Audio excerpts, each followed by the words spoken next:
Today, we delve into Arthur W. Upfield's gripping tale, The Black Police, a story of modern Australia. Set in the rugged outback, this story introduces us to Napoleon Bonaparte, a half-Aboriginal detective with a sharp mind and a deep connection to the land. As he faces prejudice and danger, his determination to solve the mystery at hand brings to light the complex realities of race, justice, and the human spirit in Australia. Join us as we embark on this captivating journey into the heart of mystery and suspense. Chapter 1. A Penny for Bad News. Star, Evan Star, full account of the Firay, echoes shrilly on all sides from the throats of bare-legged paper-laden urchins, who, after the manner of their kind, are actively engaged in supplying the passing public of Auckland, New Zealand, with the second edition of the evening paper. Queen Street, the principal thoroughfare of the city, is crowded at this hour of the afternoon. Business at the banks and offices is over for the day, and the hot pavements are crowded with homeward-bound pedestrians of many varieties. Pale-faced daughters of the city's nouveau riches are there by dozens. Many are accompanied by healthy-looking female cousins from the agricultural Waikato, and if the former do congratulate themselves at the contrast between their own gaudy plumes and their country relatives' more sober feathers, what of that? It is an odd fact, too, worth mentioning, that these young ladies always require to do their shopping about this time in the day. But look at the crowd again. There stalks a stately Maori chief with dark, tattooed, thoughtful face, surmounted with the incongruous long-sleeved hat of Europe. Others of his race are also there, rubbing noses and weeping with long-lost friends, or holding consultations with sharp-eyed lawyers who, spider-like, are sucking the unfortunate natives' ancestral estates into the insatiable and unscrupulous maws of Pākehā landsharks. On hurries the crowd, and somebody points out Auckland's richest man. "Entirely devoted to art," says our informant, adding that the object of our attention has found gin spinning pay better than feeling the pulses of hypochondriacs. Bustling past comes a knot of loud-voiced, white-waistcoated mining agents. One of these turns for a moment to buy a paper. Like minnows at a worm, a shoal of newsboys make a dive at him, tumbling over each other and crying aloud their alto battle cry in the strange vernacular of their kind. Star, Evan Star, full account of the Firay, death of an Australian explorer. A young man, who with riding whip in hand is standing close by on the curb, turns at the last sentence and, hurriedly buying a paper, glances eagerly at it.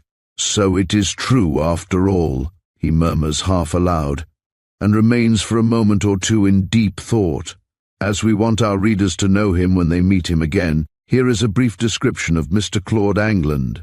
As he stands there before us in a loosely fitting Norfolk jacket and Bedford cords, his dark brown wide-brimmed felt hat, light as gossamer, thrown back from his honest sunburnt face, he looks the beau ideal of what an intelligent, active pioneer in a new country should be.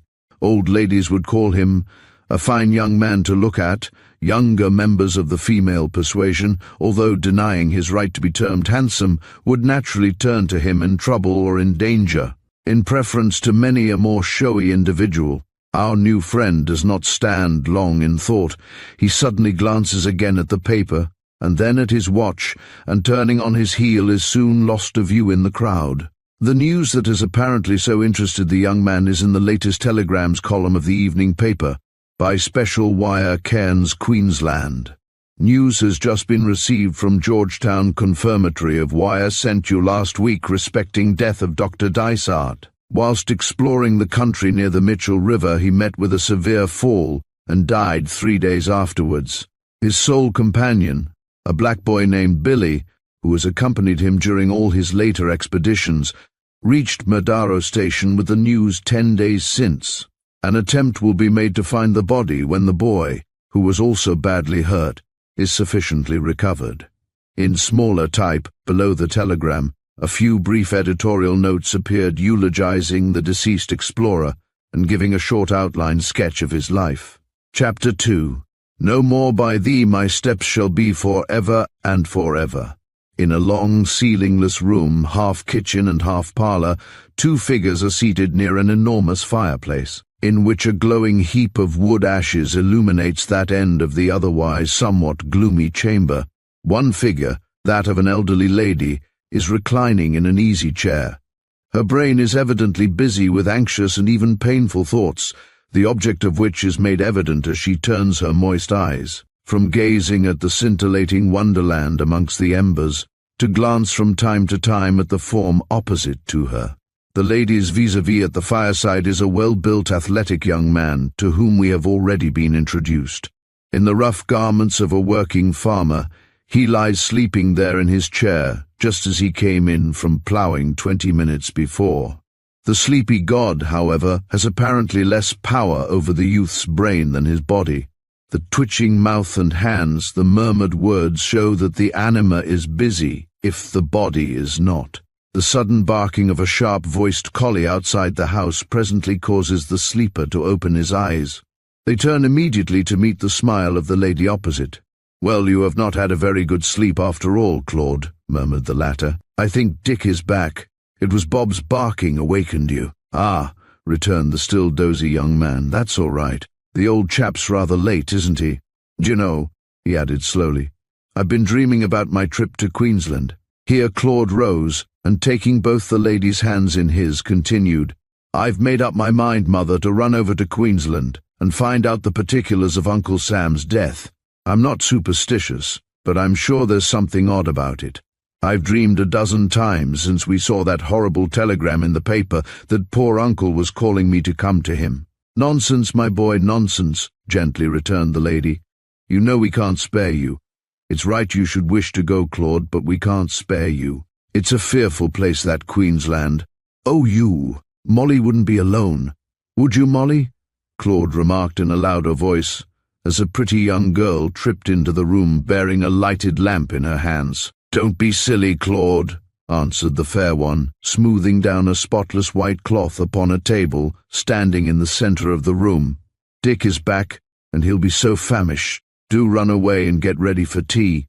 "Oh, of course it's Dick is hungry now," laughed the young man. "Your poor brother is second fiddle in the domestic orchestra since the arrival of the young Irishman." As one door bangs with the exit of the last speaker, another leading onto the veranda opens and quickly closes, showing in the interval a brief picture of fiery sunset behind dark fir trees. A fresh figure is in the room. It is that of a jolly-looking individual whose plan of construction, so to speak, is more inclined to squareness than height. The younger of the two women is soon helping the newcomer to empty his pockets and shoulder bag of letters and papers, chattering all the time. "Oh, Dick, haven't you got a letter for me?" "Nary a one, ducky, but I've got an important one for Claude. Do you know, Mrs. Angland, it's from the Queensland police. They sent it here to Inspector Good, and he gave it to me just before I left town. Maybe now it's something about poor Dr. Dysart." Here Claude re-enters the room. "Well, old man, glad you're back safe. How did the mare go? She was bound to be a bit skittish after the long spell she's had. I hope you've had her shod. Have you any news of the doctor?"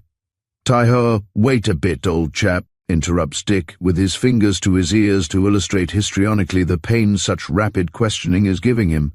"Why, Claude, you're getting as bad as your sister. Here's a letter for you which you needn't apologize for opening at tea. I myself beg to move that we do now partake of what our black brethren here call Kai, alias Tucker." The little circle now gathered round the white-clothed table consists of an English lady, her son and daughter, and a friend, a young man from Northern Ireland. They had left the old country together, some 4 years before the time when our story opens, to settle upon a farm in New Zealand. The youth from the Emerald Isle had, some time before leaving his native land, determined in his own mind that as long as he could settle down close to his friend Claude's pretty sister, he would remain perfectly contented anywhere. Our friends had not been out long enough to feel homesick. The many novelties of life in a new country had not yet lost their charms. The rough life was almost like one long picnic. The lovely climate made up for many hardships, and if it would rain a little less at times, and if a market could be depended upon for fowls when fattened and cheese when made, The life of a New Zealand farmer was one they all agreed to be envied. Claude, to the surprise of his mother, quietly finished his tea before opening the letter. There it lay by his plate in tantalizing proximity to her hand, containing perhaps news of that poor brother of hers, long estranged from all his family through no real fault of his or hers, to wander in a barbarous country and die at last in the wilderness he had braved so long. Tea is cleared away, Dick and Molly go out into the veranda to look at the stars probably, and in the room the purring of the harmless necessary cat upon the hearthrug, and the click-click of Mrs. Anglin's knitting needles are the only sounds. Claude has taken a seat at the lamplit table and lays the envelope, marked OHMS, and bearing the Queensland postmark, before him upon the red cloth.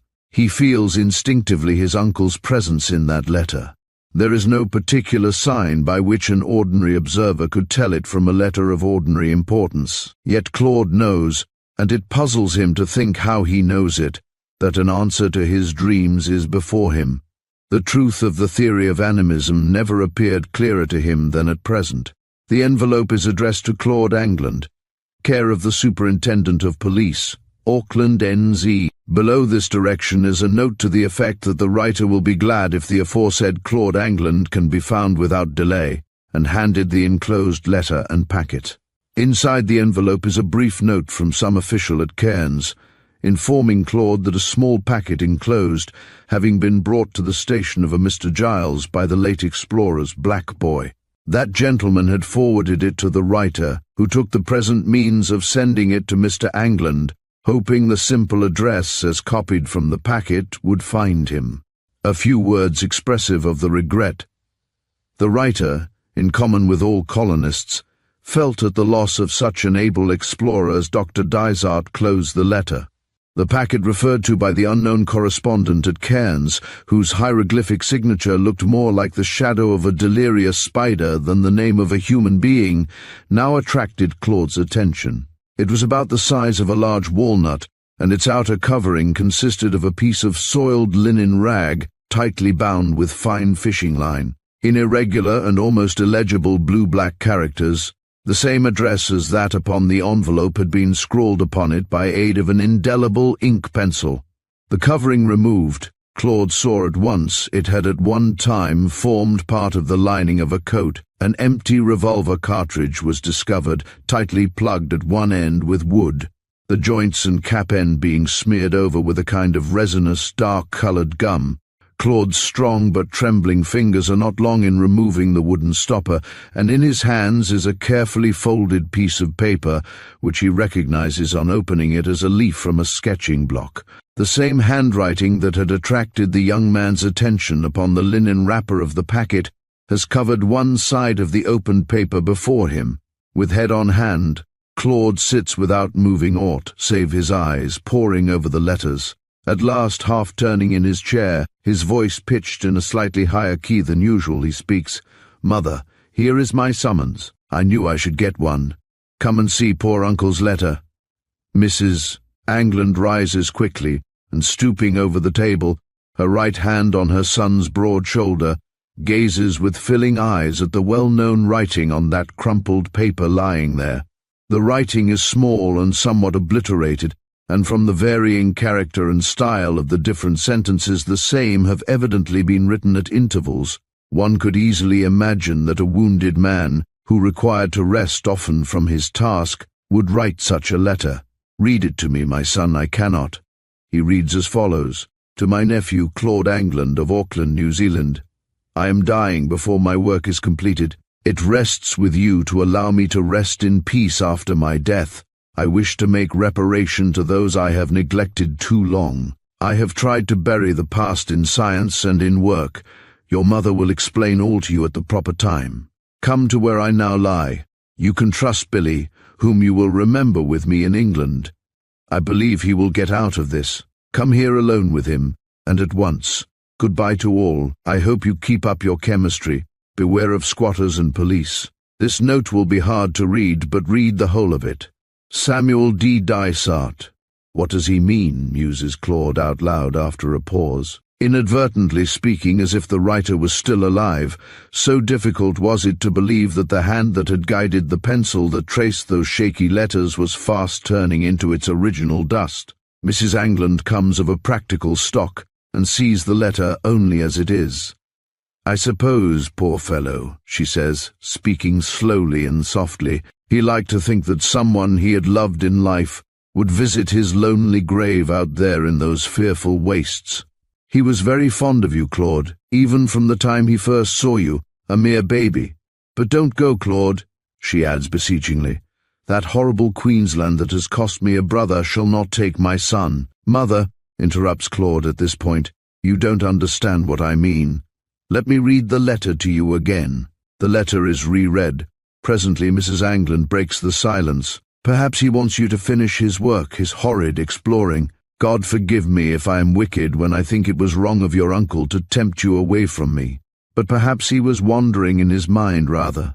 Poor fellow, what he must have suffered. How odd of him to think of your chemistry. I hope you keep up your chemistry," quoting from the letter. "Fancy his thinking of that when so near death." Claude is listening in silence, but when Mrs. Angland speaks of his uncle's mention of chemistry, he rises quickly, and seizing the letter, holds it to the light, and then proceeds to carefully examine the remainder of the packet, including the cartridge case, etc. He is rewarded by finding the single word that heads this chapter scratched upon the tarnished brass of the latter.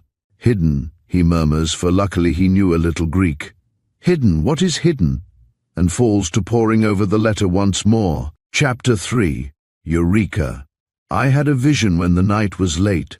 Outside on the veranda a happy couple are sitting enjoying the hay-scented night wind as it blows in gentle gusts up the valley. Dick and Molly are in that delightfully idiotic frame of mind known to the vulgar as being spoony. A great silver moon is shining down, as only a New Zealand moon can shine, over the forest-clad Hunua ranges in the distance and the neighbouring dewy pastures where white-backed cattle can be seen resting for the night. The weird-voiced waker calls from the dark fern hill on the right, and a couple of nightjars, called more pork by the colonists from their peculiar cry, are proclaiming at intervals their carnivorous desires from the grand poriri tree by the stockyard.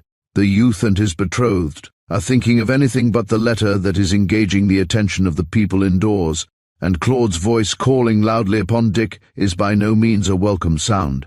"Dick," comes the summons again. "Here I am," answers the owner of the one-syllabled cognomen. A parting squeeze and he opens the door and walks into the room rubbing his eyes. "Look here, Dick," says his friend, without raising his head from its bowed position over the letter upon the table. "Here's the summons I expected from the poor doctor, but it's an enigma, I'm certain. I'm bothered if I can get at its meaning. Read it, and find out its hidden signification, there's a good fellow." Dick's face is generally a smiling, placid one, but it is curious to notice how it changes and becomes thoughtful and determined as its owner catches sight of Claude's knitted brows and anxious, worried look. Both young fellows remain seated at the table in silence for a time, till Claude somewhat sharply asks, "Well, what do you make of it?" "Humph," grunts his friend. "I think I'll postpone my decision till tomorrow." Here he glances towards the veranda door, round the jamb of which flutters the white edge of a female's dress. "The letter has a secret meaning, I've little doubt. By the by, I didn't notice these figures before." "Oh, I did, but I don't think they are part of the letter." "You bet they are, Claude. I wonder what I cross 60LL, or is it H, 20 can mean." Claude leans forward, and seizing the other's arm said, "I didn't understand myself till you read them." "What do they mean then?" "They are chemical symbols for iodine mixed with water." "Yes, I 60-20 can mean nothing else. Nothing more can the youths make out of the hidden meaning of the letter, if hidden meaning there was." Before long, all save Claude retire to rest. That individual, believing that no sleep will come to him that night, sits in front of the fireplace, puzzling over what part iodine, if iodine is meant by the symbols, can play in unveiling the secret message that he believes lies in the letter. The kerosene lamp is turned down low, and the room, lit only from the great fireplace, becomes darker each minute. Claude, having thought his active brain tired, is almost dropping off to sleep, when a sudden noise occurring in the room causes him to spring from his chair. A few shrill squeals in the dark corner of the room denote that the cause of the disturbance is the black cat Tikuti, who has caught a mouse. Half a dozen books have fallen from a shelf by the door as evidence of her prowess. After several vain attempts to get the blind side of Mr. Mouse, the feline namesake of the Maori patriot has employed a literary ambush to aid her in her plans, and with perfect success. "Confound the cat," growls the awakened one. "Get out of the room, you brute. Wonderful women always will have them in the house." Having ejected the poor discomfited animal, who was making her way towards him to be congratulated, as usual, upon her prowess, Claude turns to pick up the fallen books. He has replaced all but two when he stops short, for the feel of the smooth, cold cover of one of them now in his hand has made him thoughtful again. Strange what a host of memories will crystallize into shape, one after another, in the brain, like the scintillating colors of the kaleidoscopes, all arising from a simple keynote set buzzing by some slight passing circumstance. The book he held in his hand was a rough copybook, so dilapidated that he had hesitated to pack it in his boxes when coming to the colony. In it, when a boy at school, he used to keep his notes upon the science lectures delivered once a fortnight to the assembled scholars. He remembered in the semi-darkness how fond he was of those lectures. He recollected, as if it had occurred but yesterday, that he was holding the book just in that position when, at the end of one lecture, he rose in exceeding trepidation to ask a question relative to biblical science that caused an awful hush to fall upon the schoolroom. There before his mind's eye was the picture of the professor, who was small and rather nervous amongst boys, as he blushed, stammered, and finally refused to answer a foolish question, to the delight of the boys, his pupils, and the glorification of Claude in the playground by and by. Claude turns up the light and glances through the pages covered with his long-past schoolboy scrawl. His whole attention is, however, presently directed to a note on a scribbled memorandum, which relates, as a fact, that iodine can be employed to determine whether certain infusoria, in water taken from a pond or ditch, belong to the animal or vegetable kingdom. The former, says the note, do not contain starch and remain unaltered in color. The latter turn blue upon coming in contact with the iodine. Just as the thoughts, roused by reading these words, are shaping themselves for action in Claude's brain, a step is heard on the stairs, the handle of the door rattles, and Dick enters the room. He is in his pajamas, just as he has tumbled out of his bed. "I guessed you'd be grinding away at your letter," he roars, "so having had a bright idea, I thought I would come and lend you a hand. Cryptography's the answer to the doctor's puzzle, and your iodine will do something towards bringing the secret to light. Well, we'll try without wasting further time." And Claude, going out of the room, presently returns with a wine glass half full of light brown liquor. "It's mighty strange that you should have hit on what I believe is the answer to the puzzle, just as I had done the same thing." Here the speaker pushes the manuscript book towards Dick, who, sitting on the table, is cutting some tobacco for his pipe off a rough roll of Maori-prepared leaf called torori. Claude now pours some of the liquid, which contains about 40% of iodine, into a plate, and proceeds with some hesitation to moisten a corner of the letter with the same. Both young men watch the result breathlessly. There is no result. Claude's face clouds over with a disappointed look, but he nevertheless plunges half the sheet beneath the surface of the liquor. As if by magic, a change immediately begins to make itself apparent upon the surface of the paper.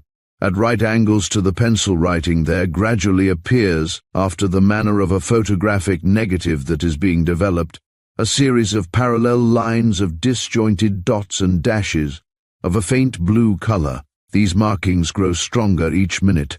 The letter is wholly immersed, and presently withdrawn and held to the lamp. A hitherto hidden message, written in fairly distinct blue-green characters, is now visible. It runs as follows: "I am writing this with rice water. Proceed at once to Sydney. See Winsay and Clinskeen, mining agents, Pitt Street." There await you valuable papers. You can trust winds entirely. Find Billy and take out Miner's right. Come up here and follow directions, map other side paper. Billy does not know of reef. Obliterate your tracks. You may be watched in Sydney, perhaps for other reasons. Travel incognito. On the other side of the paper, which had appeared blank before the application of the iodine, a roughly drawn map now appeared, ornamented with dotted lines and arrows. From it appeared that if a certain direction was taken, shown by a dotted line, from a point indicated by a cross, a creek would be crossed running through a gorge. This creek, followed up for a mile, would be found to cut through a region marked the Golden Cliffs. It is plain, remarked Claude after a few moments, that I must first find Billy. That, replied his friend, who was smoking off his excitement, that is clearly an important preliminary. Chapter 4. Paddy's Market. The newly arrived traveller in Sydney is generally pestered by the urbane and well-meaning citizens of that London of the South by 3 or more questions. Until he has answered these and done so to their satisfaction, and the correct reply is the open sesame to their hospitable homes and hearts, his polite inquisitors will look coldly upon him. This knowledge is worth much to those of our readers who intend visiting Sydney for the first time, and we highly recommend such persons to study what we have to say upon this highly important subject. Many a time have we seen the learned scholar, the gallant soldier, and the wealthy globe-trotter turned back from the very gates of that Antipodean paradise, the inner circle of Sydney society, from an inability to pass this curious test. As often we have seen the artful new chum, who has received a clear hint from his friends, and acted upon such, glide without exertion into the Elysium fields of Elizabeth Bay and Potts Point. The principal of these questions, and the first one generally asked, is, "What do you think of our beautiful harbour? Time being precious in Sydney." The aspirate is seldom sounded in this case. The second screw of the interviewer's mental thumb-smasher is, "What do you think of the post office carvings?" The third query is generally, "Have you been to Paddy's Market?" Now experience has shown us that to the first 2 questions the simple words "awfully jolly, by Jove," especially if accompanied with a long drawl, will put the knowing if unscrupulous candidate upon his way rejoicing. That he may be able to answer the third in a satisfactory manner, we ask him to follow our story through the wastes that lie over against Campbell and Hay Streets. It is a curious and interesting fact that no one, whatever command of language he may possess, can describe a place or thing successfully to another if his auditor has never had personal experience of something similar. Who could picture up in his mind the ocean in a storm, or a cavalry charge, from a mere verbal or written description? The best literary effort would be thrown away upon a man of no experience. Such an individual would, after reading or hearing of the glories of the sea, probably still have only a vague idea that it was in appearance something similar to an animated potato bed of a green color. We trouble our readers with all this in order that they may assist us in picturing the scene we are about to describe, by conjuring up in the mind's eye one of the flaring midnight markets of the old world. Petticoat Lane, 7 Dials, Deptford, the more ancient parts of the Cité, Paris or the like. The best admirers of Sydney, and it rightly has many of these, will scarcely proclaim it as a moral city. The unlimited license granted to its youth of both sexes and every class by the custom and habits of the community is fraught with those dangerous elements that encourage the growth of the worst sorts of crimes. Moneyed and unscrupulous blackguards are to be found here, as elsewhere in the world, and nowhere can they have their fling, that every devil's dance, to better advantage than in Sydney. Paddy's Market is one of the hunting grounds of this class of individuals. As evening draws over the city, vast crowds are to be seen hurrying homeward past the glaring shops and brilliantly lighted hotels, now dodging red and green-eyed steam trams as they screech and rumble along the handsome but narrow streets, and anon dashing in open order like frighted sheep across the bus-covered squares.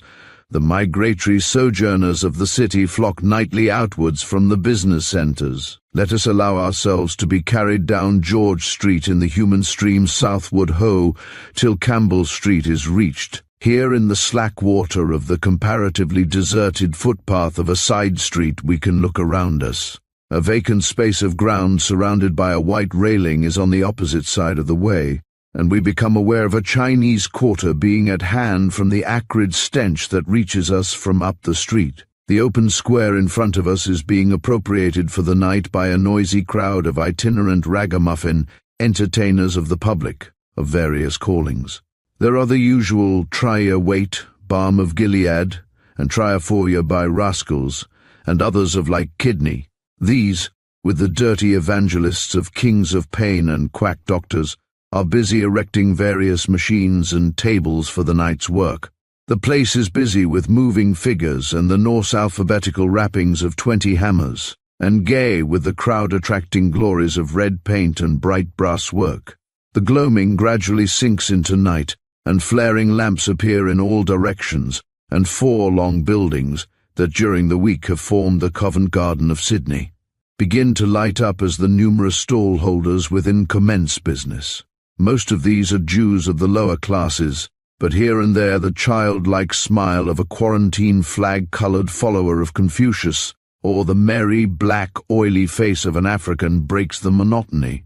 At one stall, half a dozen undersized Chinamen are fingering some shoddy clothes. At another, a young man from the country is hurriedly purchasing some indecent photographs from a dealer in church pictures and altar decorations, looking around him nervously the while, lest his people should see him.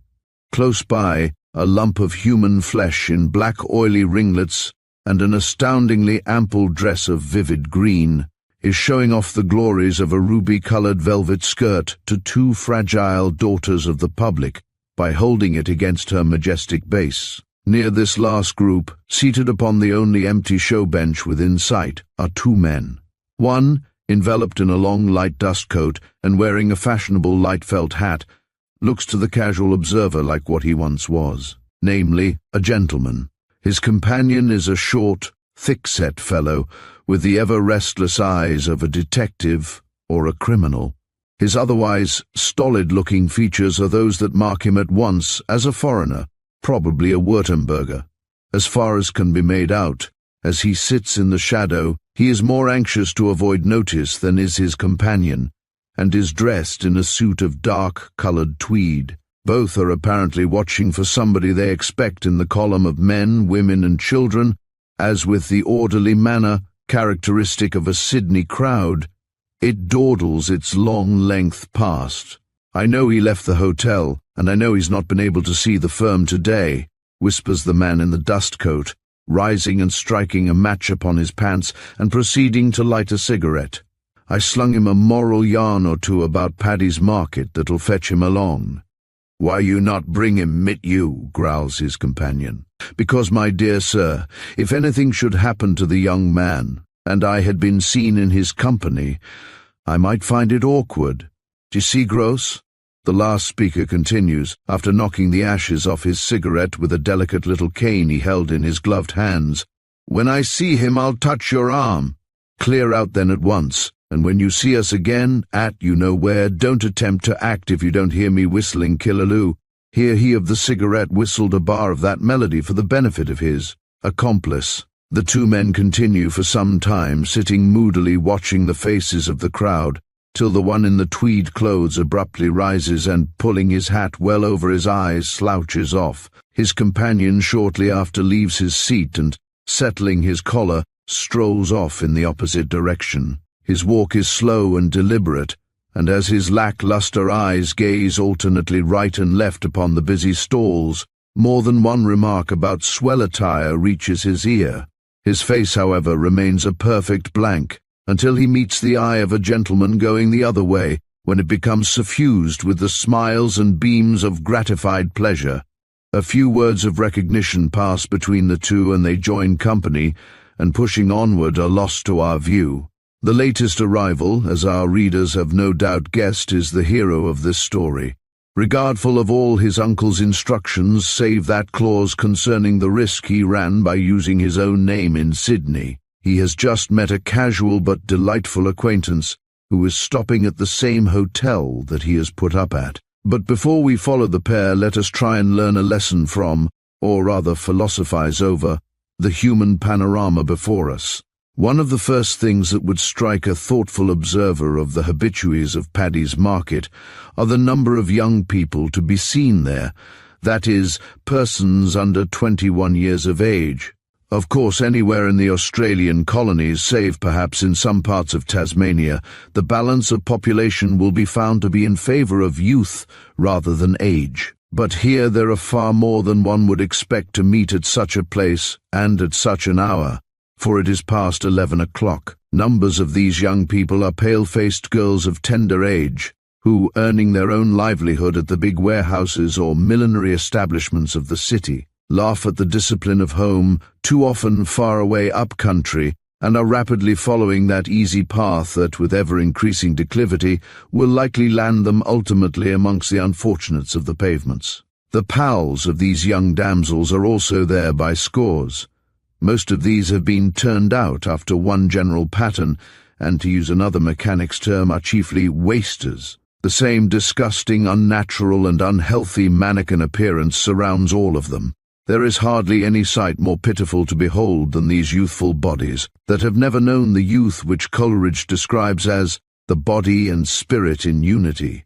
These little weak-eyed, weak-kneed, man-like creatures are mostly addicted to sham meerschaums, flash ties, and blunderbuss-cut trousers, the bell-bottoms of which cover nearly the whole of their high-heeled number 19s. Why, for the sake of these unhappy chickens of hers, does not fair Liberty, who is fast being dethroned in Sydney by her sly bastard sister Licence, wake up, and let some paternal edict become law that will make it a state concern to watch over these truly fatherless and motherless bairns? The childhood, said Milton, shows the man, as morning shows the day.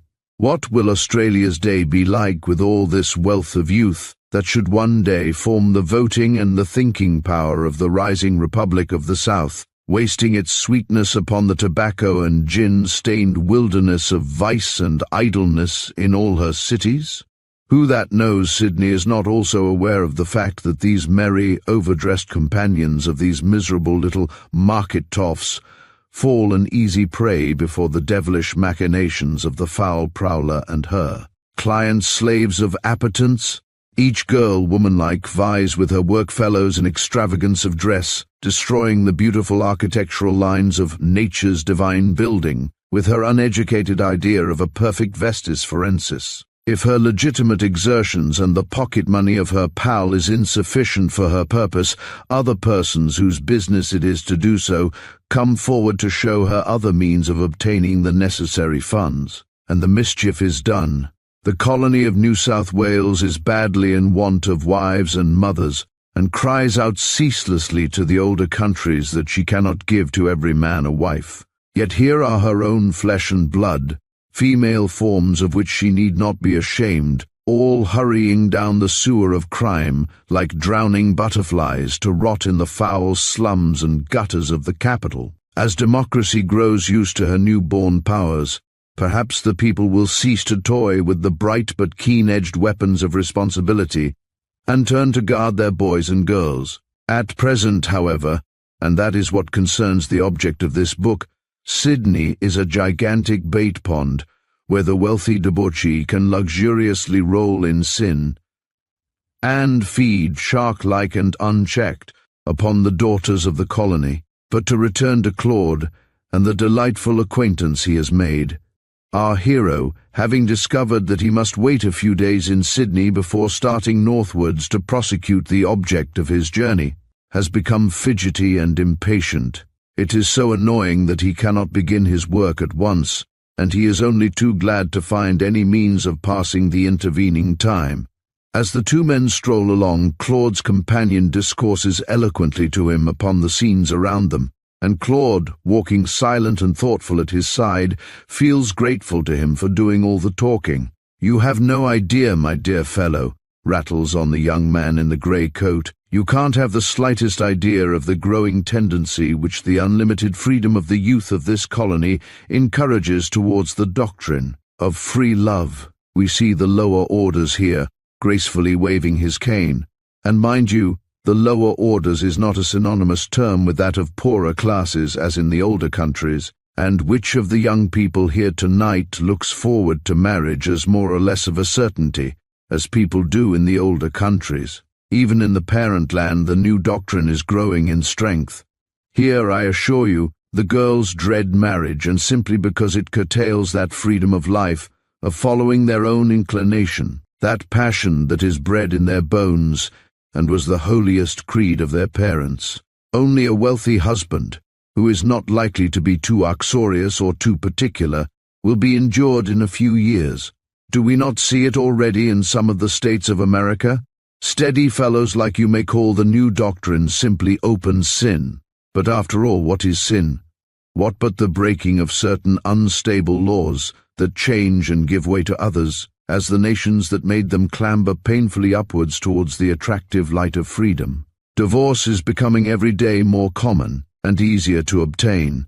Every day home life is more and more exposed, and is fading away before the searching bullseye of the unsympathetic paper-reading public. The beauties of home that suited our mutton-headed fathers are departing, and the price, marriage, is too much nowadays to give for what is often everybody's property, as much as that of the unfortunate and foolish purchaser.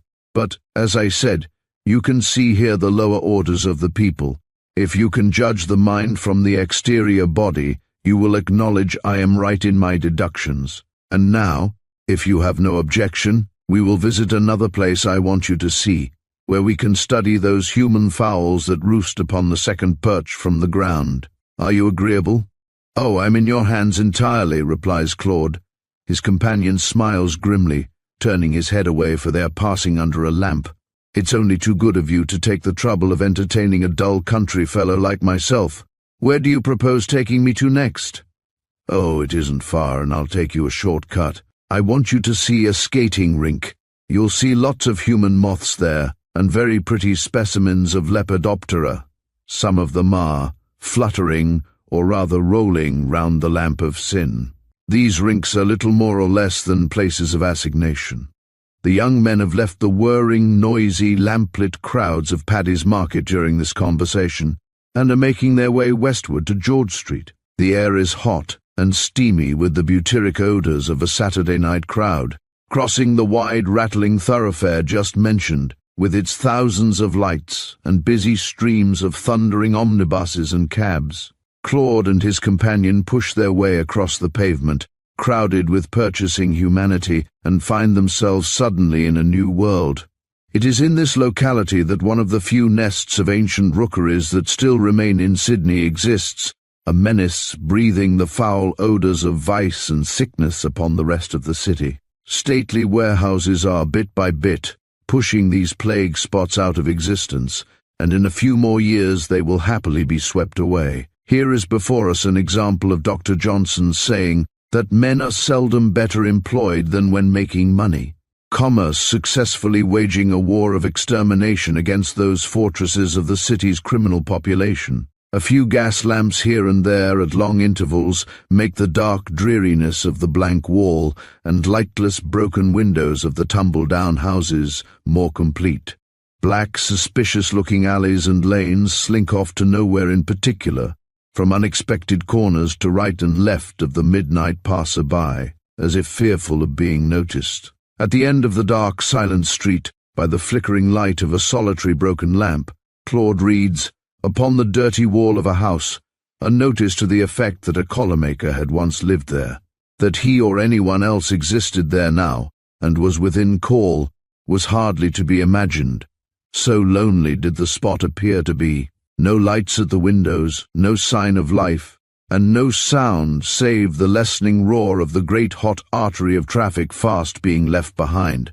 The two men walked quickly on, their hollow footsteps echoing over the broken pavements, and then another and still darker lane is crossed, surrounded by still more tumble-down wooden tenements. The place is a wilderness, long deserted surely by mankind, only peopled by ghostly cats and half-starved supernatural dogs, that at the sound of footsteps slink off like shadows into fetid drains, or through broken doors and fences, under cover of the blackness beyond.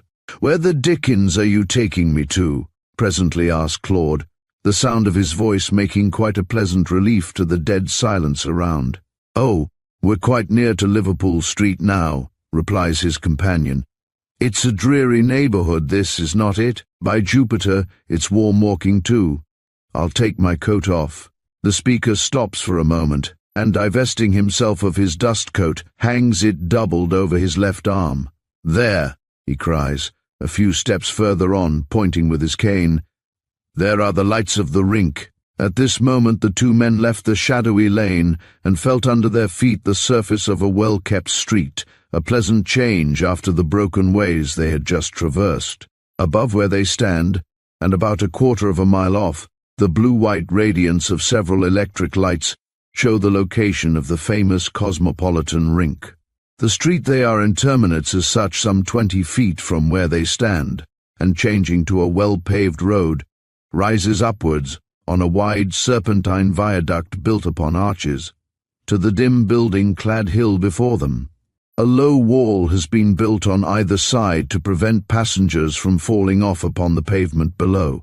On the right-hand side of the viaduct is a large cobblestoned yard, covered with hundreds of boxes, crates, and empty barrels of all kinds. It is part of the railway goods station, and is at one point some 25 or 30 feet below the road upon the arches. The faint earth tremors of moving trucks and carriages and the distant whir of machinery announces that there are persons not very far off. But save for a hansom cab that dashes by the spot, it is almost as lonely as the slums just left. "We'll soon be there," says Claude's companion, who, glancing up the viaduct, has caught sight of a short, stout figure, as it passed under one of the few lamps above, coming slowly down the footing. "I can hear the music too, I declare," he adds presently, as they reach the highest and darkest part of the incline, overlooking the railway yard below. "Do you know the air? It's Killaloo."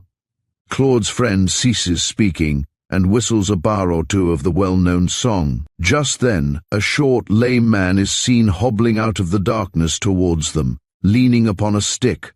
He passes, and it is odd to notice how he at once becomes cured of his infirmities. At the same instant, Claude's companion exclaims, "A fire, by Jove!" and points towards a distant glare in the sky. Immediately afterwards he quickly steps backward, and seizing his light overcoat in both hands suddenly, with great dexterity flings it over his companion's head, so as to completely muffle any attempted cry. Claude's head is turned in the direction indicated by his companion when he feels his arms suddenly pinioned behind. At the same instant some rough kind of drapery is dragged tightly over his head.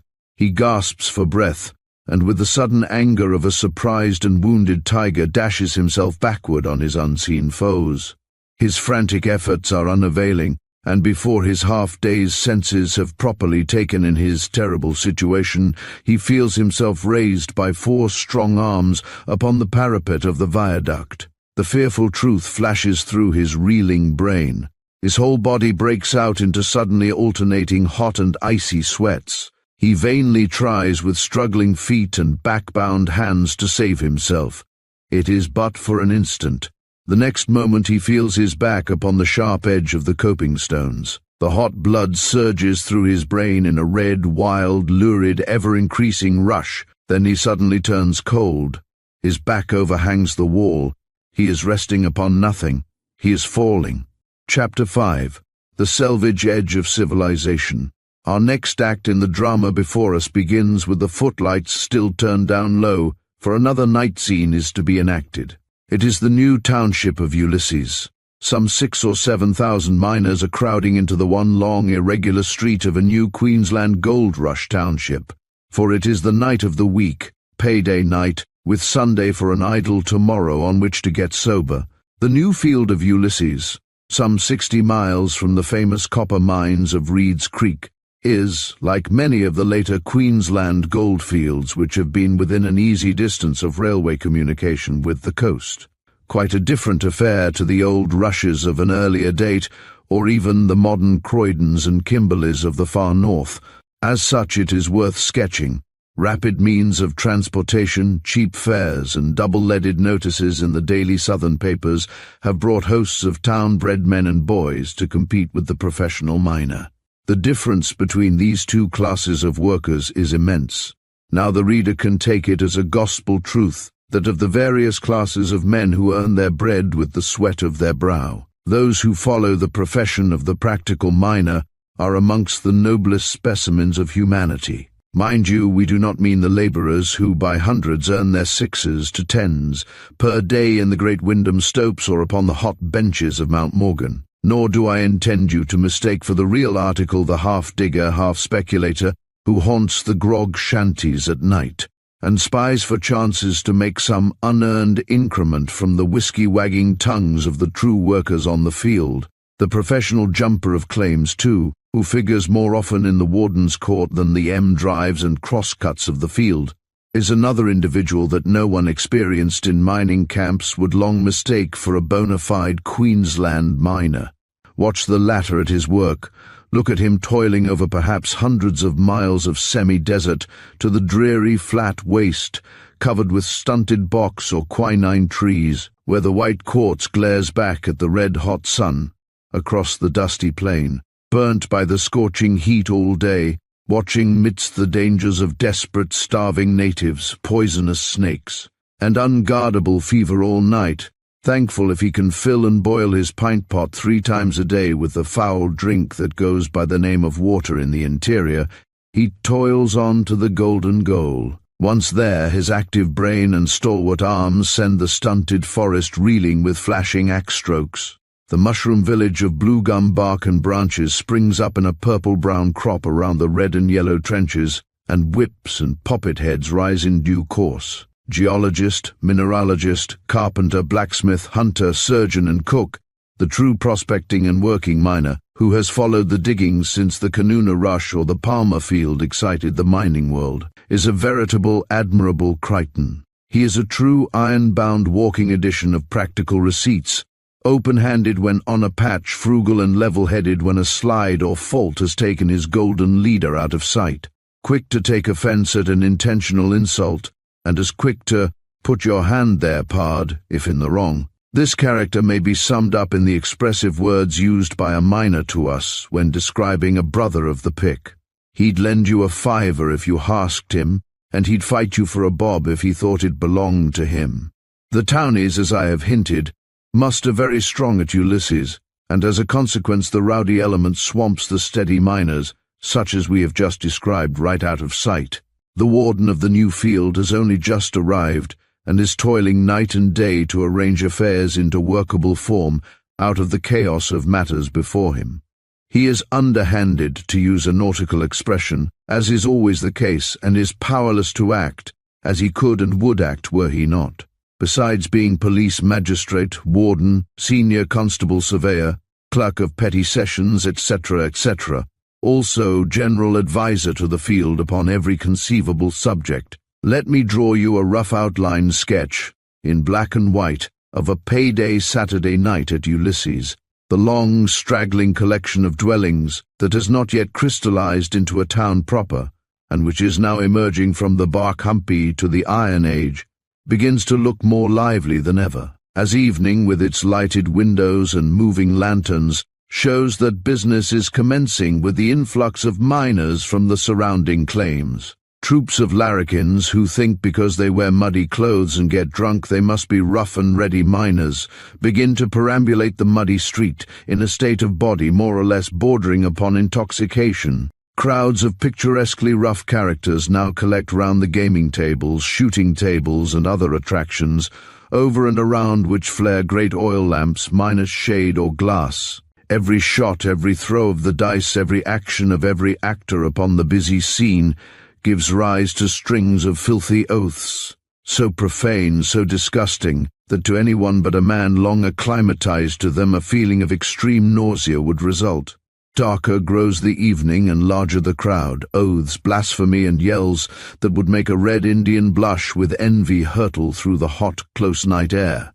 Wilder grows the feverish excitement, born of bad whiskey and worse beer, till, words growing tame, blows are resorted to. A curious and interesting if disgusting spectacle is Ulysses on a Saturday night.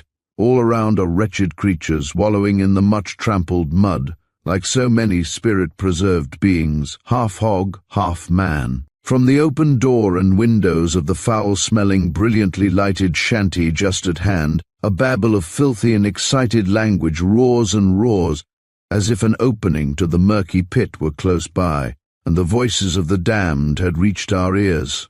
Crowds of men and boys jostle each other as they pass amidst the flaring lights and dusky shadows of the much-peopled ways, and near us a couple of tipsy, blear-eyed rowdies are doing the only useful thing they have done this day, in attempting to destroy each other with fist, foot, and teeth. Round them a vile crowd, mostly composed of lanky, big-piped, beardless, weakly-looking, youthful, would-be miners are exchanging bets, in language as idiotic as obscene. Darker grows the night and later the hour. The majority of the crowd are either reposing in the mud or have staggered to their tents and humpies, out of reach of the robbers, male and female, who begin to slink about, like those horrible beings who haunt the fields of battle to prey upon the spoils of the honored dead. Woe betide the sinner who lies down to sleep off his drunken fit in an Ulysses street after sundown if he has money upon him. The main street is now abandoned by the gamblers, 3 card-trick men, and other blacklegs of like nature, and now wretches who disgrace the name of white men, and who would never have dared to show themselves upon the older fields of the colony, are to be seen offering miserable, frightened native women to the loafers round the shanties. 1 o'clock comes, and only select parties of soakers still make night hideous with their songs. Outside the gins, native women, drunken and howling, are screaming out obscene remarks to each other and passers-by in broken English. And scenes take place that make the observer almost fancy himself viewing one of those horrible December orgies of ancient Rome, rather than a scene in a civilized township of an English colony. But let us ring up a change of scene. In another part of the embryo township, a few hundred yards along the main street, the Queensland Federal Banking Company has erected a small, curiously constructed edifice of galvanized iron and sheets of bark. Competition is immense amongst the Queensland banking concerns to establish the first branch upon a new gold field. On a new rush taking place, information as to the likelihood of its turning out a wildcat, or failure or not, is obtained as rapidly as possible. The manager at the nearest township receives a wire from the head office, and next morning some unhappy white, who likely enough has just been married, or was to have taken unto himself a wife in a few days, is ordered off at perhaps 2 hours' notice to administer to the commercial comfort of the rough selvage of humanity at Devil's Gap, or 3 Gin Gulch 500 miles from anywhere, and situated in a dreary desert. He starts actually not knowing what part of the country he is going to, till he opens his sealed instructions at the railway station or wharf. The remarkable little building to which we have referred is about the size of a ticket-taker's office at a small theatre. Upon its front elevation, and overhanging it at each end, hangs a wooden-framed sheet of linen, upon which is painted the name of the bank whose branch it is. But we must go behind the bank buildings to where stands the most desirable residence upon the field. It is a travelled house this, and has seen more than one rush before. With tongued and grooved sides screwed securely to studs and plates, the house can be taken to pieces and removed a few hundred miles by a bullock team, and put up again, not much the worse for wear. It is like rising from the lower regions to that ethereal beyond, which is the appointed permanent location, so say the poets of all good people, to leave behind the scenes we have just described, and saunter up to the quiet deserted end of the town, and hear through the darkness the chinkle-chankle of a real piano. Through the windows we catch a glimpse of a lady, the only one within perhaps 100 miles, in a cool white dress, indulging her husband, the bank manager, and a few select sojourners upon the field, with the latest waltz from Melbourne. Inside the cottage, which stands on wooden blocks surmounted with snake and ant foiling tin plates, are seated some half-dozen men, listening to the music and chatting by turns. All are dressed in white with crimson or yellow sashes round their waists, save one, a new chum, lately from Albion's cooler climes, whose idea of what is due to the lady of the house makes him appear in a suit of dark tweed, as the nearest approach to evening dress his travelling baggage can afford him. The conversation, as the piano ceases its rather raspy vibrations, reopens upon a subject that had commenced to be discussed earlier in the evening, the treatment of the Aborigines by the settlers. "Yes, it must appear strange to you," says a dark-eyed, brown-haired man, leaning back in his cane chair and looking at the ceiling of unpainted canvas. "It must appear to you rather strange that such scenes can occur in what people are pleased to call a Christian land. But remember, my dear Mr. Jolly, you are a new chum, and don't understand our ways yet." After a pause he continued, "I was one myself once, by Jove." "If you mean by a new chum," replied the young gentleman rather hotly, whose appearance in dark clothes has already attracted our attention, "if you mean by that I'm an Englishman, I'm only too glad to acknowledge—" "Now don't fall out, you two boys," roars a big, burly, perspiring, jolly-faced elderly man who is sitting by the open window. "It's much too hot to quarrel. Morton's only trying to get a rise out of you. All newcomers here talk like you do at first. Now, as I'm a little bit older than you are, Mr. Jolly, I'll just give you a friendly bit of advice. Don't take offence if I say you are airing your opinions in an incautious manner.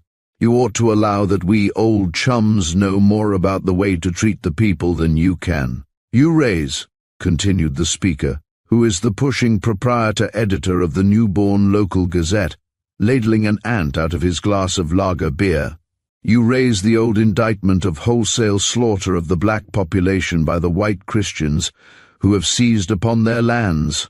It is the ancient story of midnight murder, treachery, bloodshed, hypocrisy, cruelty, and immorality, which has been told in every land where the Englishman—" "I deny that," interrupts Mr. Jolly. "Well, to please you, the European has come in contact with and dispossessed a feeble population, the men by whom these outrages confound the brute. This to a gecko, or climbing lizard, that has fallen off the ceiling onto the speaker's pate. The men by whom these outrages are perpetrated are members of that race which, with all respect for Mr. Jolly's favourable and patriotic opinions of his countrymen, claims to be the protector of the oppressed all the world over, and the tale of their atrocities is identical with the tales which, when the scene was laid in Bulgaria instead of Australia, roused the whole Anglo-Saxon race to an outburst of virtuous wrath and holy reproach. It is a story on a smaller scale," continued the speaker, taking a fresh cigar from a box near him and lighting it, "on a smaller scale of India over again." "No," jerks out the dark-coated youth. "But it is," snaps Mr. Editor-Proprietor. "The tragedy which the British alleged Christian enacted in Jamaica, Burma, Egypt, and 100 other scenes of massacre, and which the same snuffling Christian will continue to enact so long as he is strong enough to kill, and someone else is weak enough to be killed." Here the speaker paused, and taking a glass of lager at a gulp, spat out of the window and looked round, cigar in mouth, at the young man who had been the cause of his lengthy speech. "Well, you surprise me, Mr. Brown," says the latter, in answer to that gentleman's stare. "And that's all I'll say further. I was prepared to find some excuses presented for such atrocities as, for example, hot blood, revenge, etc., but not on the lines you have laid down. You will excuse me if I take your remarks to mean that you are expressing your constituents' opinions, not your own, when you say that no man would attempt to protect the helpless unless he had selfish motives in view, or was a fool." Swinging round on her chair at the piano, the pretty little fragile hostess, who is a young woman of 20 but who looks at least 25 years old, eyes the debaters with an amused and rather satirical face. "Well," she says, interrupting the somewhat heated conversation, making a pretty little moue, "what's the good of talking about those horrid blacks? Oh, I hate them. And I ought to know, for I'm a squatter's daughter, and my father had to shoot more black individuals when he first took up the Wangabora country than any man in Queensland has." The young black-coated Phil-Aboriginist turns his head and looks with mute wonder at the fair young advocate of human slaughter. "What's wanted here is a black war like they had in Tasmania. continues the fair pianist. "Wait till you've been amongst our squatters a while, and you won't think more of shooting a black individual than of eating your tucker." The speaker laughs a silvery little laugh, and all her audience, save one, smile in acquiescence. "What are the blacks? They're only horrid thieves and are worse than wild animals, and murdered poor old Billy Smith only a couple of weeks ago at Bull Bunda." "Yes," growls a stern-faced man with dark hairy face and coal-like eyes, a mine manager on the Mount Rose line of reef. "And many's the time I said to Billy, 'They'll close in on you, my boy, some day.' How he used to laugh when I told him he ought to carry a shooting iron. 'They know me too well,' he'd say, 'and this too.' And he'd clap his hand on his coiled-up stockwhip on the saddle. Many's the yard of black hide I've taken off with my bit of twist here. But they got him at last, the black devils. Poor Billy, he was a rough sort, but he was true as a level, was Billy." "Did they send the boys out?" drawls out a languid youth who has been silent so far. "Yes, rather," answers the bright little hostess, with a curious steely gleam in her grey eyes, clasping her tiny hands together on her lap, as a child does when excited with delight or anticipated pleasure. "Yes, rather. Inspector Puttis, my cousin, you know, was at Gilby's station at the time when the news came in, and you bet he gave them a lesson they won't forget in a hurry." "Did he catch the murderers?" asks the unfortunate Mr. Jolly innocently, immediately wishing, on noticing the half-hidden sneer on all the faces present, that he had kept quiet. "Catch the murderers?" the little lady in white repeats, with a grin that spoils for the instant her pretty face. "No, indeed. We don't go hunting round with sleepy bobbies here, and summonses and such rubbish." A murmur of applause rises from the cigar-holding lips of the auditors. "No. Cousin Jack, I guess, cleared off every black individual from the face of the earth within 40 miles of the place. At least, if he didn't, he ought to. They're a horrid nuisance, and besides, it's a long time since they've given the boys a chance of doing anything." The irrepressible new chum, however, is not satisfied. "But they're awfully useful as servants, ain't they?" he asks. "Yes, if they're trained young. You saw that girl of mine, when you were pretending to admire my baby this morning." And the fair speaker smiles a smile of great sweetness upon Mr. Jolly as she remembers his unfeigned praise of her child. "Well, she comes from a bad lot of my old blacks near Cairns. The police have cleared them all out now. Inspector Young gave her to me. One of his sergeants got her at a rounding up about 3 years ago, before I was married. She was only about 6 years old then, and had got her leg broken above the knee with a bullet. She'd have got away then, he said, but the dogs found her in a hollow log. He saved her," continued the lady in the same tone of voice that a sportsman's daughter in England would have employed when speaking of one of a litter of foxhounds. "He kept the dogs off her and saved her, because she looked such a strong, healthy little animal. But all this reminds me that Jack Puttis, the inspector, you know, said he'd call in here tonight, if he could get so far.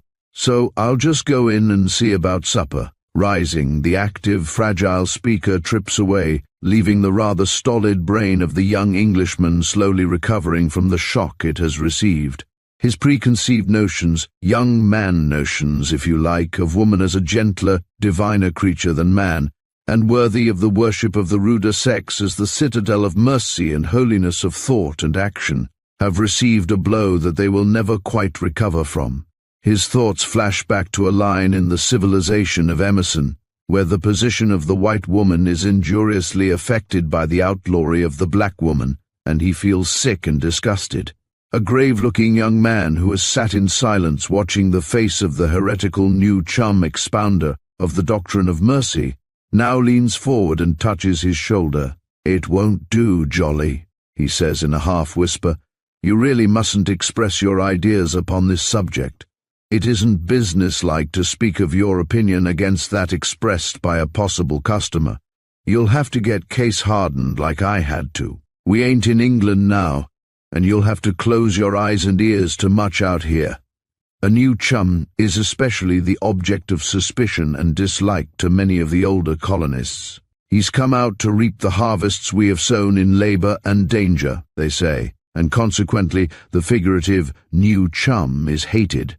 You can ask as many questions as you like, but don't air your opinions on such subjects as you've broached tonight.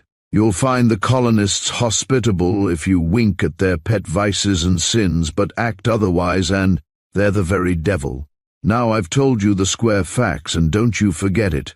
"Here's Puttis!" cries the fat man by the window at this instant, and the sound of several horses stamping and the silvery jingling of bits is soon after heard at the side of the house. Directly afterwards a small, well-made man, wearing enormous spurs nearly a foot in length, and habilitated in the semi-uniform of an inspector of the Queensland Black Police, marches into the room. He is immediately noisily welcomed by all the men present.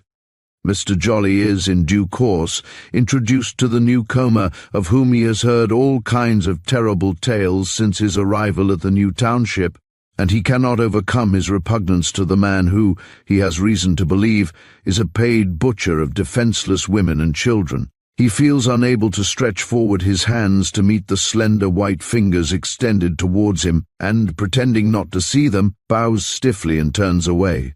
The bad impression he has already created is doubled in those who notice this action of the young man, and he is forthwith put down for certain as an unmannerly proud beggar of an Englishman. Inspector Puttis, as he stands talking to the men, all a head or more taller than he is, has a face that would immediately attract the attention of an artist or physiognomist. The skin of the forehead and cheeks is pallid beneath the bronze of an open-air life. The corrugator muscles of the eyebrows are unusually well developed, a sign, according to Sir Charles Bell, of great power of thought and action combined with the savage and wild rage of a mere animal. The brows cover small, piercing, restless blue-grey eyes, the lids of which are generally half-closed. The lips are thin, and kept tightly closed over brilliantly white teeth, except when talking or smiling. When expressing the latter emotion, the lips are lifted so as to expose the canine teeth, which are large. The nostrils are full and slightly raised. In conversation, the inspector's words come short and sharp, in brief breaths of speech, and he has an uneasy way with him, as if always on the watch and impatient of inactivity. You feel, looking at him, instinctively that before you stands a man who is as incapable of a merciful action as he is of running away from an enemy. A sharp, active, well-drilled man who bites before he growls, and has led a life of wild, exhausting excitement and danger for some years past. His black, tight-fitting jacket, ornamented with frogs and buckskin riding breeches, fit him to perfection. His leather gaiters are splashed with mud and a dirty straw hat, the national headdress of Queenslanders, and called by them a cabbage tree, lies by him on the table. Inspector Puttis stands chatting to the men for a few minutes, and then turns to greet the little hostess as she trips in and pays her tribute of welcome and laudation to her cousin the inspector. Handing him 2 telegrams presently, she says, "They came over from Nanga just after you left. As you said you'd be back, I didn't send them after you. Thanks, awfully, Minter. You'll excuse me, and, you gentlemen may have to start at once. Tonight. Never know. Deuce take these telegrams, I say." The little man bows an apology for opening the messages in their presence, and struts to the candle still burning on the piano, and tears open the first envelope. It is from the Chief Commissioner of Police, Brisbane, and is brief and concise. "Proceed Cairns and Georgetown with troop to relieve Inspector Snaffle." "What the devil does this mean?" murmurs the police officer to himself. Then a ghost of a smile plays over his face, a grim, half-hidden trembling of the nostrils and opening of the eyes, as he reads the second wire. It is signed Lilith Mandela. "Want to see you at once. Palmer will see Commissioner about it. Bad news from Sydney. The message that the inspector holds in his hand is from his fiancée of 6 months' standing." And he smiles to himself as he thinks how lucky he is in having appropriated a girl who is clever enough to bend even the Commissioner of Police himself to her purposes. There are numbers of odd matches arranged every year, and this is one of them. Neither Inspector Puttis nor Miss Mandela, to whom we shall introduce our readers presently, have ever pretended for an instant that either of them were soft enough, as the lady once expressed it, to be in love with the other. The one, a dark-haired girl of the Diana type of beauty, who could carry a room full of ordinary people to her wishes, with a flash of her magnificent brown eyes, and a word from her haughty, firm-set mouth. The other a determined man, who had climbed through sheer hard work that few would care to undertake and, thank God, still fewer to carry out to a good position, and from which he meant to climb still higher. "We can help each other to our mutual advantage, Mr. Puttis," Miss Mundella had said when the preliminaries of the arrangement between them were being discussed. "Although we shall introduce this young lady personally to our readers shortly, it is perhaps best to preface that ceremony by a few preliminary remarks. Miss Mundella, since returning to Australia, some 5 years before the date of our story, after receiving a European education at London and Paris, has resided with her uncle, a Mr. Wilson Giles. Highly educated and with the reputation of being a large heiress, Miss Mundella, at the time she left school, was a girl whose lot in life seemed to have been cast in pleasant places. But a change came o'er the spirit of her dream. Her bright Chateau de Spain were rudely broken up by the unforeseen ruin of her father and his subsequent death. This gentleman, a member of an old Jewish family in England, was a successful squatter for some years in Queensland. Suddenly, to the surprise of his friends and the indignant anger of his relations in the old country, he married a Christian lady. A complete rupture with his own people ensued, and he shortly afterwards became nominally a member of the church to which his wife belonged. From this period, ruin seemed to dog his steps, and finally, whilst his daughter was still in Europe, a series of bad seasons placed his name upon the list of bankrupts. Overcome with the weight of his afflictions, which were suddenly added to by the loss of his wife, Mr. Mundella paid the only debt left in his power to liquidate, that of nature. He left 2 children behind him, a son and a daughter. To the former we have already introduced our readers in Mufti, in Paddy's Market. A professional visit to the uncle's station in northern Queensland throws Inspector Puttis and Miss Mundella into each other's company.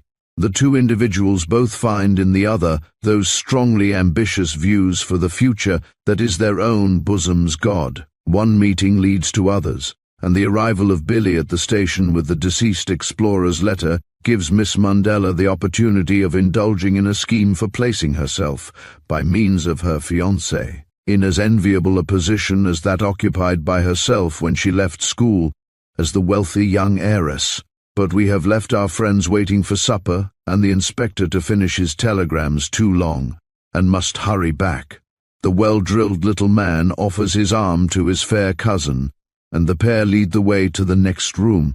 Whilst the company are seating themselves, the inspector attracts his cousin's attention, and whispers hurriedly, "Will you do me a favour?" "Anything I can, Jack. Is it likely you'll be stationed here for a few months?" "Yes." "Well, a young friend of mine, a great chum, made an awful mess of it. Hurt a man down south. Want him out of the way for a month or 2. Vous savez." "Is that all?" answers the little hostess with a gay laugh. "Send him up here. If he ain't too handsome, so as to make Bob wild, he can stop here. As for being out of the way, there's plenty of that lying around here. Thanks awfully, I'll wire him tomorrow." Chapter 6. 2 Escapes, a Fall and a Rise.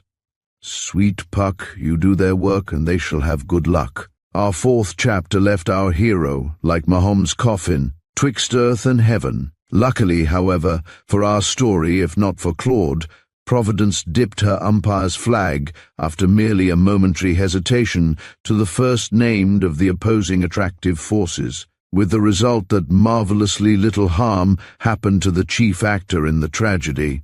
We mentioned the empty boxes, crates and barrels lying in cumbersome confusion about the stony seclusion of the railway yard. It was the presence of certain of these husks from the city's great dinner table that saved Claude Anglin's life. Some good fairy, early in the afternoon previous to the assault upon the viaduct, had whispered into the grimy little ears of one of the numerous shock-headed waifs of the neighbouring alleys to play at building houses with the smaller cases in the yard. It was a glorious idea, and the diminutive owner of the aforesaid shock-headed and dirty oral appendages got the credit of it, and was unanimously elected master mason by his juvenile compatriots of the gutter. How do we know how often this same good fairy raises us humans above our natural level for her own good ends, whilst we are fondly priding ourselves upon our specially gifted brains and natural superiority to our fellow men? But see! The ragged troop frisks noisily to the yard. The corners of the sorrowful little mouths forget to turn downwards for a time, and the tear-stained dirty cheeks wrinkle up with mirthful lines. Shouts of glee and the usual noisy revelry of happy urchindom echoes back from the grim, dark, smoky arches. The tiny workers gradually build up, under the unfelt gentle influence of some wonderful directive power, a pyramid of perilous construction, about 10 or 12 feet in height. Little did those baby builders under the mystic architect know for what purpose their labors were invoked.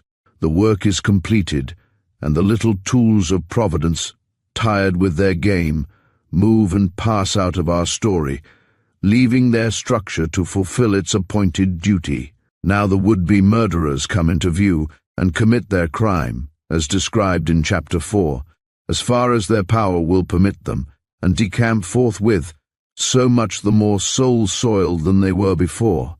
Instead, however, of Claude's body coming down upon the pavements with a fall of some 30 feet, as poor human ingenuity had intended, our young friend fell upon the yielding, unstable erection of cases, barrels, and the like, and was saved from serious injury, save that he received a severe shock and remained for a time unconscious from the combined effects of partial asphyxiation, for the overcoat still remained round his face. And a slight blow upon the back of the head he was really, but for a few bruises and cuts, little the worse for his adventure. Only a crash, followed by the brief tattoo of falling boxes, signalled the occurrence through the silent, still, dark air. The night watchman upon the premises, who alone heard the noise besides the two would-be assassins, awoke with a start, and had time to call down the curse of the immortal Jove upon them blank larrikins before he again fell into his well-earned and peaceful repose. By and by, the cool early morning harbour breezes arrive and aid nature to bring Claude back to the world and consciousness. Gradually, even before he is quite himself again, his arms, working on their own account, have freed themselves from the loosely tied line that has hitherto bound them together. He moves his head at last. The muffling overcoat falls partly off, and his strong lungs eagerly suck in their full supply of life, giving oxygen in a series of sob-like gasps. Consciousness dawns upon him, and he realizes his position and feels his bruises. It is some time, however, before he can move his limbs. He is so stiff, but he does at last, and sits up on the edge of a broken crate. All is silent. It is still dark, and he cannot at first make out where he is. One thing is certain: he must wait for more light ere he can make a move comfortably. Presently, with the instinct of a smoker, he feels for his pipe and matches, and solaces his lonely reflections by puffing peace-bringing but unseen clouds of fragrant smoke from his lips, and sits waiting for daylight to appear. A dead stillness is all around, broken only by the sound of a far-off steamboat's droning whistle from time to time, the rumble of a distant vehicle, or the occasional silver chiming hour bells from some clock tower close at hand. Looking upward from where he sits, Claude can see the dark mass of the viaduct standing out against the sky, and not knowing of the children's pyramid of boxes, for it had utterly collapsed after performing its appointed duty, wonders with a shudder how he could possibly have escaped as he has done. Why should these men have attempted to destroy him? His uncle's warning, which he now remembers in conjunction with his late experience, seems to show that some mystery attaches to the work he has to do, and that the late explorer had reason in telling him to travel incognito. He thinks of how nearly, through his own carelessness, he might have been now a shattered corpse. He pictures his mother's grief, and half-rising utters an exclamation of impatience against himself out loud. As he does so, he hears a slight noise near him, and becomes aware that he is not alone amongst the boxes, that, like the ruined sarcophagi of some Babylonian graveyard, are just visible piled around him. The soft, regular sound of snoring reaches his ears and comes from a corner close by. Claude listens for a few minutes and tries to guess what kind of animal is the cause of those tender nasal notes. He quickly determines that the midnight music does not proceed from the vibrating mucous membrane of a man, nor is it a drunken snore. It is either that of a woman or a child. But who is it sleeping out here tonight without roof cover, in this wealthy city? And why does she or it do so? A mixed feeling of curiosity and compassion makes him determined to solve the mystery. So, lighting a match, he painfully scrambles towards the sleeper, making as little noise as possible. His search is soon rewarded by finding a little ragged body curled up upon some paper packing in a corner. It is that of a small-limbed boy child of about 8 years, clothed in a torn, dirty linen shirt and ragged trousers, the latter innocent even of the traditional single brace of street Arabism. The little sleeper is resting face downwards, on his left side, and a thin little bare arm is hugging the dark matted coat of a well-fed puppy, which nestles close to the child's bosom. Claude gets but a brief sight of all this before another match is needed, the noise of striking which causes both the boy and dog to awake, the former putting up his arm, as if instinctively to ward off a blow, even before he quite opens his eyes. "Well, youngster, what are you doing here?" asks Claude, oblivious of the fact that the same question might with equal right have been put to himself. "Don't be afraid, I shan't hurt you." "I ain't a-doing a nothing, mister," whimpers the child, in a hoarse, dry tone. "Them star boys collared me ticket, and I'll get dollied if feyther cotched me back at home without a thick un for him. Well, jump up, youngster, and show me the way out of this place, and I'll get you another ticket," Claude says kindly, not knowing in the least what a ticket may be, or for the matter of that star boy's either. "I've lost my way here and," giving the boy a coin which that diminutive creature immediately put in his mouth, as the only safe pocket available, "and I hope you'll be able to sleep at home tomorrow night." "Oh, I'll show her the way, mister." Here the Arab made a noise like off, much after the style of a Red Indian's expression of surprise. "Guess you'd better not let old Sandy cotch you lightin' matches here," he continued in the same hoarse whisper, looking slyly at Claude out of the corners of his eyes as our hero strikes another light. Then taking the aforementioned shaggy-coated puppy carefully up and placing it in straddle-legged wonder upon his poor, thin, pointed shoulder, the little guide bobs away into the gloom, his bare feet moving quietly over the boxes, and his dirty shirt forming a sort of sartorial pillar of fire, leading the way out of the wilderness of the yard. Painfully and slowly Claude scrambles after the diminutive ghostly form in front of him, and at last finds himself once more in Liverpool Street. The boy stands there under a gas lamp, his pup in his arms, but edges off into the road, as if in suspicion of Claude, as the young man hobbles forward. "Now, youngster, could you get me a cab, do you think? If you're a minder, pup," the hoarse-voiced baby skeleton replies after hesitation for a minute, and then like a spirit he silently and suddenly disappears. Claude is glad to sit down on the curb, and has only waited a few moments when the well-known regular pulsation of an approaching policeman's walk is heard upon the viaduct. Presently the form of a splendidly built sub-inspector of city police, in forage cap and cloak, and holding a riding whip in his hand, appears and comes to a halt where Claude is seated. "What's up, mate?" asks a powerful but musical bass voice. Claude has had time to think what answer he will make in case of being questioned, and has decided that his would-be murderers had better go free for the time being, than let a police inquiry retard his search for his uncle's body, so turning his head a bit, he lets loose the first lie he has used since a boy at school. "I'm waiting for a cab, have sent a boy for it. I got knocked down by a cab or something an hour or two ago, maybe more, and have been sitting down in the yard there till just now." "You don't know who ran you down?" "Haven't the faintest notion. I'm not much hurt, and it was my own fault." "Ah, it was you then lighting matches just now in there?" "It was I. I found a boy sleeping in the yard, and have sent him for a cab." "Will he have far to go?" "To the town hall, sir." "Were there many boys camped in the yard?" "Only saw one. Said he had been robbed by star boys, whatever they may be, and was afraid to go home." "By the by, Inspector, if you're not in a hurry, may I ask you something about these youngsters one sees about the streets here?" Haven't had an opportunity before. I'm a stranger in Sydney. I think you have more street Arabs here, as we used to call them in England, than ever I remember seeing in London or any of our large towns at home. Well, sir, fact is, I can't spare much time now, but you can come round with me some night if you like.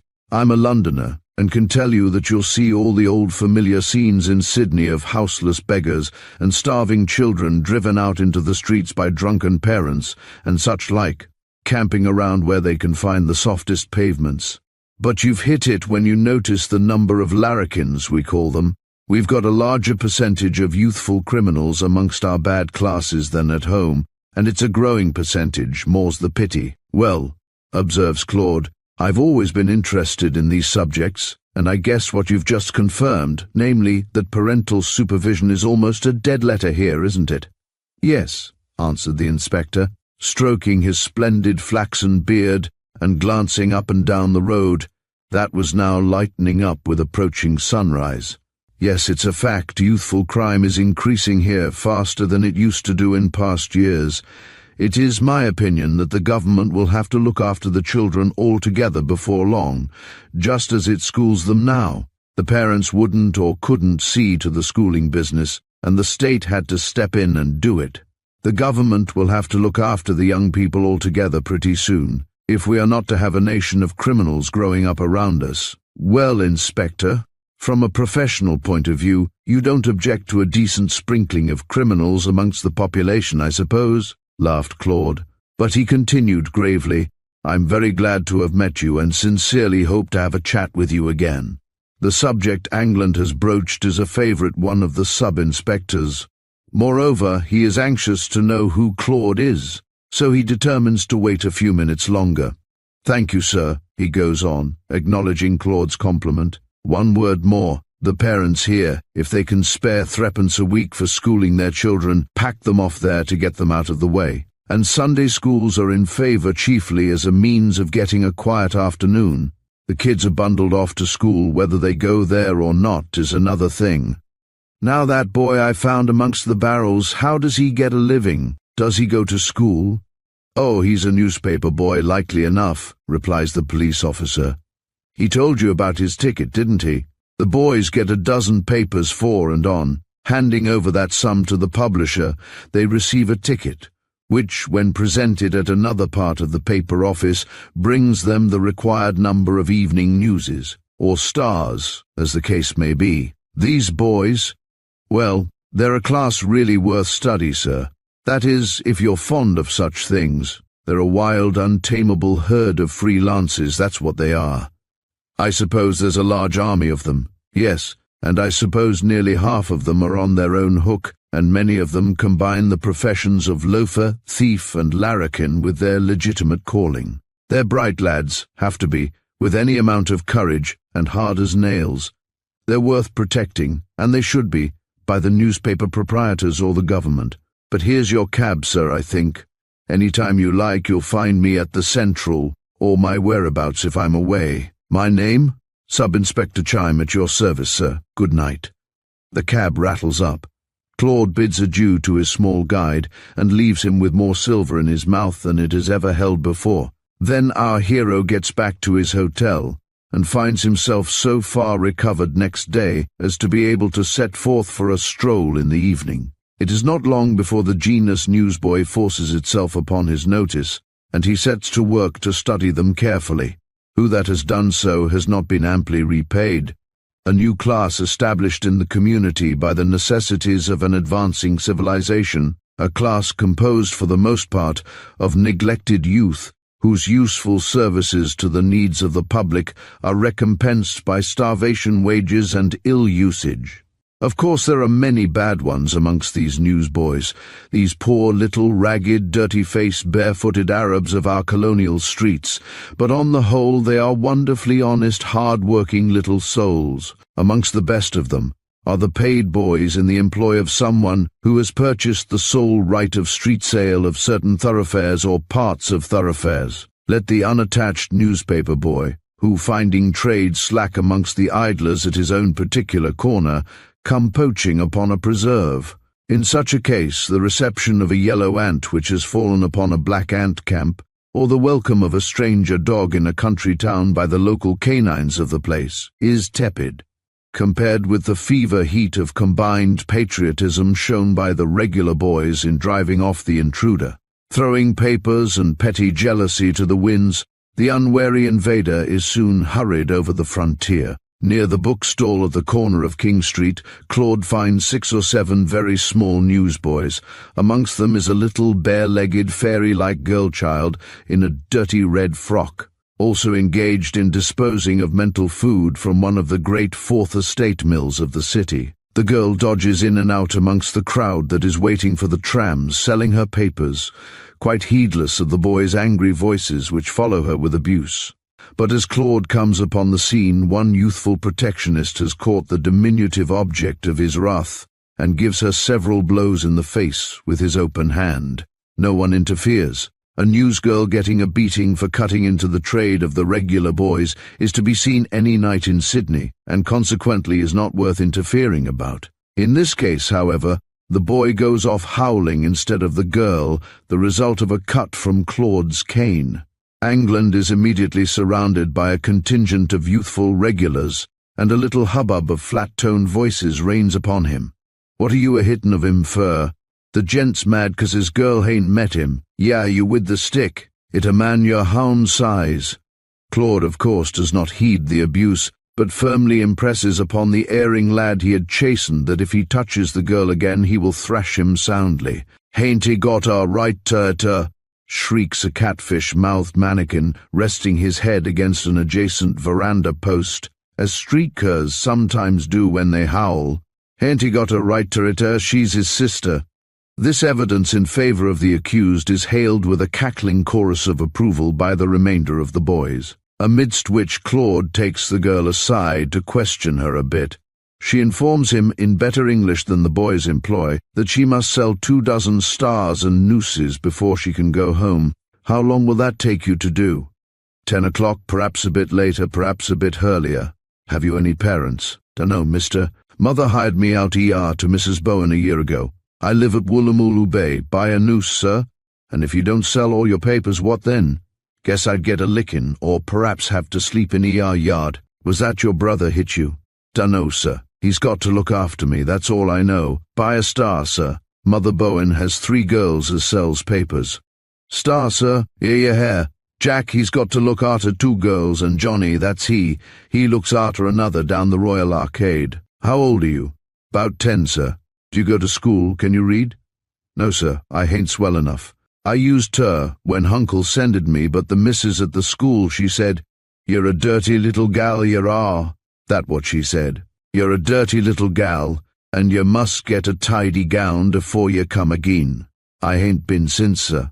"Buy a noose." "Of course I will." And Claude buys all her papers, straightway returning them to her. Then he walks down Elizabeth Street, and seeing 2 gruesome juveniles with large mouths and shockheads who are howling out, "Even noose! Even noose!" he gets them to come into a tea shop and have a feed. Seated at the clean white-topped table, Claude is glad to recognize one of the boys as his little friend in need of the night before, the motherly dark-eyed mistress of the tea shop, in reply to a question put to her, smiles kindly on the trio, and wagging her head slightly, with the air of knowing more than she cares to tell, says, "They know me well enough. Don't you, boys?" "Yes, missus," from both. "Do they come here for their meals, then?" asks Claude with surprise. "They're always coming in, sir, and saying, 'Missus, are you got a stale bun?' And sometimes they buy a cup of cocoa on a cold night." "Is that all they get to eat, do you think?" To the casual observer, the boys look as if food was a rarity rather than a regularly recurring feature in the day's landscape. "Well, sir, I sees a lot of them, and I don't think they get more than breakfast at home and a bun, or a stale roll during the afternoon, which they call supper, poor things. They lie long abed of a morning, I believe, and have their breakfast at 9:30 or 10. They're up so late, you know." The dark-eyed ministering female trots off, and Claude watches the dirty, smudged faces of his little guests as the rolls and sweet tea disappear. They eat but little, however, and that very slowly. Of the 2 boys only one, Claude's friend, possesses a hat, or rather the remnants of one.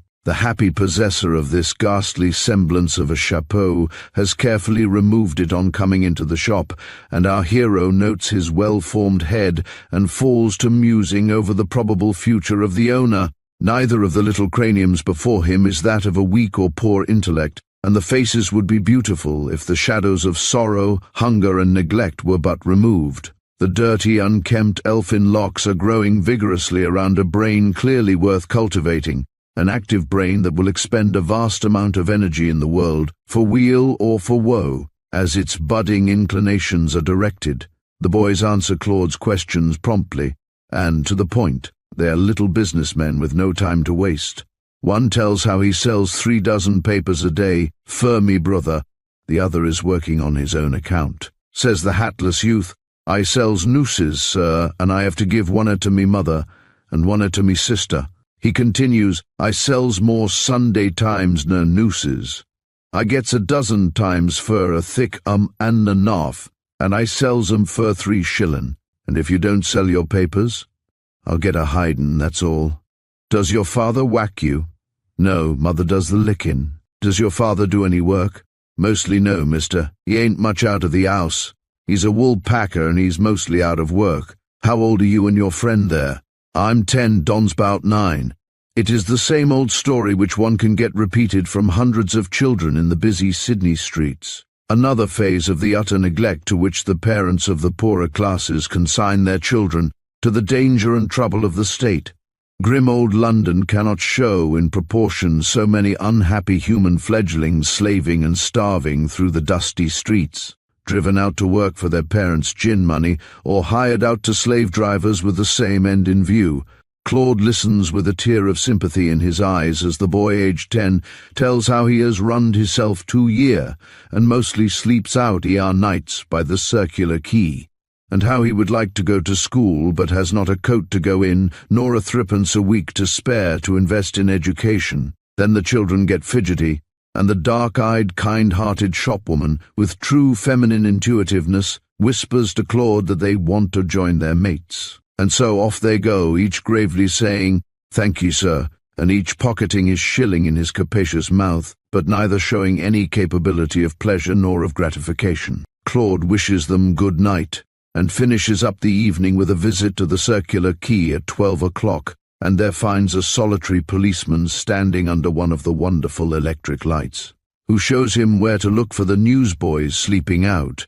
"But don't you go a-questioning of 'em, if you don't want to get mobbed by them blessed larrikins," was the constable's last good night. Not much hunting is required. Down amongst the cases, the barrels, the timber, and the great iron water pipes, Claude counts over 90 boys camping out. He wisely follows the policeman's advice, however, and does not disturb their slumbers, and goes home more puzzled with Sydney than ever. Chapter 7. Messrs. Windsor and Clinskeen. So shines a good deed in a naughty world. The firm of Messrs. Windsor and Clinskeen, mining and stock agents of Pitt Street, Sydney, is known as well, if not better, in outside wilds as even in Sydney. The establishment is one of those remarkable outcomes of Australian push and enterprise that are to be found in these colonies and nowhere else in the world. The office before us is the focusing point of 2 great fields of operations, mining and stock raising. In the ground glass case in the office, dedicated, as a black letter notice on the door informs us, to Mr. Clinskeen, the station business partner. A subtle brain is directing the business affairs of 50 large stations 1,000 miles away, comprising a total area of perhaps 50,000 square miles. Any hour of the day you may drop in at the office, and you are sure to find somebody from the far north closeted with the keen-eyed, courteous, military-looking old gentleman and his shorthand clerk in the little glass case aforesaid. Tall, slim, darkly bronzed men, in well-cut clothes and bepuggaried light felt hats, come there and drawl out their ideas about fats, stores, capital, artesian bores and the like, whiffing long cigars meanwhile, and everlastingly nipping from the decanter of 3 Star upon the table. One of these bowed out, perhaps the boss drover of a mob herd of fat cows, which has lately arrived from the north in Sydney, enters with his dirty rough cabbage tree hat in his hand. He has a jolly brown-red face and has come to get his accounts squared up. He is a bit breezy just now, for he has already begun to knock down his checks, spend his money, but he sobers up under the keen, no-nonsense glance of Mr. Klinskeen in little less than no time. He is not quite happy, to tell the truth, about these same accounts. Thoughts will enter his head about that beast that disappeared mysteriously about the time he had to wait with his cattle near Swindle's grog shanty at Parakelia Creek for 5 days, whilst his black boys tracked some of his pack horses that had wandered away. His mind is not quite easy either about his enormous butcher's bill, for Mr. Klinskeen knows something about the awkward mistakes that will arise sometimes with drovers in mixing up their own private grog account with the rations expenses list. However, he has got down with only a loss of 1.5% of his OB4s, and his business being soon dispatched to his satisfaction, he goes away as contented as may be. Due money lenders, hydraulic engineers, stock inspectors, patentees of earmarking machines come and go, and then more squatters. The flow of business through that little glass office is never ceasing. On the opposite side of the clerk's outside office is Mr. Winsley's special apartment. His claim, he calls it, for he it is that conducts the mining part of the affairs of the firm, and he is thoroughly professional in speech as well as action. Born a cousin Jack, a Cornishman, working for his living when 9 years old in the submarine levels of a great, rambling tin mine on the ragged seafront of the old land, educating himself by the light of flaring tallow dips, whilst the moisture of the mine walls fell upon his book, the noisy man-engine creaking mournfully by his side, and the sea roaring far up above his head, he has fought his way through life, and, by means of Australian goldfields and Cornish pluck, is now one of the wealthiest and most respected of Sydney's citizens. He does not see so many visitors in his little sanctuary as his business brother, Mr. Klinskeen, does over the way, but it is through his far-sightedness and practical knowledge of mining that the firm has amassed the capital that his partner can lend to such advantage to their run-holding clients. Mr. Windsor is sitting, as our curtain rises, at his paper-strewn table. He is a powerful-looking, squarely-built, elderly gentleman with magnificent, dark brown eyes and well-formed head covered with thick iron-grey hair. The expression of his face shows that much of the youthful fire remains, and although over 60 years of age, he is really younger in many respects than some of the town-bred 35-year-old clerks in his own office. By the side of the mining partner is an open iron deed box, from which he takes several pink-ribboned bundles of papers. He reads rapidly through some of them, glances at others, taking notes meanwhile, then, glancing at a clock upon the wall opposite, turns towards the corner of the room where his lady typewriter is seated and informs her, with a kindly smile, that he will not require her presence till 3 o'clock. Left to himself, he stretches himself, and letting his gold pince-nez fall upon his broad chest with a shake of his head, proceeds to fill and light his thinking pipe, as he calls it. "Disengaged, sir?" at this instant says a red-headed clerk, opening the door after first knocking on the glass. "Mr. Angland, sir." "Oh, how do you do, Angland? Come in, right to time to a minute.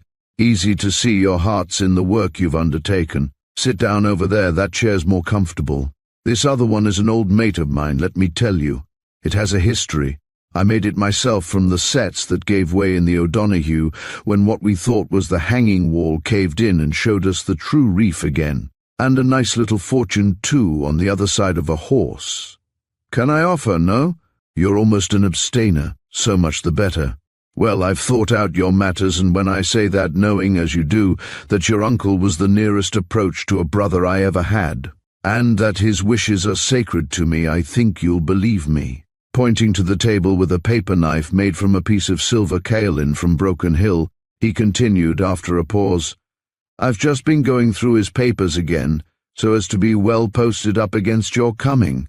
Now, to drive right into the subject, and perhaps you'd better not interrupt me till I clean up to go right ahead, I propose that you leave for the north at once. That you go to Cairns in company with a tough old practical miner that I'll introduce you to, a hatter, who knows a lot about that part of the coast range. You're not safe here, evidently. This little arch business the other night showed that, and almost teetotaler as you are, you may possibly be helped, nolens volens, to a drop too much, excuse the joke, that will leave you not worth panning out. It's no use your traveling under an assumed name now. You'll be watched, likely in any case, and I intend to hedge you round in a better and different way. You shall be a public character to a small extent. You shall go under the distinguished auspices of the Royal and Imperial Ethnological and Geological Society of Australasia.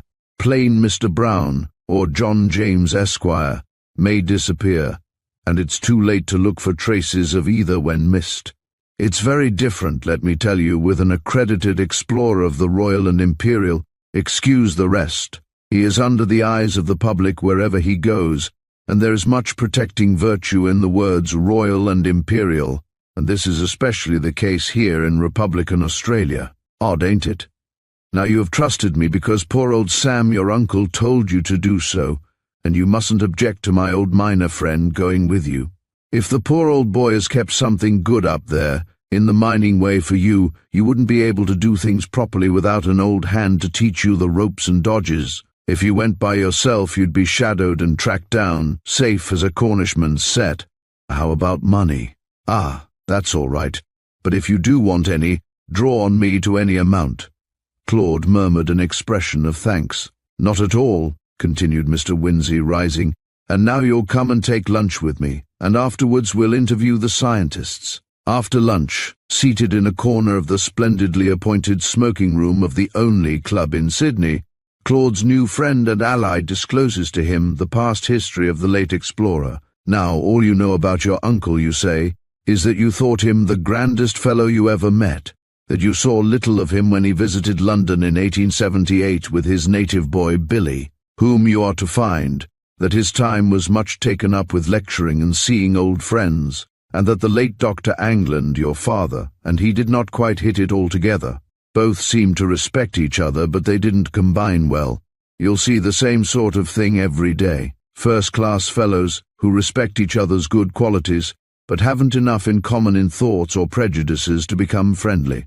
Will fence with each other in a friendly but stilted conversation, but won't amalgamate any more than sickened silver will with gold on a badly managed battery table. Well, the main reason of the antipathy, I suppose we must term it in this particular case, I'll explain. Have you a match?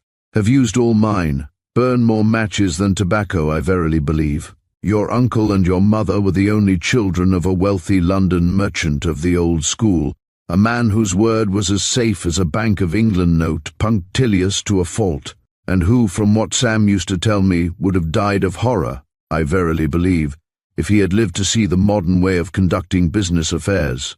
He was one of those straight-laced, horribly exact men of the last generation, one who never traded beyond his capital, and never owed a halfpenny. Old Mr. Dysart would have turned his only son out of his house, I believe, if he had found him borrowing sixpence on an IOU or promissory note. Sam was brought up on these lines and inherited all the best points of his father's character. He was, however, of a speculative turn. When he became a partner in his father's business, he developed a taste for big things, and at first rather startled the steady old clerks in the tumble-down offices in Fenchurch Street. I recollect his telling me how he took up the trade in maize from America, which commenced after the last Irish famine, and did splendidly. Things went on well, and the old gentleman and his aged clerks felt more confidence in Sam in regard to his speculations, the vastness of which often caused his father at first to storm at his son, and afterwards to admire him more than ever. Then bad years came, and Sam's Australian wheat connection drew him into various wild cat ventures in Queensland sugar plantations and gold mines, and before long the credit of the old established firm was in danger. He did not tell his father, and hoped to tide over the bad time, and anxiously searched for an opportunity to recover himself. With all this trouble on his shoulders, he was ever the same. He still could think, feel, and work for others. He was indeed, as you say, a grand fellow, As one of the great unpaid, he was exercising his official position of justice of the peace for some little country town near London where he lived, when a young girl was brought before him one day charged with being an immoral character and without means of support. She told a pitiful tale. She was from Australia, she said, having left all a year before to follow the fortunes of a young libertine who, as traveller for the soft goods firm by whom she was employed, had come in contact with and ruined her. He had been commissioned by his firm to buy for them in the chief manufacturing towns of England, and having been already seduced by him in Sydney, the girl had no alternative, or desire either, if you ask me, but to accompany him to Europe when he told her to do so. After a brief sojourn in London, he deserted her, gave her the slip, without money, friends, or much of a character, left helpless in the great city of a strange land, and afraid to write to her parents. She fell into the ranks of the wretched, necessary evils of the pavement. Now, instead of passing over this girl's story with an incredulous smile, as most JPs would have done, he communicated through his agents with the girl's parents. No, it was the girl's brother, a gold miner, and, paying her passage, packed her off back to Sydney again. The girl never reached home, but died on the voyage, of consumption, I think Sam said, contracted by the fearful life she had led in London. You'll see why I mention this matter by and by. Soon after this, Sam saw what he thought was at last a chance of winning back his losses. It proved a duffer. This, with other mining speculations, proved to be the straw to break the business back of the old firm. And, happy only in the thought that his father had been spared the shock and disgrace of the collapse by quietly dying beforehand, Sam Dysart left for Australia. To cure my wounds with the hair of the dog that bit me, he used to say, for he turned gold miner, and was pretty lucky all through. His sister, your lady mother, was engaged to be married to your father, young Dr. Angland, just about the time the final crash came. Although wooing your mother as an heiress worth £20,000 or more, his affection, with honour let it be remembered of him, his affection knew no change when he found her penniless. He must have been a very good fellow, but it appears that he had all along warned Sam of the risk he was running in dabbling in mining matters, and when the crash came rather crowed over Sam, I fancy. At any rate, a tremendous row ensued. Sam forbade his sister to marry the doctor. The doctor stuck to his colours, however, and the marriage took place, Sam being absent from the wedding. Then, just after you were born, I think, having wound up his affairs, Sam started for this country, promising his sister before he went that he would return her dowry to her with interest some day. A number of years afterwards, when Sam was my mate upon the West Coast diggings in New Zealand, a stranger arrived in the camp and came to our warehouse one night and asked if Mr. Dysart was at hand. You didn't hear many surnames on the camp, I can tell you, and Sam was generally known as Doctor from the surgical knowledge he possessed, and the fact of his being ever ready to nurse anybody who might be sick. The visitor turned out to be the brother of the girl Sam had tried to save. It appears that upon hearing of his sister's disgrace and death, he set to work and saved up his wages till he could go to England. There he traced out the girl's destroyer, and finding him, left him a helpless cripple for life. The avenger was arrested, and served a term of, I forget how many, years' imprisonment, to which he was sentenced by a judge who pointed out in the usual cold-blooded style that the girl had her remedy against her seducer, and that the law did not recognize the righteousness of a brother's anger against the destroyer of his only sister. But the object of this long yarn, which has apparently not bored you so much as it has tired me, is that the faithful brother, I forget his name now, Solemn Jim the boys used to call him, Jim met with an accident a few months after he found Sam, and on his deathbed told your uncle some cock-and-bull yarn of a regular bonanza of a gold-bearing reef situated somewhere in the Queensland desert country. It was the belief in this imagined second Mount Morgan, the outcome of a feverish imagination and a wish to repay your uncle for his goodness to the sister, and nothing more, I verily believe. It was this that kept Sam flying round the country like a Cooper's Creek Brumby wild horse of late years, for he did not know the exact spot to look for his gold mine in. as Jim had turned up his toes in the middle of the directions how to find the reef. "Do you know what the directions were, Mr. Wins?" asks Claude. "Nothing about it save that the reef was firmly believed in by your uncle, and he expected of late to find it on the Great Coast Range in northern Queensland. Now I've told you all I know. My pump of recollection sucks, as the engineers say. No more to be had of personal reminiscences, but I've still one thing to add. Had almost forgotten it, although to my mind most important of the lot. I've reason to believe that, contrary to his usual custom, your uncle has either invested in some large speculation up north, or has loaned a considerable amount to someone. I say contrary to his usual custom, for he did not inform me of it. It strikes me that this is the secret of his calling you to his grave. Now, as I am appointed sole executor under his will, which will have to be proved upon your return, it is part of my duties to find out what has become of the missing money. The singular silence upon this point maintained by him is odd, but I think that your friend of the Royal, who took you to see the rink so obligingly, but who carelessly dropped you on the way, could point out the answer to what we want to get at." The two men rise to go, and soon they are crossing Hunter Street on their way to the rooms, or rather room, of the Royal and Imperial E. and GS of a Claude, so far from feeling inclined to murmur, "Ich bin langweilig," as an illustrious person did on a similar occasion, at the loquacity of the old gentleman at his side, has been intensely interested in all he has heard. The evident affection also the narrator had for the memory of the best points in the character of his old chum Sam reflected Mr. Wins's own goodness in its expression, and the young man respects him accordingly, and is ready to follow his directions. Our friends arrive at the Society's room, and on the way the mining agent has sketched its history for Claude's benefit.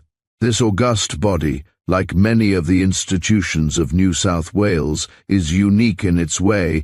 It belongs to a class of scientific associations whose parallel is to be found nowhere outside the Australian colonies. To understand the Society's present position, one must be aware that the most prominent trait of the practical, pushing, nervous brains that are rolling Australia's old chariot along is the instinctive readiness with which any object likely to facilitate the upward march of the individual is seized and made use of, to be thrown aside when it has served the purpose of the climber.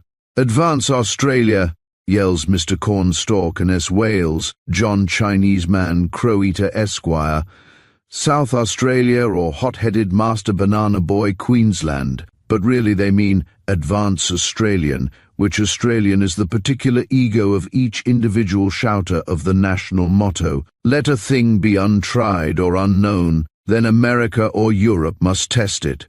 It will hardly have a chance in Australia of a fair trial, but once an idea has proved itself a good one, an invention has been found labor-saving, an actor has crowded the houses of New York or London, and the hero worshippers of Sydney and Melbourne become frantically enthusiastic over the new matter, man, or thought brought to their notice. It was through this latter kind of forcing growth that the humbly useful Plain Geological Society, no Royal and Imperial then of Sydney, which was originally composed of real lovers of science, suddenly burst into the green-leafed glory of public recognition, with a real live governor of the colony as patron. Science is a tender plant in many respects, and requires plenty of room in which to expand and throw out its ever-increasing tendrils. You cannot assist it by tying its budding branches to the regal fence with ribbons and parchment charters. Indeed, the healthful circulation of the life-giving chlorophyll is dependent on freedom. Second only in harmfulness to the dank shadows of the church is the hot blaze of imperial glories on the tender shootlets. Science is impatient of both. About 1884, great public interest was awakened by an attempt of the man of blood and iron to annex the whole island of New Guinea. Germany's chancellor for once in his life made a mistake. He had calculated upon the surprise, supine, peace-at-any-price restfulness of the English colonial secretary, but he was frustrated by the prompt pluck of the Premier of the Queensland Ministry, Sir Thomas McIlwraith.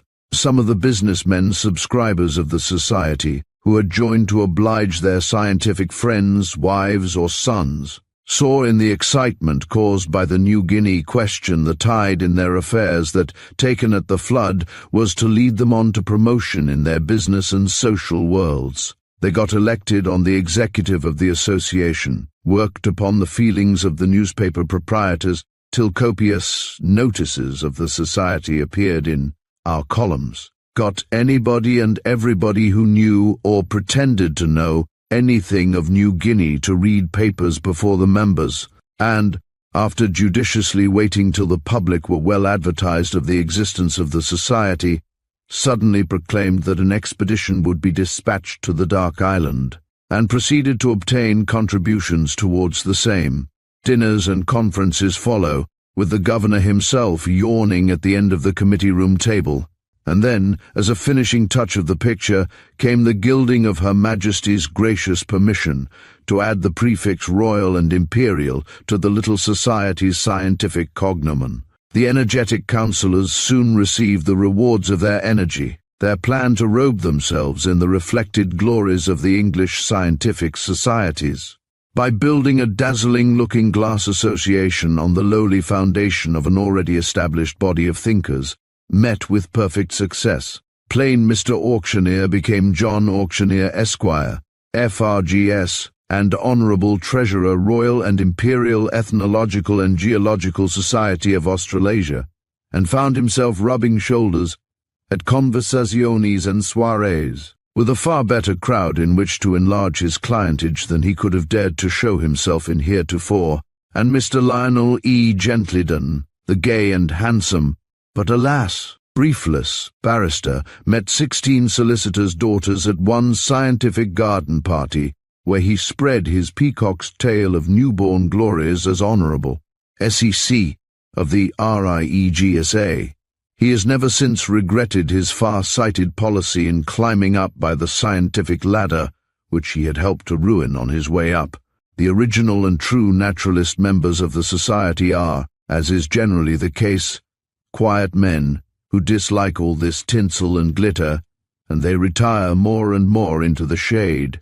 The New Guinea expedition goes. The brave explorers employed find their provisions composed of damaged and unsaleable articles got rid of by advertising firms, whose names appear before the public as donators to the expedition fund. Even the steam launch, which must be their home for many months, has long been condemned as useless by her owners, and is obtained for the society at an enormous sum per month, through the kindness of one of the shipping agent members of the council. The expedition returns, scientifically successful in spite of all the disadvantages of jobbery and bad management, and the round of dinners, speech-making and festivities is begun again. Meanwhile, the unhappy explorers, several of whom are quite incapacitated by sickness and the hardships they have undergone, wait in vain for their wages for months. When it is discovered that the society is financially ruined, the businessmen have sucked what they wanted out of the association, and now the older members come forward and are trying to rejuvenate the dried husk when Claude is first introduced to their notice by Mr. Windsor.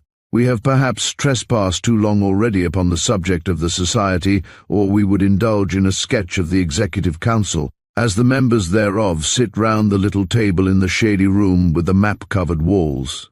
Suffice it, however, to say that the genial old mining agent, having long been a member of the society, briefly introduces Claude. He points out that he is a scientifically inclined young man, who is about to visit on business some property of his in central northern Queensland, and that Mr. England is willing to collect information and data upon such subjects as the Council may suggest, without cost to the Society, in return for being accredited as its representative.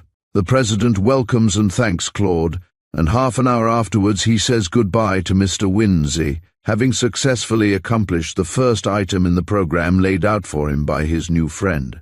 Claude feels light-hearted and is intensely interested in the work before him, and he proceeds to make a few purchases of such scientific instruments as he may require in his new role of explorer, a couple of aneroids, maximum and minimum thermometers, and the like. Then he sends word from a messenger boy office for his little friend of the Arches to be ready to start with him next day, for England has taken his little guide of the arches under his wing entirely. Don's parents have readily agreed to part with him to Claude upon receiving a few greasy, crumpled pieces of paper issued by a local bank, and so altered has the child become in the last few days that the old expression, "his own mother wouldn't know him," would have actually been the case had that bedraggled, whiskey-sodden lady taken the trouble to go and look at him. The general cleaning and refitting the youngster has undergone by Claude's orders have so changed him that even our hero can hardly believe that his little henchman is the same child that piloted him out of the railway yard. By the advice of Mr. Inspector Chime, Don has been placed under police supervision, namely at the home of a suburban constable, and here, in a week, by the motherly care of Mrs. Peeler, he has developed into a bright, good-looking little fellow, with an intense desire to become a policeman and a large capacity for food. His pup has improved with its master, and now shows, the matted coat being treated with carbolic soap, all the points of a well-bred brown retriever. For Claude has wisely arranged that the development of the child's good qualities should suffer no arrest, even for an instant, by being separated from the only object he has as yet learned to show unselfish kindness to. Chapter 8. The Bloody Skirt of Settlement. I had always heard the Indian North American spoken of as a revengeful, bloodthirsty man. To find him a man capable of feelings and affections, with a heart open to the wants and responsive to the ties of social life, was amazing. From the memoirs of Henry R. Schoolcraft, the hero explorer of Garden of the West fame, for the purposes of our narrative we must turn back in our portfolio of Australian reminiscences and present to our readers a sketch of an event that took place 16 years previous to the date of the commencement of our story. An August evening is sealing up in long red rows of clouds another day of the year of 1873. The scene before us is the heart of the weird Never Never Land, so called by the earliest pioneers from the small chance they anticipated, on reaching it, of ever being able to return to southern civilization. 800 miles in a direct line northwest from Sydney on the seaboard, and over 1,500 miles by the dreary ways a traveller must follow, the sand hills, clay paws, and low sandstone prominences of the district, now called the country of the Upper Mulligan, was still a terra incognita to Europeans on the aforementioned evening. It is true those ill-fated heroes Burke and Wills had passed through it 12 years before, but, poor fellows, they were hurrying southwards for the relief that came too late, and had no time to take much notice of the country. Night is coming on, with that gloamingless presumption that is mentioned as one of the oddities of the new land by most new chum visitors to tropic Australia, in their epistolary offerings to friends in the old country. The crimson clouds just above the horizon flash out brighter than before as the sun sinks its lower edge behind the dim grey-blue line of dreary sandhills. The earth grows darker suddenly, and the bosom of the piece of water in the foreground is leaden fringed with graceful lignum bushes, and backed by a picturesque outline of broken sandstone cliffs, becomes lighter by contrast as all else merges into purple shadows. Native companions, a large kind of crane, croak hoarsely high overhead as they follow the sun westward across the violet expanse of sky to their feeding grounds by the salt lakes. Large buzzards, called turkeys by the Australian settlers, come out to wrangle over grubs by the water's side. Mosquitoes rise in shrill-voiced murmuring clouds to address the night-feeding fauna of the locality. Vice swarms of persistent houseflies retired, the latter having now festooned themselves in countless myriads upon the zigzag branches of the giddier scrub around. Dingoes are slinking by, like the guilty shadows of departed thieves, to the dark, slippery mud pools where the overflow of the waterhole, a small lake left in an intermittent river's bed, has formed a broken, snake-haunted swamp, and all the life of the half-desert country around this part of the Parapee, now Mulligan River, gathers to enjoy the moisture, the comparative coolness, and the food-producing qualities of this Australian oasis. Westward across the dreary salt pans, were we to follow the pelicans and native companions in their evening flight, we should find bitter lakes with dazzling fringes of snowy salt and strange, and, according to native legend, Cunmarie haunted. Mound Springs. There, also, in the neighborhood of the Rocky Nalan, Agie Creek and sandlocked Etabuka, we may find the wondrous pitchery plant of the poisonous order of, growing here and nowhere else in Australia at the time we write of.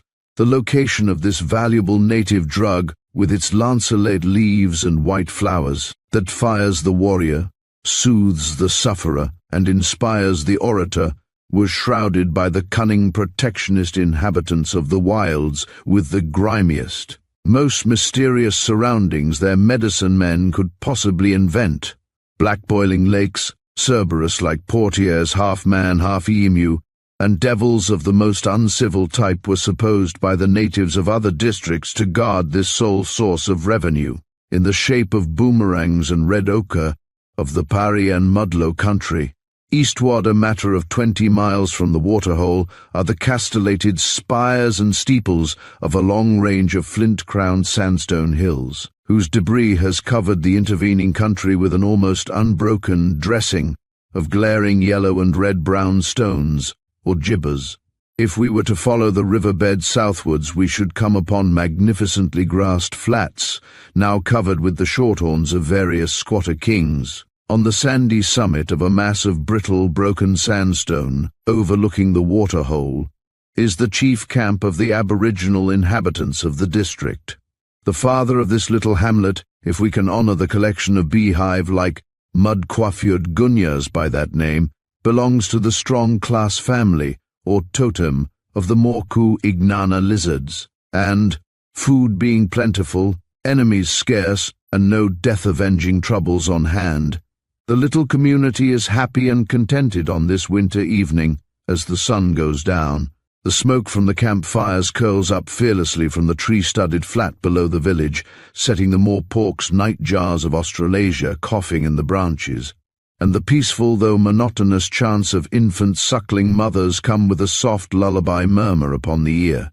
There is something very soothing about these native Yikawima, literally milk songs, although we have heard them facetiously likened to the buzz of a meat-tin imprisoned blowfly. But anyhow, their effect on a quiet evening like this is perfectly in sympathy with the spirit of the surroundings. Presently, some 20 male natives, naked almost as the day they were born, collect round one of the fires, and proceed to discuss the merits of sundry lizards, fish, and bandicoot, which have been roasted on the embers. The menu also includes 2 varieties of potato-like roots, Kylabra, a rather rare climbing plant, and that yellow-flowered prati of the interior, Tintina. The women sit patiently waiting for their turn to come, each watching her particular lord, much as a brown-eyed collie does his master, but scarcely ever ceasing their droning song. Now and then their patience is rewarded by a morsel being flung to them, and by, at a few words from the village father, there is no real chief in these truly socialistic circles. The men gather round him to hold a consultation of some importance, the ladies immediately proceeding to do justice to what remains of the dinner. The men now gathered round the white-haired old native are mostly athletic-looking fellows, whose dark, naked skins, freshly polished with the fragrant fat, to an aboriginal's olfactory ideas of the ignana, shine in the firelight like the dark oaken carvings of saints in an Antwerp cathedral during midnight mass. The younger men and the boys, who keep at a respectful distance, and have eaten their meal apart from the fully initiated males, are far from bad-looking as a rule. Ceaseless fun and joking, with occasional tale-telling, is going on amongst the youths, and presently they skip off into the shadows of the Whirlies' huts on the hill, where one of their number tells the oft-repeated native yarn of the crow and the parula pigeon, amidst the shrieks of laughter of his delighted audience as they open their white ivory jaws in merriment at his imitations, of the car, of the feathered rascal of the story. The middle-aged men have the usual distinctive characteristics of all Australian aborigines: the slightly made calfless leg, the brilliantly expressive yet bloodshot eyes, the short, flat, tip-tilted nose and strongly emphasized corrugator muscles of the forehead. They wear their hair generally in a matted collection of wiry curls, cut so as to fall round their heads in the modern high art fashion. But some, having need of materials for fishing net and line making, are cultivating their locks into cone-shaped elevations by means of bands of grass. All of them stalk rather than walk as they move about with long, from-the-hip strides that remind one of Harry Furness's caricatures of Irving. And what is particularly noticeable is that the hunted thief look one nearly always sees on the face of the average station boy squatter's aboriginal servant is absent. What does the father of my mother's sister, Pirup, the clever sandpiper, think of these warnings, chants one of the men, addressing the grey-haired patriarch, who sits a little apart from the rest, all being now squatting on their hams around the fire. Shaldeda Reri, of the duck-haunted Bindiaka waterhole, tell us once more of the strangers he saw, so that all may hear? Only 2 of the men have yet heard the important news brought by their red ochre trader on his return home an hour before, so with the eagerness of children they wait open-eyed for the sage's answer. Gazing heavenwards, where the stars are fast appearing at their brightest, the old man sits blinking his cunning old whiteless eyes, without apparently having heard the question. Upon his shriveled old monkey-like features, lit by the fitful dancing glare of the flames, nature has written a long history of privations, of weary trackings and watchings, and of savage battles. Yet there is something decidedly picturesque about him, and even admirable, for there is a certain air of dignity, command, and superior knowledge that makes itself manifest in all his movements. After a somewhat lengthy silence, broken only by the laughter of the boys and the distant musical howling of far-off dingoes, the old man turns his head towards a young man wearing the uchu, or string of barter, and murmurs, "Yathamaro, you may speak." All the men present are busy plaiting hair, scraping the thigh bones of emus for dagger-making and the like, but they cease their work as their trader, who has the distinctive red ochre marks upon his body that show his profession, begins to speak. 3 are the moons that have broken, as the Nair lake shells break upon the wave-beaten shore, since I departed for the land of the Diary, for the land of the Yarawaka. The sun is hot. The birds fly only in the shade. After 2 days, water is needed by the man who carries a weight. The speaker proceeds in a roundabout way to notify to his hearers that, partly through want of water and partly by fear, he had not cared to follow up a certain discovery he had made of approaching strangers. They travelled slowly, he continued, gesticulating and glancing round as his growing excitement fired the faces of his audience with reflected interest. Their heads were ornamented with the white munga waru of mourning, but worn differently to ours. Their skin is covered with hair like the thulka native rodent, and they carry the fire sticks of the southern people in their hands. Their women are large as sand hills and bent double with the weight of their loading, their black hair sweeping the sand and their resemblance to emus in the distance being great.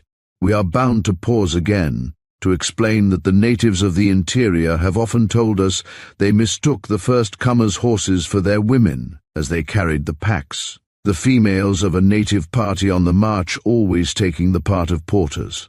This will explain the ochre trader's error. A general conversation follows for a time, when the red-marked native cries, "Listen, I have learned a new Wonka song," then commencing to mark time with his nodding head and tapping an accompaniment with 2 carved boomerangs, he commences to chant the following verse. "Puramana, O poor fellows, orotoratona, cooking. In the embers' savoury morsels came the strangers, plukman hollow bum bum." An impromptu chorus here came in from all the men present of "Paramana, O poor fellows, bum bum." With the ready appreciation of Australian Aboriginals, all those present took in immediately the significance of the above words, and saw in them the singer's wish to warn his brethren that the approaching strangers were of the same kind as those mentioned in his song. As, however, the difficulty of true translation and the obscureness of the meaning may puzzle our white readers and prevent them culling the poet's idea, we will explain that the trader had, in these terse lines, pictured how some poor black fellows, having obtained some savoury morsels, were cooking the same over the fire, when the dreaded strangers surrounded and destroyed them by means of smoke emitting fire sticks. That made a great noise, the imitation of which formed the chorus of the song, Bum, Bum. There is a cessation of the song, and a feeling of insecurity saddens each face, for it is only before whites and the natives of other and possibly hostile districts that the stolid, expressionless physiognomy, sometimes mentioned as characteristic of the American Indian, is seen in Australian Aborigines. The old man has taken a plug of a tobacco-like compound from behind his ear and is chewing it, growing excited meanwhile. He is seeking for inspiration from a sort of hashish, formed of the dried and powdered leaves of the pituri mixed with the ashes of the Montera plant. The author of the didactic dialogues of Thebes, the old-world expounder of some of the theories of modern psychology, if he could revisit the earth and wend his way to Central Australia, would there find some of his ideas, or rather the ghostly semblance of them, passable as religious coinage amongst the old men of the tribes? Grand old Sebes taught that man had a sort of life of apprenticeship before he entered upon this world's stage, and could, if pure of heart, sometimes take counsel in times of perplexity by looking backward into his sinless anterior existence. One of the virtues that the native drug pituri is supposed to possess when used by the old men is the opening up of this past life, giving them the power and perquisites of seers. To return to the old man and the camp, all the men watch him, waiting for him to speak. The boys, meanwhile, having tired of storytelling, are playing at Baringaroo over a large fire they have started. This game is performed with boat, like toys formed out of the leaf of the aluja, warmed and pinched into shape, flung upwards with a sharp twirl, imparted to it with the first and second fingers, concave side downwards, over the blazing fire. The plaything mounts with the draught, spinning rapidly, till it meets the cooler air, when it descends, only to mount again, still whirling in hawk-like circles. Shouts of applause reward the player whose toy keeps longest on the wing. "Let the big fire be extinguished," comes the word of command from the old man, uttered in a low voice. Then the speaker rises, and stretching out his arms towards the west, with the saliva caused by the chewing process running from his mouth upon his white beard and tawny chest, he commences to speak. The boys' fire has been quickly subdued, and men, women, and children watch the figure of their guide, philosopher, and friend. Slowly, at first, come the words, the old man's voice growing louder and more excited towards the end of his speech, which is a kind of address to his patron, or birth star, in this case that of the evening, or lizard's eye. Amatharukuru, star of approaching night, Kawa thou risest, Dilchi Waruna, from the sun's camping place. Bunkunana Bulo, thy shining head ornamented with gypsum, is slowly ascending, o'er Wairi, the sand hills. Omin Thiamo, remain and tell us, Pururi, what see you Uyalala beneath you? The red ochre hunters Wulkapuri, the braves who have carried Muruli, the red ochre. Hither, Wulhrina, are fearsome. Here the men and women burst in with a chorus of one word, dwelling on the last two syllables. Morochapuna, we are groping in the dark. The old singer continues, quiet is Watharakuna, the south wind, but Jnapukuta, the noise of the waters reaches us. The Koningshteri, the noisy gnats, Chaudachanduna Kuriunia, are whispering over the spinifex spiny grass. Chorus, Murakyapuna, thou dancest as Kintalo, the shrimp, as o'er Kulri, the salt lake, thou risest. Kuta, the waves, Kulkamuna, dance round you. Apuna, Apuna, bathing thy face. Moriami Mungarina, farewell, thou silent one. Mungamaro Mungara, let my soul speak. Chorus, Mungamaro Mungara. As the last vibrations of the chorus die away, the aged vocalist suddenly turns and, filled with the spirit of prophecy, cries aloud in a different tone of voice, "The strangers are coming," and then proceeds to march rapidly up and down beneath the walk trees, his limbs quivering with excitement, and his staring eyeballs almost flashing with the wild madness of intoxication. "I hear them crush the Yedade with their feet," he howls. "No more shall our women gather the food seed of." Then stopping and raising his arms, he continues in a lower tone, High above my head soars the hawk Kerekon, laughing as he smells the slaughter, then mournfully as he goes on with his promenade, no more shall the emu seek the Nunyakaru for its young ones. Both the Yeraga and Galga will disappear from the land. What does Tunka the crayfish whisper in the waters of Paliu? Why does Mole La the crab cry, Kawa, come here, Kawa, come hither? The old man goes on marching and gesticulating as he continues his prophetic lament, and the frightened boys huddling together near the women have ceased to laugh and can hardly breathe with terror. The mothers hug their fat little offspring closer to their breasts, and dismay is pictured on all faces save that of the travelled bearer of the dreadful news. He had already owned to feeling timid, when 2 days since he found himself alone in the proximity of the dreaded white-faced devils from the south, of whose cruelty and far-reaching lightnings he had heard account on his travels. But he is with his friends and brethren now, he thinks, and besides, the newcomers will not arrive at the village yet a while, perhaps not at all. The white-faced ones were not always victorious either. He had heard of a party of them, who had been on a slave-making expedition, being attacked and their prisoners rescued at Congabula Creek to the southeast. Tomorrow the signal fires could be lighted, and the whole tribe collected for a grand consultation upon the subject of the invaders. 300 braves could surely defy the handful of approaching Purdy locusts.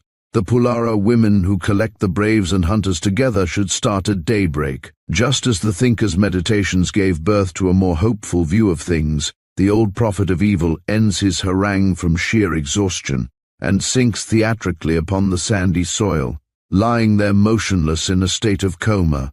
Nearly every emergency produces its hero.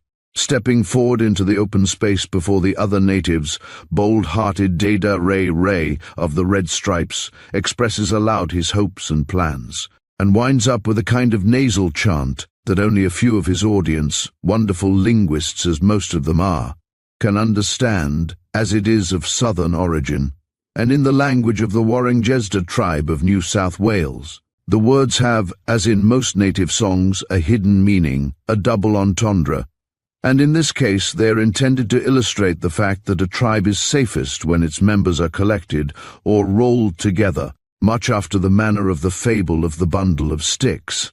The song sung and explained has a visibly cheering effect upon all. At the risk of being tiresome, we place the words before our readers with a fair translation of it. As another example of Australian Aboriginal poetry, Chulyu Wilinu, Wala Nore Chile Binue Ajna, Kinunea Gnure Gia Chieba Agnutata. Chorus, Kiregire Lia Jine.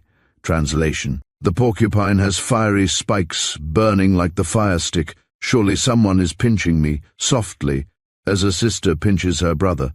But I am safe, safe beyond danger. Grinning, grinning, grinning are my teeth. The men now begin to discuss the matter in hand in a low voice, the old patriarch still lying upon the ground meanwhile, and a strange, wild group they form in the firelight, as they squat round in various attitudes. The women and boys now retire to the hut-crowned hill above the river flat.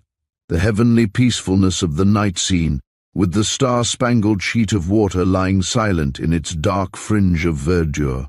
The purple dome above, pierced with the golden eyes of native deities, and the tremulous cries of various night-prowling birds and beasts, softened and sweetened by distance. All seems in curious contrast to the anxious faces of the little community. A woman wearing the bilpa forehead ornament of kangaroo teeth is sitting at the door of one of the gunyahs on the hill, with a child in her arms. The hut, which is exactly like all the others in the group, and for the matter of that all within 200 or 300 miles, is built of sticks which have been stuck into the ground at the radius of a common centre and then bent over so as to form an egg-shaped cage which is substantially thatched on top and sides with herbage and mud. The door, on opening, faces the least windy quarter, namely the north. Reclining against the portal is the satin-skinned native mother, who, dark as night, has the beautiful eyes, teeth, and hair of her race.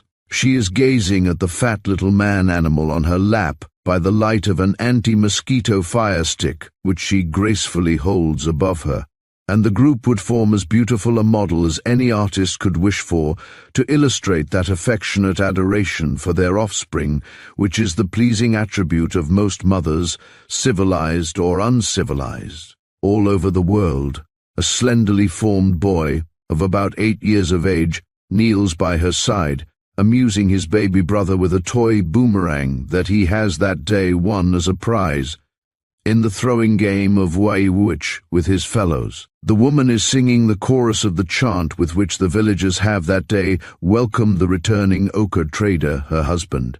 Mulka a wara a yungara a undu o oya piliei mulka a anjini kurikira a aya. Translation: put color in the bags, close it all round, and make the netted bag all the colors of the rainbow.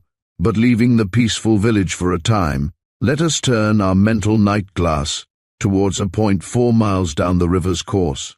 Here the stream, having left the rocky sandstone country, rushes its spasmodically flowing waters from time to time between banks of alluvial mud. A rank growth of various herbs, rushes, and fair-sized gum trees has arisen here from the rich soil, whose fertile juices are more often replenished by the river than that farther afield. It is very dark below the branches, but if the meagre starlight could struggle in sufficient quantity between the pointed leaves, we should be able to see upon the water's brim a strange mark in these solitudes, the footprint of a horse's hoof, the first of its kind that has ever refreshed its parched and grateful throat in the little billabong before us. The ochre hunter was in error when he calculated the speed at which the strangers were approaching his village. He had seen only the pack train, which was proceeding leisurely to Palio Waterhole. The invaders were squatter explorers pushing northwards in the van of that great red wave of European enterprise that, set in motion by the land fever of the 70s, burst with a cruel and unbridled rush over the native lands lying north of the Cooper and Diamantina rivers. Delighted with the Mitchell grass and saltbush country which the party had discovered a few days before, 4 of their number were now making a flying trip round in order to ascertain the extent of the good country. Hearing from their trained native scouts of the village on the rocky waterhole, they have decided to disperse the dwellers therein after the usual fashion that still obtains in Australia when land belonging to and inhabited by the weaker aboriginal race is being taken up. A consultation is being held by the 4 whites in the shadow of a group of native plum trees. The 2 scouts, both armed with Snyder carbines, stand close by and answer the questions put to them from time to time in the strange pidgin English taught them by their masters. Each carries a tomahawk in the cartridge belt that, fastened round his dark, oily waist, forms his only article of clothing. Well, it's too dashed early to go near them beggars yet by least 3 hours, says one of the white men at last. And yet, he adds to himself, it's risky not to get the job done, for if that blank Englishman got scent of what I'm really after and pushing up here, he'd try his best to let the black devils escape.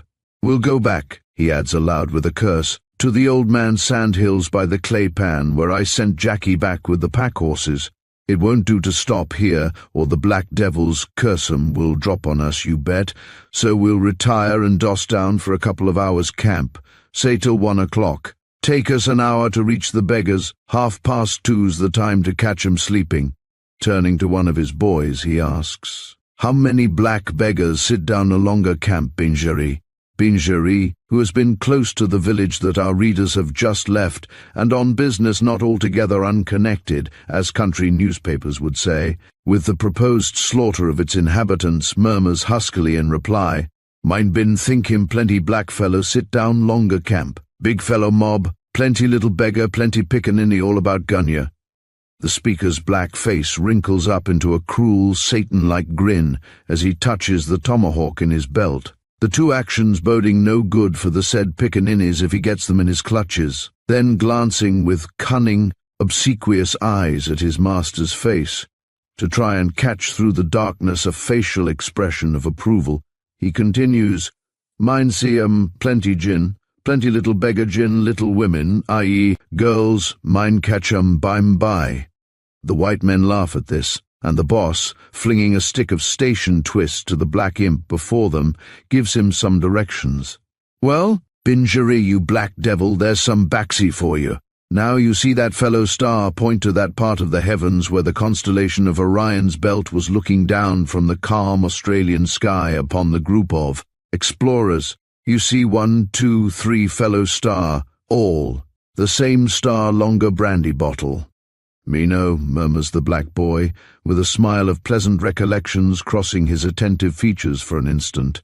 White, fellow go alonger gunyas. When 3 fellow star catch 'em that fellow branch. Big fellow hoot then, eh? You, black limb of Satan, you, the black boy. All aboriginal male servants of Australians are called boys, regardless of the age to which they have attained. Regards the overhanging branch, and mentally gauging the time it will take for the stars indicated to reach it on their track westward hoe across. The heavens grunts me no and slinks off as noiselessly as a cat after sparrows, and presently reappears with another attendant sprite, both of them being mounted on wiry little horses, and leading the steeds of the rest of the party. Now, Jim, says the man who has previously spoken to one of the others, as they ride over the sound-deadening sand, we'll have a camp for a couple of hours, and then we'll proceed to give these cursed black individuals something to let 'em know we're not to be trifled with. Curse. Their black hides, I've tried kindness and I've tried the other thing, but curse me if it ain't less trouble to clear 'em off first thing. I've always found it so instead of having to shoot 'em in compartments afterwards. He laughs a short, hard hack, hack, as he finishes, to which his companion responds with, My troubles about shooting of 'em hither way, curse their livers, all in the day's work, safe. To light up yet, Captain? Not yet, replies the boss. Round the sandhill it'll be all right. And soon the party emerging from the brushwood where a dark spinifex-covered sandhill overhangs an empty waterhole.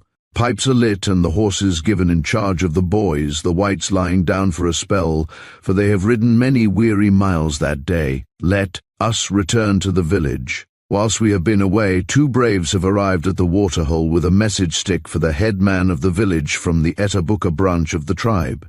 This curious means of communication consists of a piece of wood about 5 inches long, the half of a split length of a small branch.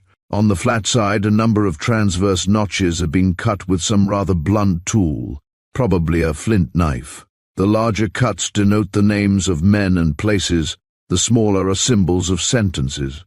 The message, which is soon read, is to the effect that Etabuka people have seen the white strangers whose approach has alarmed the Paray side villagers, and finishes by proposing a meeting of the clans for the next day. A reply message is determined on, manufactured, and dispatched by the trusty runners, who start homewards with rapid feet, happy in the possession of a small piece of ochre each, with which they intend to beautify themselves at the full dress meeting to be held. The thought of combination and safety on the morrow now sends the villagers, tired with the excitement of late events, to their gunyas on the hill, and soon slumbering they do not see the fateful fall of myriads of Dichikuma Worku shooting stars that takes place at 1 o'clock. Deda Ray Ray is restless, however, in his smoke-filled whirly, and half awake, dreams he is on one of his distant expeditions, and that the southern night owl is screeching to its mate. As it flits past him on its ghostly wings, suddenly he wakes. He listens, with upraised head. Yes, there is no mistaking it. The cry he heard in his dreams comes to his ears once more. Creak E-Y, creak E-Y, this time from the back of the hill. It is answered by a somewhat similar call from the waterhole below. A southern bird up here, and 2 of them.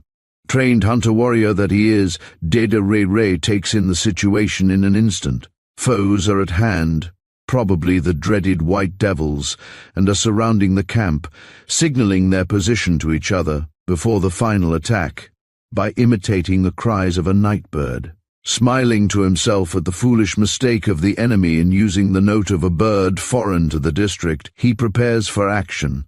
A touch and a whispered word to the wife of his bosom, and he slinks out of the gunya, crawling on noiseless hands and knees to warn his fellows in the other huts. His sharp sense of hearing, made doubly powerful now that all his savage heart holds dear is in peril, distinguishes the crushing of branches close by. Only white men could be the cause of that, he instinctively guesses. A passing dingo or emu would brush by the branches, and a black foe would make no noise whatever. It is too late for resistance. He must alarm the camp openly and effectively at once, and perhaps his loved ones may escape in the general excitement. A bright idea, heroic as ingenious, suddenly strikes him. If he can get the enemy down by the river flat to chase him, and at the same time make noise enough to wake his brethren, perhaps the majority of the latter will be able to reach the waterhole, their only chance of escape, through the gap thus formed in the circle of foes. With a fearful yell, he therefore springs to his feet and bounds down the rocky side of the hill, sending a rattling avalanche of stones all round him as he goes, and reaches the flat below. Here the white boss, having arranged his men, is taking up his position for potting the black fellows as they make for the water, as his long experience in taking up new country and knocking down the inhabitants thereof has taught him they are sure to do. The cool-headed white man hears Dederere's yell, and can just see him as he bounds past the smouldering fire towards him. A snapshot rings through the air, and the black fellow, springing upwards, falls dead upon the red-hot embers, crushing and fanning them into a sudden blaze that shows the dark, flying forms of the villagers rushing towards the waterhole. Now ring the short, sharp carbine shots through the still morning air. Now whistling swan shot from fowling pieces buzz through the falling leaves. Wild shrieks, deep groans, the scream of frightened birds, the plunge of swimmers in the water, and all the fearful turmoil of a night surprise, where lately the silent brushwood hooded over its dark image in the lake. The leaves blush ruddily with the sudden blaze of bursting stars of flame as the white men fire upon the swimmers in the waterhole. Then comparative quiet again. The opening scene in the act of bloodshed is almost as soon over as begun, and then the fearful work of dispatching the wounded commences. The whites leave this job to their black accomplices, and retire to the gunyahs on the hill, to mount guard over those who are giving the coup de grace to the unfortunate wretches writhing on the flat below. Well do they know that their boys will miss no opportunity of painting those already dripping tomahawks of a still deeper tint, brought from a far-off district, and believing it to be perfectly legitimate for them to kill their black brethren if belonging to another tribe, their savage natures, moreover, trained to the awful work. They glory in a scene like this. The rapid and sickening thud of their small axes, right and left, at last ceases as the early blush of dawn begins to break behind the weird hill to the eastward. The mangled bodies of some 30 men, women and children lie here and there amongst the broken bushes and half-burnt gunyahs, and the wild ducks skimming down onto the once more placid bosom of the little lake rise again with frightened squeaks on seeing the ghastly objects on its red-frothed banks. "Didn't do so badly," says the white man whom the others address as boss, as he looks down from the rugged hill. "Got more than half the black devils, but I'll bet their friends won't come near this water-hole at any rate for a few years to come. No spearing of fats here when they come down for a nip." Then turning his jolly, sensual face towards one of the other men, as they shoulder arms and prepare to return to their horses, he asks with a laugh, "What did you do with the little gin you caught?" "Give her to Nero, one of the boys, when we was tired of each other. She's begun a long doss sleep," he continues, with a grin that puckers up one side of his cruel face, winking at the boss at the same time with a bloodshot eye. "Guess she's tired with the fun she had. Saw her lying precious still just now, heek." The two other white men are gone on in advance a little bit, with the boys being glad to quit the place. Now that the excitement is over, they begin to find it unpleasant. They have not seen enough frontier service with squatters yet to harden their hearts sufficiently to joke at the scene of a holocaust. Although when the waterhole is left behind a mile or two, their fast succumbing consciences will be asleep. "Yaraman horses come this way," suddenly cries one of the boys, and throwing himself upon the ground to listen adds, Two fellow Yarraman, two horses come pretty quick. The white party stand all together on the flat, listening for a few minutes, and then the less perfect auditory organs of the whites can distinguish the property of approaching horsemen. A couple of minutes more, and a rattle of brittle stones, followed by a brief plunging in the narrow part of the swamp close by, and two horsemen appear upon the grassy flat, and, bending upon their horses' necks to avoid the branches, ride through the shadows at a walking pace towards the men on foot. The first of the newcomers to appear in view is a black boy of the conventional type, save that he is better clothed than the usual station native, and wears a scarlet handkerchief placed turban-wise upon his head. "I'll be hanged if I wasn't right about that blank Britisher," says the boss, angrily out loud as the second rider comes into view. "Why couldn't the beggar leave this part of the work to me if he doesn't like to do it himself, not go poking his nose after me wherever I go? But I don't care a cursed shake of a possum's tail if the beggar props or not at it."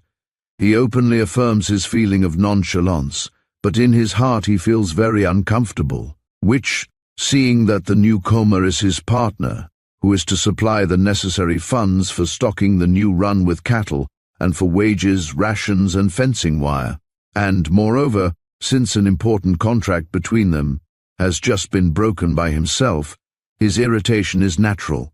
"Curse me," he murmurs to himself, biting his lower lip. "If I'd waited till he'd got accustomed to what the other fellows will do when they take up the country round us, and he found the black individuals coming for beef on his own run, he'd soon have been the same as all of us."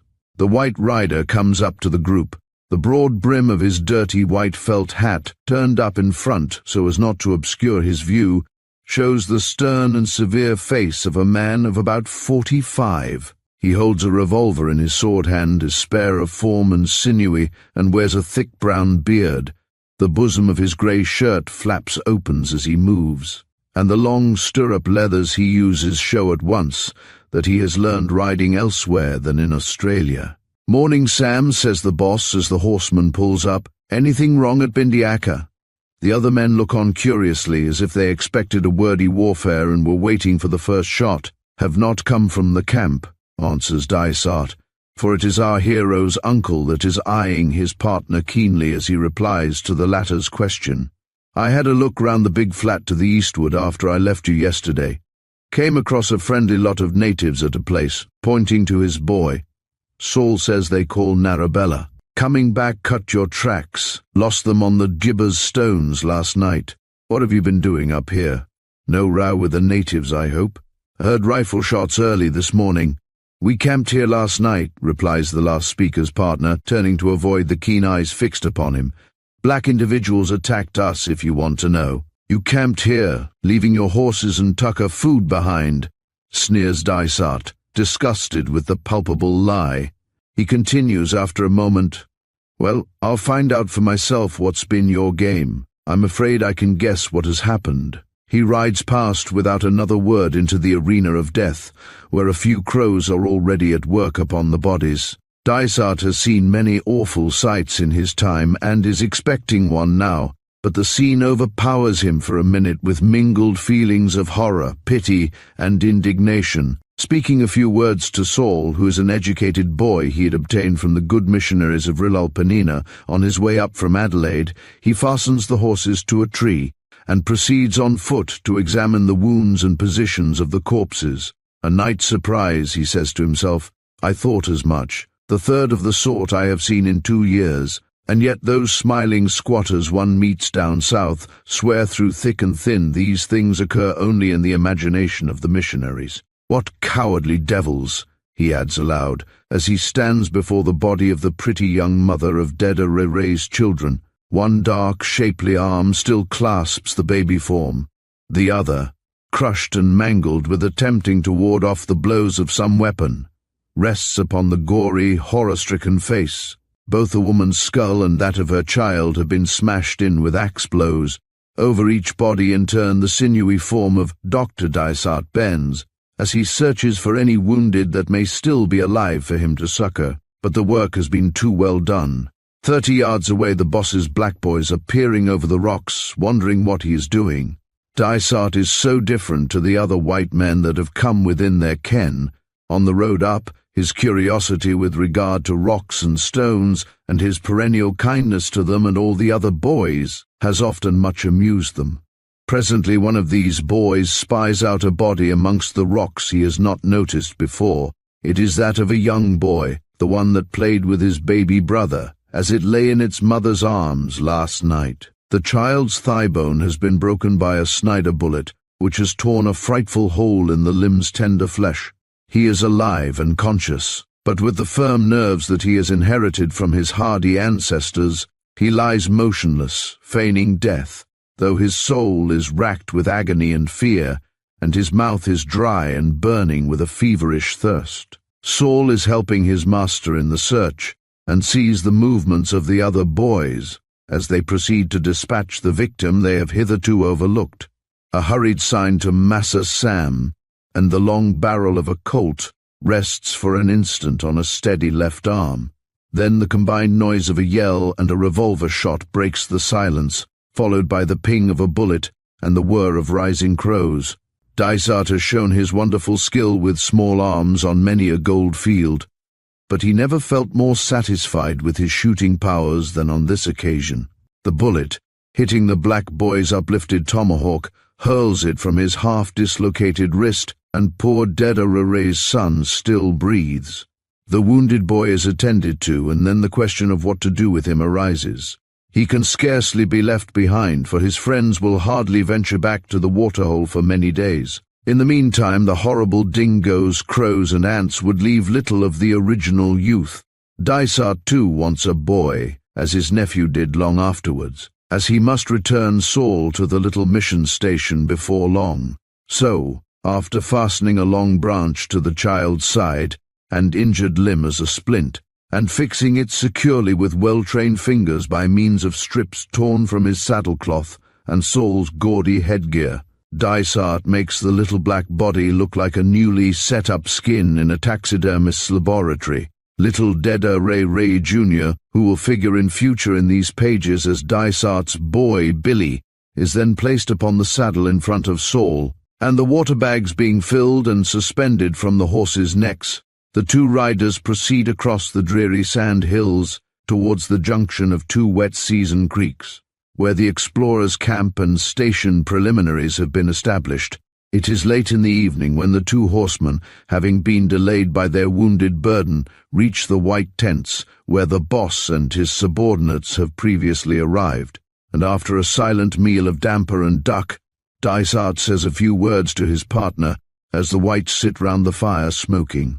"I am returning south tomorrow," he begins, "as it is no use, I suppose, telling fellows like you what I think of your cowardly last night's work. All I'll say is that I feel justified in withdrawing from the arrangement we made between us about taking up land. When a man finds he's made a contract with another fellow who doesn't carry out his part of the arrangements, he's right in getting out of it. I don't want to shirk my part of the agreements," growls the boss. "Part of the contract," calmly continues Dysart, "between us was that all collisions with the natives were to be avoided if possible. I quote correctly, don't I?" "Curse me if I know or care," comes the muttered reply, "and that no dispersing, rounding up, or employment of the native mounted police was to be allowed on any new country we should take up. You have broken this part of the contract several times, I believe, but this time once too often.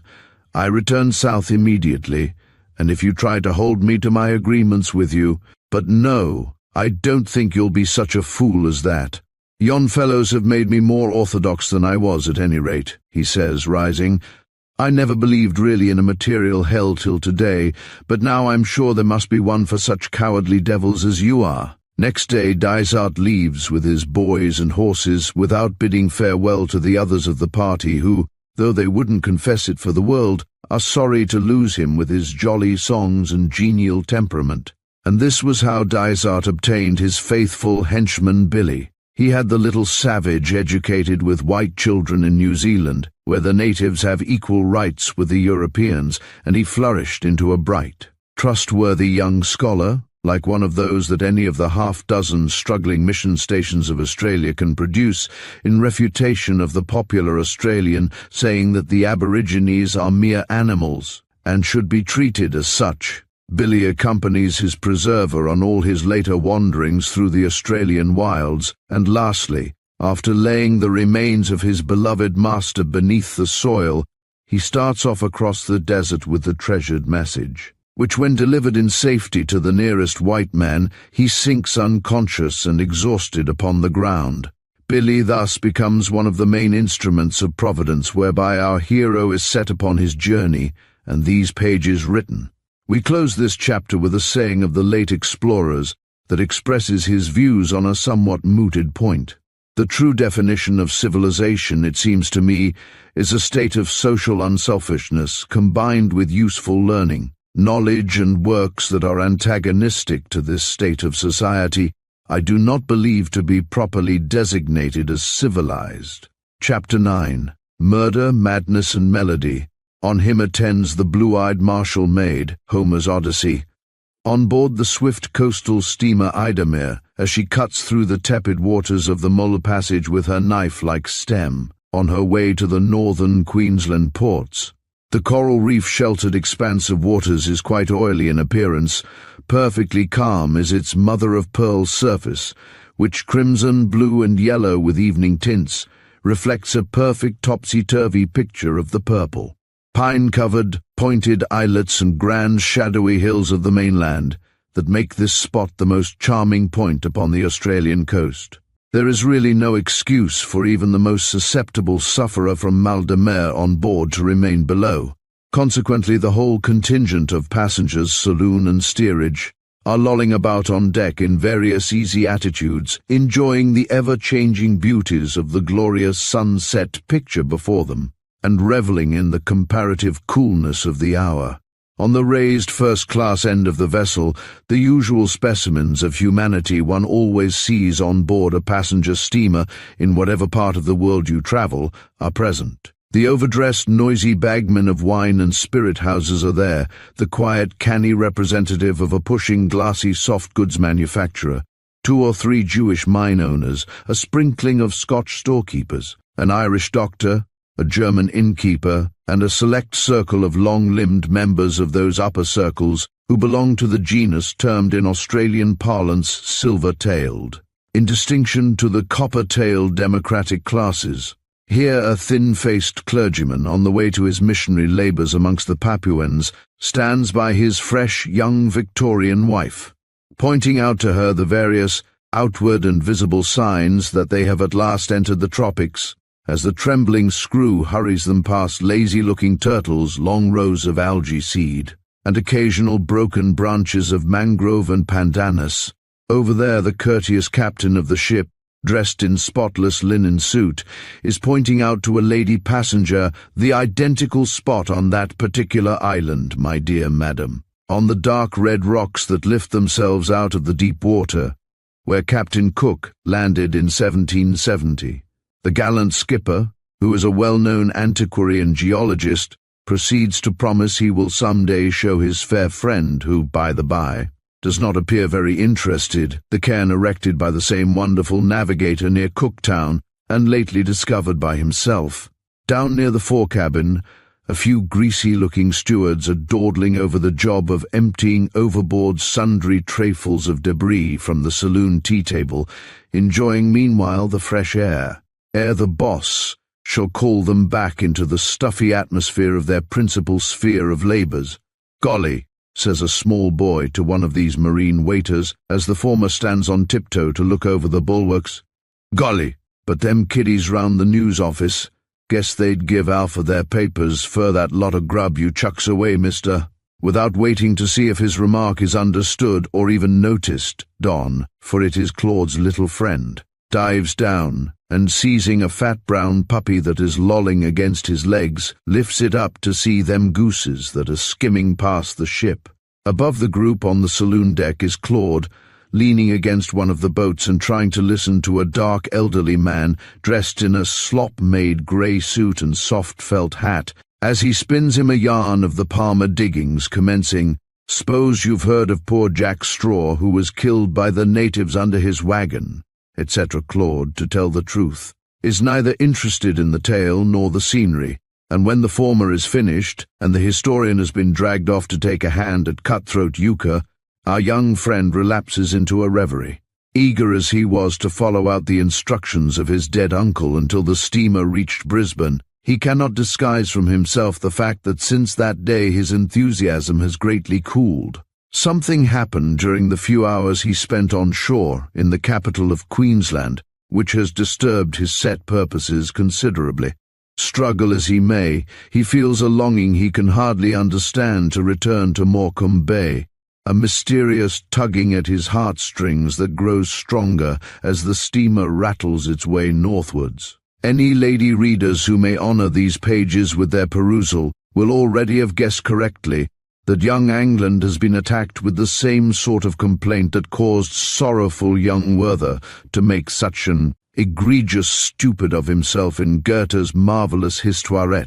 A pretty girl has flattered his vanity by apparently particularly admiring him, and, manlike, he cannot help feeling that she shows a sense above all other girls in so doing. The birth of love in man is generally after this fashion.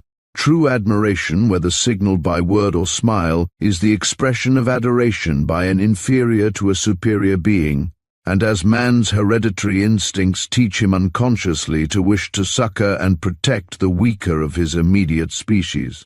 For it is probably owing greatly to this desire that the human race has worried its way along to the front seat in creation. The usual predilections strong men, physically or otherwise, have for mating with weak women and vice versa, is easily explained. So Claude develops at first a simple desire to shield this forlorn maiden. He feels somehow that she must be forlorn, although he does not, and he feels ashamed to own it even to himself. He does not even know her name. She may be engaged to marry a man who will not appreciate her. What a sickening feeling comes over him at the thought. What a pity the days of the duello are over, and all that kind of thing. Surely she could never have looked into anybody's soul before, as she did into his, with those deep blue orbs, those eyes that have floated before him day and night since his little Brisbane adventure, her little dimpled face, flushed with excitement and pretty pursed-lipped anger. As he first saw it, or that angel look of mute entreaty as those glorious eyes shot burning arrows into his brain as he turned to her assistance, that would have spurred him to any rashness, much less knocking down a clumsy lout of a drayman. Yes, permanently nailed upon the wall of his mind's photographic studio is the sunlit picture of the neatly dressed petite figure, with the halo of golden hair that held out a tiny, faultlessly gloved hand to him as she said goodbye, and, thanking him for his service, left him half stupefied with a last glance of those glorious eyes. This is Claude's first affair, and one must not be too hard on him. Some men take love easily, as others do the measles. Some young fellows, on the contrary, have their best natures all over one grand eruption, which leaves their soul's cuticle marked forever, for good or bad, as the circumstances of the case direct. But really the spoony season is a more important time in a young man's life than it is generally considered, for there is little doubt that men who have felt the pain look at womankind during the remainder of their lives through spectacles that are coloured rosy or grey, according to their happy or miserable experiences of the sex, as represented by the particular cause of their premier grande passion. But instead of stating our own opinions upon a matter that every healthy subject diagnoses for himself or herself in his or her own way, we had better proceed to state at once that Claude had been hard hit, and that the pleasing punishment was given under the following circumstances. On the afternoon of the SS Idamir's arrival at Brisbane, where she had to stay a few hours, Claude landed, and proceeded townwards from the region of great busy wharves, behind which noisy steam cranes were rattling and puffing at the cargoes of sundry vessels. At the gates of the steamship's company's yard, the usual crowd, that always congregates in similar places to prey upon the freshly arrived and perhaps seasick passengers, was there in force.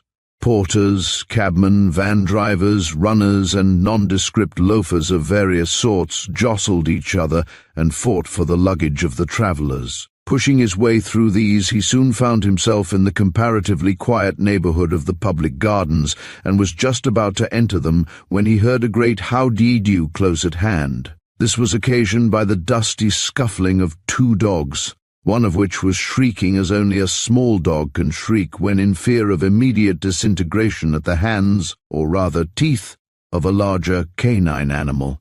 Above all rose hoarse yells of delight from a circle of the city's gamin who were enjoying the scene. Claude would have proceeded on his way, after turning his head to ascertain the cause of the uproar, but for a sight that attracted his sudden attention. The small dog evidently belonged to a young lady who, alone and unprotected amongst the crowd of roughs, was courageously but injudiciously trying to save her tiny four-footed dependent by beating the big dog with her parasol.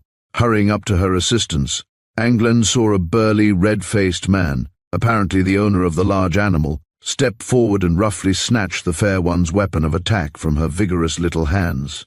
Giving vent to his indignant feelings at the same time by expressing his intentions of seeing fair play, and letting no blessed gal hurt his dog, Claude just saw the little figure with clasped hands and heard the faltering appeal for help to the brutal bystanders as he burst through the crowd. To him, accustomed to wild boar hunting in the dark Hunua ranges near his home, the job of making a fierce pig dog take off from its quarry had often been an everyday occurrence when training his canine hunters. It was comparatively an easy work to choke the big, overfed cur and make it let go its hold of the little ball of palpitating floss beneath it in the dust, to give the large dog a sounding kick that lifted it half a dozen yards away, whence it slunk off homewards, was the next act, and the whole thing was done ere the disappearing mongrel's master could recover from his open-mouthed surprise. Claude was stooping to pick up the young lady's dishevelled pet when he saw the red-faced man coming for him, and was just in time to receive that gentleman's most prominent features upon his own large and rather bony left fist. Anglin knew that in a row with those modern Mohawks, Australian larrikins, you must hit to kill, as Dick, his old home chum and tutor in pugilism, used to call it. So, following his defensive blow with one of attack, he instantly brought his right fist forward, so as to knock loudly on that thinner portion of his adversary's skull which is situated just above the approximation of the jaw and ear, dropping him as neatly as the proverbial bullock. The crowd of roughs around, who would have half-killed and afterwards robbed our hero if he had been worsted in the encounter, drew back on seeing the big man fall, and respectfully made way for Claude as, holding the little dog in his arms, he escorted the lady to whom he had been thus curiously introduced into the gardens, where she sank trembling on one of the seats. "Oh, how good of you, how brave of you, I can't thank you enough. Oh, I didn't know what to do. Poor Fluffy, you're not hurt much, my darling, are you?" This to the dog. "You know I'd just landed from the ferry boat, and I wanted to go to the post office, and I'm always afraid of those horrible men and their nasty dogs when I come over. Poor little doggy," as the worsted ball of a creature continues to wail softly. "How can I thank you?" And all the while the sweet little smiles that were impartially divided between the dog and the man were working a state of havoc in Claude's heart, the completeness of which even the larrikins could hardly have imitated upon the young man's body. If the young lady had been plain, or even a little less enchanting, Claude would probably have found out a good deal about her in no time. But the bright little maiden, with the golden hair and dark, melting eyes, bewildered him with suppressed emotion.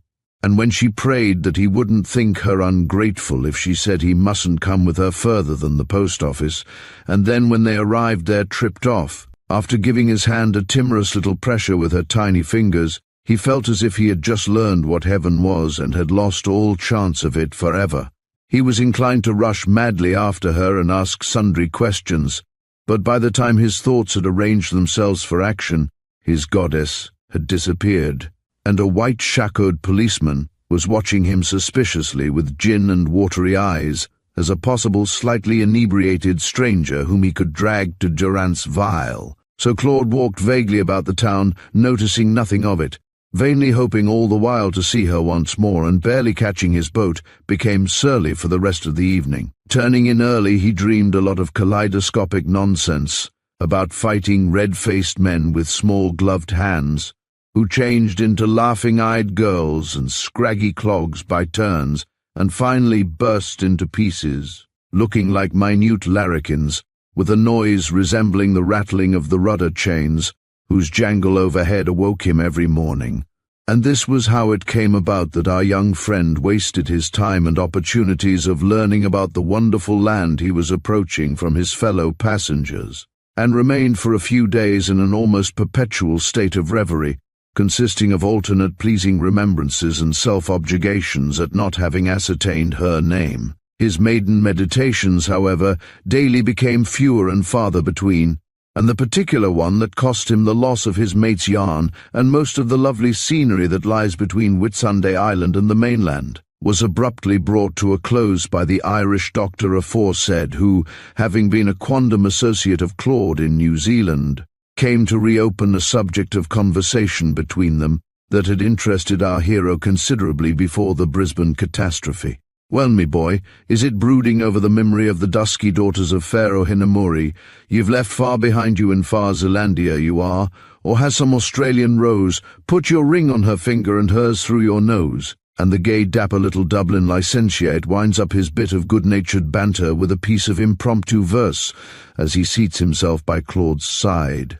Why is it that Irish doctors are, as a class, the most fascinating of men? Is it because, in addition to their attractive mother wit and natural kindness of heart, their glorious profession makes them also better judges of mankind than the ordinary outside barbarian, by teaching them the why of human sayings and doings, where everyday folk only observe the how? We don't know. But at any rate, Dr. Junell, as a representative of the class, was just the right man in the right place to charm Claude out of his moody thoughts, noticing immediately, with quick medical eye, from the slight flush of confusion that rises on Claude's face, that his carelessly thrown conversational fly has hooked the real cause of the young man's thoughts. He proceeds to cover his mistake by plunging at once into the theme that he knows will interest his friend. Dr. Junell has travelled through a great deal of the little-known and less populated districts of Australia, called generally the outside country. Whilst moving amongst the frontier settlers of these parts, as the medical referee of one of the great assurance associations, he had ample opportunity for studying the effect of some of the wildest forms of bush life upon the human mind and body, and has made an especial study of hereditary characters developed by the offspring of Australian backwoodsmen. "I've got a bit of news for you, my dear fellow," he continues. "In troth, that's the reason I'm after bothering you this minute. Did you happen to notice that tall young fellow who joined us at Mackay? Sure it's himself that's standing there with his swartly embroidered forage cap stuck on the northeast end of his face, with a military air and no mistake. You did, eh?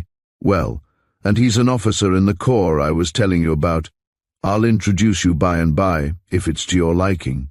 He'll be glad to give my royal geologist here any information he can, but don't you go indulging in any of the caustic remarks about his profession that you did to me when I told you some of my experiences of the work of the Black Police. No Kushnamachri, remember the swate little Irish melody, the Mamachulas na Foskal me, which, being translated literally, means nothing at all but, I mashlapain moinde ye don't thread on me tail.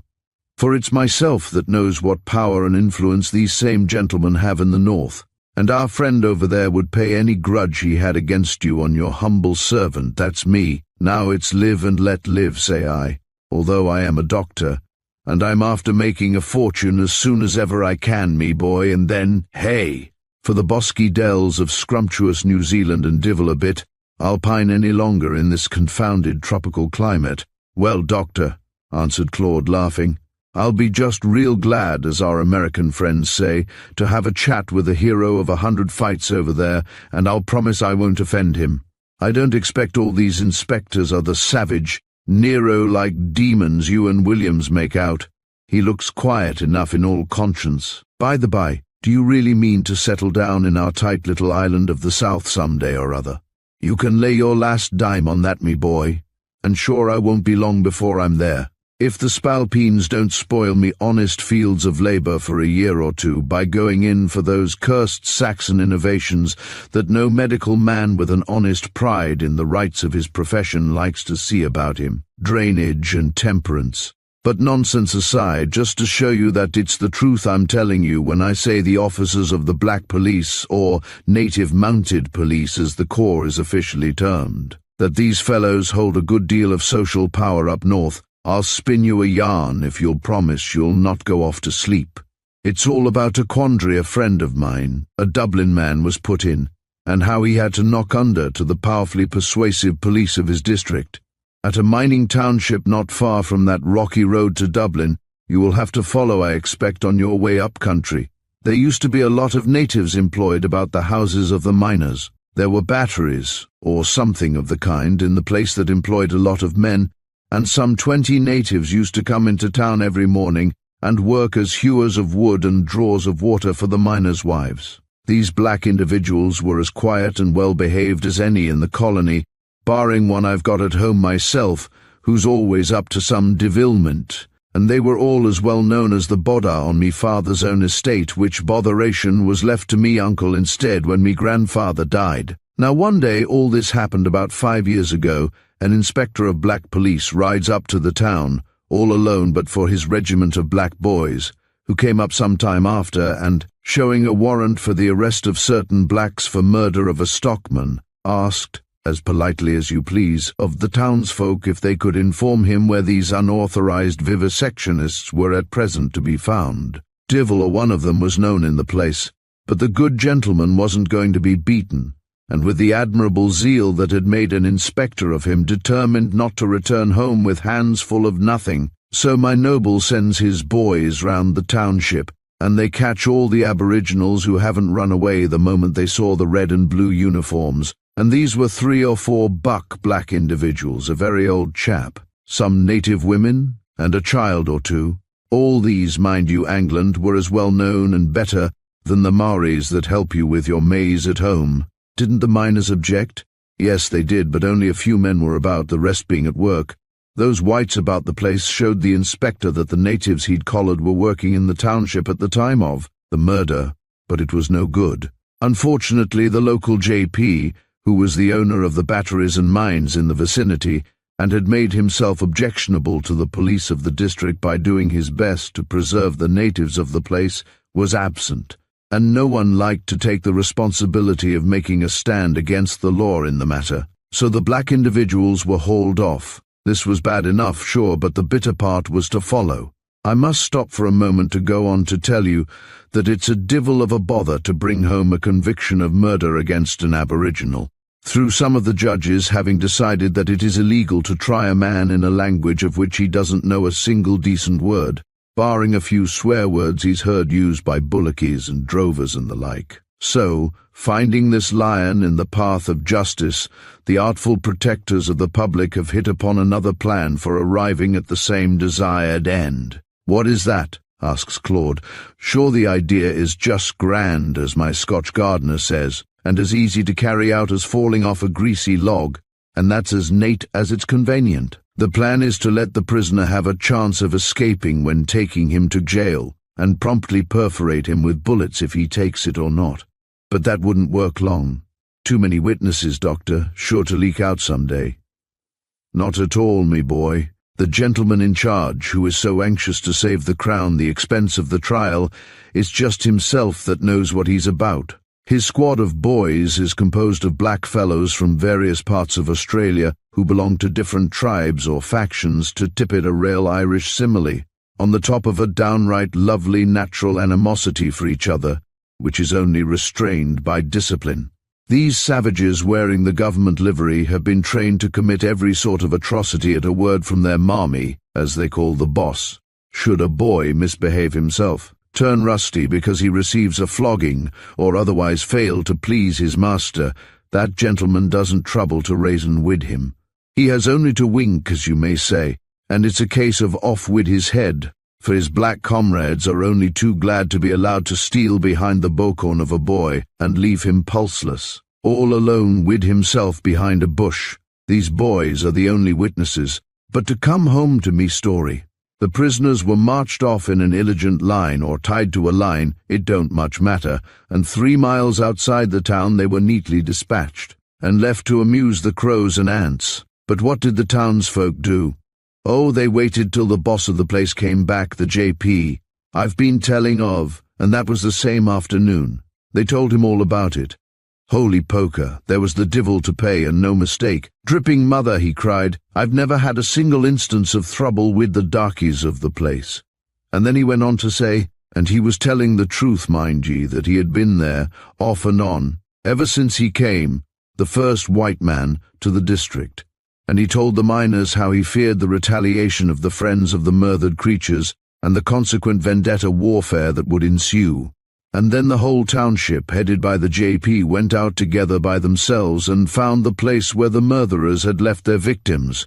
But divil a bit of them did they discover, barring their bodies stuffed so full of bullets, I've been told, that you couldn't see them but for the wounds outside. Well, a message was presently dispatched to the resident magistrate of the nearest town. And with what result? Asks Claude. Nothing, save but that the artful police thereupon sent some of their boys at night, who quietly burned the bodies to prevent identification. Next day the coroner arrives, all drookin' with heat, for he'd hurried a bit to oblige the JP, who was a powerful man and commanded a lot of votes and, moreover, was a bit of a lad when vexed. Now my friend, the doctor that this tale's about, was a young man just commencing practice at the time in the next town, and he was sent as an independent man, and one who was family doctor of the gentleman who might get hanged over the matter, to see the bones and identify them as human.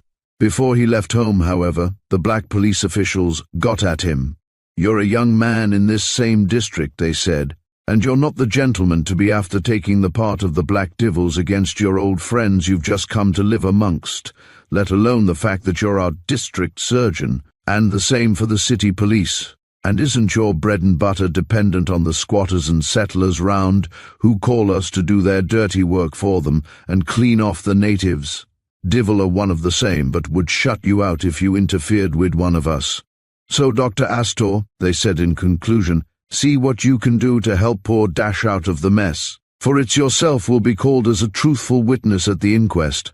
Well, this young friend of mine went and pleaded that he could not tell if the bones were human remains or not, and the inquiry consequently dropped through. And did the inspector get off scot-free?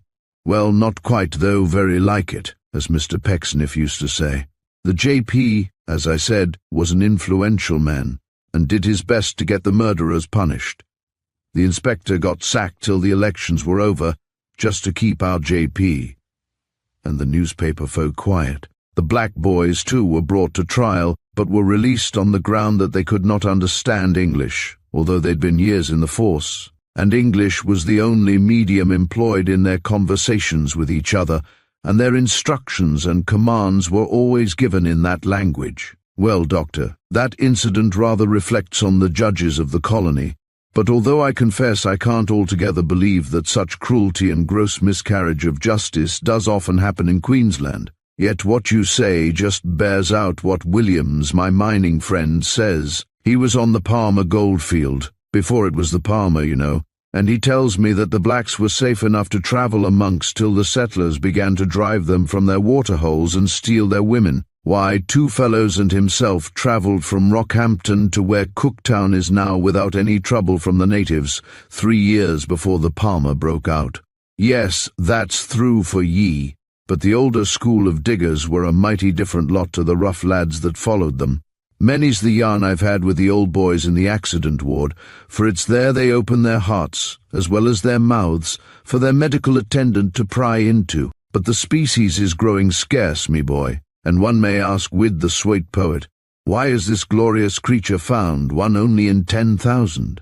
And here the doctor forsakes the light Irish tone he has hitherto assumed, which he calls his visiting voice, and calmly settles down to smoke a cigar and answers his old friend's questions in a prosaic English conversation, honouring Claude, as he does but few, by throwing aside for the nonce those scintillating surroundings of synonyms that, like the gay flag at the live end of a lance, are generally employed by the doctor's countrymen in shielding the true point of their remarks from view. He continues after a thoughtful pause. After the first prospectors came those of whom Burns might have been thinking when he sang, "Man's inhumanity to man makes countless thousands mourn." Well, Doctor, it's true I haven't seen much of mine as yet, but the only two I know are of the old school, and they certainly deserve the encomium you borrowed from Wordsworth. But, by the by, I wanted to ask you, do you remember that surveyor telling us about the permission given to a man, I forget his name, some years since by the Queensland government to shoot any Aboriginal he came across, because his family had all been massacred by some tribe whose land they had taken? Was it a fact or a yarn of our friend's inventive powers? Not a bit of it, true as logic, and not the only case. Fraser was the man's name who had the permission given to him. Why, I travelled up here only 2 years since with a fellow who had a similar sort of license to kill.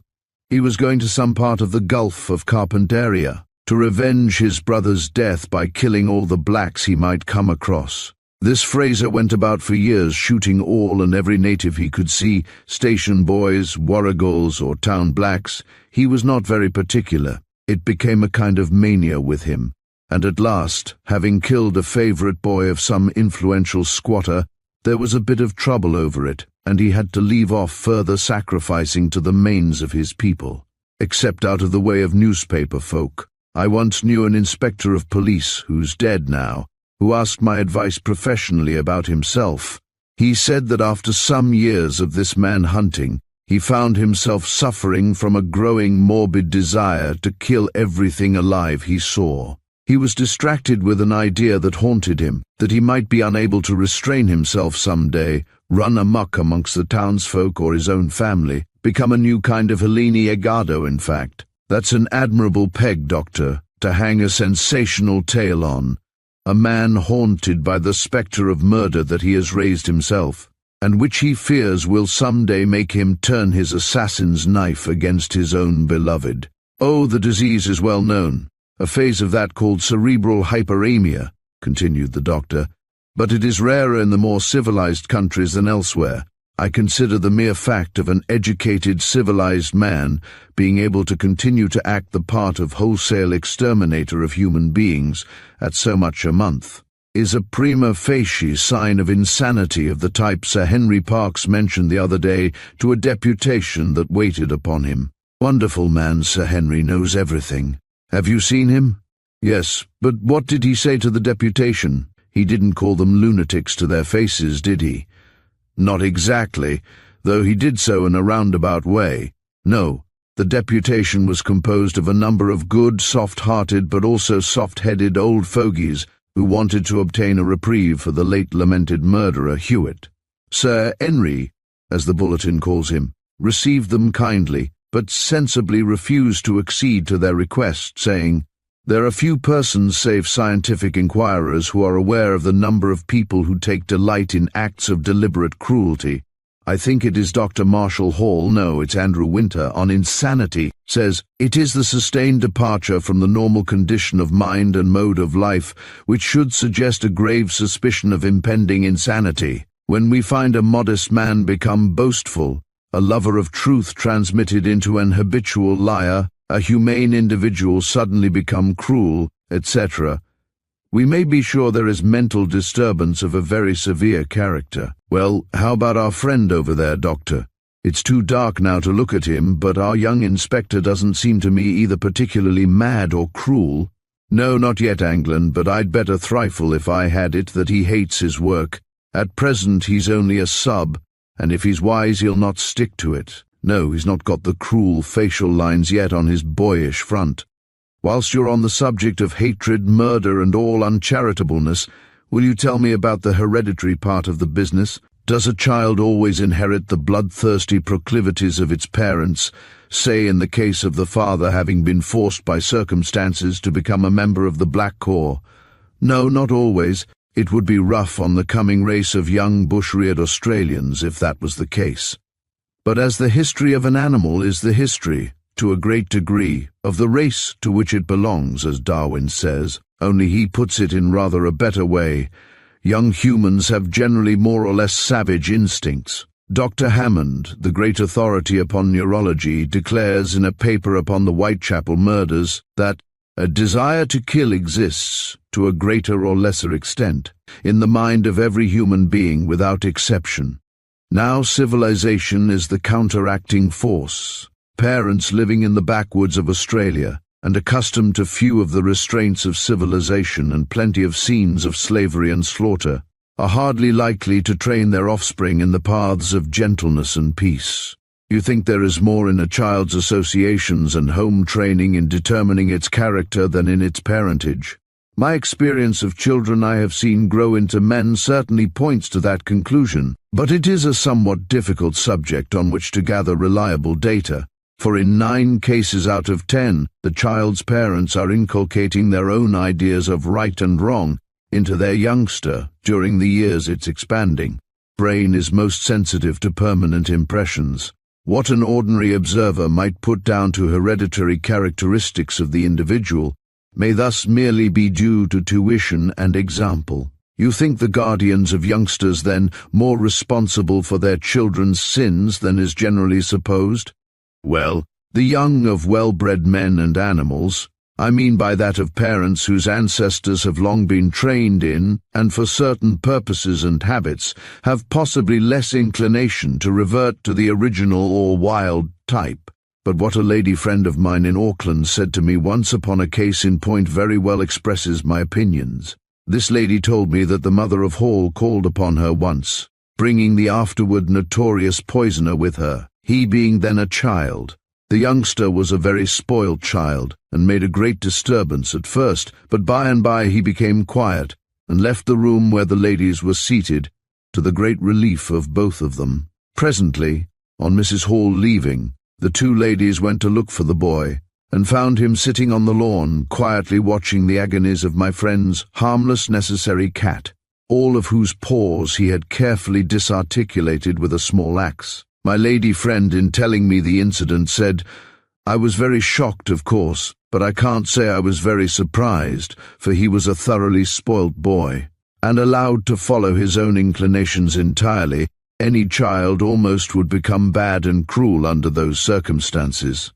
I believe, on the whole, she was right in her reasoning. And does this murdering of natives still go on, Doctor? I can't really get my mind to believe it. Come here, Anglin, to the light from the captain's cabin, and read this. The doctor hereupon takes a South Queensland newspaper from his pockets.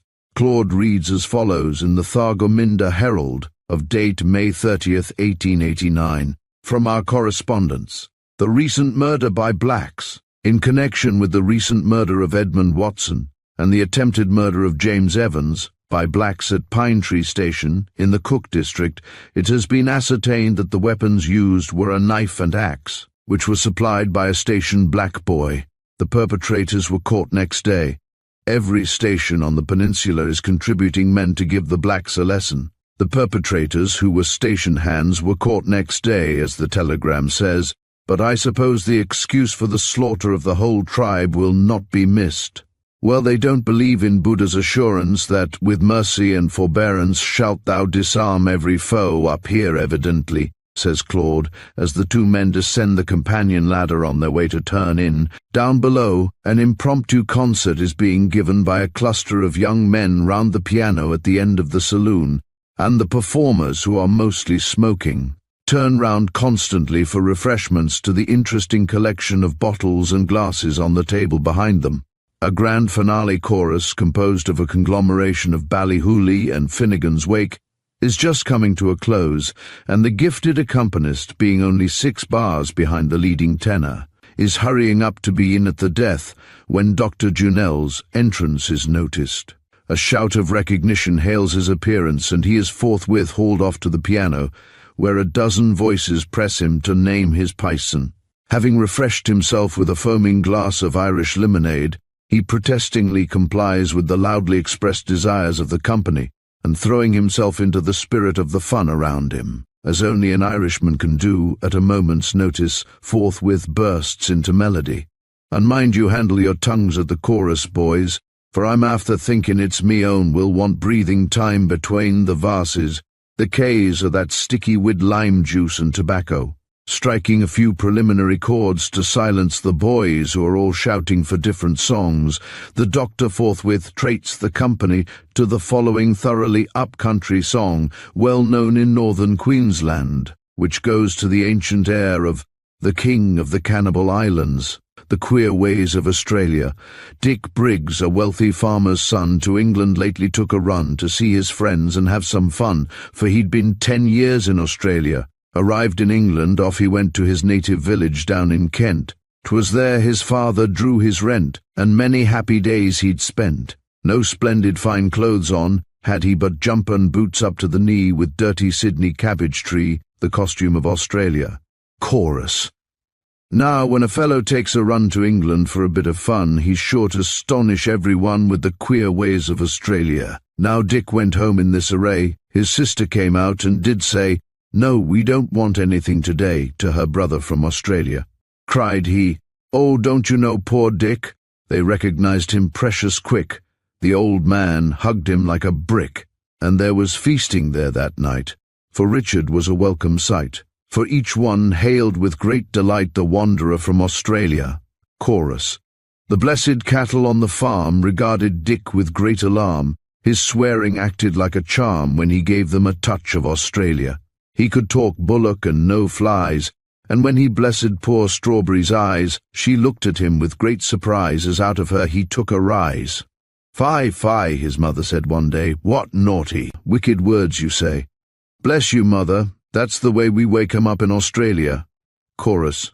Dick went to London for a spree and got drunk there. Most gloriously he gave them a touch of cooey, the bush cry of Australia. He took 2 ladies to the play, both so serene in dresses gay. He had champagne brought on a tray and said, "Now, girls, come fire away."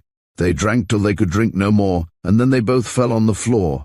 Cried Dick as he surveyed them o'er, "You wouldn't do for Australia." Chorus.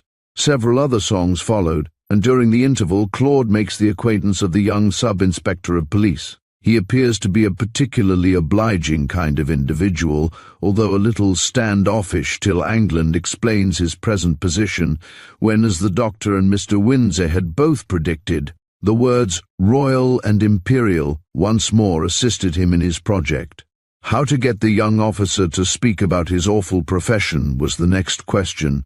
Would he be chary about giving any information about it? But before Claude had time to puzzle himself much about arranging a plan of campaign, he was saved the trouble of sapping up carefully to the subject by the sub-inspector himself, for in response to a call for a song, he obliged the company with a little thing of his own, illustrative of the prowess of his corps during a night attack by natives upon a squatter's head station. This, as it is a lively bit of poetry, we give in full.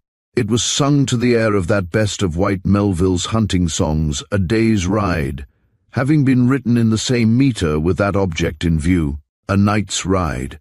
When the evening sun is dying, and the night winds o'er us sighing, and the sad-voiced dingoes crying where the dark hill's shadows lay, then the sounds of horses crashing, through the dark bush wildly dashing, and bounding feet go pulsing past, quick beating on their way. Then on, blue coat, white shako, soon let your carbines rattle, where black miles are howling round a little forced bay. When we reach the station clearing and we hear our brothers cheering and our rifle shots shout answer o'er the yells of fear and pain, knees tightly press our saddles as we charge the mass of devils, and flashing red, 'neath burning thatch our sabres clear a lane. Right and left the black forms reeling, and our souls fierce pleasure feeling, as maddened steeds and whirling blades beat down the cursed crew.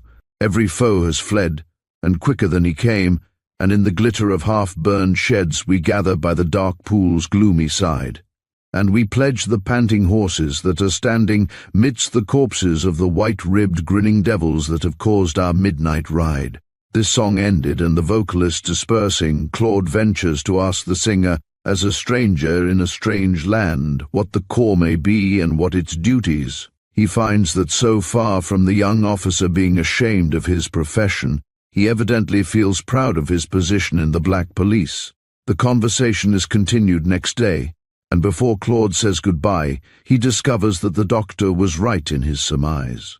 "Yes," the young sub-lieutenant once said to him when they had become somewhat confidential, "there is a good deal about the work I don't like. The worst part is the terrible anxiety lest anyone owing me a grudge should go in for proving a case against me. It is not a pleasant feeling, the noose round your neck idea one has at times. I'm getting used to it, however, but there I confess I don't like some of the business." He also told Claude a curious little incident about a young sub, new in the force, who made a sad mistake in the first report he sent into headquarters, describing a successful rounding up of a party of natives. He used the word killed instead of the official dispersed, in speaking of the unfortunate natives left hors de combat on the field. The report was returned to him for correction in company, with a severe reprimand for his careless wording of the same. The sub, being rather a wag in his own way as things turned out, corrected his report so that the faulty portion now read as follows: "We successfully surrounded the said party of aborigines and dispersed 15. The remainder, some half-dozen, succeeded in escaping." Chapter 10. Miss Lilith Mandela and Mr. Wilson Giles. Where the banana grows, the animal system is indolent and pampered at the cost of the higher qualities. The man is sensual and cruel. Emerson. It is a blazing winter day in northern Queensland, a morning when it is quite a pleasure to turn one's eyes from the sun-scorched, shadowless open country outside to the cool, thatched veranda of Government House, Head Station House, where Mr. Wilson Giles, the owner of Madaro Run, resides. It is particularly grateful to do so today, for in addition to the soft green shade of crimson-blossomed bougainvilleas and other northern floral favorites, the presence of a fair female form in a cool, light dress, that sight so dear to men imprisoned in up-country, societyless wilds, lends a double charm to the already attractive shelter from the sun's rays. The young lady who is now to engage our attention for a brief period is Miss Lilith Mandela, to whose future hopes and ambitions we have already alluded in Chapter 5. On the day in question she sits in the shelter of the veranda, slowly rocking herself in a great cane chair, the embroidery of light and shadow cast by the motionless leaves falling in picturesque chiaroscuric effect upon her handsome, artistically draped figure. Miss Mandela is in deep thought, and the long dark lashes of her half-closed eyes are turned earthwards as she gently rocks herself to and fro.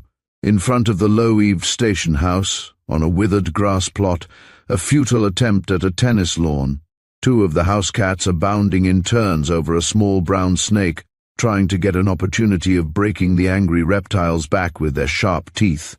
Upon the veranda, a few emerald lizards are chasing the houseflies and looking through the passage to the quadrangle at the back of the house, where the store, bachelor's quarters and kitchen buildings are situated. We can see the dark-skinned, brightly dressed aboriginal house gins as they prowl about, grinning and chattering over the preparation of tucker longa boss, or master's dinner. It is nearly tiffin time, a term for the midday repast copied by Australians from their Anglo-Indian brethren, and Miss Mandela, who acts as housekeeper to her uncle, having finished her light household duties for the day, is now giving herself up to her thoughts anent the scheme which so nearly concerns our young friend Claude Angland. A casual male observer, with the average amount of discernment and experience of the fair sex, would doubtless have decided in his own mind that this young thinker, with the low forehead and dark, pronounced eyebrows, was pondering over her next new costume, or perhaps of some rival's successes, for the young lady's thoughts are evidently intense and also unpleasant, but neither dress, envy, nor in fact any of those other common troubles that come to ruffle the soft feathers of ordinary maidens' meditations, ever disturb the firm, balanced mind of Miss Lilith Mandela. I will make myself honoured, obeyed, perhaps even loved, by means of that one talisman that has survived the ages and can still work efficiently in this extremely practical world in which I find myself. Money alone will give me the social position which will make life worth living. I will strive to make myself rich. This had been the young lady's keynote of thought and action since the day when she found herself dependent upon an uncle's generosity. Much had it marred the original beauty of her pure, aesthetic soul.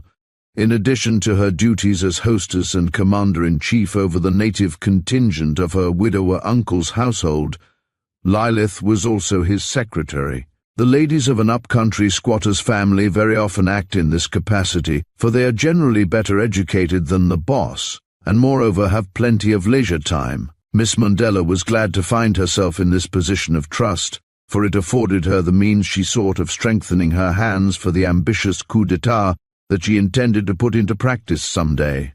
Already Giles's niece had profited by the opportunities her secretaryship gave her, by learning far more of her uncle's past career than that jolly-looking, selfishly cunning, middle-aged gentleman had any idea.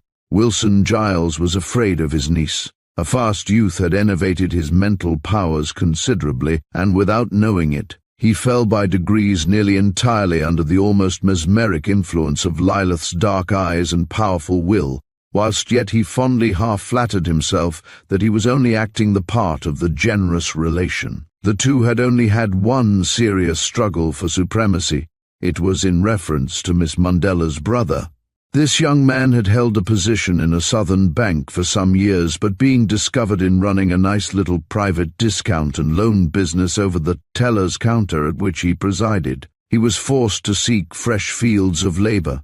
Lilith won the battle with her uncle, hands down, and her brother became a rouseabout apprentice on a run at Murdaro Station. That her uncle was indebted to a large amount to the late Dr. Dysart she knew well. She believed the two men also to be partners in the run, but this was one of the few things she found herself unable to pry fully into. Miss Mandela had taken charge of the letter from the dead explorer, which faithful Billy had curiously brought to the very station his late master had been so much interested in.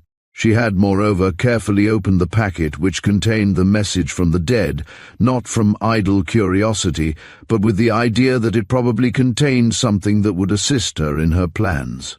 The words of the letter she saw at once clearly pointed to three things. Firstly, a reparation or gift to be made to someone through the nephew.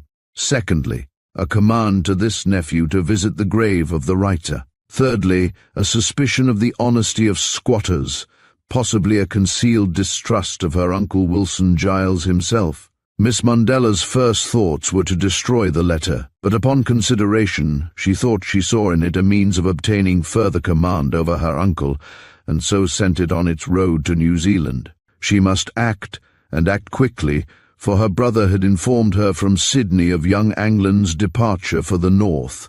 But before she could move in the matter, she must know more of the relations that had existed between Dysart and her uncle. The young lady is sitting wrapped in these cogitations, oblivious of the snake-hunting cats and meteoric lizards, when we first see her, rocking herself gently under the cool and shady veranda. Presently, a light step is heard in the large room whose French windows open upon Miss Mandela's leafy retreat, and the little figure of an Aboriginal girl appears, her dark limbs and cream-coloured gown making her resemble one of those composite statues of bronze and marble. It is Dina, Miss Lilith's special handmaiden. Caught as a child, she is the sole surviving member of a once great Otero, or tribal family, which was annihilated by the black police some 8 years before, at a rounding up of the natives in the neighbourhood. It is she alone, as we see her, of all the house gins or unpaid native women who are employed about Government House, that is decorated with that insignia of civilized female servitude, a white lace cap, and though Dina looks today slightly untidy, one generally sees her glossy, luxuriant locks of jetty hair as neatly stowed away beneath the natty ornament, before mentioned as Phyllis of old herself could have desired. Dina stalks slowly towards her mistress, with a grin of respectful humility wrinkling her dark, shiny face, which would be beautiful but for that excessively triangular appendage, her nose. Suddenly, however, remembering that Missy has threatened her with a flogging if she appears before that lady without her stockings on, she sneaks off again, softly as a bat upon the wing. and presently reappears with her calfless lower limbs clothed in neat white cotton and shod with highly polished shoes. The girl stands for some time with her arms akimbo, and her white-palmed hands resting open upon the waistband of her short gown, meekly waiting for her mistress to notice her. But Miss Mandela's thoughts are far away, so Dina at last looks round for something with which to while away the time. A large beetle with tessellated pavement back and enormous antennae presently attracts her attention, and squatting down the dusky maiden plays with it, till the frightened insect escapes through a joint between the floorboards. However, she soon finds fresh amusement in the troubles of a mantis religiosa, which has foolishly attempted to cross the thin brown stream of hurrying ants that extends from the house to their mound, 100 yards away. Dina's childish face beams with fun as she watches the contest.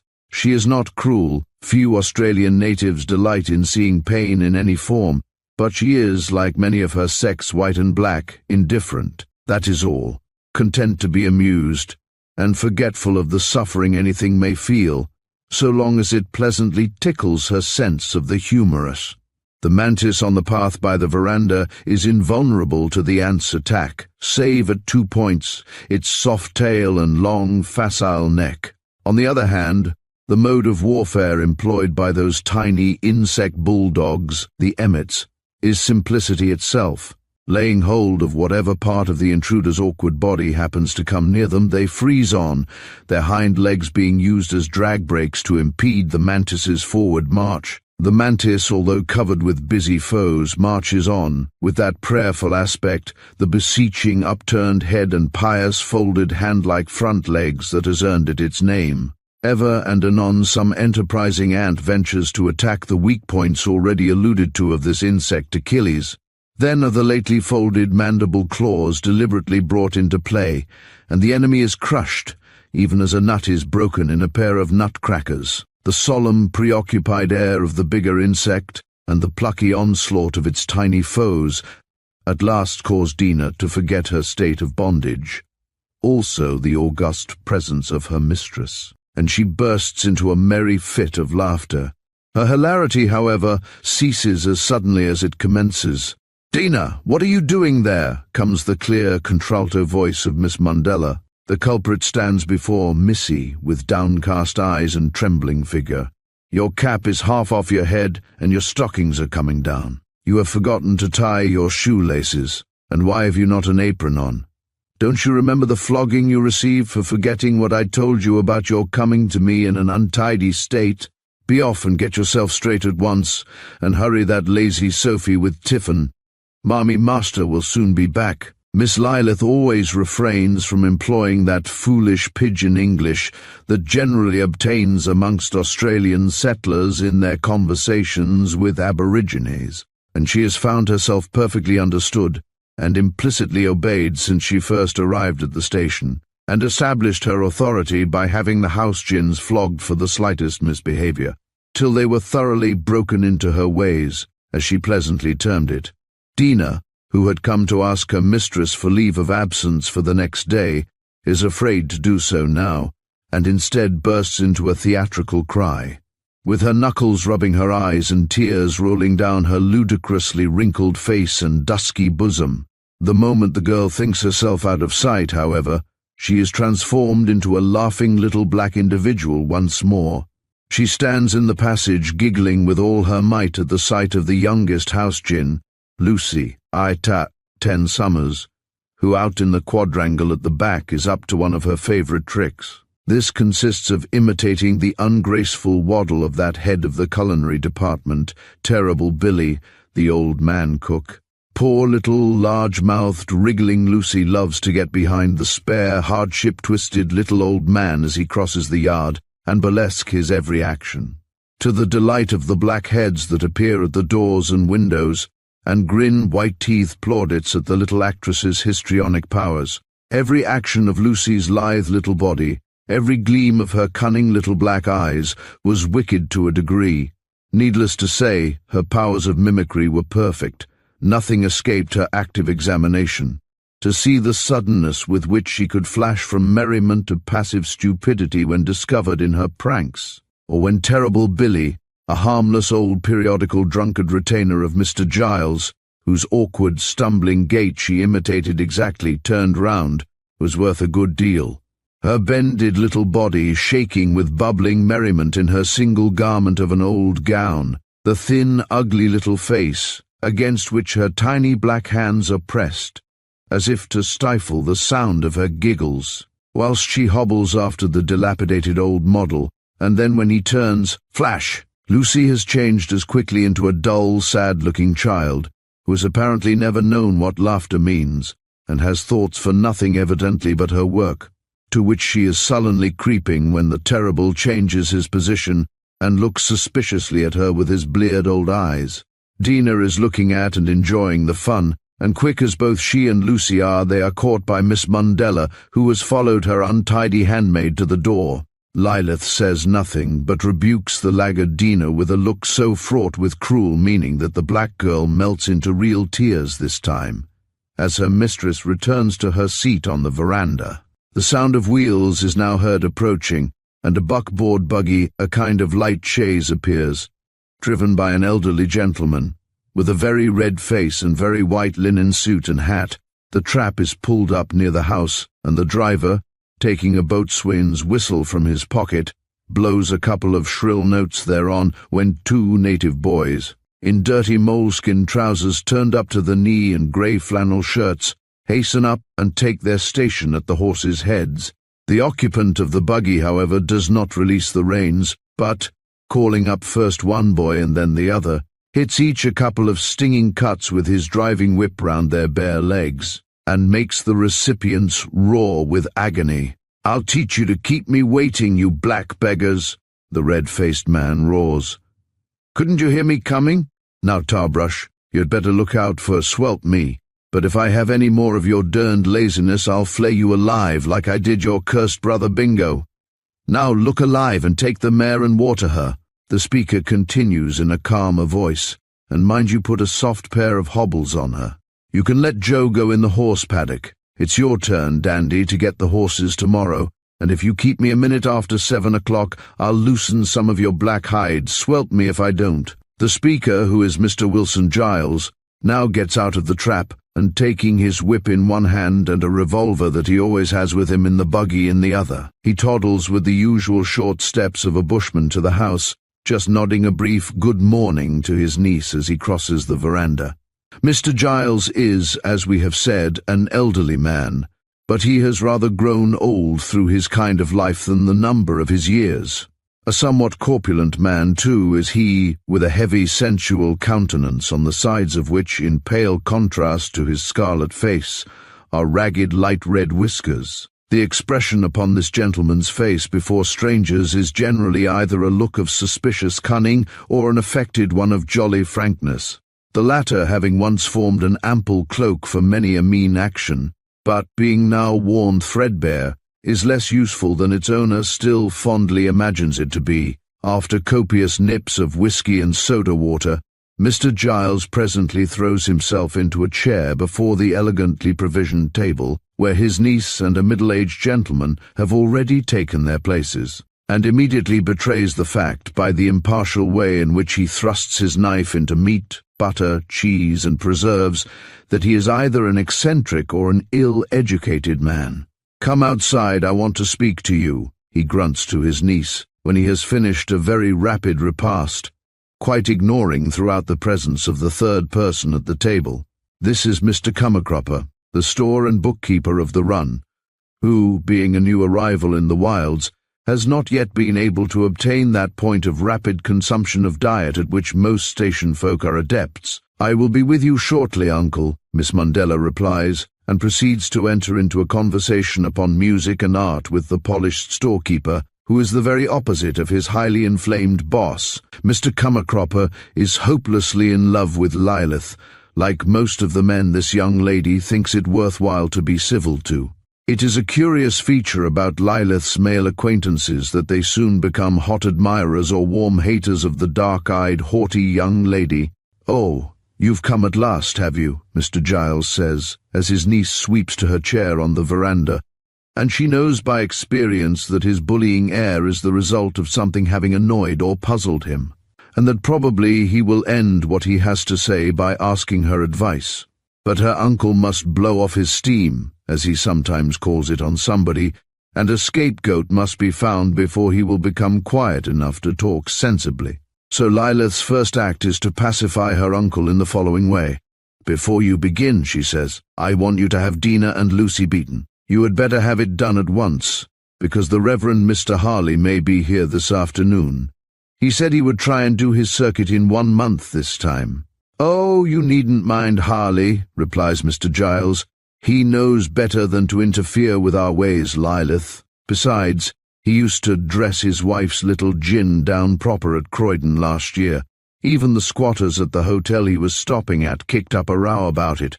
The servant gals told me the little black individual's back was pretty well scored. What have the gals been doing now?" "Oh, I don't really think that it is worth while my going into the long exposition of household arrangements that an explanation would necessitate." Mr. Giles looks sideways at the calm dark eyes that are lazily looking upwards as their owner sits slowly rocking her chair by his side. "I'll soon fix their hash for them," he growls forth at last, feeling glad of the opportunity to wreak his anger on somebody. Then he whistles upon the boatswain's call, which had once before that morning heralded a punishment, and shortly a big native appears, whose well-pronounced nasal bones proclaim him to belong to a Cape York or Torres Straits tribe.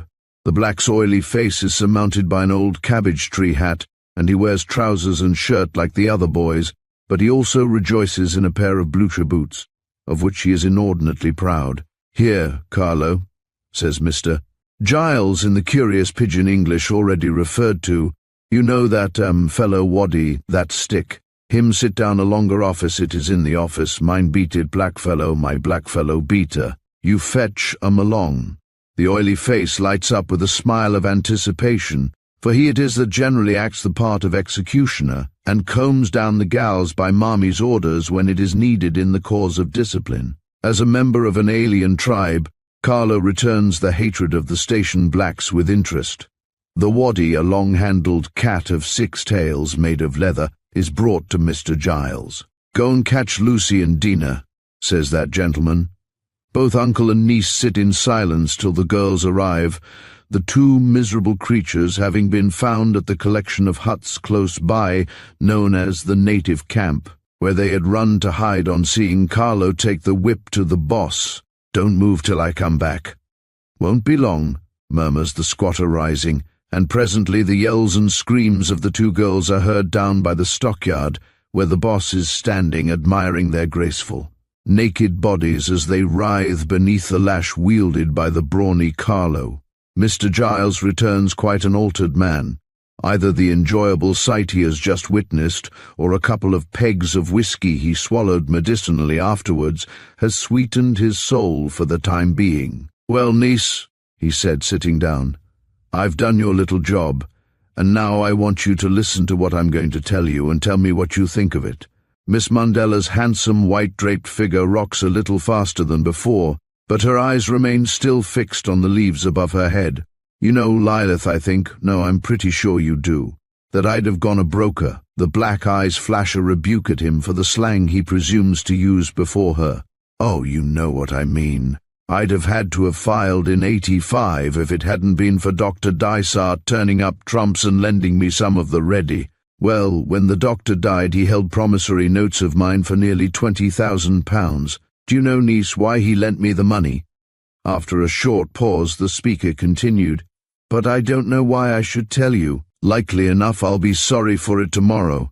If you think I can advise you, uncle, the more I know about the matter the easier can I come to a decision. That is your excuse for telling me and mine for listening to what would otherwise not interest me. Well, I suppose that's logic, Lilith. At any rate, Dr. Dysart, I may tell you, was once engaged to be married to my late wife, to the mother of Glory and Georgie." "Indeed, uncle, and how long is it since poor Aunt Mary was engaged to him?" "Don't exactly know. I never saw Dysart till about 5 years ago. 2 years after the death of my poor old womb, of your aunt. The speaker hastily corrects his lapsus linguae, glancing at his niece meanwhile, and continues, Dysart comes here. Glory and little George, Lord, what I'd give to find out what's become of my little George. And a tear moistens the inflamed orbits of Mr. Giles. Glory was playing with George on the veranda here. The doctor speaks to them, and was telling Glory he was an old friend of her mother's when I arrived on the scene. My name's Dysart, said he. Let me speak to you in private. I had the honor of knowing the late Mrs. Giles, your wife. Miss Mundella's chair ceases rocking, and that lady's eyes watch her uncle's lips. He told me, continued Mr. Giles, and I will just cut what he said as short as I can, that he was a wealthy man and a bachelor, that his agents in Sydney had told him Murdaro Station would probably be in the market before long. Also, that he had discovered that the lady to whom he had once been engaged in England had married me, the proprietor of Murdaro, and was dead. He had come up to see the place, as it was interesting to him.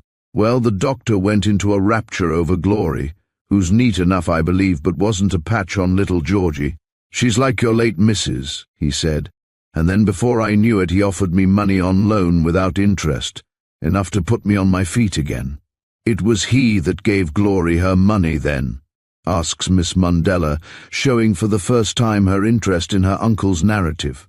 Yes, he did all that he did do in a real gentlemanly way, I'll say that for him, returned Mr. Giles, lighting one of 2 green-leaf cigars that Johnny, the Chinese gardener, presents to his boss about this time every day. Whilst I'm on the subject, I may as well tell you that I find Dysart's death doesn't affect Glory's money.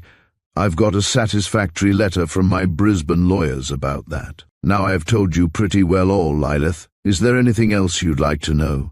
Well, yes, Uncle. First, how are you situated as regards funds, money matters now? I should like to know particularly before I ask any more questions. As she ceases speaking, Miss Mundella cannot help glancing scornfully at her relative, for she sees he is afraid to ask her advice, although his object in opening up the conversation was to do this. But her look changes as the thought enters her brain. Is this story of the money the real and sole reason of his anxiety? Well, I'm tight-pressed, replies Mr. Giles, looking nervously at his niece. That confounded speck of mine on the MacArthur River was a stiffener for me, and for better men than me too. You could not refund the money lent you by Dysart if his executors— The young lady watches her uncle as she speaks, and sees the gentleman's rather washy eyes open a little bit wider and become fixed, a sign that expresses in his physiognomy what turning pale would in most other men. Could you refund this money if his executors were to press you to do so? Jupiter, no, gasps Mr. Giles, without an apology for the oath. Indeed, neither notice it in their interest in the matter in hand. What would you have to do if you were forced to repay this £20,000, say, to his nephew Angland? I'd have to sell every beast on the run, gasps Mr. Giles, his eyes protruding more than ever. And I'd have to sell my own carcase into the bargain, he adds coarsely. You must please control yourself, Uncle, or I must go indoors, murmurs Lilith, leaning back in her chair. Oh, you're not inquisitive about hearing any more, aren't you? Begins Mr. Giles angrily. You are a woman, although you've got brains, and you needn't pretend. But the uncle is obliged to nip his ungallant speech in the bud, and afterwards to apologize for it. For his niece rises to leave him, and he feels he cannot afford to quarrel with her at any price. Well, Uncle, the young lady inquires, would you be sorry if these promissory notes were found? Why, of course. They'd ruin the whole bilin' of us. Mr. Giles's answer, coming as it does from a mouth whose chin is sunk upon a desponding breast, is scarcely audible, with the exception of Glory. Oh, her money's all right, can't touch hers. You have tried, then, thinks Lilith, and this is the reason you inquired about it. You are desperate. The game is mine if I play my cards carefully. Well, Uncle, she continues, there are only 2 ways that I can see to get rid of this awkward state of affairs. What's them? Comes the snappish inquiry. Either to find out a means of getting at and destroying these PNs, or Here Miss Mandela pauses so long that her uncle's face grows redder than ever with excitement, till at last he bursts out impatiently. Or what? Or destroy the means this young England has of finding where the notes are. Can either of these things be done? Yes, the latter. How can it be done? By means of money. Who will do it? I will. Mr. Giles cogitates for a minute or two. You know more of this matter than you pretend. Than I pretend. The young lady expresses her surprise at this accusation in her sweetest tones. Well then you have told me, if you like that way of putting it, better. You're a clever gal and have more saves than I have in a matter like this. The speaker's eyes withdraw into his head, and he feels more cheerful and hopeful as he goes on speaking. He ends by placing the whole affair in his niece's hands for her to fight out for him. Lilith has her fish in the shallows now, but she knows she must not startle him till her landing net is safely under and around the prize.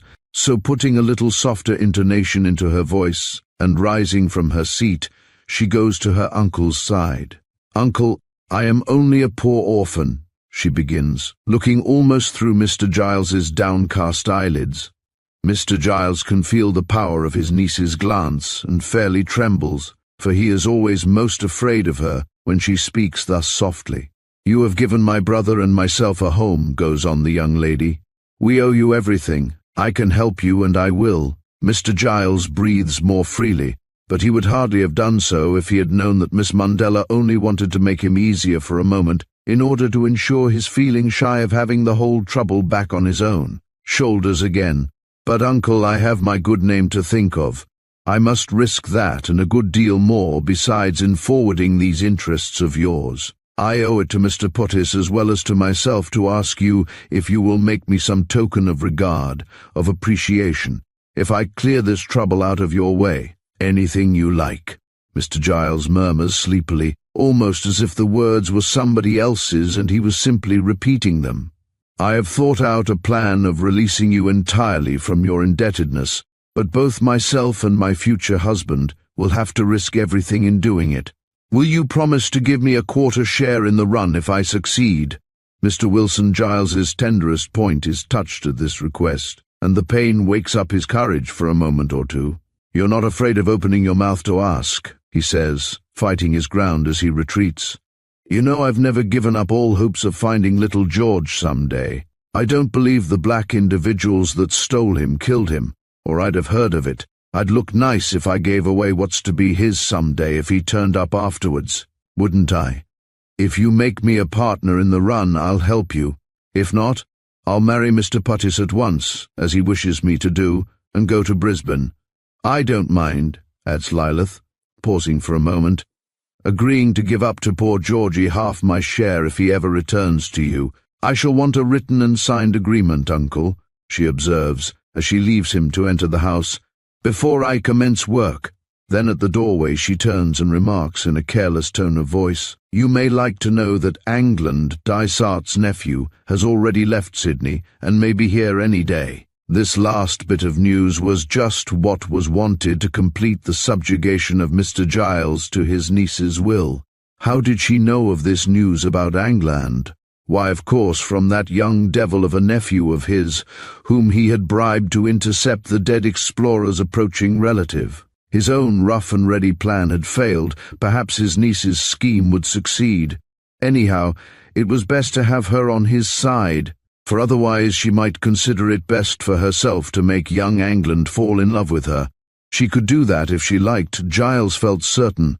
The squatter rises and paces up and down the creaking floor of the veranda restlessly at the thought. Fool that I was to let that black boy of the doctor's escape me, he murmurs aloud. Torture and money would have made him reveal the grave to me.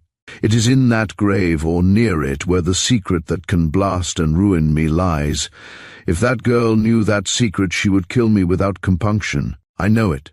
At any risk, she must remain on my side till the danger is past. So the agreement is signed and handed to Miss Mandela that night, and the dark eyes flash like unto Diana's upon a successful mythological hunting morning, as Lilith's steady pen directs 2 telegrams. One for Inspector Pottis, which we saw him read at Ulysses, and another to an influential admirer of hers in the office of the Commissioner of Police, Brisbane. And then the active brain falls to pondering over the something that she believes her uncle kept back from her that afternoon. Chapter 11. The Black Police. Ye to whose sovereign hands the fates confide of this fair land the reins, this land for which no pity wrings your breast, why does the stranger's sword her plains invest, that her green fields be dyed? Patriarch. Here's another snob trying to get us all cashiered. Confound those beastly newspapers, just my luck, exclaims an elderly and rather handsome man, who, sitting before his office table, has just opened an important-looking letter, headed with the Royal Arms printed in red ink. Just my confounded luck. Just at this time, too, of all others, when my application to be appointed Protector of Aboriginals for the district must just have reached the Chief. Now I wonder what Mrs. Bigger will say if I don't get this extra salary as protector, for I can't send Jane down south to school, as I promised. If I don't get more than my present pay, that's certain. The blue paper letter that has occasioned Inspector Bigger of the NM Police so much vexation, for it is this well-known gentleman who now sits nervously rubbing his eyeglass in the little hot office of the barracks, is dated from the Bureau of the Superintendent of Police, Brisbane, and runs as follows. June 4th, 1889. John Bigger, Esquire, Inspector of NM Police for Townsend Barracks, Werrandawera District. The Colonial Secretary, having requested the Commissioner of Police to supply him with such information as lies in his power, concerning the truthfulness of an occurrence of which the enclosed newspaper article, which appeared in a recent issue of the Northern Miner, purports to be an account. I am directed to desire you to communicate immediately with this office upon the subject. I am Sir P. Commissioner of Police, Harry Stockrat. The following is a reprint of the newspaper cutting which flutters to the floor on the letter being opened. Another NMP atrocity. Close to Townsend, a reliable correspondent informs the following lately took place.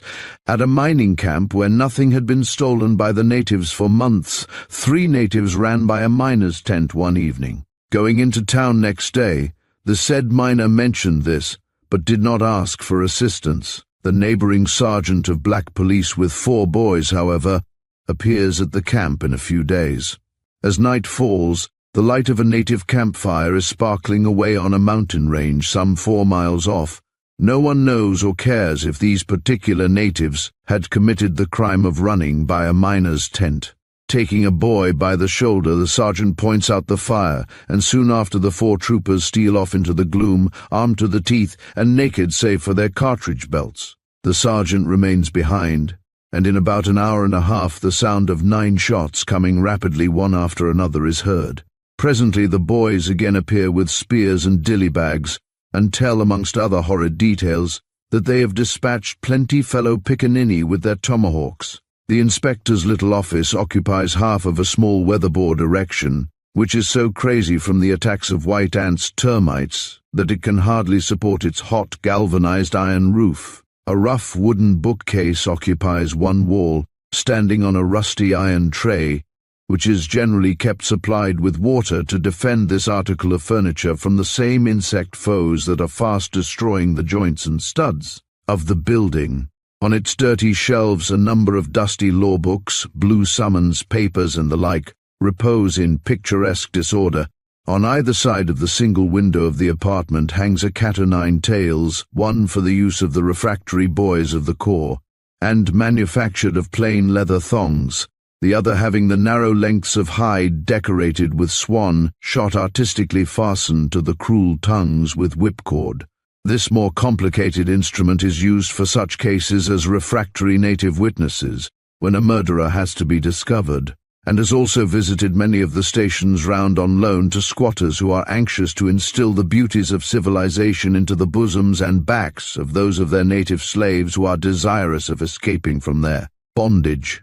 A number of handcuffs and leg irons, and a few racing pictures, spotted to indistinctness by the last summer's plague of flies, decorate the walls. And behind Inspector Bigger's chair is a rack of Snyder carbines, whilst a pair of loaded, long-barrelled Colts lie on the pigeon-holed letter rack before him on the table, which occupies the centre of the room. "Now what shall I do about this, I wonder?" ponders the gallant defender of frontier settlers. "I can't say it was Sergeant Blarney's fault and call him over the coals, for I have already reported the matter to the chief as if I had been present. Well," with a sigh, "it's another proof of how careful we must be nowadays. By Jove! If any of these scribblers had seen some of the little affairs we've managed in the old days between here and Herberton, there would have been some tall writing, as the Yankees say. There would so. By Jove!" the inspector adds aloud, rising from his chair and peering out of the open door down the bare barrack yard to where the square, rush-covered huts of the boys stand side by side. "If that isn't Putis back again? Wonder if he's been sent up to replace me. Why, he was only ordered down to Nanga district 6 weeks ago." The small military figure of Inspector Putis, to whom we have already introduced our readers half a dozen chapters back, dismounts quickly from the magnificent chestnut which has carried him from Cairns and, after a few rapid words to his black orderly, who has dismounted also, rapidly marches up the scrupulously neat yard towards the residence of his brother officer. The white sergeant of the local force and 2 or 3 native constables who are standing near stand attention and give the military salute as the dapper little man passes them, which he replies to by lifting his riding cane to his cabbage-tree hat. Whilst the newcomer is being welcomed by Inspector Bigger, let us glance at the more prominent objects in the scene before us. 2 rows of weatherboard iron-roofed buildings, amongst which are the white sergeant's quarters, stretch down a slight declivity to where they meet at right angles a terrace of brown, single-roomed huts, occupied by the native constables. At the upper end of the fair-sized quadrangle thus formed, the thatched, bungalow-like home of the chief, covered with creeping plants and standing in a brilliant flower garden, looks down on the rest from the summit of the moderate rise on which the barracks are situated. The boy who arrived with the inspector, and who, in company with several other natives, is now leading the 2 horses to the stockyard down by the heavily timbered waterhole, is in the well-known uniform of the Black Police. This consists of a linen-covered shako, blue jacket garnished with red braid, and white duck trousers. Brown leather gaiters reach to the boy's knees, and he wears an old pair of his master's enormously long spurs on his blucher boots. As he is in marching order, a brass cartridge belt containing Snyder cartridges is slung, after the fashion of a sergeant's scarf, around his body. To complete this somewhat lengthy description of a uniform to be seen only in up-country Australia, we may add that a Snyder carbine hangs in its basket and strap from the off-side of the boy's saddle. A few boys in the undress of a pair of trousers are sweeping one corner of the yard, and from the doors of the dwellings the brightly turbaned heads of a number of native women, the property of the Chinese cook and white constables, are lolling out for a view of the new arrivals. But to return to the 2 officers who are now seated under the veranda of Inspector Bigger's home, near a table loaded with the usual spiritual signs of Australian hospitality. "Well, Putis, so you're going up to Madaro again, are you?" begins the host, after the preliminary courtesies of greeting have been gone through between the 2 friends. "By Jove, I wish I had the influence you have, old fellow, with our lords and masters down there at Brisbane." "Ah, you sly dog, can I congratulate you yet?"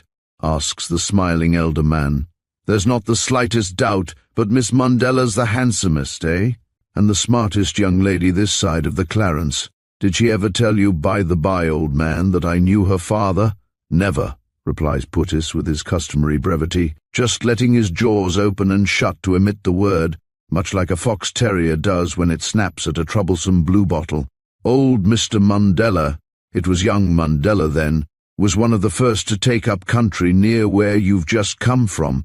And you know," continues the verbose Bigger in a low tone of voice, "do you know they used to say at the time that it was our old friend Giles that's got Madaro now that cleaned him out of his run, and not the pleuro, a cattle disease at all." "Humph," observes Inspector Putis. "Yes, that his wife's brother did it. Well, upon my soul, I would not be surprised at anything I heard of Giles doing. Mundella was grand company, and I don't think I ever saw a better shot at a running black individual in my life, except yourself." "Ha!" snorts the little man in the black frog jacket. "That is nothing," and he bows in acknowledgement of the compliment paid to him by his friend. "Have lived with finger on trigger night and day over 10 years, may say. You shot well yourself a few years back." "Age making me old and shaky now, me boy," answers Bigger. And if he had said a life of almost unrestrained licentiousness, he would have been nearer to the truth. "But what have you done with your troop, Puttis?" "Camped down creek, 4 miles. Some black individuals camped there. Want my boys to pick up some information. About man I'm after." "Ah, a black individual? Yes, perhaps you can help me." "With pleasure, if I can," replied the elder inspector, adding, "especially, my dear fellow, as I shan't feel so diffident about asking your assistance in that case in a little affair of my own."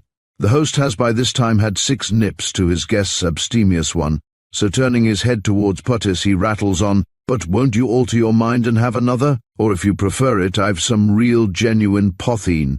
Queensland make, of course, but just like the real stuff. One of my old constituents on the Barren River. Ha, ha, sent it to me." The 2 men smile and wink knowingly at each other. "Chinamen never forget a generous action, ha ha."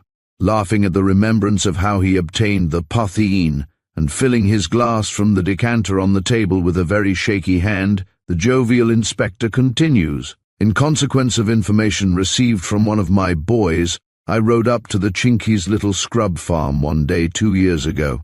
'John,' said I, 'how many bushels of corn you get off this piece of ground?' 'Welly bad crop, Missy Bigger,' answered the yellow devil, with a sly look at me to see how I took the lie he'd just uttered. 'No goody Chinese man makey garden here. 20 bushels me sell to Missy Brown. That all?' And the cursed spawn of Confucius kicked some of the rich soil contemptuously over with his sandal. Anyone could see there'd been a big crop, perhaps 300 bushels off the land, by the heaps of husks off the heads of maize lying about the clearing. 'Well, John,' said I, leaning over in my saddle so that some friends who were with me shouldn't hear, 'Well, John, you can send me a little of the real stuff you sold Macduff on Saturday, and then, whether you get 20 or 500 bushels here, I shan't trouble to ask you what you use it for next time.' Ha! Ha! How Li Ching, that was his name, stared. He grew green, but he never opened his lips. But what's more to the purpose, he sent me a box of potatoes regularly every few months since, which I have carried carefully into my bedroom. I'm sure you'd like it. Take a bottle or 2 with you for Giles. He's a good judge." "What?" "Thanks awfully," replies Inspector Puttis. "Do so with pleasure. But what's your trouble? Little affair you mentioned." The jolly smile that has illuminated Inspector Bigger's face during his telling of the previous anecdote fades suddenly upon the objectionable subject of the official inquiry being recalled to his memory. He hands the red-sealed epistle and the newspaper cutting to his friend with a sigh, and watches the expressionless face of the little man as he carefully reads both with anxiety. "Well, Puttis, what had I better do about that?" "About correct?" inquires the person addressed, pointing to the clipping in his hand. "Oh, I think so. Course I wasn't there. No good my going up those beastly hills in the wet. You see, there's not been much doing lately in our line about here, and the boys were getting troublesome. So I told Blarney the sergeant to see if he couldn't find something for them to do. He heard of black individuals having been seen up Mulberry Creek Way, and—" "How did you word report?" interrupts Puttis, lighting a cigarette. "Oh, same old style. Having received repeated complaints from the mulberry scrub settlers of the wholesale destruction caused by a ferocious tribe of dangerous Mayol blacks, and that kind of thing, you know." "Ah, too risky nowadays," snaps Inspector Puttis, again interrupting his senior. "Can you get a written complaint? We demand assistance and that style of thing.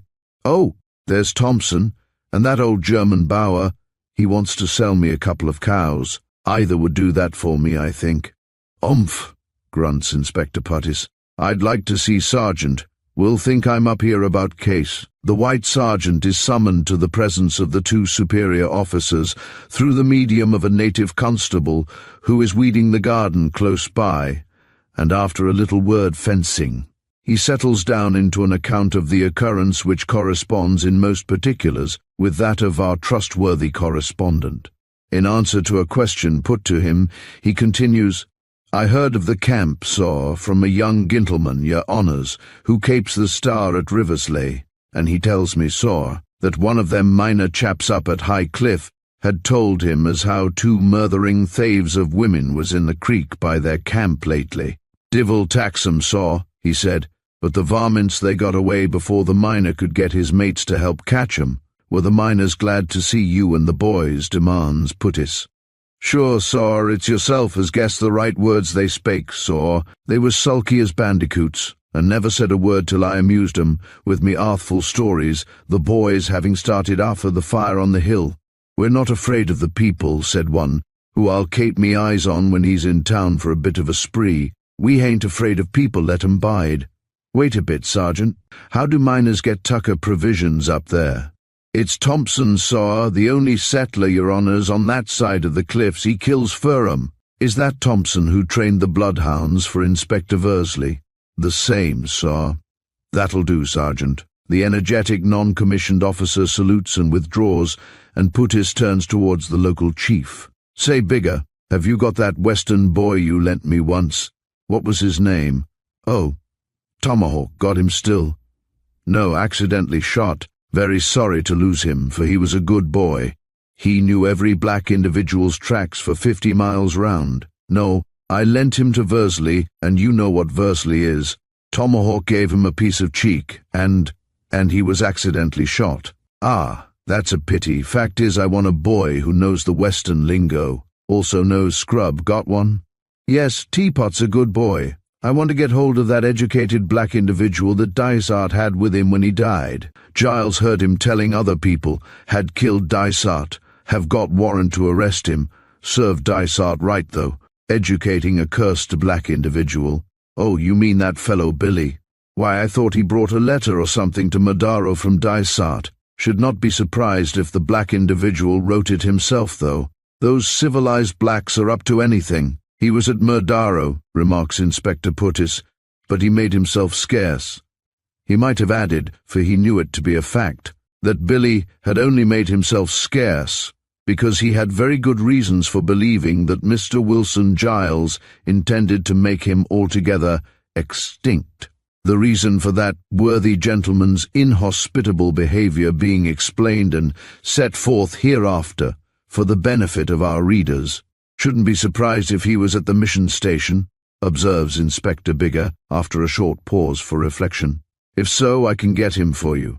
I've got a little gin girl that will fetch him if he's to be fetched out of the sanctuary where all these rascals go to.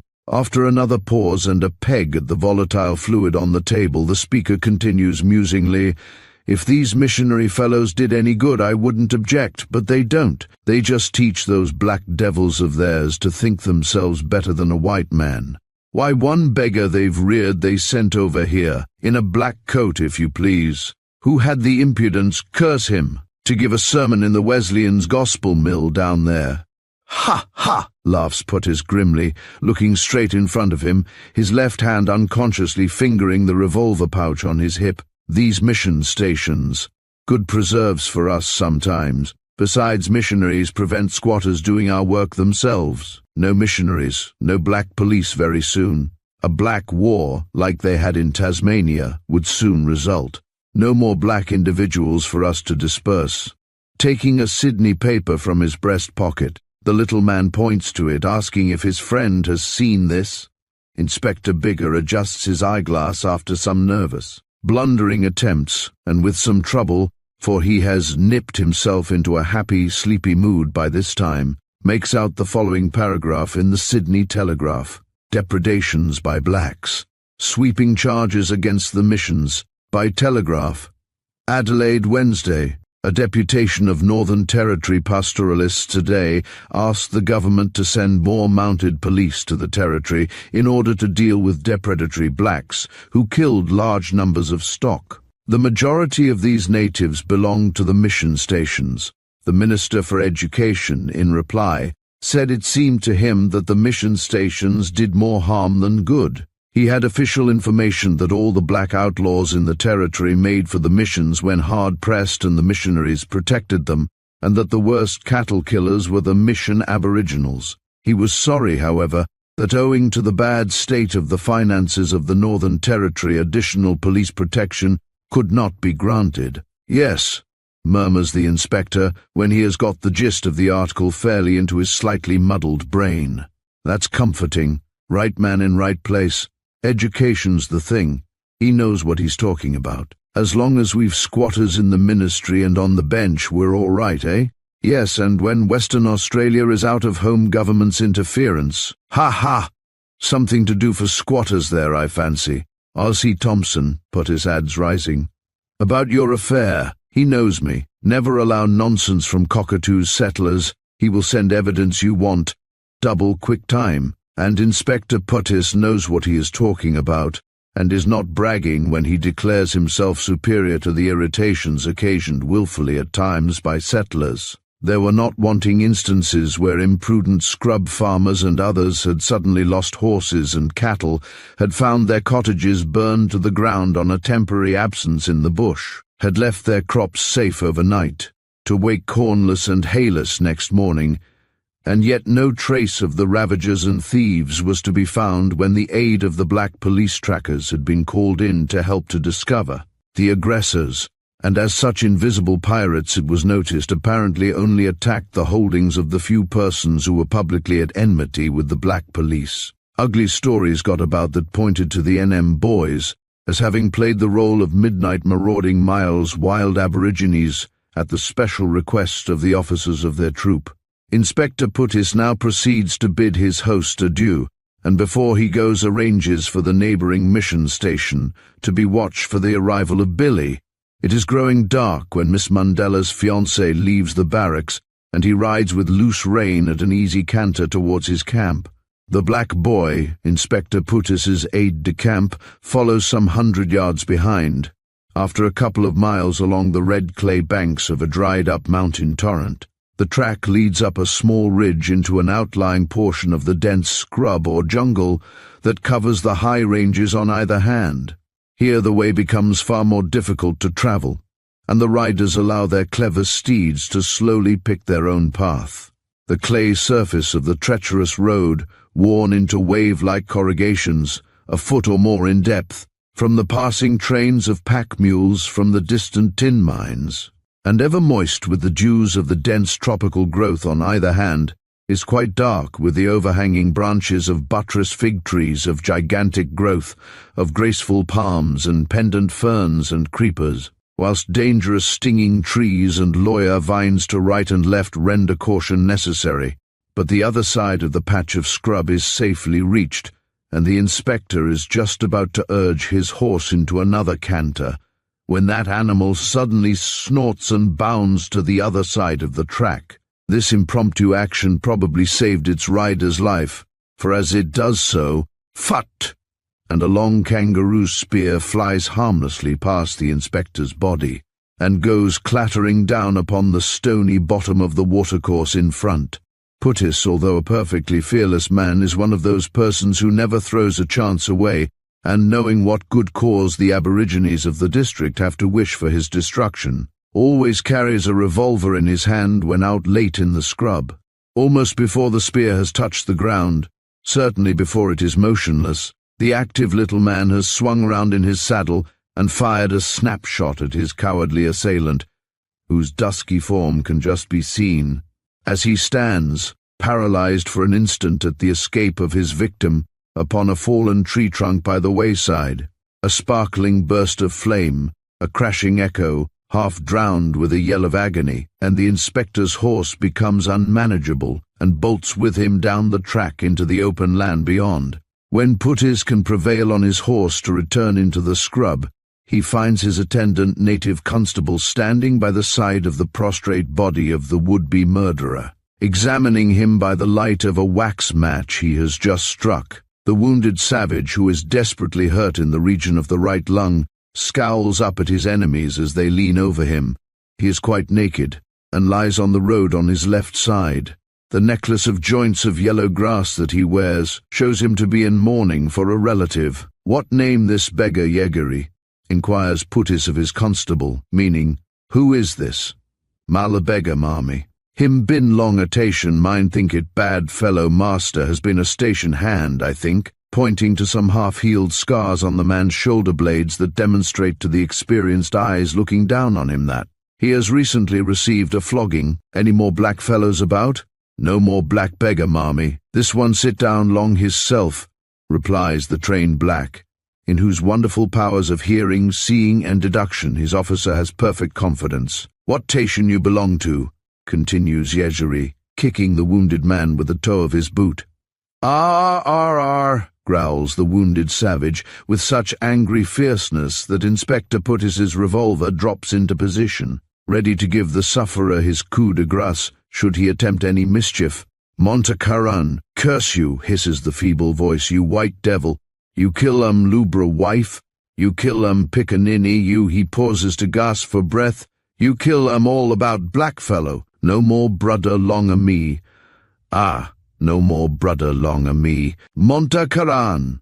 The sufferer's head drops down towards the ground, and he literally bites the dust, or rather mud, in a frenzy of passion and agony. Then he becomes unconscious, apparently, and murmurs a few unintelligible words, followed by a groaning request for "Kata! Kuta!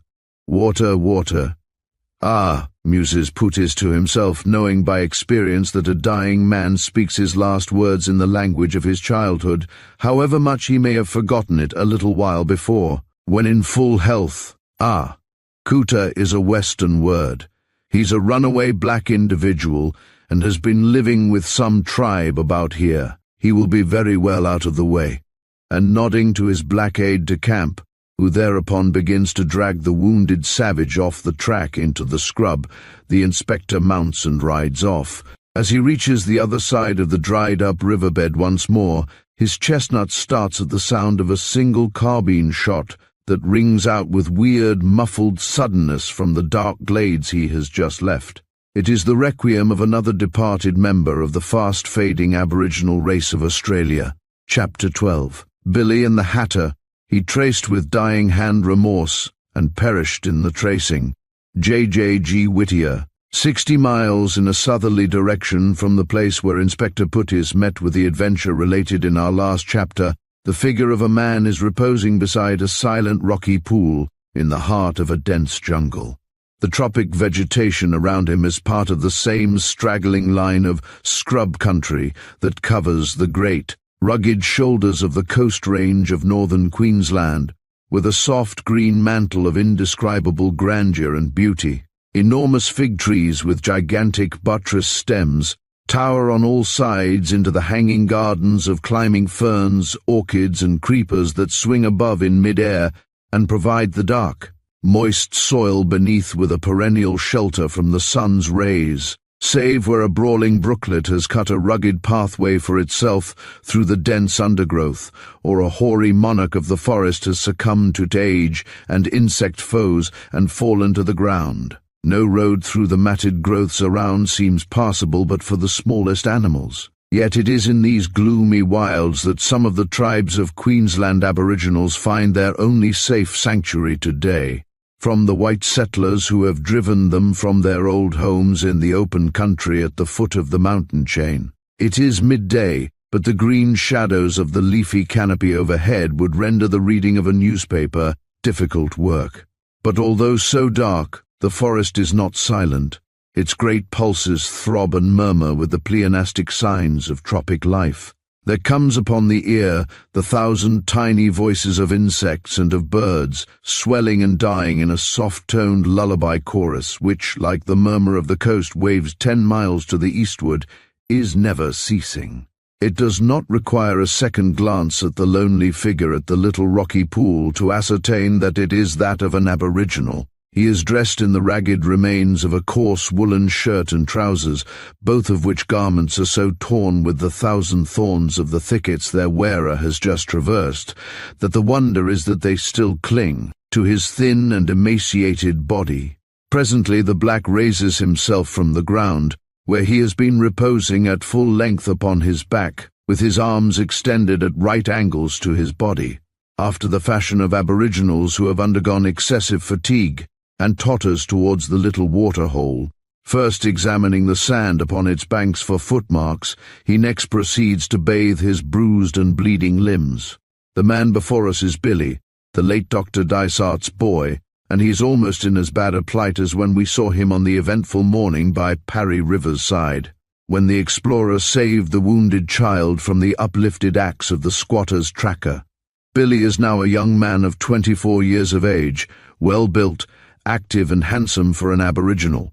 But the privations and trouble he has lately undergone have pulled him down considerably. After refreshing himself at the pool, he sits down on a fallen tree, and feeling in his pockets, smiles to himself as he finds that he still possesses a pipe, tobacco and matches. He is too fatigued to search for food yet a while, and here is something to stave off the feeling of hunger for a time. Odd as it may appear to those of our readers who do not know Australia intimately, Billy, although a native and born a Warrigal or wild native, was almost as helpless as a white man in this scrub country, as regards finding the means of sustenance. Take an Aboriginal from the semi-desert interior of Australia, and place him in the coastal jungles of the northeastern shores of the great island, and he is hardly more capable of getting his living there than a European, who then saw the bush for the first time, would be under similar circumstances. The fauna and flora were all new to Billy, even the snakes were different. This was bad enough, but, in addition, he had only just escaped from remorseless enemies, who might even now be again upon his tracks. The dependent life he had led for 16 years with his old master was much against him, now that he was thrown upon his own resources. Much of his late life had of course been in the wilds, but they were very different to those that now formed his hiding place. And besides, there had generally been flour galore for damper and Johnny cake making, and always plenty of powder and shot as a dernier resort with which to procure a meal. The young man sits smoking and thinking for a while, and then falls to digging away at the rotten wood upon which he is seated, a small, toothsome luncheon of fat, oily grubs rewarding his operations. Suddenly he stops, and withdrawing the pipe from his mouth listens intently.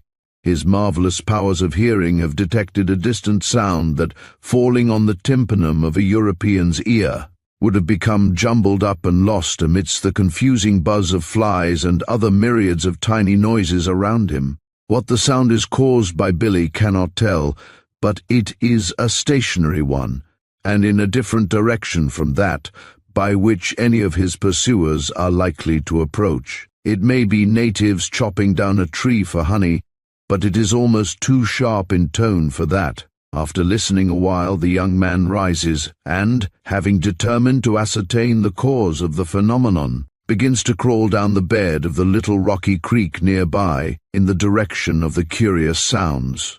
Ragged fragments of basalt, straggling tendrils of sharp-toothed lawyer vines and other impediments make his progress slow and painful, but after creeping along the half-dried-up course of the torrent about a quarter of a mile, where hundreds of mosquitoes and leeches combined, in a sort of guerrilla warfare, to attack the black's arms, legs and face, he at last finds himself on the edge of a cliff, above one of those curious circular crater lakes that abound in one part of the great uplands of the Wild Coast Range. Black walls of basalt rise more or less perpendicularly around the dark, indigo water at their feet. Here and there the ancient lava has crystallized into prismatic columns, or weathered into picturesque battlements and projections which stand up like the ruins of some old abbey. Above the feathery palms and undergrowth that struggles down the precipitous cliffs in places in avalanches of sunlit emerald or shady overhangings of brown and purple. The dark mountain tarn is some 200 yards across, and opposite to where the stream, whose bed has hitherto been Billy's road through the jungle, joins it, the surrounding wall of cliffs seems to fall away, as far as one can make out in the shadows, as if the waters of the lake there found a means of exit. Cautiously peering through the prickly palms and brushwood, our black friend endeavors to find an open space through which he can proceed on his way. But so dense is the mass of vegetation on all sides that there appears but one road to take, that offered to him by the lake itself. It speaks well for the superstitionless training Billy had received at his late master's hands that he at last determined to take water as a means of continuing his journey towards the sounds that still, intermittently, make themselves heard above the various voices of the forest. For little in nature can surpass the awful supernatural look of these black, silent jungle lakes, and there was something particularly uncanny about the appearance of this one. And when, in addition to this, there was the certainty of those dark waters being the abode of more or less numerous swimming snakes, also the grim possibility of some frightful vingnan, the local Australian edition of a Scotch water kelpie, lurking in those gloomy depths, we may safely say that it showed Billy to be possessed of a cool courage of no ordinary sort when he determined on trusting his fatigued and wounded body to its inky bosom. Quickly making up his mind, he wriggles through the springy mass of steaming vegetation upon the edge of the cliff before him, losing quite a number of square inches of his fast-disappearing garments in the process, and emerges from the shadows into the fierce midday heat of a tropical winter day. A drop of 20 feet only has to be made to reach the silent waters at this point, for the storm creek has cut through the brim of the crater basin a dozen feet or more, and Billy is just about to make the necessary dive. As the prickly vines around offer no friendly chance of descending by their means, when he pauses to listen once more, there are two sounds now audible above the ordinary murmurings of the forest. The clink, clink of the noise he has followed now comes clearly upon the ear, and he recognizes it as proceeding from the pick of some prospector or miner working a creek or gully below, and beyond the lake. There is a cheerful ring about it that strikes a pleasant chord of remembrance in the mind of the poor, hunted wretch who now hears it, for it reminds him of happy, hopeful days with his old master. But the other sound that is upon the air, and whose purport Billy recognizes as easily as that of the unseen worker's blows, there is no mistaking those musical whisperings that are just audible, and seem to come from that broken mass of piled-up grey and purple rock that towers above the scrub a little distance off upon his right hand.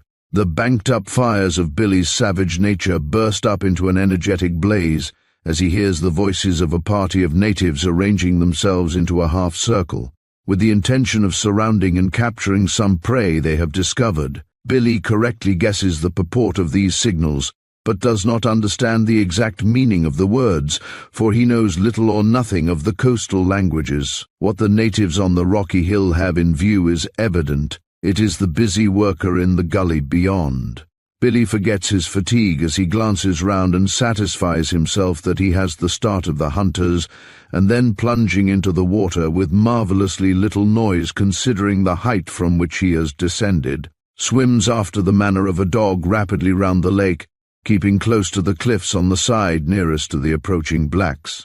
The natives of most countries situated in the southern hemisphere, ere foreign civilization has crushed them in her deadly embrace, are good swimmers. But some of the inland tribes of Australian Aborigines are perhaps able to produce the best of these, men who can beat even the marvelous aquatic feats of Tongan, Samoan, and Maoris. The blacks of some portions of the central wilds have a fish-like proclivity for swimming and remaining for a long time under water that is simply marvelous. In the muddy water holes of the great intermittently flowing rivers of northern Australia, we have seen Aborigines successfully chase the finny denizens of the deep pools, and bring them otter-like to the shore in their white-toothed jaws, and many a hunted black has saved himself from the cruel rifle of squatter invaders of his native land by pretending to fall as if shot into a river or waterhole, and remaining apparently at the bottom. They manage this artifice in various ways,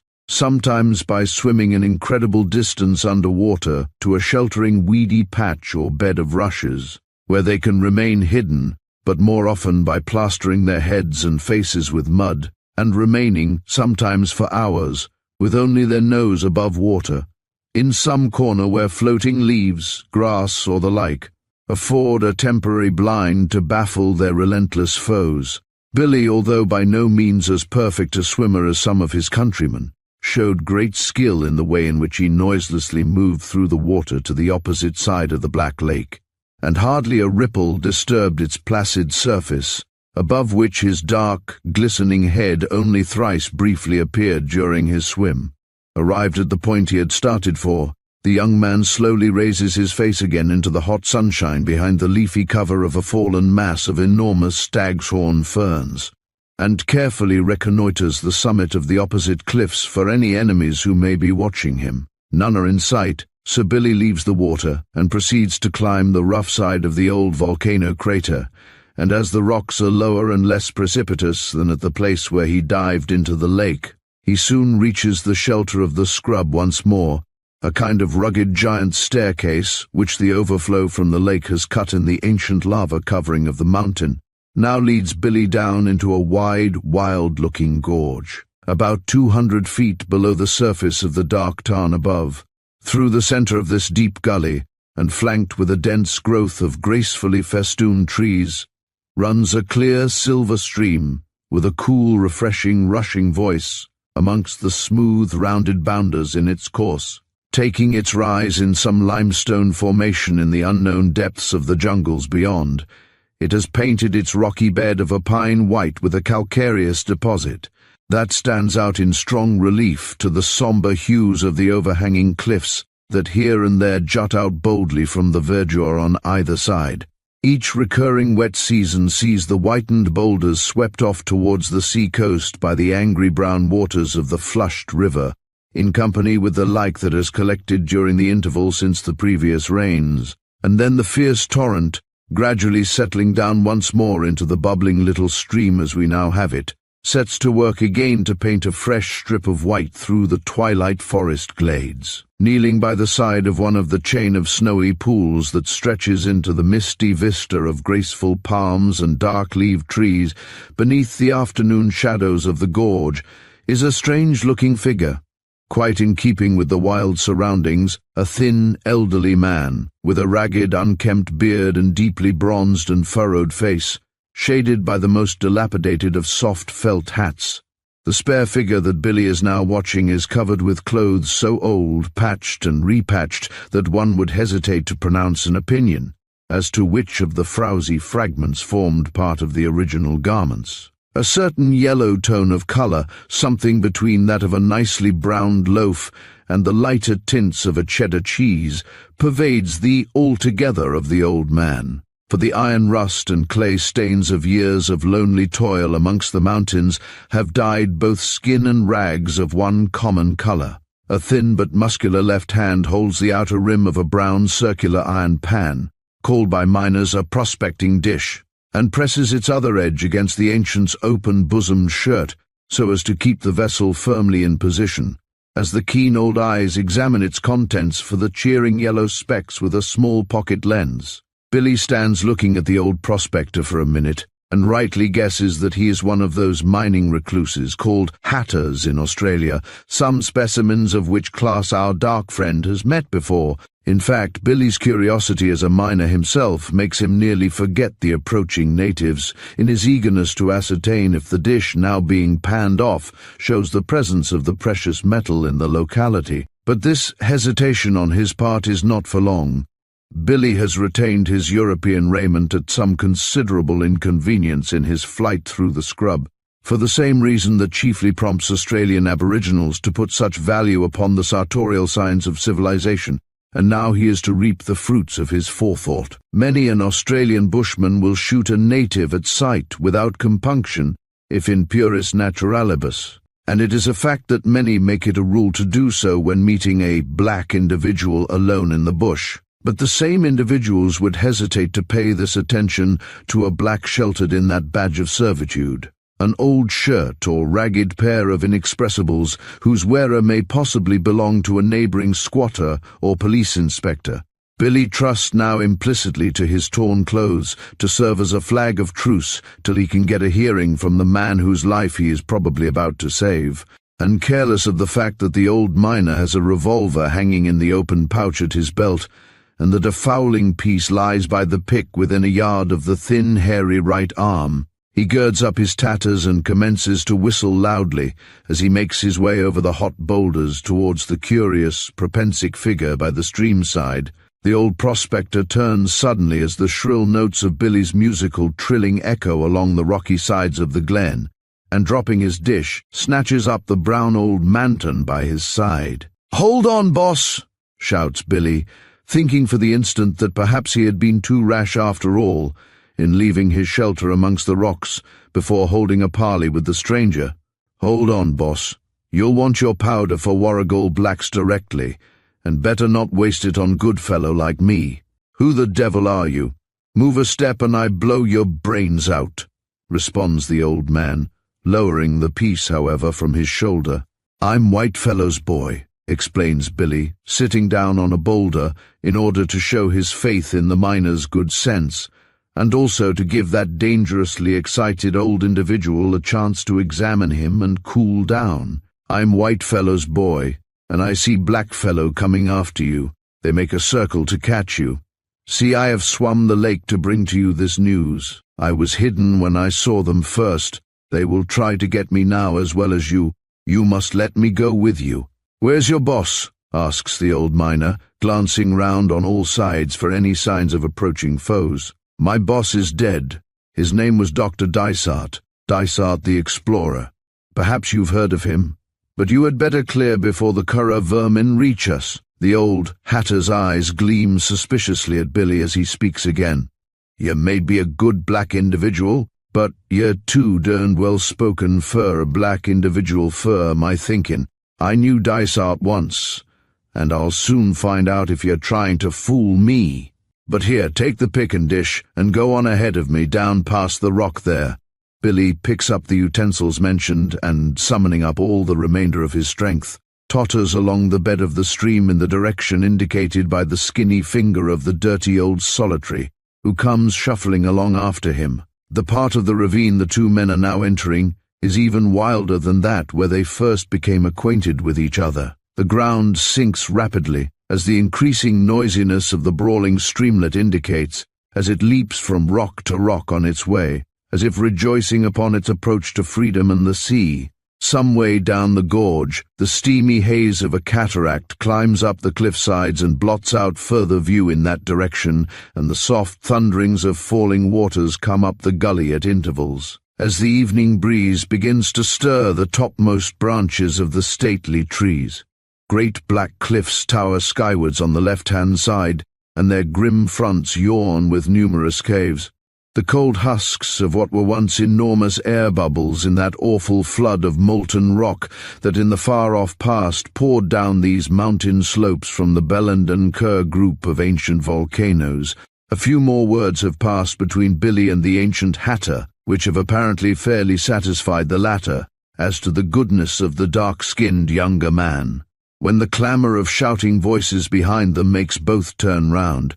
The sight that meets their eyes is by no means a pleasant one. Halfway down a part of the cliffs that the two men had passed only a minute or so before, a party of natives has just arrived, all of them naked, and carrying long spears, probably with the intention of cutting off the old digger's escape down the gully. These sable hunters, seeing that their quarry has, for the time, escaped them, are shouting to their friends up the gorge to join them, for a fresh effort to surround the object of their hatred and suspicion. "Only just in time, boss," exclaims Billy, his white eyeballs glowing like coals from their dark setting of swarthy skin, as he watches the rapid movements of the enemy, who are moving along the summit of the cliff towards them.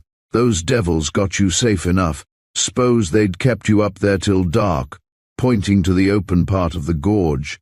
"But where will you camp? I'm tired, in fact, just about done.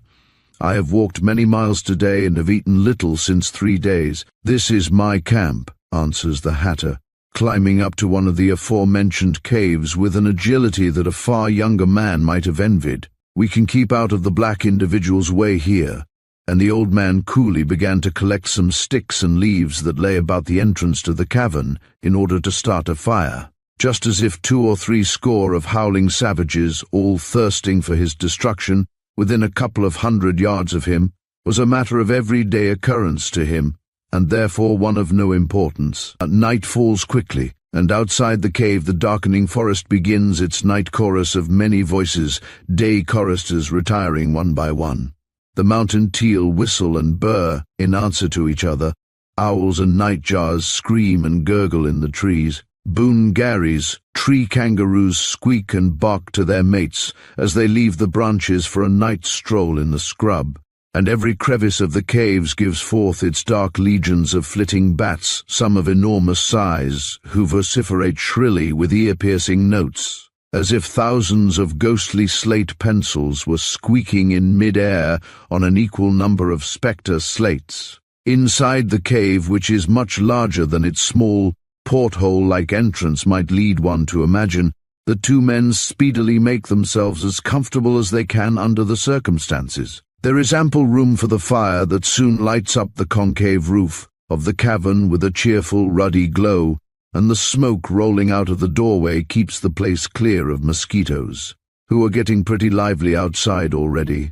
The old hatter has used this retreat as his camping ground for the last few days, whilst prospecting this part of the upper waters of the unnamed creek that can be heard in the darkness flowing past his temporary abode, and a small but sufficient supply of flour, tea, and sugar is to be seen carefully suspended from the stalactite-like projections from the ceiling of the cave. This provender, with the remains of a couple of pigeons, half a dozen wild turkeys' eggs, and some kuhui nuts, give promise of a good square meal at last to the exhausted and half-famished Billy. "You've done me a good turn, and though you are a black individual, you're welcome to what I've got here," remarks the grey-headed old gold seeker after a long silence, during which he has disinterred some of the aforementioned viands from an anti-wild dog pyramid of stones in one corner of the cave.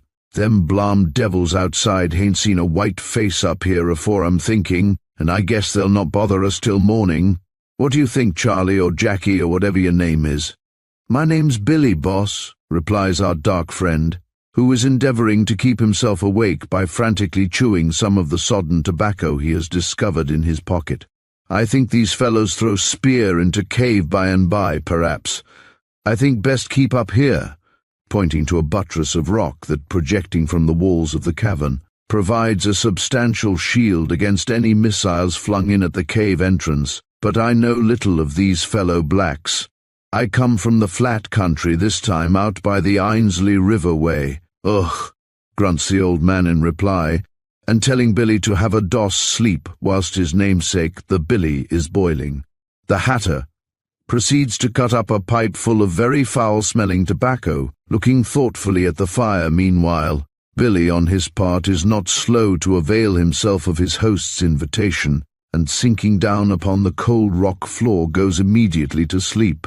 If it should appear to any of our readers to border upon the incredible that two men should thus calmly sleep and smoke in the face of danger, that to one inexperienced in the wilder phases of bush life would appear to demand the utmost vigilance, we can only reply by offering as our defense, firstly, the old saying that truth is oftentimes stranger than fiction, and secondly, that in this scene, as in each of our main incidents, we have endeavored to sketch from memory a faithful if humble representation of an actual occurrence, in preference to indulging what latent talents we may possess in the walks of imaginative scene-painting. Mais revenons à nos moutons.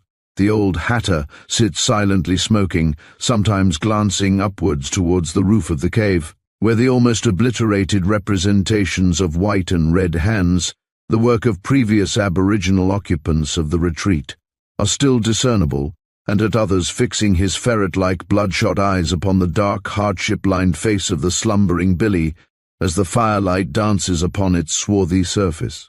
Nothing appears to disturb the well-earned repose of the two men, save a small black snake that comes wriggling in to enjoy the warmth of the blazing branches and meets with a warmer reception than it had anticipated.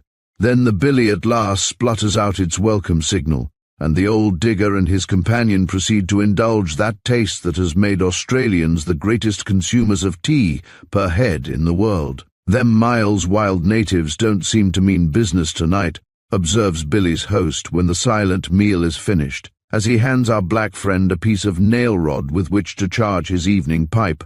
"I think they wait, boss. Watch an hour, perhaps 2 or 3, then throw spears."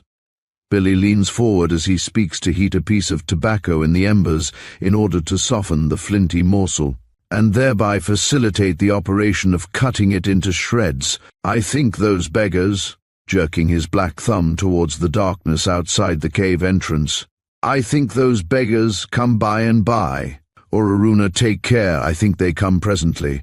Then both men relapse again into silence, each engaged with his own unpleasant thoughts. The Hatter, although somewhat favorably prepossessed with Billy's appearance, and glad of a companion for the time being, has that instinctive distrust of a black individual common to most Australian bushmen. He does not care altogether for the presence of his new acquaintance in the cave, and even considers for a moment what would be the easiest way of getting rid of him and making him seek another shelter for the night. But the feeling of gratitude to Billy for the service he has rendered that day finally prevails, and the old man determines to hear the boy further explain his appearance in the gorge before he acts. Billy, on his part, although naturally of a sanguine turn of mind, as indeed all his race are, and little given to ruminating upon the sorrows of tomorrow, is trying to puzzle out a plan of future operations, whose main object is to discover the nephew of his late employer. He notices the half-concealed, suspicious glances of his dirty old host,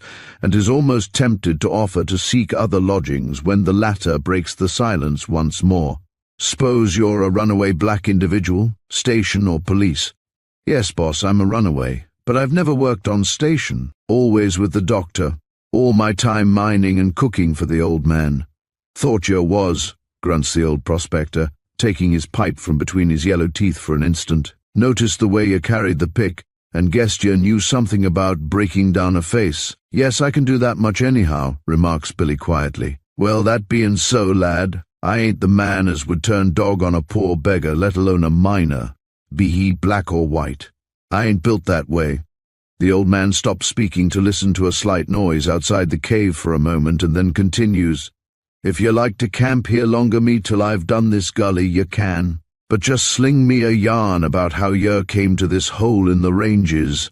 The speaker turns towards the fire that has burnt itself low and commences to rake it into renewed brightness. As he does so, his head and right arm leave the shelter of the projecting rock before mentioned and come between the luminous background of flames and the cave entrance. Then Billy's prognostications are fulfilled, for some natives who have been silently watching for an opportunity to attack the occupants of the cavern immediately take advantage of the appearance of the old digger, and the fire embers are scattered right and left by 3 spears, which, however, luckily all miss their human target.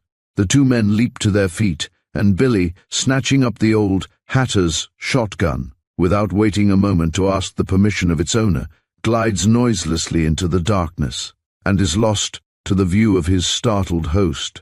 Presently the latter proceeds to collect the scattered fire sticks, and adding to them the spears which he breaks up into pieces, he relights his pipe and waits for the return of his guest. Half an hour passes in silence, and then 2 loud reports, followed by the rain-like pattering of bouncing shot about the entrance to the cave, and the screams of a number of agonized voices, proclaim the successful accomplishment of Billy's plucky plan of retaliation upon the enemy outside. "No more trouble tonight," observes that individual, with a complacent grin, as he presently returns into the cavern, striking the butt of the gun he carries as he walks, so as to give a jangling signal of his approach to the man by the fire, who, revolver in hand, might otherwise mistake him for an enemy. Shotguns better at night than a rifle for this kind of work.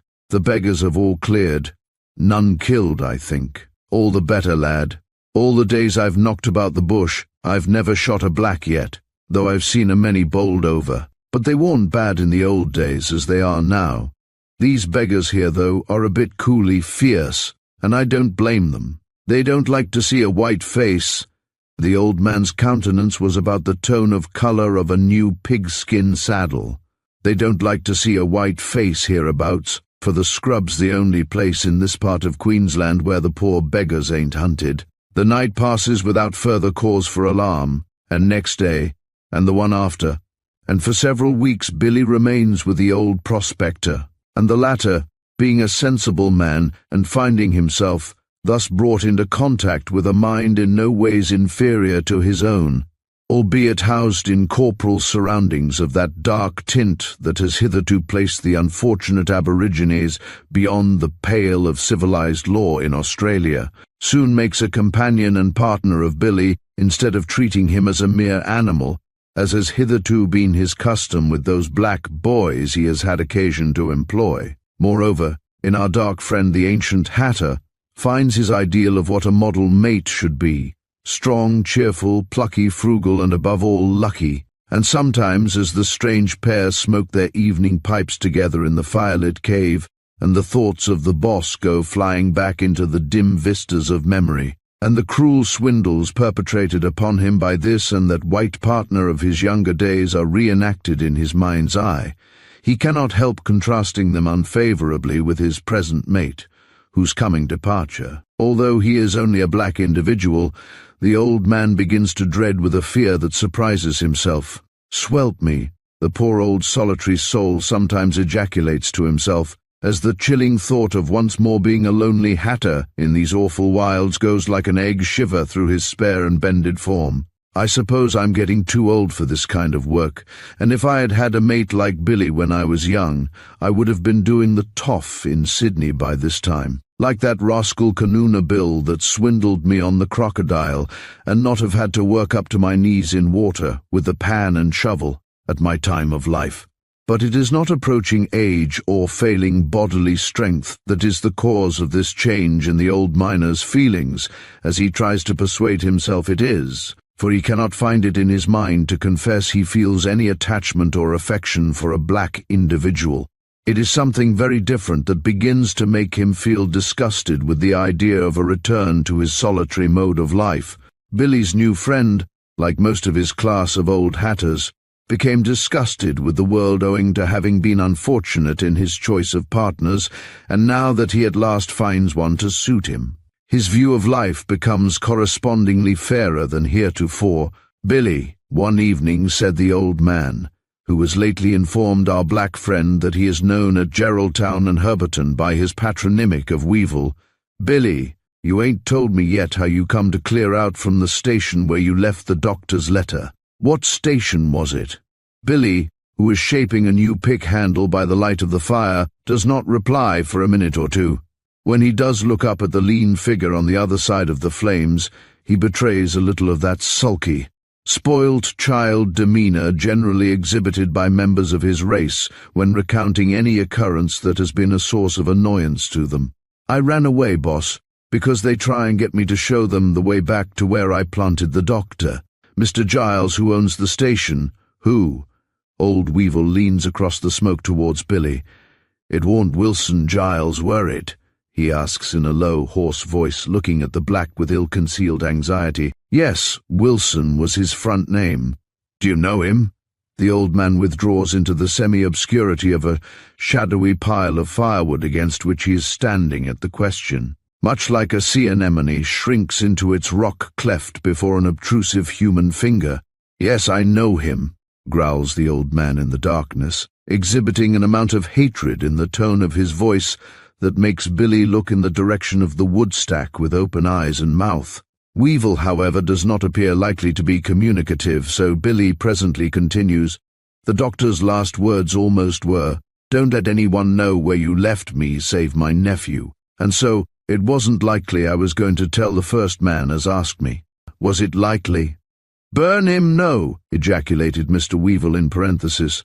"Giles tried me with one thing and then another, offered me anything I liked at last to take him to the grave. Thought I was only like a station black, I suppose," and the speaker scrapes angrily at the wooden handle between his knees, with a black splinter of obsidian volcanic glass that he is using as a ready-made draw knife. Then Giles has a talk with his niece. She bosses it at Government House, is mistress at the head station, and she says flog the black individual, flog him, and a house djinn who belongs to my Mordu Kapara class family, which is Kalaru, hears all this as she sets cloth in the parlor. She come and tells me, then me run away. Then me turn wild beggar again. Billy, who by this time is gesticulating excitedly with his hands, curiously relapses slightly, as he always does when highly agitated, into the remarkable station jargon to which we have already had occasion to refer. Me run and run. And Giles, he borrow the big dogs with the red eyes and thin flanks bloodhounds from Bulla Bulla Station. I know 'em, interrupts old Weevil. That fellow on the Mulgraves made a good thing out of breeding them for the squatters. Well, boss, I made for the scrub, but I get tired and the stinging tree blind me all but. The dogs come up close. I hear them howl, and the men calling to them. But the big dogs, badly trained, they go after young cassowary, and I drown my tracks in a creek and then possum hide in a tree all the day. After Billy has thus graphically given his account of his marvelous escape from the clutches of Mr. Giles, the conversation turns upon the subject of going down the creek to the nearest township, which we will christen Measenton, after a well-known Australian explorer living in the district. We'll both go as far as the low scrub range over the Beatrice Creek, observes old Weevil, and ye can work the old sluice there I was telling yer of yesterday if them cursed Chinkies ain't found it. I won't be more nor a week or so away. I wouldn't advise ye, continues the old man, to show your face near the store yet a while. That beggar Giles is well in with the police, and they'd nab you like enough. So very early next morning, Billy and the old miner set out, just about the time when that earliest of early birds, the crow, has begun to think it time to commence his matutinal robberies, and long ere the sun has risen to dry the fern and scrub sufficiently for any natives to be out hunting who might notice the two men's departure. By midday, our friends have followed for 8 miles that only road possible through the dense jungle, the rough white bed of the merry little creek. Here, after a rest and a smoke, the men left the stream and clambered up the dark clayey banks, when they found themselves on a broken, open piece of country, across which they steered, Weevil leading, in a northeasterly direction, passing numerous little trickling creeks trending eastwards on their way. Here and there the recent footprints of aborigines were to be seen in the rich volcanic soil, and once Billy detected the voices of natives, but said nothing to his companion about it. Late in the afternoon, after crossing some level tablelands thinly covered with scrub, several large gunyahs, native dwellings, were discovered, and as the evening began to look stormy, the two men took possession of one of the largest of them. These huts were similar to beehives in shape, like those of the village on the Pare River that we described in Chapter 7, and were substantially thatched with fern fronds and that coarse kind of grass that grows in the open spaces in the scrub called pockets by northern bushmen. These pockets are treeless but circular in form and generally half an acre in extent, and are used by the Aborigines for Bora's native tournaments and dances. One of these native chum de Mars on the upper Barren River covers quite 15 acres and is also a perfect circle. It was still dark the next morning when Billy and old Weevil started once more on their journey, and the latter, in consequence, fell into a 2-foot hole near the gunyah in which they had slept, and found himself lying on a mass of loose, rattling objects, which his sense of touch quickly told him were human skulls. The remains, doubtless, of bygone picnics of the good people whose village the two men had appropriated during the previous night. Pushing onwards, our friends spent the first half of the day in climbing rocky peaks and crossing the dark, rugged sources of creeks, wrapped in their primeval gloom of frizzled, intricate masses of thorny vines and dangerous stinging trees, and, after making only 3 miles in 6 hours, were forced to rest a while in a ragged gully, walled in by grey slate cliffs, and strewn with glistening blocks of white and hungry quartz. The stinging tree, which we have twice mentioned in this chapter, is worthy of a few remarks, for it is perhaps the most terrible of all vegetable growths, and is found only in the scrub country through which Billy and his friend are now forcing their way. This horrible guardian of the penetralia of the Queensland jungle stands from 5 to 15 feet in height, and has a general appearance somewhat similar to that of a small mulberry tree, but the heart-shaped leaves of the plant before us differ from those of the European fruit just mentioned in that they are larger. and because they look as if manufactured from some light green, velvety material such as plush, their peculiarly soft and inviting aspect is caused by an almost invisible coating of microscopic cilia, and it is to these that the dangerous characteristics of the plant are due. The unhappy wanderer in these wilds, who allows any part of his body to come in contact with those beautiful, inviting tongues of green, soon finds them veritable tongues of fire, and it will be weeks, perhaps months, ere the scorching agony occasioned by their sting is entirely eradicated. Nor are numerous instances wanting of the deaths of men and animals following the act of contact with this terrible lusus naturae.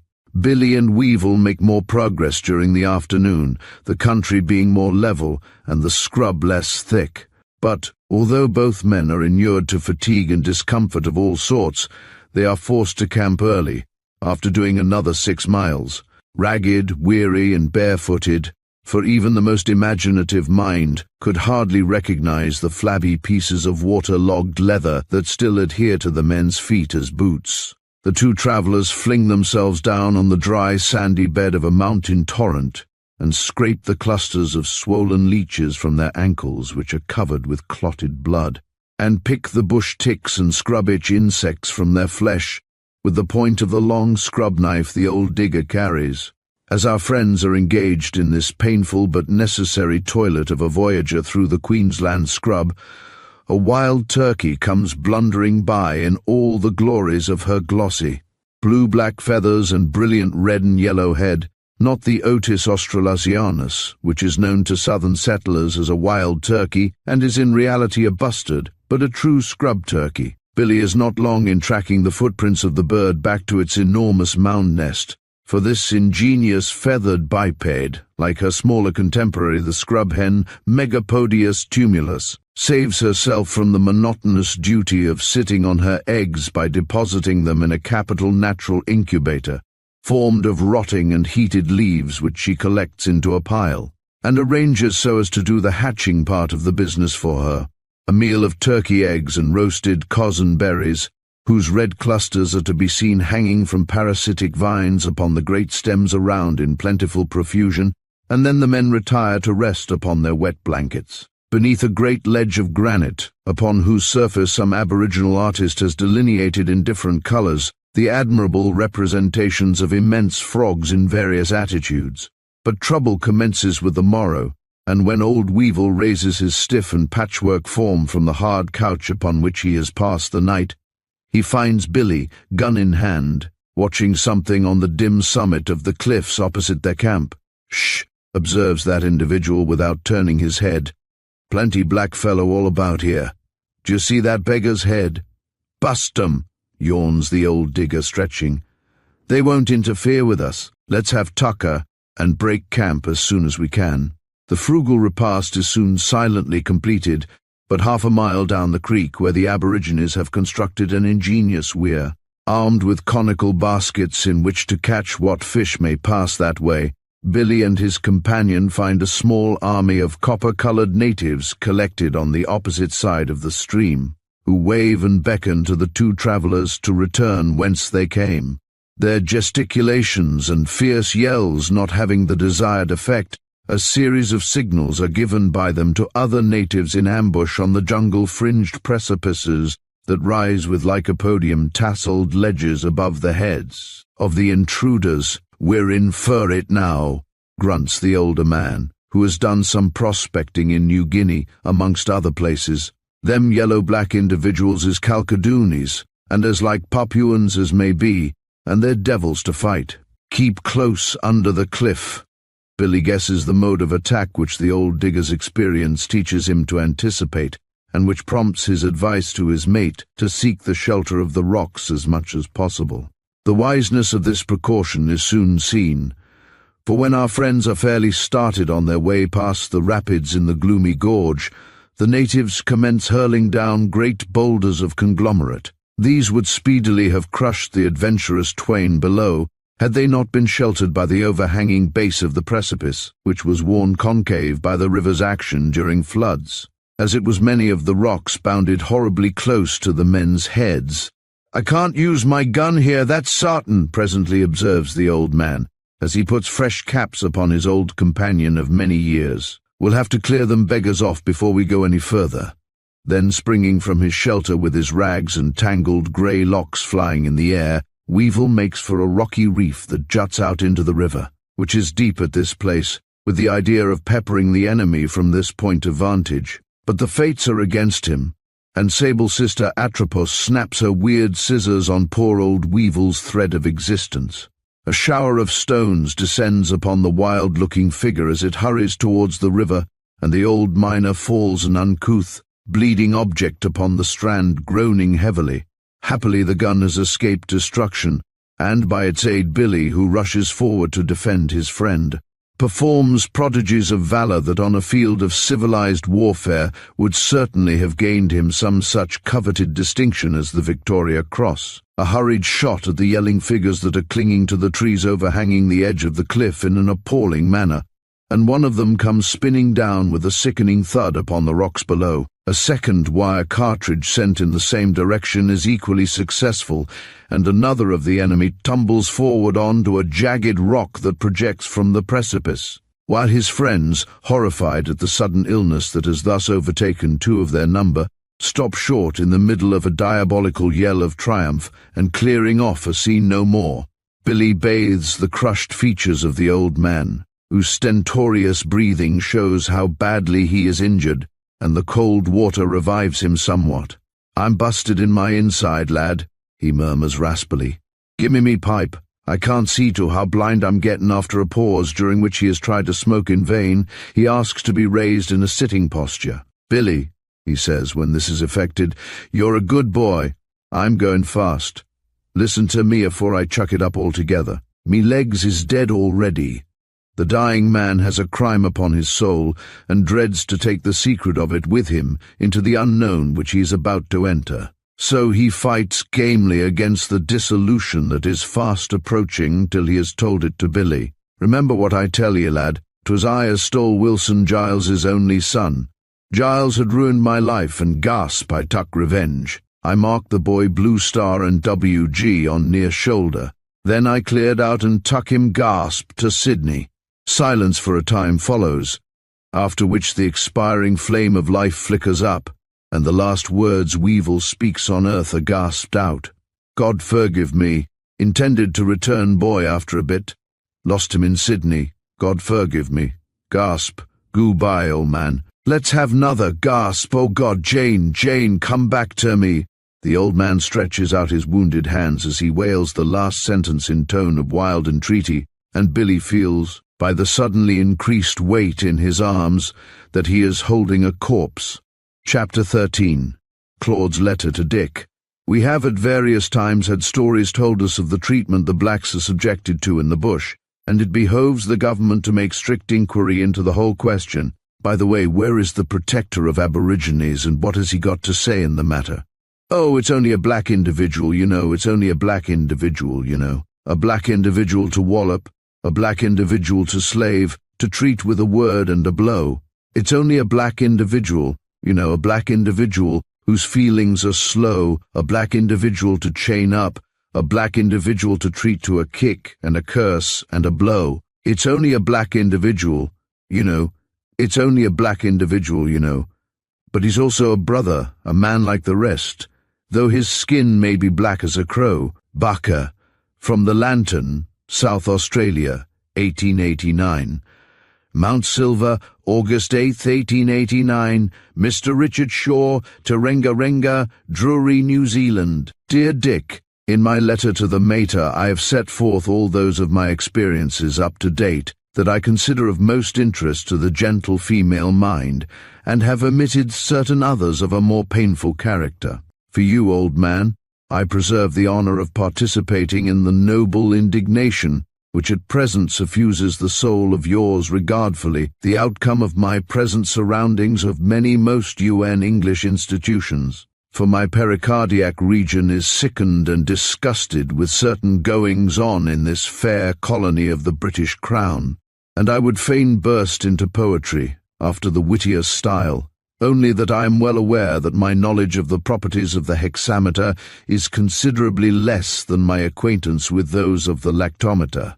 But ere I launch into these matters, I will roughly sketch out my doings since I posted my last letter, which I wrote at the pretty, sand-surrounded, and quite too awfully tropical little port of Cairns. Australian hospitality is proverbial, but I have to withdraw myself as much as possible from the "here's a hand-me-trusty friend" kind of thing, as I find it means participating in an unlimited number of nips of stringy bark, a curious combination of fusel oil and turpentine, labelled whiskey, or of a decoction of new and exceedingly virulent rum, much patronized by the inhabitants of these sugar-cane districts. However, whilst arranging the necessary preliminaries for my journey at this little inland township, I have made several acquaintances. One, a Mr. Feder, the manager of a German Lutheran mission station about 50 miles from here, who, it appears, knew my Uncle Dysart some few years back, and may prove useful to me in my search after Billy.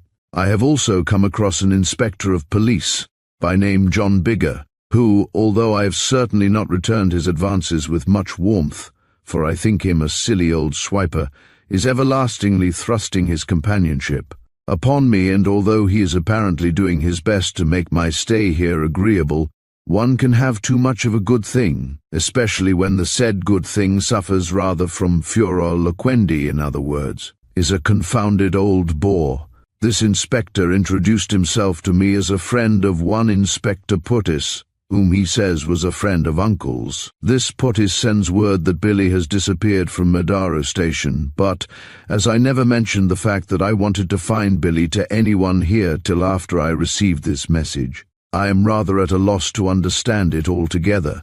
Now my other acquaintance here, the missionary cuss I mentioned, curiously re-echoes the last words in Uncle's letter, namely, to distrust the police. And in faith I believe they're a bad lot entirely, although I suppose there are some exceptions. It is partly in consequence of this that I have not accepted an invitation to go shooting with the inspector today, and am writing to you instead. My old miner friend got bitten by a large poisonous black spider at Cairns, and is hors de combat. So I have been obliged to leave him behind for a time with Don, who is turning out a grand little fellow. These two will follow me to Mount Silver next week, when I shall start for Madaro Station immediately. I'm not wasting my time in the interim, although I itch to start, but am making myself acquainted with the ways of station life and mining matters in this wild part of the world. If Billy arrives at the mission station, as Mr. Feder thinks he probably will, I shall be communicated with at once. But how do I manage without my little henchman Don? You'll be after asking. Well, that brings me to the main subject matter of this epistle. I have a second boy Friday now, and what is more, he's black as a crow. And moreover, I bought him. Yes, in the year of our Lord, 1889, in the civilized street of a town in an English colony, I followed the custom of the place, and purchased the little black specimen of humanity that is now amusing a party of his aboriginal friends over there by the town well, by imitating with a piece of stick the way I brush my teeth of a morning, which operation I noticed has amazed him muchly, and is probably indulged in by few of the whites about here. I travelled alone as far as this place, being anxious to get on here, and my obliging host, who talks broad Scotch, although he is by 2 generations a colonist, advised me to get a boy, as all black servants regardless of age are called here, to look after my 2 horses. Well, to cut the story short, I paid £2 for little Joe to a carrier whom mine host informed of my wants. Joe is a great help, and according to the unwritten law of the place, which appears to be supported by what little pulpit power they have here, my boy is, in this free land, my property, body and soul. Yes, coming here from New Zealand, one feels as if he had somehow descended into the slave countries of Mrs. Beecher Stowe, and the odd part of it is that its very existence is unknown in England, neither in Sydney nor Brisbane to any great extent. But these places, it is true, have their own little white slaves always with them, as my experiences amongst the newsboys, when I got little Don, has taught me. Although I did pander to the local custom, against which I am speaking, In buying Joe, I trust to do something good for him to cover this sin of mine, and will bring him back to New Zealand with me. Anyone who boasts of being the freeborn son of an Englishman cannot look coolly on at the treatment of the unfortunate blacks up here in Queensland. The poor wretches one sees forced to work by brutal squatters, carriers, cockatoo settlers and others have no hope to cheer them like those mentioned by your old American poet friend, John Greenleaf Whittier, or dusky faces, seamed and old, and hands horn-hard with unpaid toil, with hope in every rustling fold. We saw your star-dropped flag uncoil. No, the 5-star-drop flag of Australia, heralding the 3-star-drop whiskey of the advancing army of locust squatters, brings no hope or mercy either to the poor devils whose ancestral domains become their fields of unceasing and unpaid toil. All the horrors depicted by Mrs. Beecher Stowe, all the sorrows sung of by the immortal Whittier, are rampant around me as I write, and it seems that it is in vain that the immorality of the horrible traffic is thundered into the ears of the various governments, who, after all, are but the representatives of the squatter kings, by various southern papers from time to time. Read the following first-rate article upon the subject by Mr. Rose, the editor of the Brisbane Courier, the boss paper of the colony, which appeared on September 16th last year. Communications that have lately reached us from the north show too clearly that our people have not yet been educated to the recognition of the human rights of the original possessors of Australia. A correspondent forwards descriptions of atrocities of alleged frequent occurrence in the northern districts, the bare recital of which is enough to make one's ears to tingle. Nor are we allowed the common consolation of ignorance or sentimentalism or exaggeration on the part of our informer, for our correspondent is a well-known pressman who has done a bit of exploiting both in Australasia and New Guinea, who admits that he has himself shot natives who would otherwise have shot him, and of whom we can readily believe that, as he says, he is not particularly prejudiced in favor of the natives or very soft-hearted.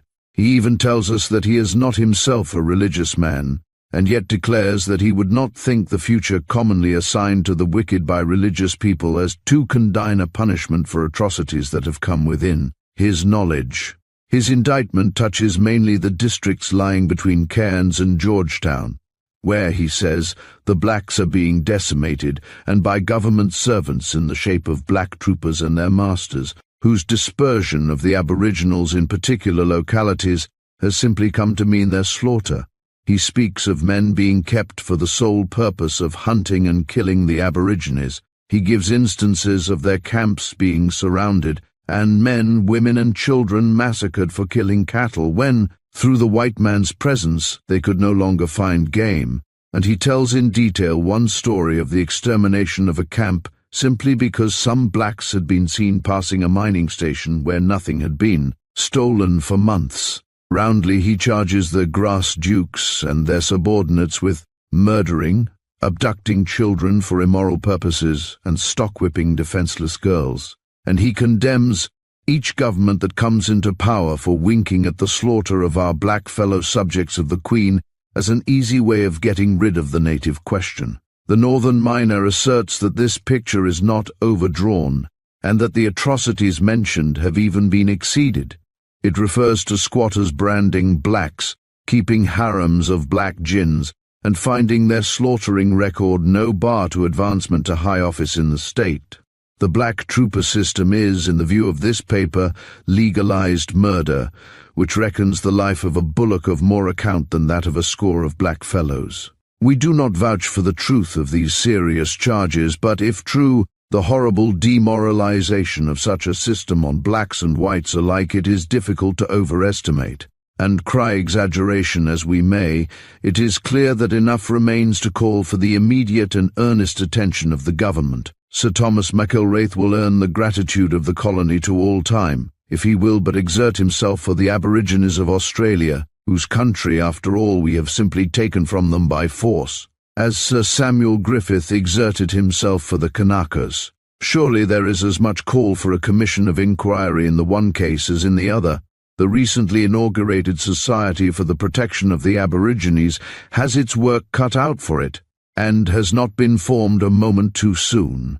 We hope that the statements we have referred to will waken our people to the fact that there is a much louder call, and a great deal more room for this kind of protection than is commonly supposed. We must add that the Northern Miner, referring to the circumstance that the Americans have tried to stay the extinction of their aborigines by granting them large reserves scattered all over the western states, pleads, and surely with reason, that a similar course should be followed with ours.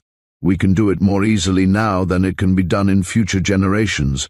Most of their vices, and the very thefts for which they are so terribly punished, come from the contact with the whites into which they are driven by want, and an occasional outburst of not unnatural vengeance.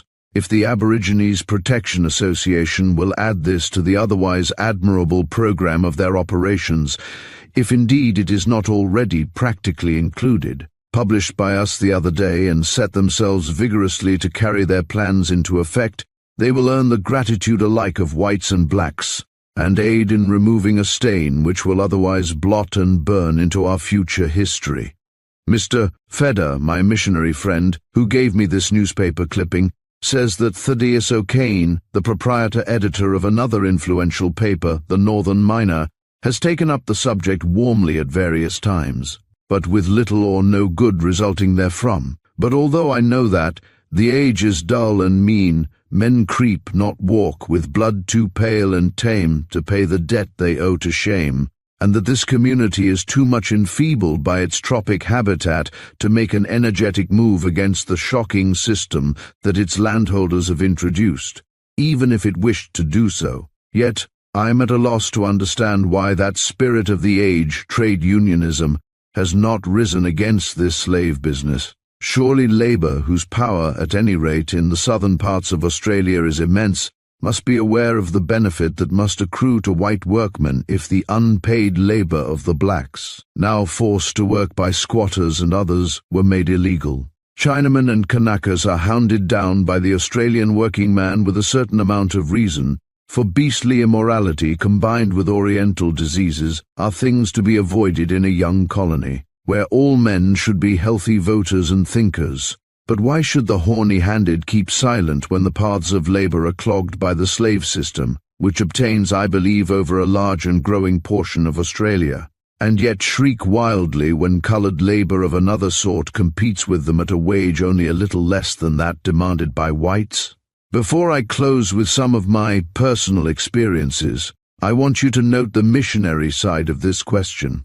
You know I'm too disgusted with the greedy way various missionary societies have gone in for land grabbing and land dealing in New Zealand to be much of a philo-missionist, and we both know something of mission work in the South Seas, and that too much humbug and too many tares among the wheat of generous thought and deed were sown. Yet I feel very friendly towards the little circle of men who have taken up the cause of the unfortunate natives of Australia, the Revs, J.B. Gribble, R.J. Flanagan, Fyson, J. Flyle, and my friend Feder here, have made a hard fight for it, and a most dangerous and unthankful position these men occupy in the midst of squatters and squatter-commissioned police who watch their every action. As it is, the funds secured to preserve and protect the natives is apparently almost entirely derived from Europe, and half of that amount, I believe, from Germany. Are these natives worth preserving? Well, when the colony of Victoria, a few years back, as I see by a government report, adopted a new system of education, the first school obtaining 100% of marks was the Rumma-Yuck School of Aborigines, Gippsland. This, I believe, is a fair sample of what can be done with the black individuals if properly handled, and all agree that the northern blacks are a finer race than those of the south, and speaking of my personal acquaintance with them, I can say they compare in intelligence very favourably with our noble savage in New Zealand, in fact are, I think, much cuter. Now, at the risk of making this letter too long, and if so you can take it in installments, I'll just give you some of my personal experiences to show you to what an extent slavery and murder obtains in Queensland. I had been introduced a few days since to a cockatoo squatter who holds a small run within 30 miles of one of the civilized municipalities in this district. "Come out and stop a few days with me," he said, "and if you want any native curios, or a skull or two, as you're a scientist, I'll see if Sergeant Bedad can come up with his boys. No end of sport, can assure you." I thought he was making a grim joke, but you will see. A town councillor who was going my way to visit a gold mine up on the ranges beyond my destination offered to show me the way. We started together, and after about 2 hours' ride, as we were entering a piece of scrub, Mr. Councillor pulls out a long-barreled revolver from his dustcoat pocket and motions to me to be quiet. Thinking he saw a wild pig or cassowary, I let him go on by himself a bit. "I saw 2 black individuals here last time I was passing last week," he explains as I overtake him. "They were getting grubs out of that rotten tree by the bush layers there, but they cleared off before I could get a fair shot at them." I needn't tell you, old man, that I was astonished at what my companion said, and getting off my horse to see if he was having me, found the print of the black individual's feet in the black soil, the hole in the rotten tree which they had made in searching for grubs, and lastly, the most circumstantial piece of evidence to prove he was not joking but terribly in earnest, the bullet hole of the shot he had fired in a tree stem close by. Arrived at the little station, I was introduced to Mrs. Cockatoo Squatter. She was a tall, dark, ladylike person, with something particularly gentle and womanlike about her that was very charming after the specimens of the weaker sex one generally sees up this way. But she was the next one to startle my new chum anti-slavery notions. She had no children of her own, but was possessed of 2 little child slaves who, she informed me, the local sergeant of black police had kindly saved for her out of a camp of blacks he had destroyed 4 miles down the river. I saw the remains of the ingenious fish weir erected by these unfortunates one day when out for a ride.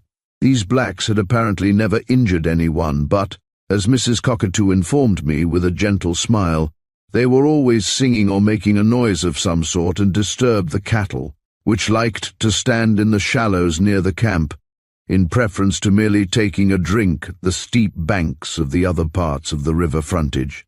The black individuals frightened them. Besides, the blacks are always a nuisance. So the camp was surrounded one night and dispersed, the meaning of which word, in this part of the Queen's dominions, I have already explained to you. These child slaves, whose baby love for each other was most touching, were naturally very pretty, as most of the native children I have seen are, but they were sadly neglected and very cruelly treated. Their sole garment consisted of an old sack, stiff and coated with dirt, the bottom of which was perforated with 3 holes, 1 for the head and 2 for the little black arms. Although only 6 or 8 years of age, these children had to chop up the firewood used in the house, fetch the water from the river, etc., and were often cruelly beaten for trivial offences. In fact, I left the station after spending 3 days there, chiefly on account of the painful sight always before my eyes of the cruelty inflicted upon these unhappy little black individuals. Mrs. Cockatoo told me a pleasant story, too, the first day I was at her house, illustrating the annoyance the blacks had been to her husband and herself, till dear Inspector Nemo cleared the black individuals off the hills that surround the run. It was January, I think, she said. Yes, the end of last January. I hadn't had Topsy and Turvy, the 2 slave children, very long, and I was cleaning some fish that we had got out of a net we sometimes run across the river at the old fish weir. Bob, her husband, was away, and there were only 2 white men near the house.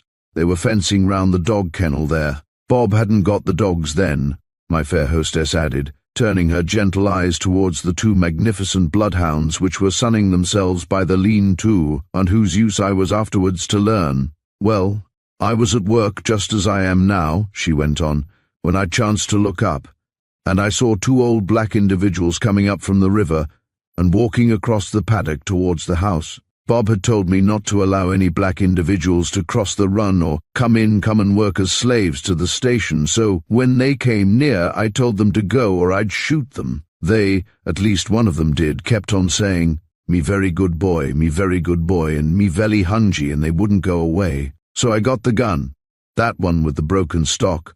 Bob broke it, finishing an old rascal of a black individual. Last time he was out with Inspector Nemo, and I told them to go, but they knelt down and wouldn't go. So I had to shoot them and get the men to throw them into the river. Bob said I had done quite right, but I'm afraid you don't think so.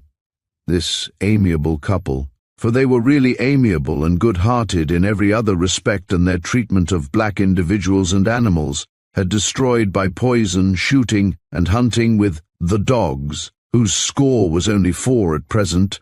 Mrs. Cockatoo informed me, laughing, about 30 or 40 aborigines in the 6 years since they had taken up the small run.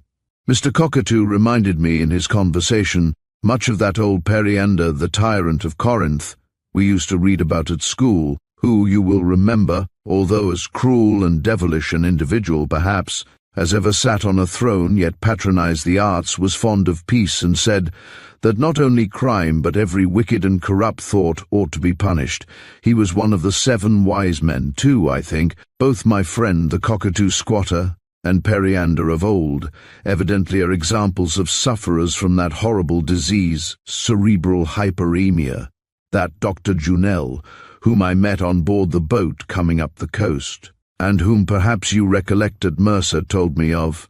But this letter is far too long to be ever all read by a lazy old fellow like yourself, so long, old boy. Yours till death, Claude Angland. P.S. By the by, how is the little iron-grey filly shaping? I mean the one out of the 3/4 bred mare I got from Matata. She ought to jump well. She's by that big chestnut horse, St. Patrick, as I suppose you know. Chapter 14. Hecate and Hebe. Wise wretch with pleasures too refined to please, with too much spirit to be e'er at ease, you purchase pain with all that joy can give. Pope. It is an hour after sundown at Murdaro Station. A few lights twinkle here and there about the dusky quadrangle of low-roofed buildings ere shadow and silence bring to a close another workday. The giant curlew screeches impatiently to his dilatory mate at intervals from the bush hard by. The dingoes wail mournful signals on the distant sandstone ridges. And at the other side of the star-reflecting waterhole, beneath the dark group of dead Finnish gum trees, the native station hands and fat house gins, their labours over for the day, can be heard crooning out their evening chants. In the drawing-room of Government House, the blinds and curtains have been drawn across the windows, and the light of a couple of silver-plated oil lamps shows that the apartment boasts of an amount of fine art decoration and luxurious furniture quite unusual, even in the salon aux dames of a large squatter's household. Wealth has joined hands with taste under the direction of a graceful female mind, and beneath the shaggy, rush-thatched roof of the station building that is really little better in external appearance than an English barn, an oasis of elegance, a holy of holies of refined surroundings, has arisen in the desert. Give a cultivated human mind carte blanche to furnish a room after its own ideas of beauty and fitness, and it is marvelous how a picture of itself will presently be reflected in the polished completeness of the undertaking. Character can be read in the furnishing of a room as easily, perhaps easier, than by means of handwriting. Any trained upholsterer of long experience will tell you this. A tradesman in this walk of life knows almost intuitively, after conversing with you for a few minutes, what kind of fixings you will most affect. Of course, where the coat must be cut according to the cloth, these remarks do not apply in such force, any more than a Napoleonic mind would discover itself to the expert in reading character by handwriting in an epistle scratched with the stiff, unexpressive point of a needle. Goethe intimates that a man's true character can be capitally tested by ascertaining what are the things which he considers ridiculous. And perhaps it will assist us to understand Miss Mundella's if, bearing this rule in mind, we note the appearance of the station drawing-room, late parlour, which she has so charmingly transformed since taking over the keys of her uncle's establishment. She was not the kind of young lady to follow the absurdities of those ephemeral fashions that, from time to time, appear as plague spots to desecrate the refined interiors of even the best houses in Melbourne and Sydney. No absurd fallals in the shape of dusty velvet-covered soup ladles, forks, gridirons, rolling pins, and the like, hung upon the walls of this young lady's audience chamber. This latest of fashion's most offensive follies is much in vogue, as we write, in modern Australian houses, and the practice of dragging the kitchen into the drawing room is surely to be deplored. Doubtless the practical mind of our fellow colonists found it useful in some cases, hence its origin. These silken effigies of culinary utensils were doubtless originally found to be fitting surroundings for the central point of attraction, the red-faced female, likewise clothed in velvet, squatting upon the sofa, which lady's antecedents have been more associated with frying fat than burning midnight oil, and who plays her modern part of Mrs. or Milady before company with less nervousness than she would otherwise do, was she not surrounded by the fetishes of her past career. In Miss Mundella's drawing-room, everything is reposeful, chaste, and in harmony with the idea of elegance and refinement, from the soft-toned tapestry-like wallpaper to the white marble statuette of Marguerite that stands before the Queen Anne mirror upon the mantelpiece. All is unobtrusive yet beautiful. A few first-class watercolor examples of Gully and Atkinson, also some well-executed plaques, hang upon the walls.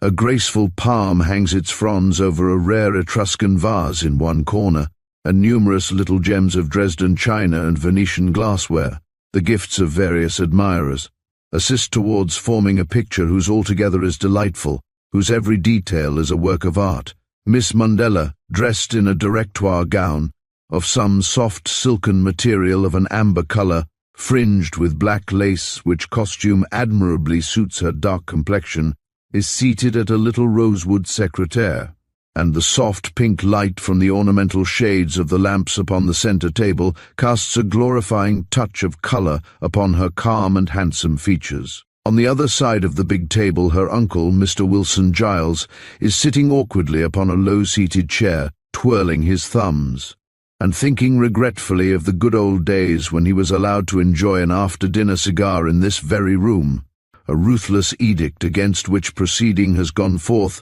since his niece has taken the reins of power into her able fingers. "Well, Lilith, what is it?" asks the nominal master of the house.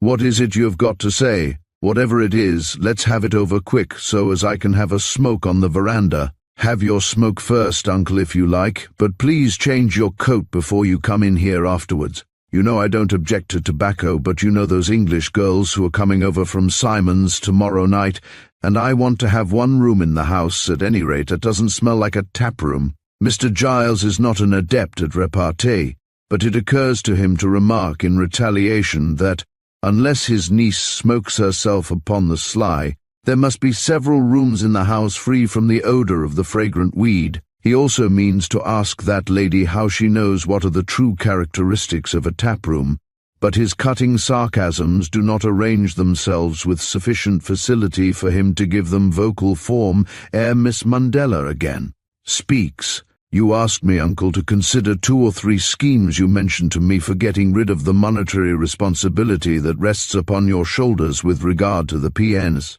You gave to Dysart. Well, what do you think of 'em?" "Well, uncle, I really don't see why you need trouble yourself further in the matter, now that you have placed the arranging of affairs with me, but I will tell you, just to show you how little you understand this kind of business, why your ideas would not work out satisfactorily, like that remarkably risky one you tried in Sydney, and of which perhaps you have not yet heard the end." Lilith adds this last sentence as a sort of cold douche, to extinguish any rising indignation her previous words might have aroused. Giles reddens, forces his eyes out from his head a bit, and gasping, presently returns to his normal state of weak submission. "If the notes," Miss Mundella continues, "are to be found where the doctor's body lies, wherever that may be, and are payable to bearer, Mr. Puttis, or any one we might send, might, I do not say would be able to cash them for themselves, or at any rate raise money upon them. Possibly whilst trying to do this they might be asked to say how they became possessed of them, and what lawyers call mala fides might be suspected. Then you would probably get into trouble as well as they. Well then, what do you propose? I find also," continues the young lady without noticing the interrupting question, "I find also that the destruction of the notes would not clear you from your liability, for by this Act of Parliament, 17 and 18 of Victoria, turning over the leaves of a new edition of Biles on Bills. By section 87, it is provided that in the case of any action— "Oh, cut it short, Lilith," exclaims the sufferer on the low-seated chair. "Will it do to destroy the notes instead of the nephew? That's what I want to know," the squatter's niece continues, as if no interruption had occurred. "In the case of any action founded on a bill of exchange, promissory note, or other negotiable instrument, the court or judge—" "Oh, Lord, what are you driving at?" groans Mr. Giles. "Court or judge has power to order that the loss of such instrument— now listen to this, uncle— the loss of such instrument shall not be set up, provided an indemnity is given to the satisfaction of the court or judge, or a master, against the claims of any other persons upon such negotiable instrument." Although the fair young lawyer's powers of facial command are nearly perfect, she has much ado to refrain from smiling at the muddled look of the red-faced man opposite to her. "Don't you remember how these notes were drawn, on demand or at sight or bearer?" she asks. "I'm jiggered if I do," returns Mr. Giles. "There was some talk of my making the notes come due at a certain time. Then Dysart, he up and says, 'That might prove awkward to you. Make them on demand after a certain date.' And then, but I forget how we fixed it up at last. Don't exactly remember." "At any rate, uncle," says Miss Mundella, rising and moving towards her relative with the dignified grace an empress might have envied, "at any rate we can be sure of this, that if this nephew finds the notes, or even has a knowledge that you ever obtained money from his uncle under a written contract to return the same, you will pretty certainly have to pay up. I feel sure this was the meaning of Dysart getting young England to come all this way up here. I can't see what else it can be. By the by, I have young England's photograph here. Would you like to see it?" "How the dev," begins Giles, but correcting himself continues, "How the goodness did you come by that? You're a wonder. Swelp me if you're not." "Oh, I made my arrangements," answers Lilith in her rich contralto voice, and this is all the young lady deigns to reply. Holding the photograph in her firm white hand all the time her uncle is looking at it, Miss Mundella continues, "And now, once for all, uncle, you will please leave the whole matter to me. You will spoil my plans, possibly, if you interfere. You can assist our mutual objects, however. In this way you can refrain from drinking too much whilst young England is here. You are horribly indiscreet when you have had too much. And another thing, be ready to take any hints of mine, and don't cross me in anything I propose." Just as the low, steady voice closes its melodious utterings, the door of the drawing-room is flung open, and a white, fluttering female figure appears upon its threshold. It is that of an exceedingly pretty young girl, petite and, strange to say in this part of the world, rosy.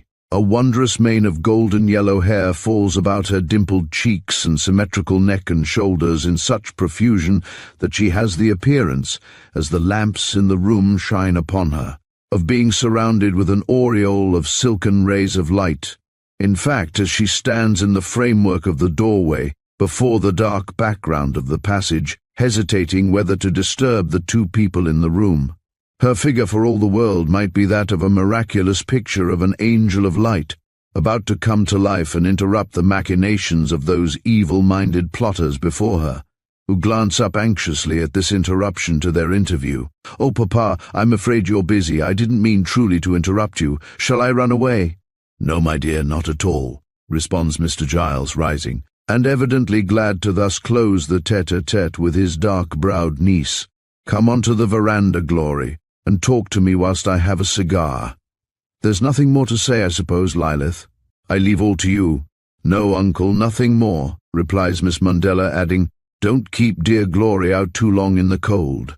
She's not fever-proof, and the cool evenings here are dangerous to people from the south. You'll come in, dear, presently, and give us a little Mendelssohn before supper, won't you?" "Oh, yes, Cousin Lilith. But can't you come on to the veranda with us?" "Oh, my," Miss Glory Giles adds excitedly, as her bright glance falls upon the photograph of Claude that Lilith has allowed to remain upon the table. "Wherever did you get that? So good, too. He's not here, is he? Oh, he's a perfect darling, and saved poor Fluffy and me from, oh, such a terrible lot of larrikins. And what's his name?" There is no knowing how long Glory would have continued her avalanche of excited encomiums and questions relative to young England had she not been interrupted by her father.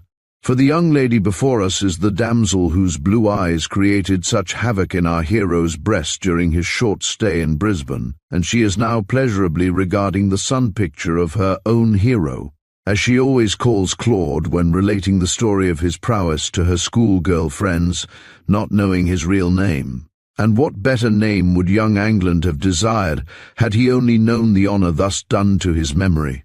At the rather anxiously expressed request of Mr. Giles, his daughter, who has just left school for good, relates without reserve the whole story of her adventure near the Brisbane public gardens. Holding Claude's photograph all the while, she winds up her breathless recital by repeating her former questions.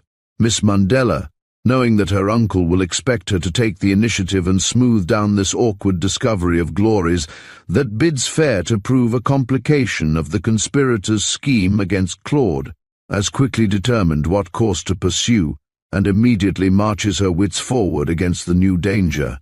"I may as well tell Glory all about it," Lilith observes, turning her dark eyes up to Giles, and signalling to him to keep silence with the nearest approach to a wink that she has ever condescended to employ. "This young man, Glory dear," she goes on, smiling upon her fair cousin and placing her hand upon Miss Giles's shoulder, "is the nephew of Dr. Dysart the explorer, of whose death we were speaking during dinner. He will possibly be here before long, on his way to attempt the discovery of his uncle's grave. Mr. England, for that is the nephew's name, was staying at the same hotel in Sydney with my brother Abaddon. Cousin Jack, you used to call him. My brother, finding that Mr. England was coming up here, sent me a photograph of him. I don't know how he got it. I suppose it was given to him. Now, you're not a silly schoolgirl any longer, and I think I can trust you with something I am about to say. Can I, dear?" "Oh, yes, Cousin Lilith, but," hesitatingly, "but it's not anything bad you've heard about Mr. England, is it? If it is, pray don't tell me, please. I always want to be able to think of him as a hero." "Well, dear," answers Miss Mandela, laughing softly, as she recognizes in this confession of hero worship the characteristics of a simple mind that her own powerful will may some day find it profitable to employ. "Well, dear, you can still continue to do so as far as I know to the contrary. It's nothing against Mr. England, but just this. You know my brother Abaddon is just a little wild. He's been so long up here, you know, and when he went for his holiday to Sydney he got, well, rather rampageous, I think is a good word to express what I mean." Mr. Giles, standing a little distance from the two ladies, wonders what on earth his niece is about to evolve from her inner consciousness. "Now, Glory, I'd rather," continues Lilith, "I'd rather you did not inform Mr. England, if he comes here, that we are any connection of Abaddon's, for I believe my brother got into serious disgrace with your hero in Sydney. But his name, Lilith. Mandela's such an uncommon name. Oh, well, you see, your cousin Abaddon is so afraid of people taking him to be a Jew. He's so sensitive to the rudeness of people, although he's brave as a lion, so he always goes by the name of Smith when away from here. In fact, it is really absurd how few people, even about here, know his real name. I believe poor Abaddon, from what I can make out in his letter, took too much to drink one night and insulted Mr. England dreadfully. Poor cousin Jack," murmurs Glory to herself, as recollecting the Brisbane affair, she thinks of the sight Abaddon's face must have presented shortly after his having insulted Mr. England. "Is that all, Cousin Lilith?" she asks aloud. "Oh, then I'll never mention a word about the photo or about Mr. Abaddon Smith." "Ha ha! How funny it sounds, don't it?" The young lady laughs merrily. "I only hope Mr. England, isn't that a nice name? I only hope he will have time to stop here and have some tennis. He and I against you and Mr. Cummercropper, what fun! But he's sure to rush away again. All the nice people do," she adds, pursing up her pretty lips at the thought. Then suddenly turning to her father, she seizes his arm and, laughing and talking all at once, she drags him off to the cool veranda, where she lights his cigar for him, and chatters away about her most amusing recollections of the charming southern capital she has just left.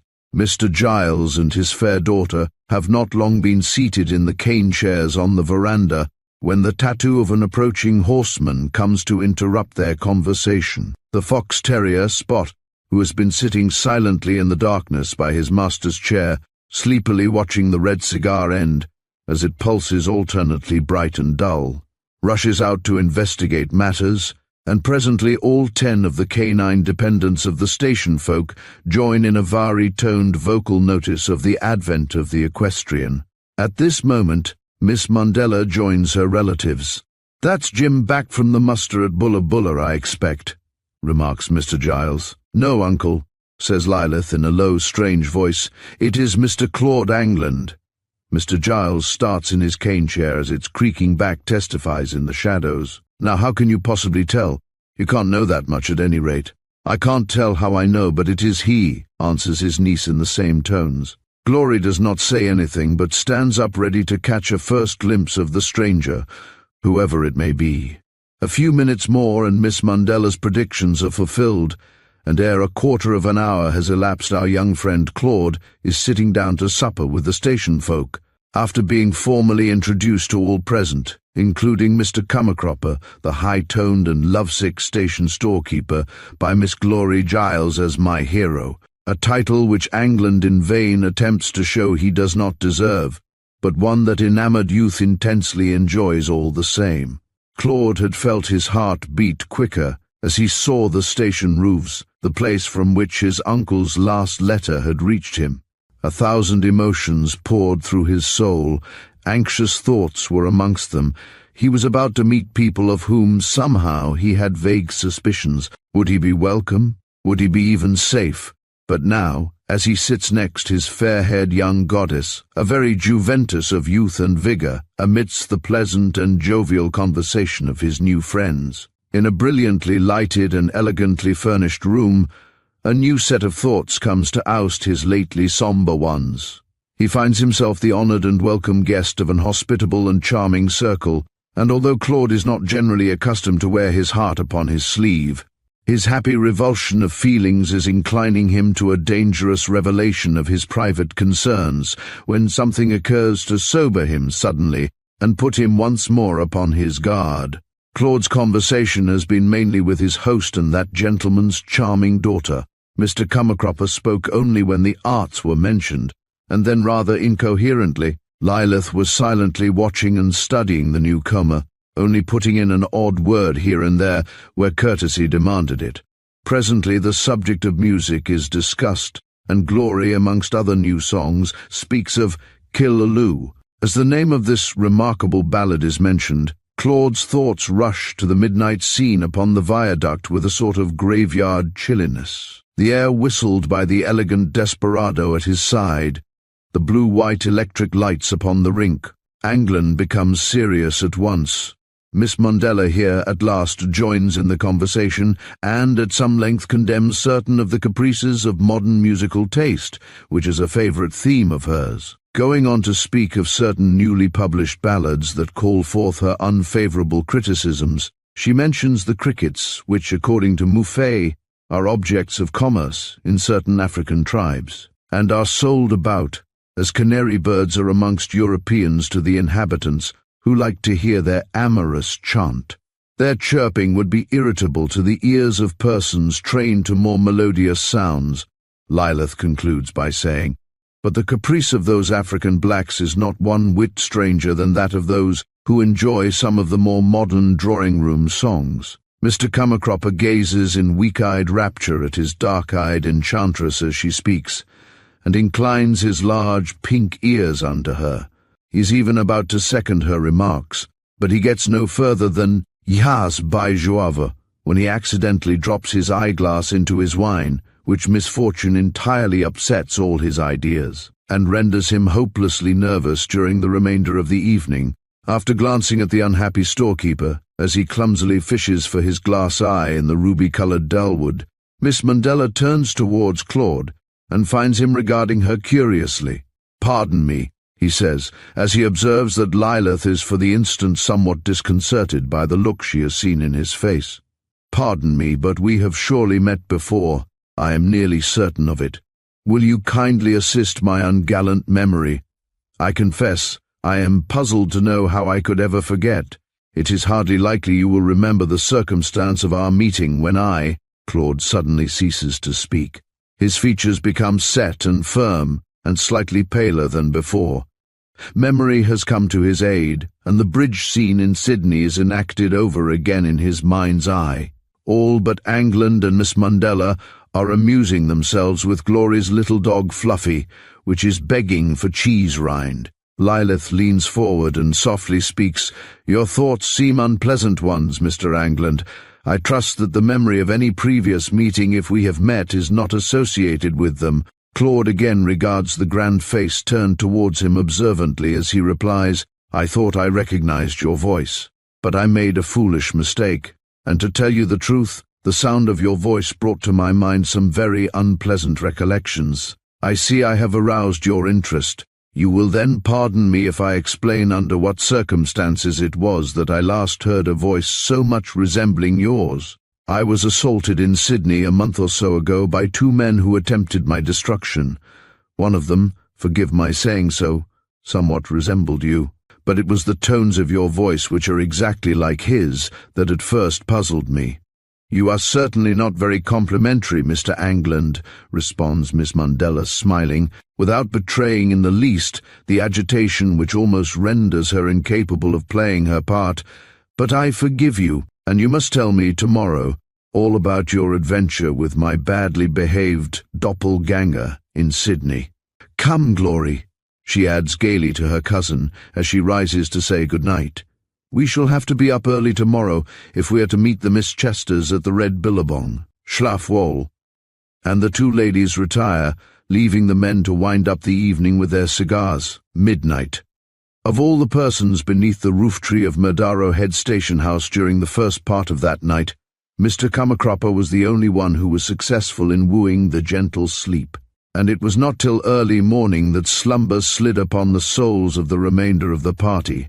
For Claude, his host, and the two fair cousins, each and severally have their excited brains full of a reeling panorama, called into action by memory and thought, which it is far beyond the power of slumber to extinguish. Mr. Wilson Giles's better feelings are fighting a losing battle with the more selfish promptings of his nature, which are supported by the heavy artillery of his niece's arguments. The grateful memory of Dysart's kindness in the hour of need, the evident affection and esteem, possibly the herald of a warmer feeling, which his daughter evinces for young England, the risky nature of the game that his niece urges him to continue, are all arguments in favor of a laissez-faire policy. But on the other side there is the uncomfortable thought of losing the fruits of his life's labor, the run that he has purchased with hardships innumerable, with blood, murder, and selfishness. Moreover, Lilith knows too much about his concerns now. Her thumb is turned downwards, and the victim of the scheme must be sacrificed. Giles groans as he thinks how much he hates his niece. He conceives her to be a true Jew at heart, remorseless and unswerving in her purposes. And who knows better than he, Giles, what Hebrews are? When his gay, wild oat-sowing youth was beginning to wane, had he not felt the white, unforgiving but smiling fangs of members of the race tearing at his throat? Ah, how well he had retaliated upon the first of them who came within his power. Giles rolls over in his bed as he chuckles a hard, dry gurgle of laughter, as he calls to mind how he had schemed and, sacrificing his sister in his revenge, had married her to Lilith's father, with the successful intention of ruining him. But his wandering thoughts always hark back to the same conclusion: Lilith must have her way. Meanwhile, Claude in his room tumbles about restlessly as he thinks, alternately, of the strange likeness between the dark-eyed lady he had met that evening and the assassin of the arches, and of the fair-haired angel into the heaven of whose presence he had so strangely ascended. 2 o'clock, ante-meridian, strikes the carriage clock in Glory Giles's bedroom, which adjoins that of Miss Mandela, and ere the deep music of its coil bell vibrations have faded in waves of dying sweetness into silence, the charming occupant of the apartment is wide awake. All is silent in the house. and the golden-haired maiden lies deeply thinking within the cozy sanctum of her mosquito-curtained couch. Glory had heard the last part of the conversation between Claude and Lilith. It had, of course, considerably interested her, but it was not till the young lady had entered into the quiet of her own room that she had thought of there being any connection between the murderous attack upon her admirer in Sydney and the photograph incident of the previous evening. Glory remembers the promise of secrecy exacted from her by her cousin Lilith, whom she looks upon more in the light of a stepmother than a girl companion only a few years older than herself, and dreadful thoughts begin to shape themselves. The merry little girlish brain is not given to much labor in the tiresome direction of induction drawing. But where female interest is highly excited, there arises into being a more active means of interpretation than that employed by the more stolid brain of the male human when solving similar problems. This power, called by men jumping at a conclusion, tells Claude's inamorata hero that her hero is in danger at the hands of her dark-haired relative now slumbering in the next room. Slumbering. No, for there is a light in there, and presently the green baize door, that opens from one bedchamber to the other, swings noiselessly backwards, and Miss Mundella appears holding a lighted taper in her hands. She wears her dark mourning dress, and, after addressing Glory softly, to ascertain if her cousin is awake, and receiving no answer, she moves silently out of the apartment and down the passage. An hour afterwards, one of the station boys rides off with a letter from the shadow of the quiet buildings. This is the burly Cape York native called Carlo, the executioner of Government House, and as he has been enjoined by Miss Mundella herself to hurry over his appointed task, he is not likely to tarry on the way. The mysterious rider's iron-grey steed, one of the famous Satan's daughters, is pawing the ground as her rider, who is dismounted, is fumbling at the fastenings of the home paddock gate, which opens on to the unfenced run, when he becomes aware of a white figure approaching him. The aboriginals are great believers in ghosts, and the black horseman is about to fly in terror when his marvelous powers of sight, good almost in the darkness as a cat's, tell him that it is the little marmy lady, the master's daughter, that is before him. "Carlo," exclaims Glory, in the breathless voice of one who has been running, "do you know who I am?" "Is, mine know alit, Missy Gory," replies the boy. "Well then, tell me where you are going." "Oh, mine go look longer bullocky, marmy. Plenty fellow over threes sit down longer bulla tation." The black means to inform Miss Giles, whom he submissively calls marmy or mistress, that he goes to look for a number of bullocks branded with the station mark of OB3, which he calls Oba3, which have wandered on to the next run. "You tell big fellow lie, Carlo," exclaims Glory excitedly. "You take letter, you take book longer station." Click, click, click. The black hears the ominous metallic rattle of the chambers of a revolver, as the fair hands thus emphasize the demand that follows. "Miss Lilith give you book for Inspector Puttis. Give it to me." The unfortunate native hesitates for a moment, not knowing which way to retire from out of range of the two fires between which he finds himself. The terrible retribution that will fall upon him if he proves false to Missy Lily's orders threaten him on one flank. On the other is the present danger of being shot if he does not surrender what he had strict injunctions to deliver into the police officer's own hands at Bulla Station. The native mind, till trained to think after the European fashion, cares little for the morrow. So Carlo wisely and quickly decides to escape the near danger, come what may afterwards, and holds out a white envelope towards Glory beneath the faint starlight. The little white fingers take the note, and retiring a few yards so as not to frighten the horse, a match is lit, and the fair highwayman examines her plunder. Yes, it is the letter she wants. "You sit down here, Carlo," Glory says, "till I come back. If horse want walk about, walk up and down," waving her hand explainingly. Then, giving the black a piece of money, she disappears.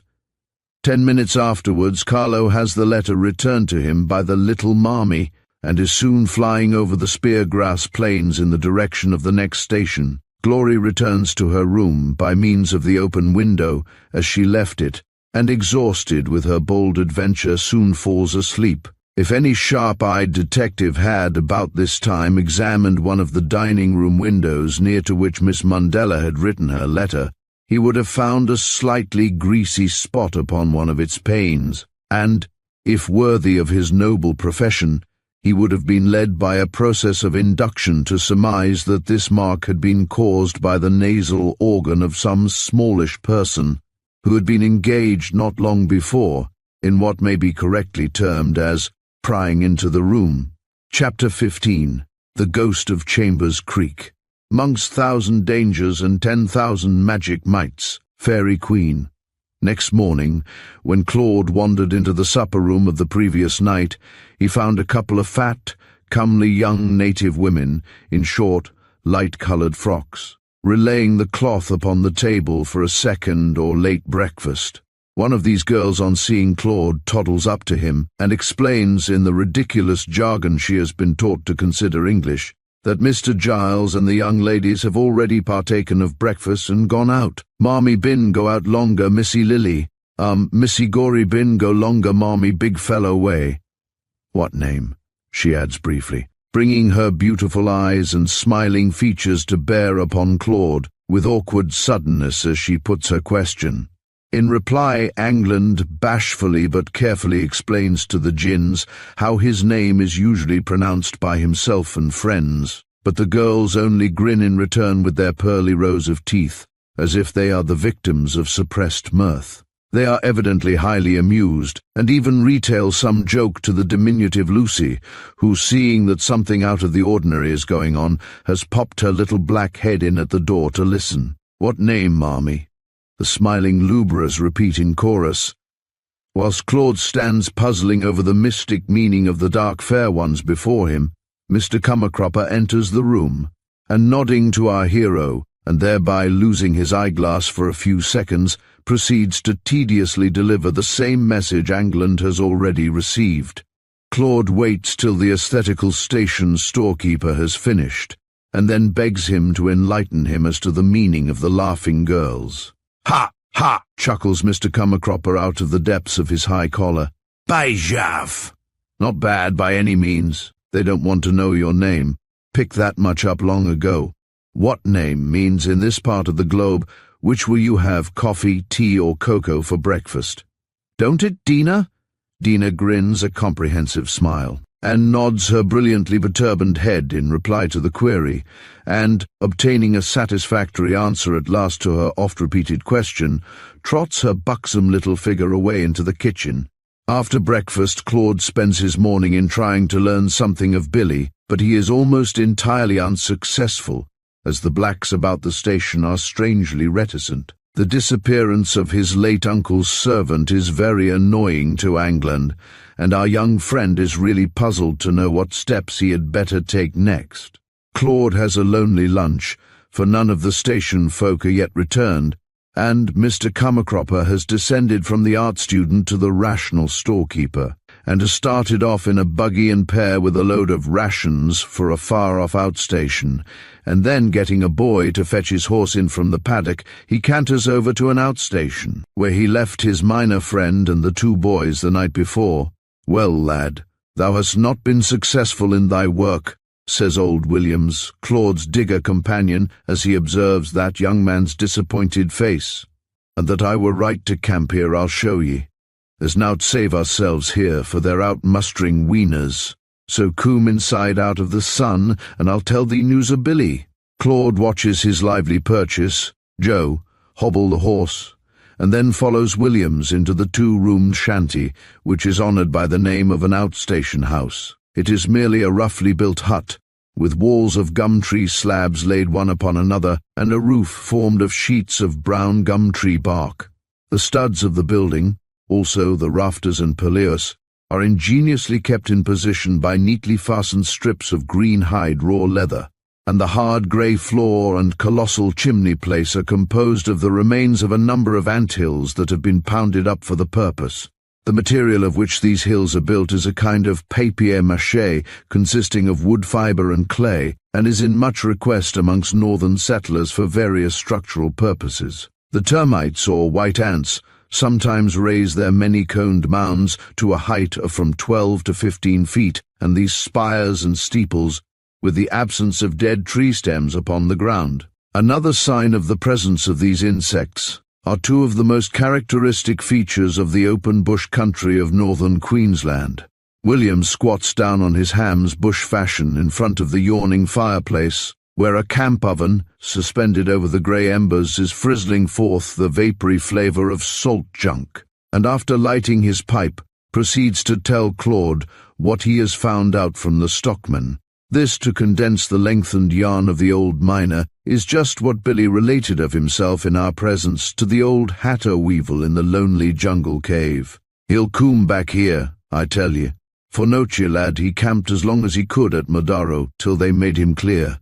Yes, I believe he was waiting there for me," responds Claude. "Now mind ye," continues the digger, gesticulating with his maize cob pipe, "mind ye make every black individual round know that ye wants to find Billy, and ye'll hear of him soon, like enough. Now the more ye gets known here, the safer for ye. So wait here till the men get back. Ye can pitch 'em a song after supper and ride home with the head stockkeeper. He'll be going up to Government House tonight. Moon rises 'bout 9. Half an hour before sundown, a dust cloud that has been slowly travelling for the last 2 hours across the plain in the direction of the outstation reaches its destination. It is now seen to be caused by the feet of a small mob herd of cows and unbranded calves. These, after much yelling and an accompanying running fire of stock whips and a fiery run of hoofs, are at last forced down a funnel-shaped lane between two wide fences called wings into the receiving yard of a large stockyard near the house. Not long afterwards the head stock-keeper and his 2 white stockmen appear, and the former, after being introduced to Claude and having indulged in a very necessary wash, sets the example, which is soon followed by the other men, of proceeding to work upon the evening meal. This is placed upon the table by 2 dark-skinned nymphs, whose airy costume consists chiefly of one old shirt and a pair of smiles between them. The position these girls occupy in an establishment where all are bachelors may be guessed, and Claude learns before the meal is over that they are under the protection of the white stockmen, having been run down for this purpose some months previously. "Run away," laughs one of the stockmen, skillfully supplying his mouth with gravy by means of his knife blade, as he repeats a question put to him by Anglin before answering it. "Run away?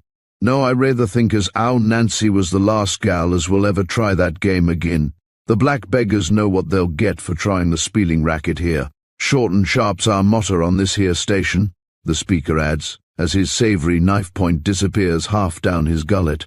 Upon Claude expressing a wish to hear about Nancy's ultimate fate, the men become reticent, but Claude learns afterwards on good authority that the unfortunate girl was overtaken whilst attempting to return to her tribe, and was flogged to death before the other native station hands. Pour encourager les autres. After the whites have done their meal, the black stockmen are handed their rations, which consist of the broken viands from the table and such pieces of junk as have become tainted. The whole amount does not seem very much for the 8 boys after their hard day's work in the saddle, and when they have further subdivided it with their relatives at the black camp close by, their earnings for the day must appear very small indeed. Selfishness is unknown between relations amongst aborigines. There is no mea metuum. A hunter's spoil or a boy's earnings are given away immediately upon his return to camp, and the individual who has obtained the good things generally keeps less than his own proper share, being complimented upon this by the women in a low chant or grace during the eating or cooking of the food. It seems probable, however, that if the right of purchasing their liberty was permitted to the station blacks and each boy was allowed his peculium as instituted by Justinian, the first anti-slavery emperor of Rome, this unselfish division of each day's wage would soon become out of fashion. It is perhaps in order to encourage this virtuous practice of their station slaves that the Australian squatters have never followed the example set them by the ancient Romans. The head stockkeeper, whose name is Lithe but who is generally known upon the station as the squire, is a very different kind of man to his 2 stockmen. These individuals belong to a much lower type of humanity and are apparently without any education whatever, save a superficial knowledge of horses and cattle. Born of good parentage in an English racing county, Leith is a fair average sample of a certain class of men not very uncommon in up-country Australia. Life's chessboard has been with him an alternating record of white, glowing triumphs and black disgrace, of wild, feverish saturnalia and rough toiling at the hardest kinds of colonial work. A wild boyhood, a wilder time at Sandhurst, a meteoric existence as cornet in a lance regiment, with the attendant scintilla of champagne suppers, racehorses and couturiers. And then he slipped onto a black square and became a rouseabout on an Australian run. Presently he rises again, by making for himself a bit of a name as a successful overlander or cattle drover, and, becoming rich, moves on to the white. He is a squatter, takes up country, loses all, and then becomes an irreclaimable tippler. Black square again, and here he is, working hard to knock up another cheque, a well-educated, useful member of society when free from liquor. A wild, quarrelsome savage from the time he reaches the first grog shanty on his way down south, till he returns dead broke to knock up another cheque at the station. Claude's hosts at the little outstation, who, like most Australian colonists, are as hospitably minded as their means will allow them to be, do all they can to render his visit to their rough home as agreeable as possible. They even indulge him with a few bush songs, whilst the after-supper pipe is being smoked. One of these, sung in a voice gruff and husky, with shouting to the cattle all day, to the air of a well-known nautical ditty, is descriptive of the first taking up of the Never Never Land, and has a taking chorus, concluding thus: "Then sing, my boys, yo, ho, o'er desert plains we go to the far Baku, where they eat in Gardu 1,000 miles away." At 9 o'clock the squire and Claude say goodbye to the others, and mounting their horses, which have been brought up to the house across the dewy moonlit pastures by a pair of attendant sprites, proceed leisurely in the direction of the head station. Around the riders stretches the tranquil indigo and silver glory of a marvellous phantasmagoria, painted by Earth's cold-faced satellite, and accustomed to the softer beauties of a New Zealand moonlight night, Claude cannot help exclaiming to his companion upon the strange, phantom-like appearance that all the familiar objects around him appear to have put on beneath the argent rays. Even that most unpoetical object, the stockyard, where the imprisoned cattle are roaring impatient of restraint, seems, with its horrid carcass gallows, all dressed with a silvery mystic robe of light, as if transformed into a spectre castle, filled with moaning, long-horned beings of another world. "Yes, that is so," returns Claude's companion, when our young friend has remarked the curious features of the scene before him. "What you notice is just what is the chief characteristic of an Australian moonlight scene. The only real poet Australia's ever had was Lindsay Gordon. He was an Englishman, by the by, and he has the same sort of weird touch running through all his poems. But it isn't so much, to my mind," the speaker rubs his chin thoughtfully, "it isn't that the moonlight is different here to what it is elsewhere, I fancy, so much as it is that nature herself puts on an outlandishly awful, God-forsaken, ghastly kind of rig-out when left to herself in these wilds." "That's very true," responds Claude, looking at the dreary scene of broken sandstone cliff and dead forest through which their horses are picking their way. "Now, really, Mr. Angland, what a devilish nightmare of a place this outside country is. Look at those ghostly white-stemmed gums. I've heard those trees groan like dying men when there was hardly a breath of air moving. Why, there, you can hear them for yourself now. And, like all their kind, at midday they cast no shadow, and therefore might well be considered bewitched, if we went by the old standard of ancient European justice, that considered this infringement of the natural laws the very earmark of Satan's cattle. Look at our deserts, our old volcanoes, our fishes that run about on the shore like mice, our rivers of sand, but we need not go farther than our wild animals. What artist, Grisard or anyone else, ever conceived a more impish brute than the dingo, or a more startling caricature of a deer with grasshopper's legs than we find in the kangaroo? The dree wail of some neighbouring, Dingoes upon the distant hills comes as a sort of unearthly murmur of acquiescence as the speaker closes his remarks. "Why, really," remarks Claude, laughing quietly, "now that you point it out, there is really something curiously nightmare-like about Australian nature." He adds after a pause, "You would be a grand hand at telling a ghost story." The two men canter over a smooth piece of country in silence, and when their horses have again come within easy speaking distance, the squire asks Claude if he would like to hear a ghost yarn. "I'm touchy, rather," goes on the squire, "on the subject of this, the only ghost that I have ever seen, and I give you warning you mustn't scoff at me for believing in it. I haven't told anyone about it since, well, it don't matter when. You're not in a hurry to get to the station, I suppose?"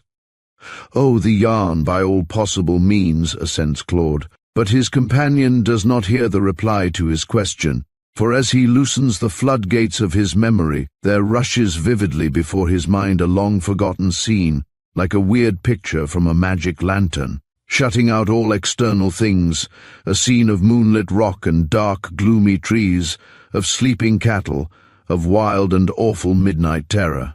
But it is only for an instant.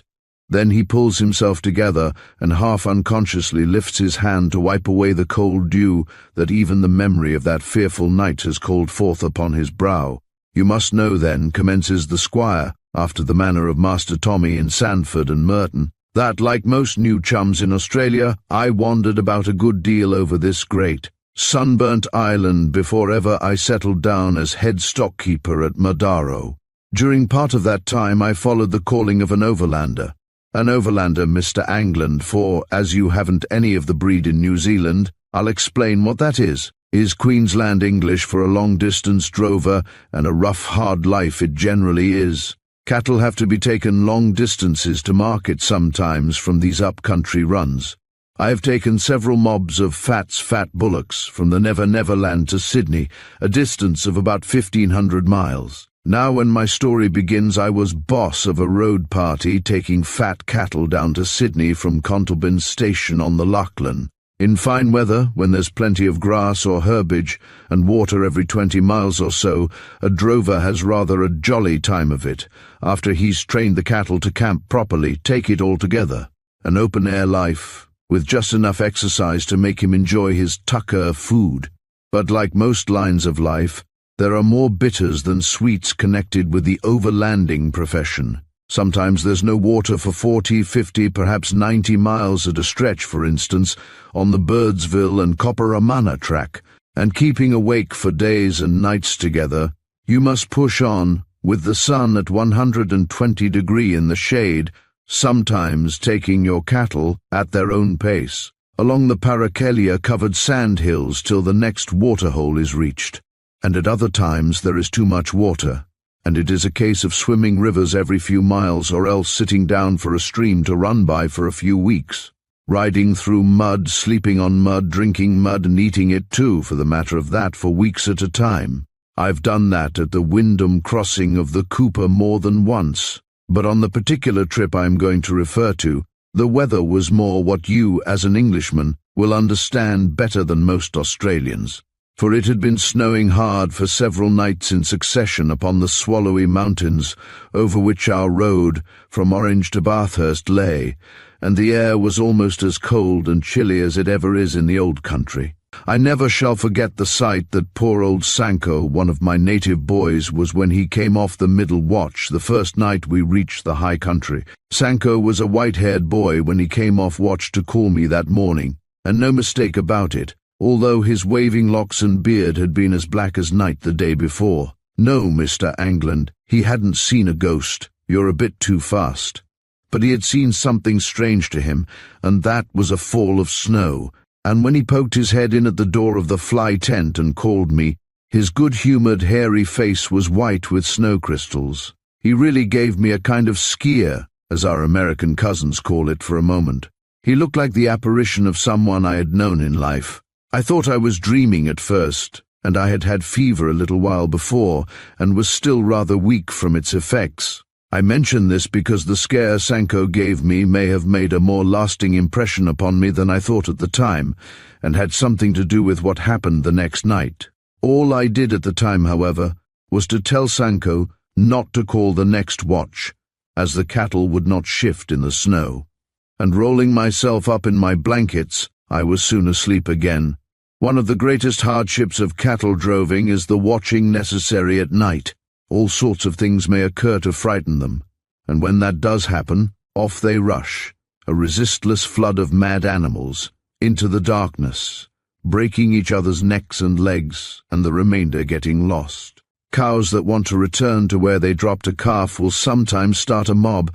The cunning brutes will watch you as you ride past them on your night horse on your way round the mob, and then slink off into the shadows, and be miles back along the track by daylight. A thunderstorm is also a frightful cause of mob stampeding, but the worst thing to be dreaded by the drover is a deliberate attempt to frighten the cattle by cattle thieves, or duffers as we call them, who used in my time.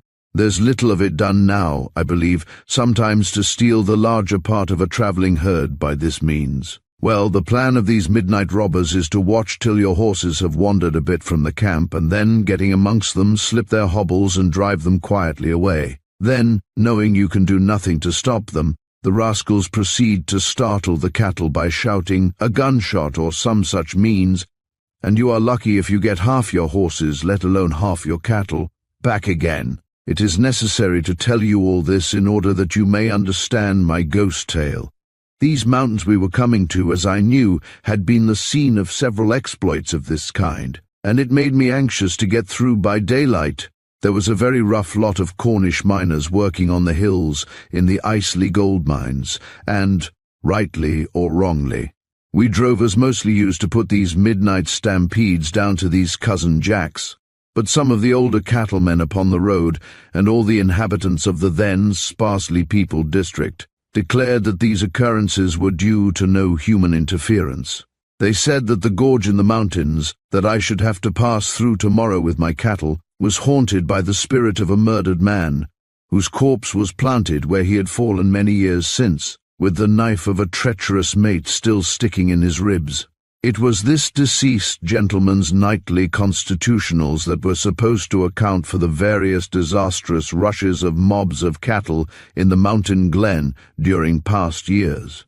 I had often heard it used as an argument, in favor of those who upheld the spectre theory, that the camp horses had been found still hobbled after these rushes, an oversight of which no experienced cattle duffer would be guilty.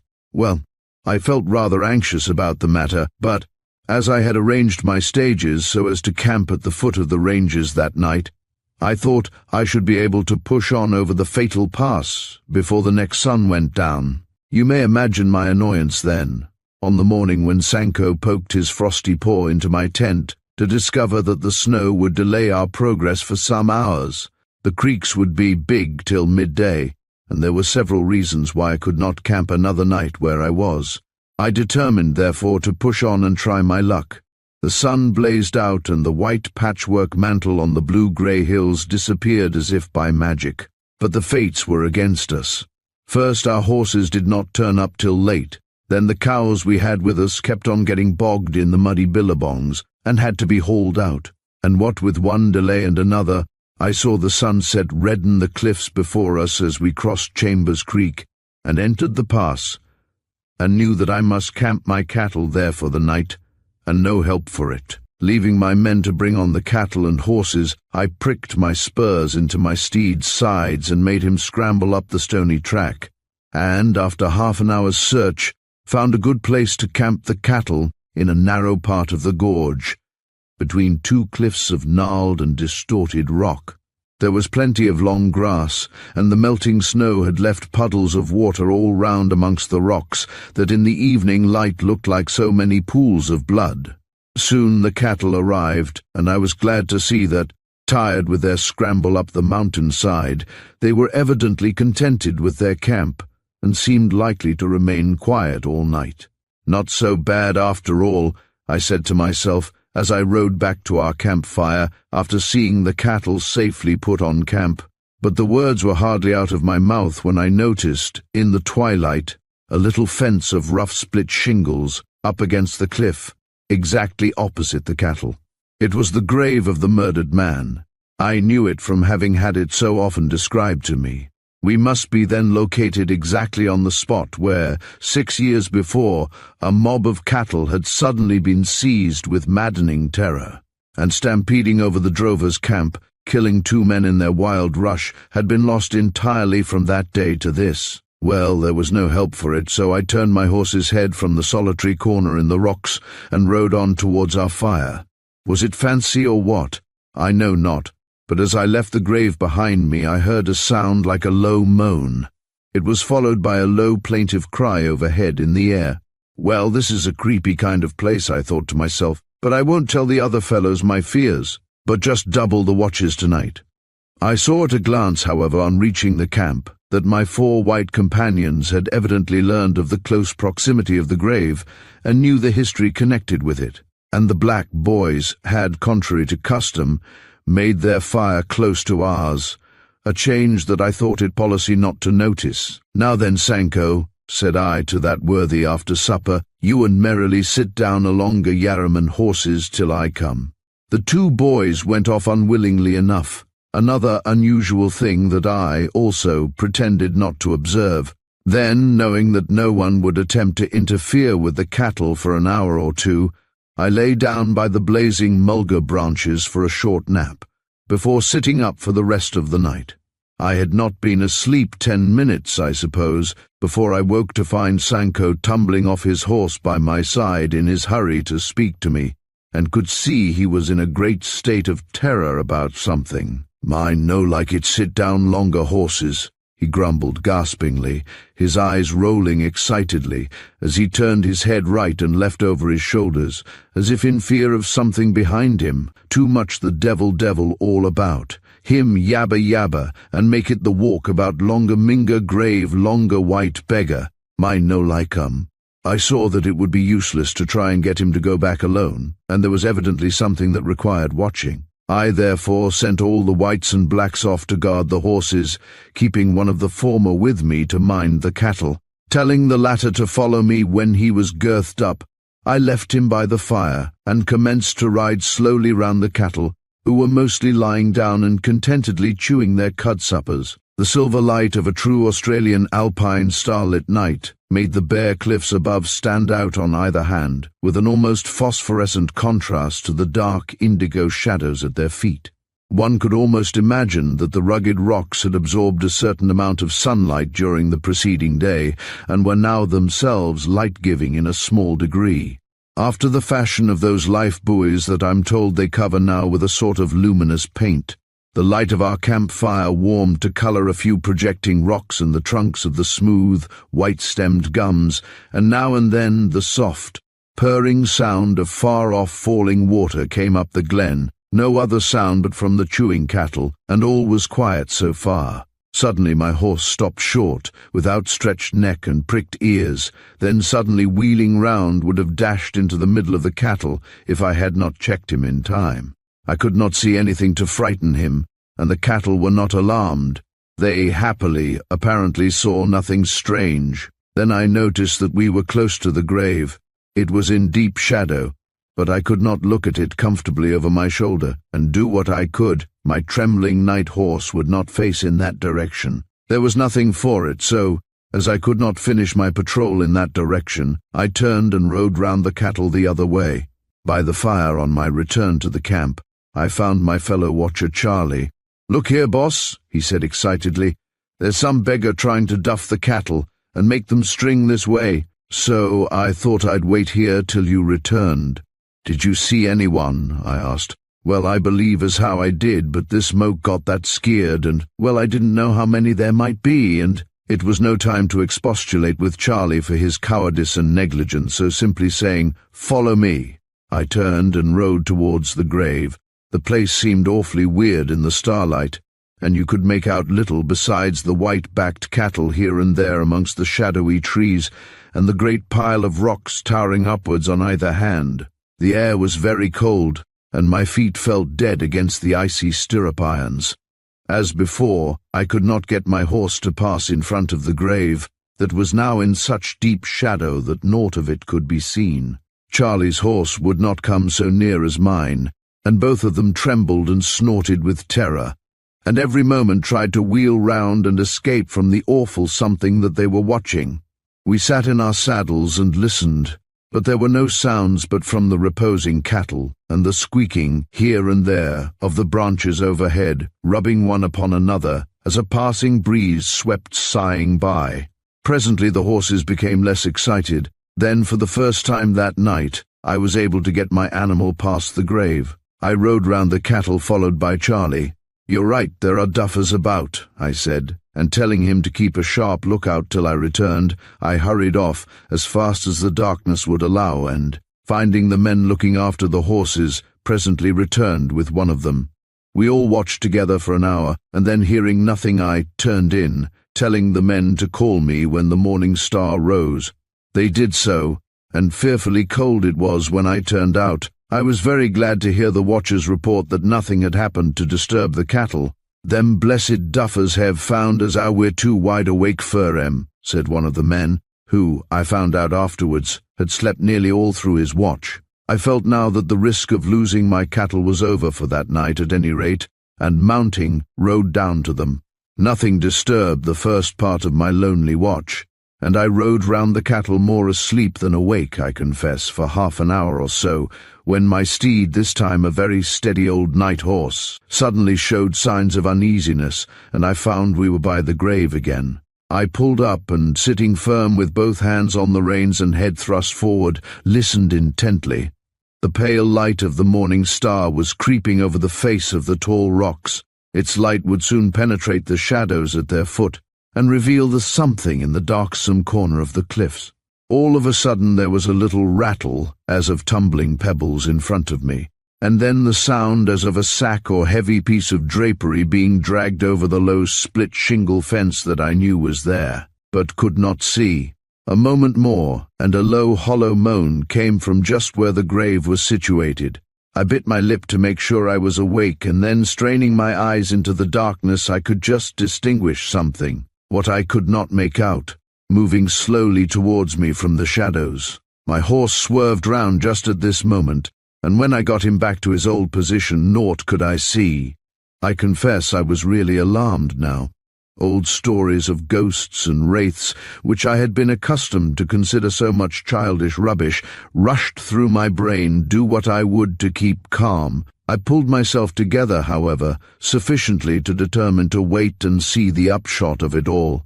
Then the thought struck me that it might only be duffers after all, and nothing supernatural, and I could not overcome the idea that someone was aiming a gun at me in the darkness in front.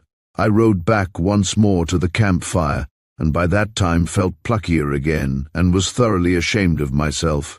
I then took up my position before the grave, determined to find out single-handed the cause of all the trouble. The blessed star of morning had risen fast since my last visit, and I could now see the outline of the tumble-down fence around the lonely resting-place of the murdered bushman. My horse was trembling as before, but with spur and knee I got him to within 30 feet of the grave. The starlight crept more and more into the mysterious corner. I sat and waited. Then suddenly I felt my hair raise the cabbage tree upon my head, and my skin broke into a cold sweat. For there I could see a curious something lying upon the mound, a something that had not been there last evening. Every moment the light grew stronger, and I sat in a helpless state of terror, as I became aware of the figure of a man sitting on the grave, with awful, sorrowful face turned towards me and bright, unearthly eyes looking into mine. The apparition was that of a man below the average height, and was apparently wrapped round, as far as I could make out, in a grey, soft, filmy kind of cloak. It was the rotten remains of the blanket in which he had been buried. He moved not, but sat in awful silence, gazing into my very soul. My horse trembled violently, but remained rooted to the spot. Then the figure rose slowly, and with eyes still fixed on mine began creeping, or rather gliding, noiselessly towards me. Oh, horror! I tried to shout, I could not. My tongue was dry and useless. The awful figure came slowly on. It was crouching now as if to spring upon me. Oh, heavens!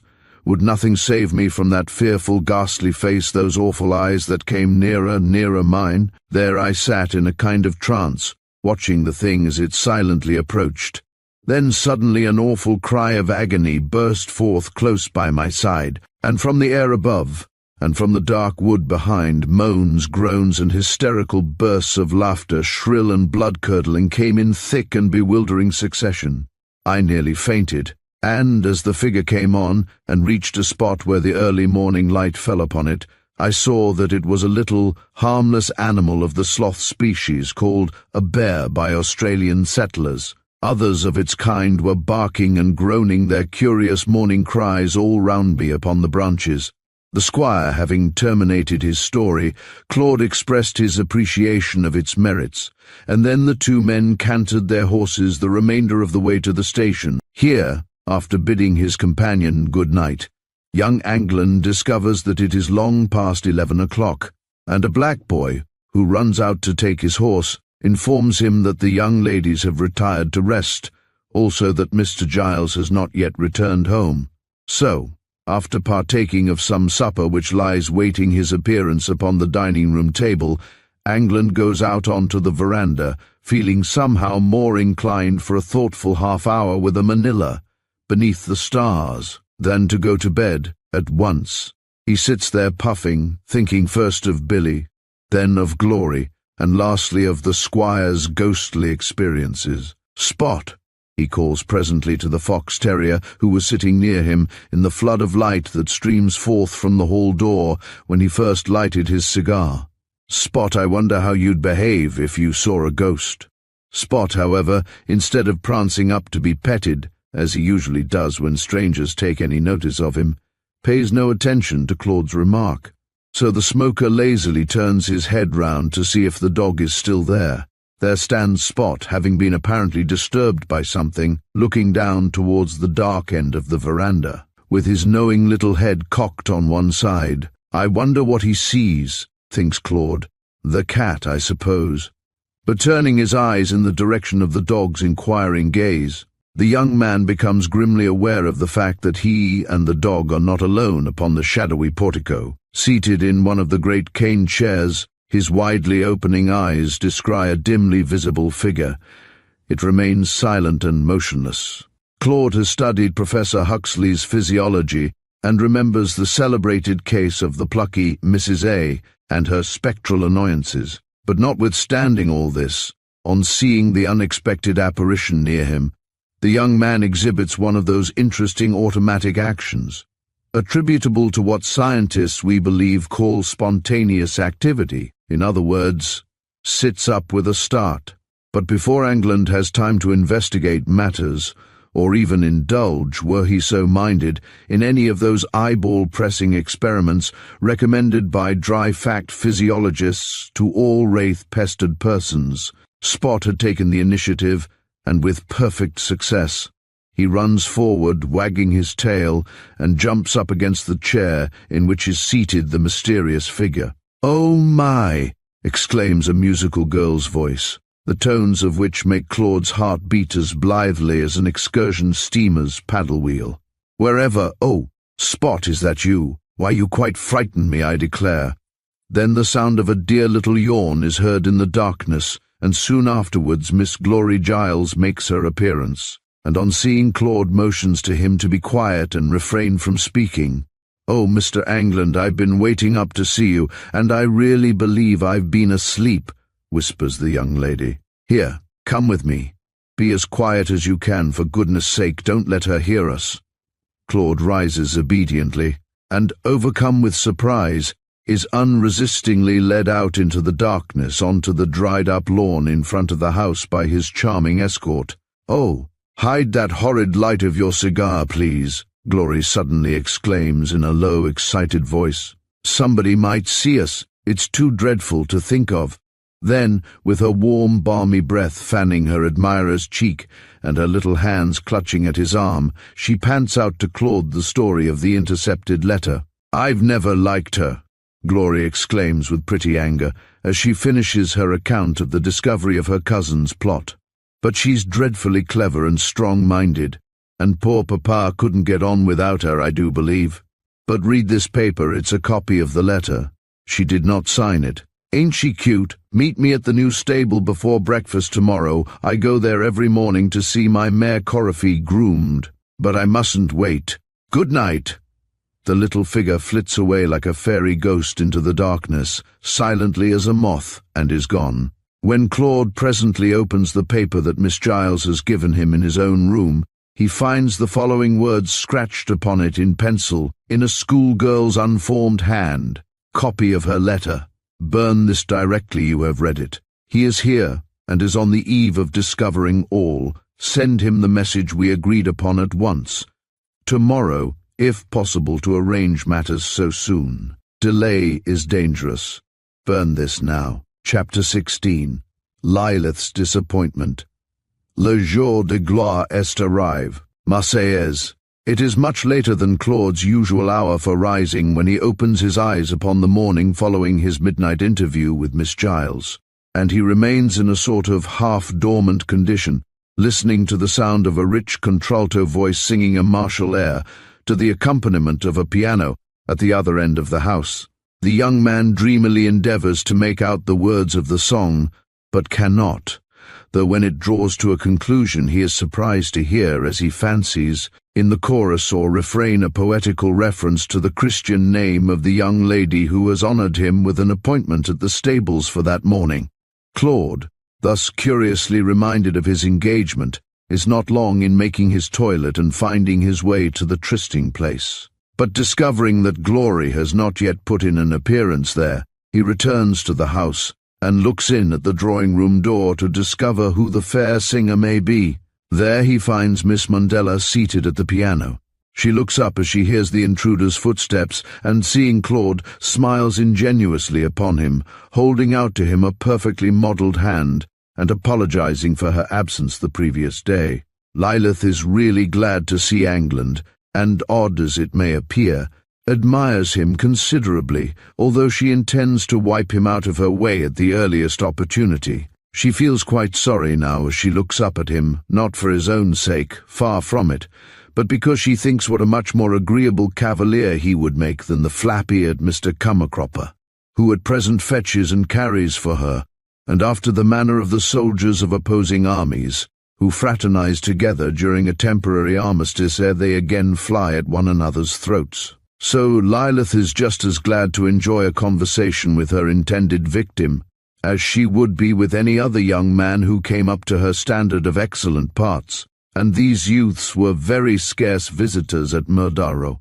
"I hope I have not disturbed you with my playing," Miss Mandela remarks, noticing as she does so the hesitation with which England takes her hand.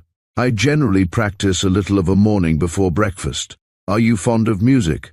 "Very fond," answers Claude, gazing with a mixed feeling of admiration and dislike at the proud, calm features of the fair object of his suspicions as she bends over the music lying on the chair beside her.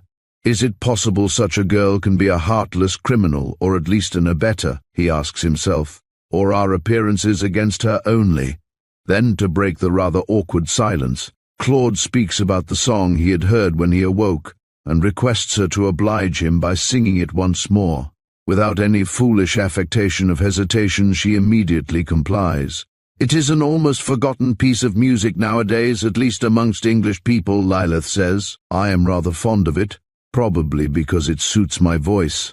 Then, with perfect skill, her splendid face grandly eloquent with the military spirit engendered by the air and words, Miss Mandela sings the grand chanson de Roland of the great Napoleon's time. "Soldats français, chantez Roland, l'honneur de la chevalerie, et répétez en combattant ces mots sacrés, gloire et patrie." Gloire et patrie. Rather an elastic kind of patriotism was that of Rouget de Lille, observes Miss Mandela laughingly as she finishes, her eyes sparkling and cheeks warm with the verve she has put into her song.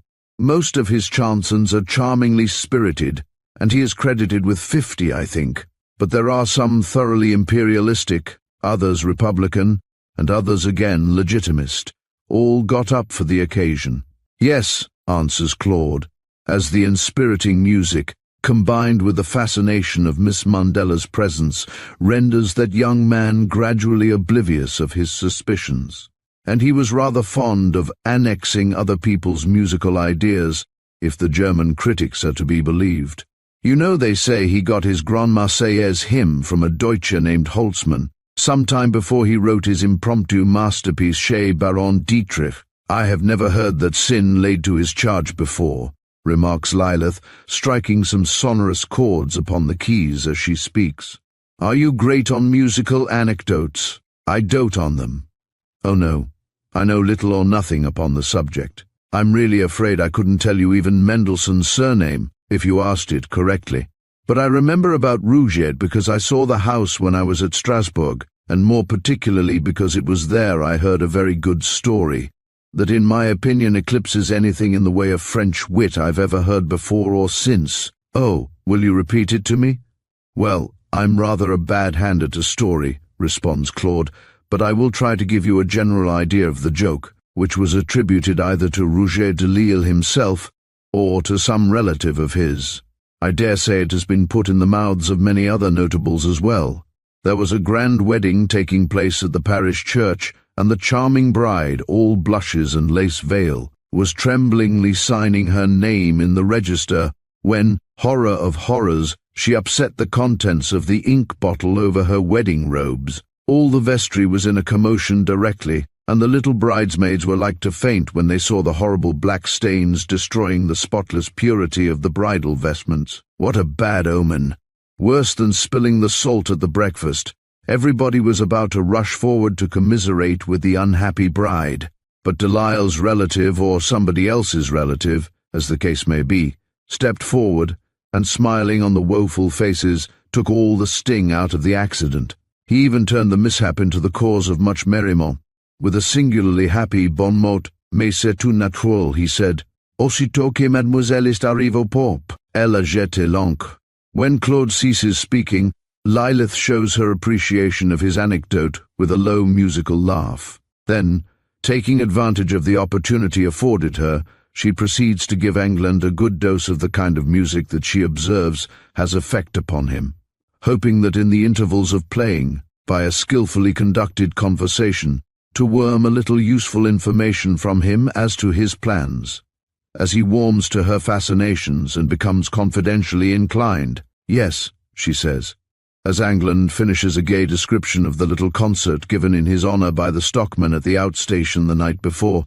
"Yes, some of these men have naturally really splendid voices, always in the open air, and wearing no heavy coats to confine their chests. It is not to be wondered at that they have good lungs at any rate. Miners I know are proverbially good singers. I have heard several at different times.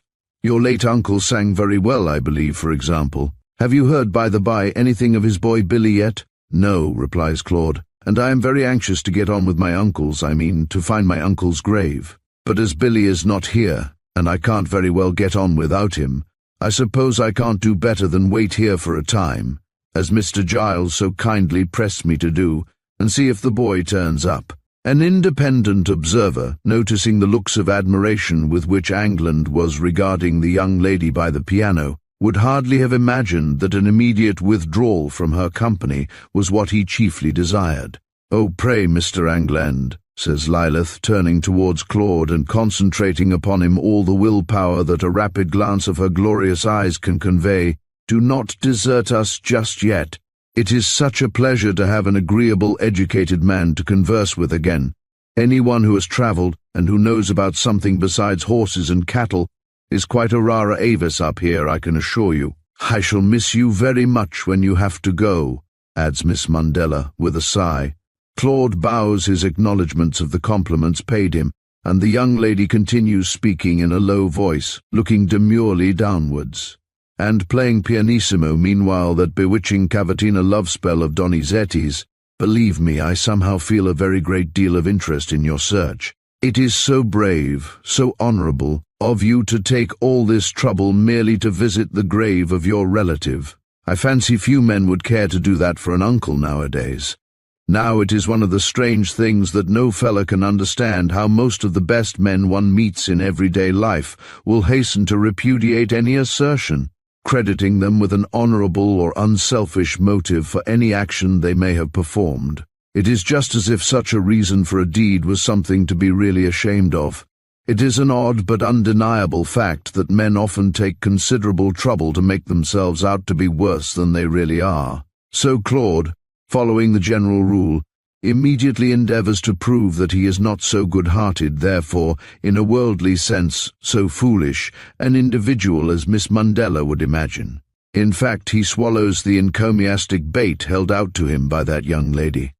"I am really afraid," he exclaims, "that I cannot claim that it is all affection on my part that brings me up this way to search for my uncle's grave. I must confess that there are more mercenary considerations mixed up with my sublimer motives than you kindly would credit me with.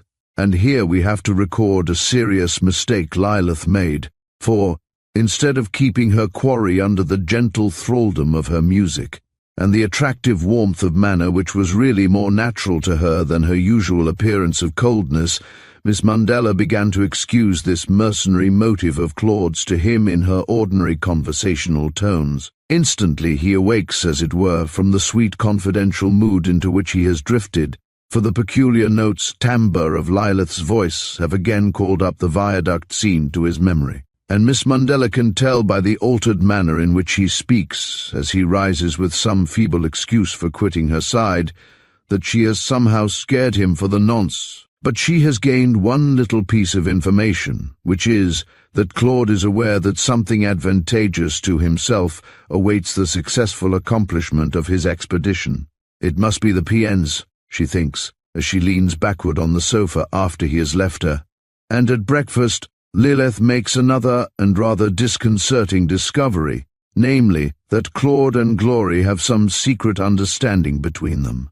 And although those young people do all in their power to conceal the same from the dark-browed mistress of the house, her keen glances soon pierce their transparent natures, and she becomes cognizant of the fact also that their secret is antagonistic to herself. It is towards evening that Claude, who has been away on horseback all day, returns to the head station and is lucky enough to find Glory Giles by herself upon the veranda. "Is that Don, the newspaper boy you told me about?" that young lady asks, looking at the small comical figure who, on the top of a tall lank mare, is holding Anglin's horse by the station gate. "Yes," answers Claude, "and I will introduce him to you some day before long. You'll find him a first-class youngster, but I can't spare the time to do so now for Miss Giles," lowering his voice, "for I've found Billy, and of course I start directly on my search." "But the false message?" asks Glory, rising and looking anxiously up at the young man's face. "I have received Putis's kind invitation also," Claude replies with a smile. "Let me tell you all about it." Anglin sits down by Glory's side and, hardly taking his eyes off her sad, anxious little face for an instant, notices with some relief that the news of his departure is really unpleasant to his fair companion. "Soon after breakfast," he continues, "that rascal Carlo came to me and told me something in a mysterious sort of way, which I at length made out to mean that a wild fellow, black fellow, had brought me something. I followed Carlo to the black camp.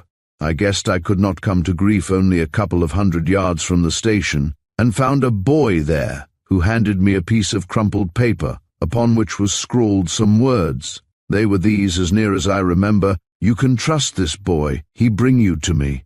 It was signed Billy." "Ah!" cries Glory excitedly, and casting a swift glance down the passage towards Lilith's room. "And what did you do?" There is something so charmingly attractive in the warm interest which Glory evinces in what Claude is narrating, and her sweet little face blushes so prettily with her emotion, that it is only by exerting all his self-command that Anglin can restrain himself from clasping the little form beside him in his arms. Anglin, however, instead of acting thus, and at once destroying the good opinion Glory has of him, does just the reverse of it, and withdrawing his eyes from the bewitching object of his affections, he goes on speaking. "I noticed at once that the black who'd brought the letter had a red ribbon tied round his forehead, which I have often seen police and station boys wearing, as a mark to distinguish them from the wild natives who may be about. I also thought that the messenger seemed to be putting on a good bit of side for a Warrigal, and I hardly expected that Billy would be hiding at a station and employ a station hand as his Mercury. So, remembering the letter you intercepted, I guessed that the boy must be a police boy in Mufti. So, after reading the note, I thought I would test the messenger by pretending that the letter, which I was sure he could not read, was a message from Puttis. "Here," I said, holding out the piece of paper. "Mr. Puttis say you take me to him." "Which way, Inspector? Sit down." The black looked up at me rather sulkily, I thought, as if undecided how to answer. Then, after a moment's consideration, he mumbled, "Spectre Puttis him sit down longer bulla tation." "All right," I said. "You wait here till I come back." "And then?" asks Glory. "Then I rode off to see my old miner, Williams, and asked his advice. When I got to the outstation, I found him most jubilant, for, what do you think? He had found Billy. Yes, little Joe, acting under Williams's orders, had been scouring the country with coloured handkerchiefs, which he gave to all the black individuals he could find. Each of these had a small message to Billy, telling him where to find me, written upon it. Billy saw one of these messages, but I mustn't say anything further about it, Glory. I mean Miss Giles, for Williams made me solemnly promise I wouldn't do so to anyone." "He was quite right," remarks Glory. "Give him my compliments, and tell him that I think him ever so clever, and hope you'll bring him here when you return." Then, after a pause, she looks up and asks Claude a question, with her bewitching little head held sideways towards him, for her admirer's ardent gaze has somewhat disconcerted the little golden-haired maiden. "May I ask one thing more? You won't mind telling me that, will you?" "What is it?" responds Claude, who, to tell the truth, would have gone near breaking his promise with Williams if Glory had demanded him to do so. "I want to know how you know that it was really Billy that you have found." "Well, because I've seen him. We both, in fact, mutually recognized each other, although, as I told you, it is about 10 years since I saw Billy in England. He, moreover, showed me an old scar I remembered upon his leg. He looks in very poor condition, poor fellow." "Mr. England," says Glory gravely, "I will try and find out why poor Dr. Dysart's boy was hunted from here. Papa says, as I told you, that Billy told one of the boys here that he had killed your uncle, and that Billy ran away when he found that the boy had told Papa. But Papa must have been mistaken. It is all part of some horrible plan of Lilith's." Then standing up and giving her tiny right hand to Claude, who holds it as if it were a precious piece of fragile crockery, she continues in a pleading tone of voice, "You must not think Papa had anything to do with that letter I got from Carlo either. Will you try, just for my sake, to believe that Papa had nothing to do with driving away Billy and writing that letter? My Papa is rough, and I know you think he's cruel to the black individuals. So did I when I first came up here for a visit. But I didn't notice it after a while. But he's really very good at heart, he really is."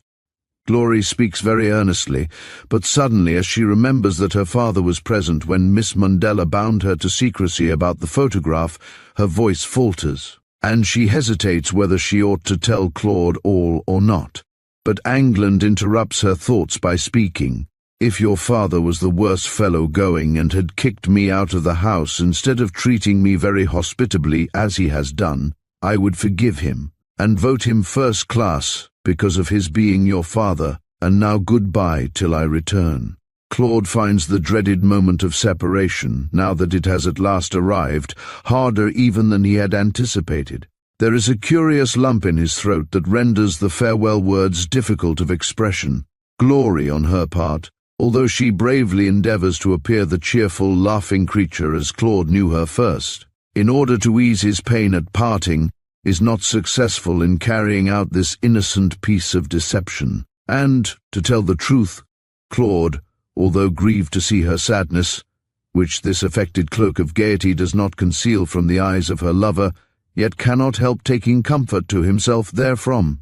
For man's love is a more selfish sentiment than it is generally regarded to be, and differs in this respect especially from woman's, which, if more eccentric in its taste, is certainly more thoroughly disregardful of self-interest than that of the other and more practical sex. Claude, on his part, feels that what he would like to say to the golden-haired girl that glances at him with such tender blue eyes would not offend, perhaps not even surprise, his inamorata.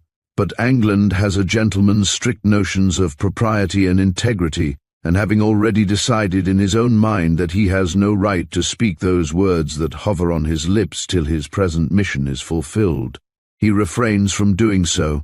Of course, whilst transmitting this fact in our history to paper, we feel that our hero will appear very foolish to certain of our readers. He, however, acted as he considered correctly, according to his lights, and no man can blame another for doing that, although they can pity his mistaken ideas of right and wrong to their heart's content, if they feel so disposed. "Goodbye, Miss Giles," he says at last huskily.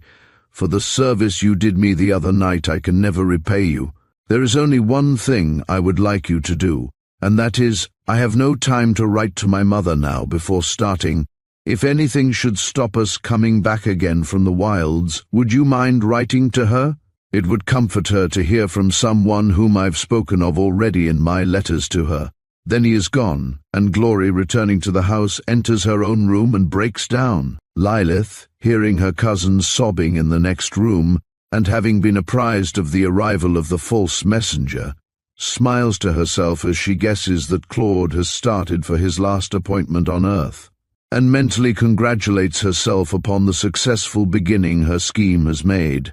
But she is somewhat astonished and disconcerted on presently being informed by Carlo that Inspector Puttis's messenger is awaiting Claude's return. Inquiries made of Glory through the door of her room for having a sick headache that young lady does not appear at the dinner table, only elicit the fact that England has departed, having requested Miss Giles to convey his compliments and adieu to Mr. Giles and Miss Mandela.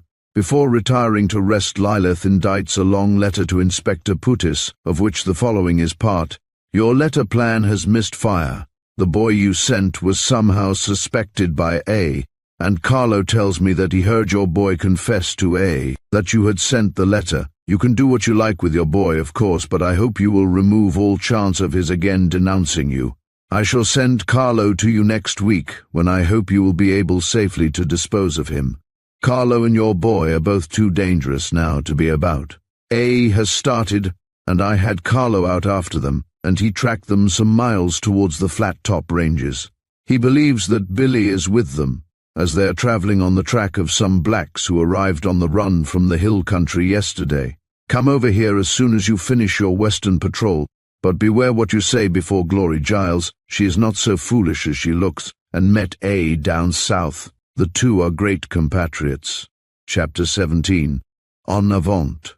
Boot and saddle see the slanting rays begin to fall, flinging lights and colours flaunting through the shadows tall. Onward, onward. Must we travel? When will come the goal riddle? I may not unravel, cease to vex my soul. Adam Lindsay Gordon. After leaving Madaro Government House, Claude, in company with his little follower Don, was not long in rejoining his party at the outstation. Here he found the pack horses all ready, and Williams and Billy just concluding a lengthy confabulation as to the best route to follow. So, there being nothing to delay the immediate departure of the expedition, a start was called, and some 20 miles travelled before darkness necessitated a camp for the night. It is now 3 a.m. The chorus of crickets that has thrilled through the warm night air since sunset is gradually dying into the solemn stillness of the darkest hour that goes before the dawn. The stars overhead throb with a clearer light than heretofore, and when some eccentric or sleepless insect breaks the hushed mantle of shadow resting upon the world with disturbing squeak or chirp, the ear jumps and strains into the deep black silence with an intensity that is almost painful. Now, through the dark aisles of ebon-stemmed gum trees, the first white stain of morning begins to blot out those stars near to the horizon, and high above the topmost branches of the tall, gaunt trees the pure lustre of the morning star heralds the day. Round the grey embers of the camp-fire, upon which remains the impress of last night's damper, the figures of the party lie motionless in their tossed coverings of red and blue blankets, and nearby stands the billy. containing sodden tea leaves, where the last man on watch drained the cold tea ere turning in. Each man's saddle is his pillow, and beyond is a vague litter of pack saddles, bags, and snaky-looking surcingles, amongst which Don's retriever pup keeps guard against the prowling, cowardly dingoes, whose blinking eye-stars have circled the camp during the dark hours. Suddenly the hush of night seems broken by the brisk chirping of a small pied tit called by Australians a shepherd's companion, and, as if in response to the volatile little creature's busy notes, the morning breeze comes with a soft murmuring rush and flutters through the long pendant gum leaves as if fair nature was softly sighing ere she awoke to the heat and toil of another tropic day. Claude, whose anxiety makes him a light sleeper, is roused by this peaceful reveille and opens his eyes, and then, raising himself upon his elbow, he throws off the blanket that has encompassed him during the night and is now wet with dew, and looks around. In a semicircle by the campfire lie his companions, their limbs outstretched in various unstudied positions of utter repose, and over there, against the widening band of eastern grey, he can see the black form of old Williams who, mounted and armed, is taking the last watch. Although only a short time in Australia, England has already travelled over 200 miles with horses through the bush, and has consequently already experienced some of the vicissitudes inseparable to that mode of progression, straying horses and such chances of the night amongst them. So his first thoughts are common to all equestrian travellers through the interior wilds, namely, where are the horses? Shall we be able to break camp early, or must we track some of the brutes back to the last camp? But Claude is relieved from much anxiety on that score by reason of the watches that have been kept during the night. So he proceeds to finish a hurried toilet and afterwards awaken his slumbering companions. There is always a great deal of vexation, and often danger, in waterless country, attending the loss of horses whilst travelling in the bush, and we pause in our narrative to remark upon a certain marvellous faculty possessed by many Australian bushmen of long experience. During many years, often for months at a time, these men have listened anxiously for the sound of their horses' or bullocks' bells, at sundown when they turned in, during their wakeful moments through the night, and with redoubled anxiety in the early morning. It is therefore hardly surprising, taking all this into consideration, that these men gradually get into the habit, if we can correctly designate the newborn power by that term, of still being able to hear the bells, even when fast asleep, in which they resemble Erkman Chatrian's murderous innkeeper in The Polish Jew. But what is far stranger, having done so they can remember all about it next morning, in which they differ from those gifted somnambulistic individuals one reads about who write poetry and solve difficult problems during their slumbers. Many bushmen will wake up out of the deepest sleep if their bells wander too far away, or if these cease their jangling for too long a period. But those old hands who are the particular object of these remarks will be able in the morning to tell you as much about the wanderings that the horses have made during the previous hours of darkness, as if they had been watchfully awake all night, will unhesitatingly state to the boys, when these youths go horse-hunting in the morning, where Bob with the condamina bell has got to, and which direction Boko, with the goat bell, took with his part of the mob when the horses began to feed at 2 o'clock. It is still dark when Claude gives the usual bush signal for all hands to wake up by shouting out "Daylight!" Little Don gives Angland a wide, steady look, till, his wits gathering themselves together, he repeats the word interrogatively, and after sleepily rubbing his eyes, proceeds to put on his boots, thus completing his attire. Far away across the dark plain, upon the bush-fringed edge of which the party have camped, the faint tinkling of several of the horse bells can be heard, blessed sounds, and more to the left, the thump-thump of the big frog bell on Claude's horse Charlie. Another hour and the buzz of the awakened insect world will drown all sounds more than a few hundred yards away, and therefore it behoves those who perform the matutinal horse-hunting duties of a caravan, such as that which Billy is about to pilot across the desert, to imitate the policy of the proverbial early bird ere the daily plague of flies have made their noisy appearance. So whilst Claude and Williams are preparing breakfast, Billy and the two boys are away after the horses, and these animals, being all good campers, are soon rounded up and unhobbled, and come racing in towards the smoke of the campfire, biting and kicking, as if they highly appreciated the delightful feeling of being rid once more of those horrible Jeeves of chain and leather. "Say, boss, I want to speak to you by," Billy observes to Claude after breakfast as he leans across the saddle of a pack horse to give a finishing pat to one of the pack bags before he tightens up the surcingle. Claude nods a signal that he has heard the remark from where he is fixing a bunch of hobbles to another horse's neck, and presently intimates that he can give the black youth his attention by begging him to fire away. "You know, boss, I was very sick gin I come up to station," Billy observes in a slow, sulky sort of voice. "Yes, I expect you were pretty bad when you'd finished your journey from my uncle's grave," replies Claude. "I been tell you yesterday," the dark youth goes on, "all about the wild fellows' camp where I stay, where I come from 3 days ago. The village where you've lived since the old digger you were with got killed?" "Yes, I remember about it. Are we near to it?" "Yes, boss. Now I think this way.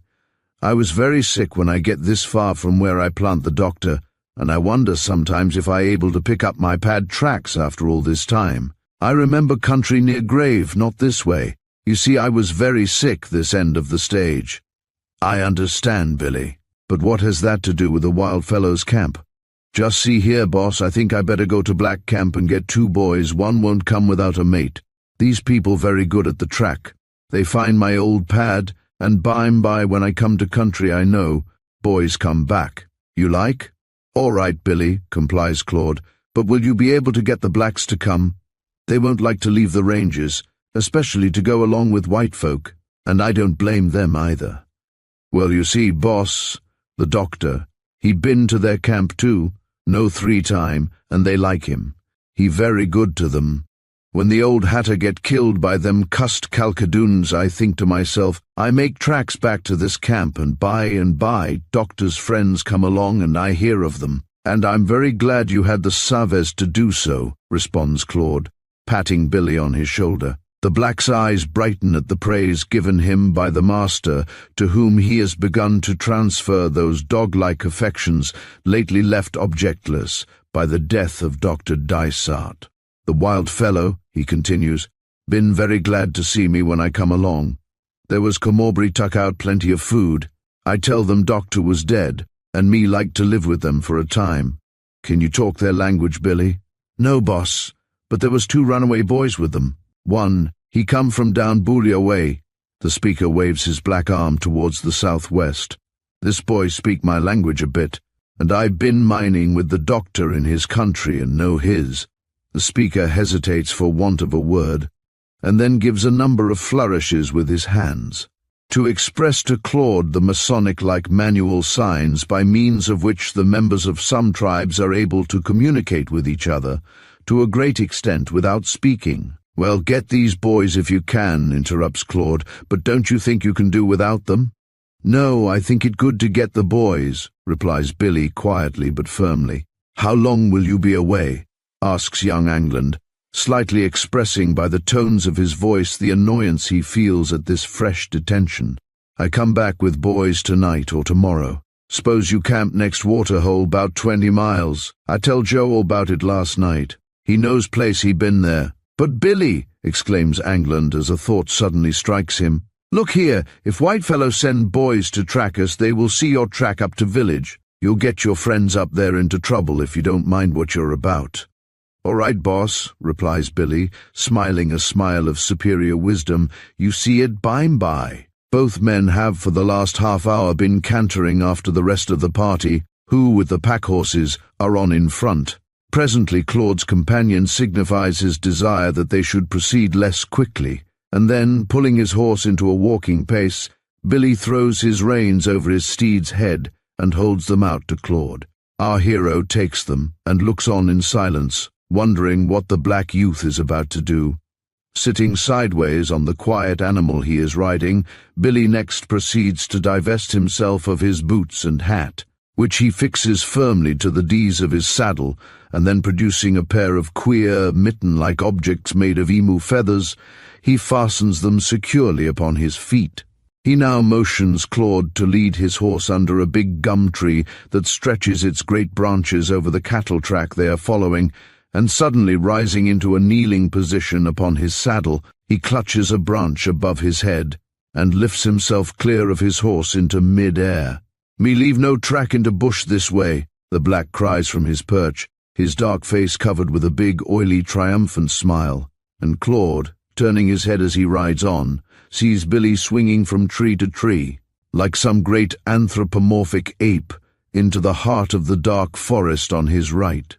Angland has heard of the feather slippers used by the natives of some parts of Australia when particularly anxious to abstain from leaving any dangerous trail behind them during their peregrinations. But Billy's are the first he has seen, and on catching up to Williams and telling him of the method in which the black youth has taken his departure, the old miner spins Claude so many interesting yarns about the ingenious devices employed by the Aborigines to avoid being hunted down by their native or foreign foes, that he determines to get up an exhibition of some of them when his pilot returns with the 2 new auxiliaries. But leaving little Joe to lead the rest of the party on to the next waterhole, let us follow the dark-skinned Billy on his way to the village. This young man has learned a good deal about the kind of country he is now traversing during the last few weeks, and, moreover, he has journeyed to his friend's hamlet more than once before from about the same point where he has just entered the forest.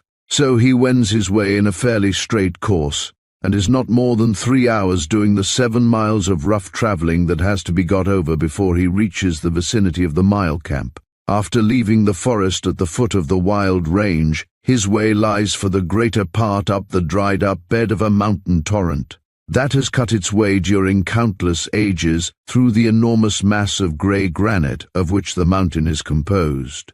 High above the dark boulder-strewn path of the storm stream, the grim old cliffs rise on either hand, their broken fronts decked here and there with clinging tufts of herbage, and crowned with overflowing wealth of perennial vegetation of the dark forest on their summits. Here and there the outcrop of a quartz reef stretches across the path with great, teeth-like projections of white flinty rock, and now and again the brown face of what is a waterfall after the rains necessitates a bit of climbing. At last the traveller reaches the crown of the watershed and follows the rocky ridge of the range northwards for a couple of miles. The forest, that has hitherto consisted chiefly of various kinds of eucalypti, some of which give off an almost overpowering odour much resembling peppermint, now changes its character suddenly. For here is the edge of the basaltic top-dressing that covers the bigger lines of ranges, lying to the eastward with its characteristic vegetation. Billy, arrived at this point, sits down to rest a while near a mound of stone chips, which is the sole monument remaining of a past generation of Aborigines who once had a stone axe manufactory here. A number of wasters and half-finished adzes made of basalt are lying about, and at a future day, no doubt, will grace some museum, when the old chip heap has been discovered by some prowling ethnologist. Over Billy's head swings the flat nest of a king pigeon, built, as is usually the case, on the extreme end of a bough, and thousands of beautiful insects, notably some gigantic green and day-flying moths, are making their erratic aerial promenades through the glades bordering upon the gloomy jungle. No white man's eye could have detected the slightest sign of the track that Billy now commences to follow, but to an aboriginal it is a fairly clear one. Here and there an overturned stone, a broken twig or a crushed leaf make it patent to the young man that someone has passed this way towards the village only a short time before. This is a cheerful sign for Billy, knowing as he does that so great is the fear that his friends the villagers have of being discovered by the neighbouring squatters, that it was highly probable they might have shifted their camp upon his leaving for the station. Presently the traveller stops and glances at a palm leaf that is lying across the almost invisible track he is following. It has apparently fallen there naturally, but the black understands its signification and immediately alters his course. And after a rough scramble down the precipitous sides of a densely scrubbed ravine, he comes to where he can hear the sound of voices below him. Creeping like a snake amongst the dank, humid undergrowth, Billy gets near enough to recognize the sounds as proceeding from the vocal cords of a party of the friends he has come to interview. So he begins a low, guttural chant to apprise those beneath him of his arrival. "Callie, Callie, hush, be silent," one of the talkers ejaculates, and the talking ceases immediately. Soon afterwards, without heralding her approach by the slightest noise, a woman stands before our black friend, clad only in the undress costume of her native shades, and after a few brief words of recognition have passed between her and the newcomer, the former returns to her people below, and reporting all serene, a united chorus of welcome invites Billy to descend to them. Had a civilized European been present at the meeting in the merry woods, and had he been able to have understood the meaning of Billy's opening chant and the reply chorus, he might have been forcibly reminded of certain of the musical dramas of the old world. The happy, beribboned peasant of the operatic stage has for years borne the brunt of many facetious remarks, simply because he cannot indulge even in the most commonplace conversation without surrounding his words with a shroud of fascinating trills. Yet here in the Australian woods and plains we find the untutored savage, like the wild birds round him, doing the same kind of thing, and much given to confabulatory chants and choruses. It truly would seem quite within the bounds of possibility that ere the joyous dwellers in Arcadia had relinquished their independent notions and simple acorn diet before the incoming flood of European civilization, they really did carry on in the harmonious manner in which they are represented to us today by the gifted authors of modern opera. But whilst we have been thus sadly digressing from our story, Billy has climbed down to the aboriginals in the gully below, and finds he has been following up a hunting party that, having been out all the morning, is now on its way home. Half a dozen men, armed with wommeras, spears, and nullahs, stand waiting for him to appear. Most of them are resting on one leg, the sole of one foot being pressed against the inside of the other leg at the knee joint, after the local method of standing at ease, their spears or a neighboring branch being used to keep their bodies in a state of equilibrium. One of the men, the runaway station boy spoken of by Billy to Claude, who belongs to the former young man's Mordu or class family, steps forward and welcomes the new arrival by embracing him. Then, after a few guttural ejaculations, the party forms Indian file and proceeds villagewards, 3 or 4 women carrying the hunter's game, which consists of a couple of rock wallaby and a few bandicoots, bringing up the rear. As the natives get into the vicinity of the village, they take every precaution to leave no track behind them, and each individual enters the thicket in which the little collection of gunyas is ensconced by a different route. It is quite remarkable how the inhabitants of these scrub hamlets manage to travel to and from their habitations for years sometimes, without leaving anything like a beaten track which might attract the notice of a passing foe. The huts comprising the village into which the hunters are now entering are of the universal pattern affected by Australian Aborigines throughout their great island home. Their form resembles that of a half-spread mushroom or a very squat beehive. But instead of being plastered over with red or yellow clay, as are the domiciles of the natives of the open country, these gunyas are simply but securely thatched with palm leaves. This common type of dwelling is worth notice as being rather remarkable. One might have expected to have found that the present race of Australian natives, who are unmistakably the descendants of Papuan immigrants, who have intermarried with an inferior and puny Aboriginal race, would have copied the well-built houses of their near neighbours and relatives, the New Guinea blacks. Both races of people have the same name for the land they inhabit, calling each Dordie, and many of their marriage laws and religious ordinances show a common and probably Indian origin, the occasional worship of the crocodiles Sabara and snake being a case in point, Possibly these small houses were necessitated by the absence of the bamboo, which supplied their foreign ancestors with such splendid building material. And the form of the dwellings may have originally been devised to imitate the spinifex crowned mounds so common upon the sandhills of the plain country. For to combine the advantages of an elevated position and one of comparative obscurity in a village would be a distinct gain to a community in a savage land from the increased protection they would afford. A few shriveled old crones, who are sitting scraping and scratching themselves at the entrances to their several residences, commence a low howl of welcome upon seeing the good things brought by the returning hunters, and presently other men and women appear upon the scene, the latter carrying their fat, bright-eyed offspring in elegantly shaped wicker baskets, which are made so as to be conveniently carried in the hollow of the back by bands of plaited grass passed round the forehead. Several brilliantly painted shields for use in native borers' tournaments and wooden dishes are scattered about, and a curiously carved stick, a sort of almanac, which is the property of the old man or father of the village, stands in front of a large gunyah at one end of the semicircle of dwellings.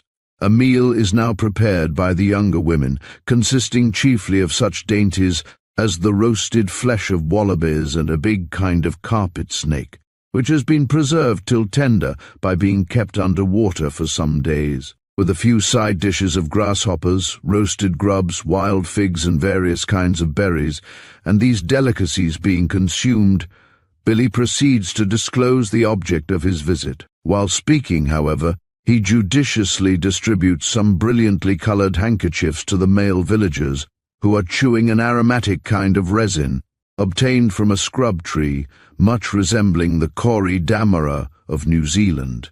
After a great amount of talk, in which the women join at times, one of the runaway station boys and a tall, long-legged mile finally agree to return with Billy, and the old father of the little community brings the business to a close by observing "Vai molly maungan," intimating thereby that the sun is fast declining towards the mountain tops and that the men had better start at once. A touching scene of parting now takes place between the men who are about to join Claude's party and their families. Again and again, when on the point of marching off, do Billy's recruits return to fondle their children once more before leaving, and it is only by the promise of fabulous wealth, a blanket and tomahawk apiece, that the two blacks are at length persuaded to tear themselves away. Australian Aborigines have always a great affection for their children. These seldom cry, and are never beaten or indeed corrected, save when breaking any of those sacred laws, regarding the mysteries of which we shall presently speak, in which case terrible, even diabolical punishment ensues.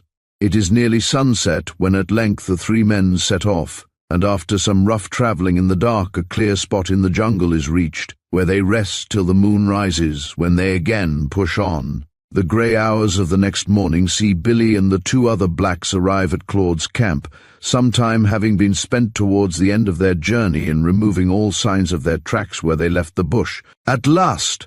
cries Claude exultingly, as a few hours afterwards he takes a parting survey of last night's camp, to make sure that nothing has been left behind.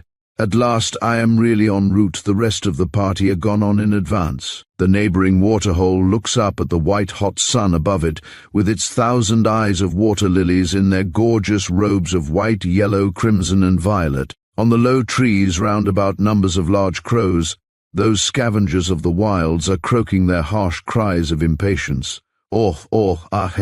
These sable rascals are never absent from an Australian traveller's camp, and appear like magic when he lights his billy fire.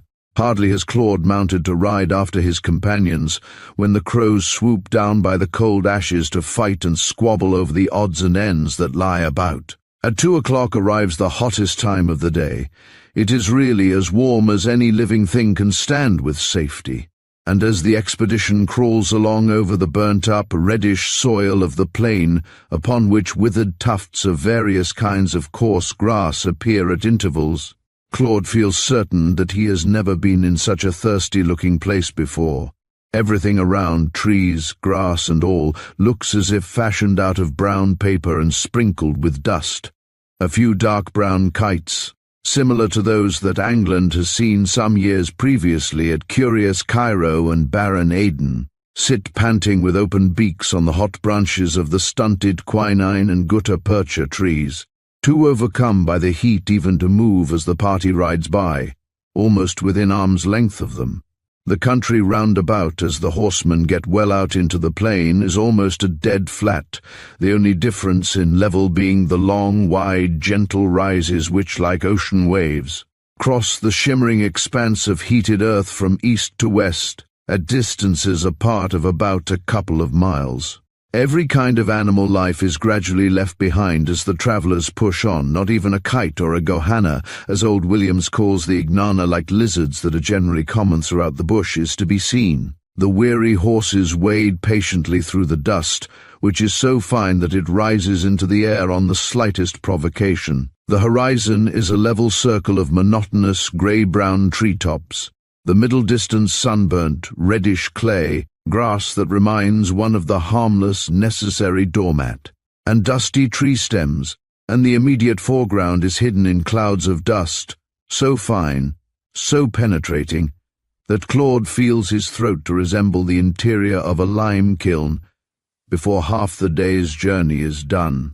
This desert country, however, is left behind by the time the dull red sunset has begun to tinge the pillar of dust raised by the horses of a lovely rose color, and at last a detour is made from Billy's old tracks in order to reach a waterhole known only to the mile native pilots, and Claude blesses his black friend Billy in his heart for having procured the guides as he sees the horses prick their dust-covered ears and liven up as they sniff the refreshing odor of the little mud-surrounded pool of dirty liquid.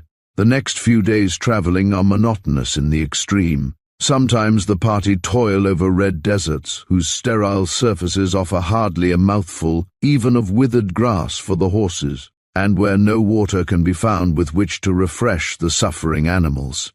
For the country has suffered from a continual drought for 2 years or more, and the moist mud which still remained in the water holes that Billy luckily came across on his late journey to Murdaro station has all disappeared.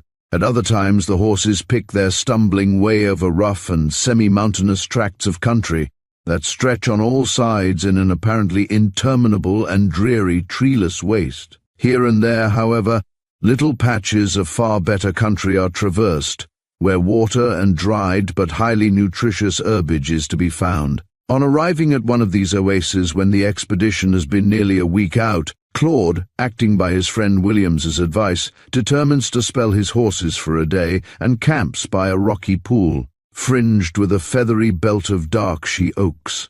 Close by rises a flat-topped little bit of light red sandstone covered with euphorbia trees, and upon the morning after his arrival, Claude proceeds to explore this elevation, taking with him the runaway station boy, who can speak a little broken English, and has introduced himself to England by the name of General Gordon. The view that meets Claude's eyes from the summit of the scalloped and overhanging sandstone cliffs well repays the trouble he has taken in scrambling up their tawny sides. Numerous other fortification-like projections are to be seen on all sides, standing up like weird islands above the surface of the haze-bounded expanse of rolling desert. He sits down and drinks in the weird, harmonious picture of desolation before him, and, as he does so, some lines of Pringle, the explorer-poet of South Africa, float into his memory. A region of emptiness, howling and drear, which man has abandoned from famine and fear, which the snake and the lizard inhabit alone, with the twilight bat from the yawning stone, where grass nor herb nor shrub takes root, save the poisonous thorns that pierce the foot.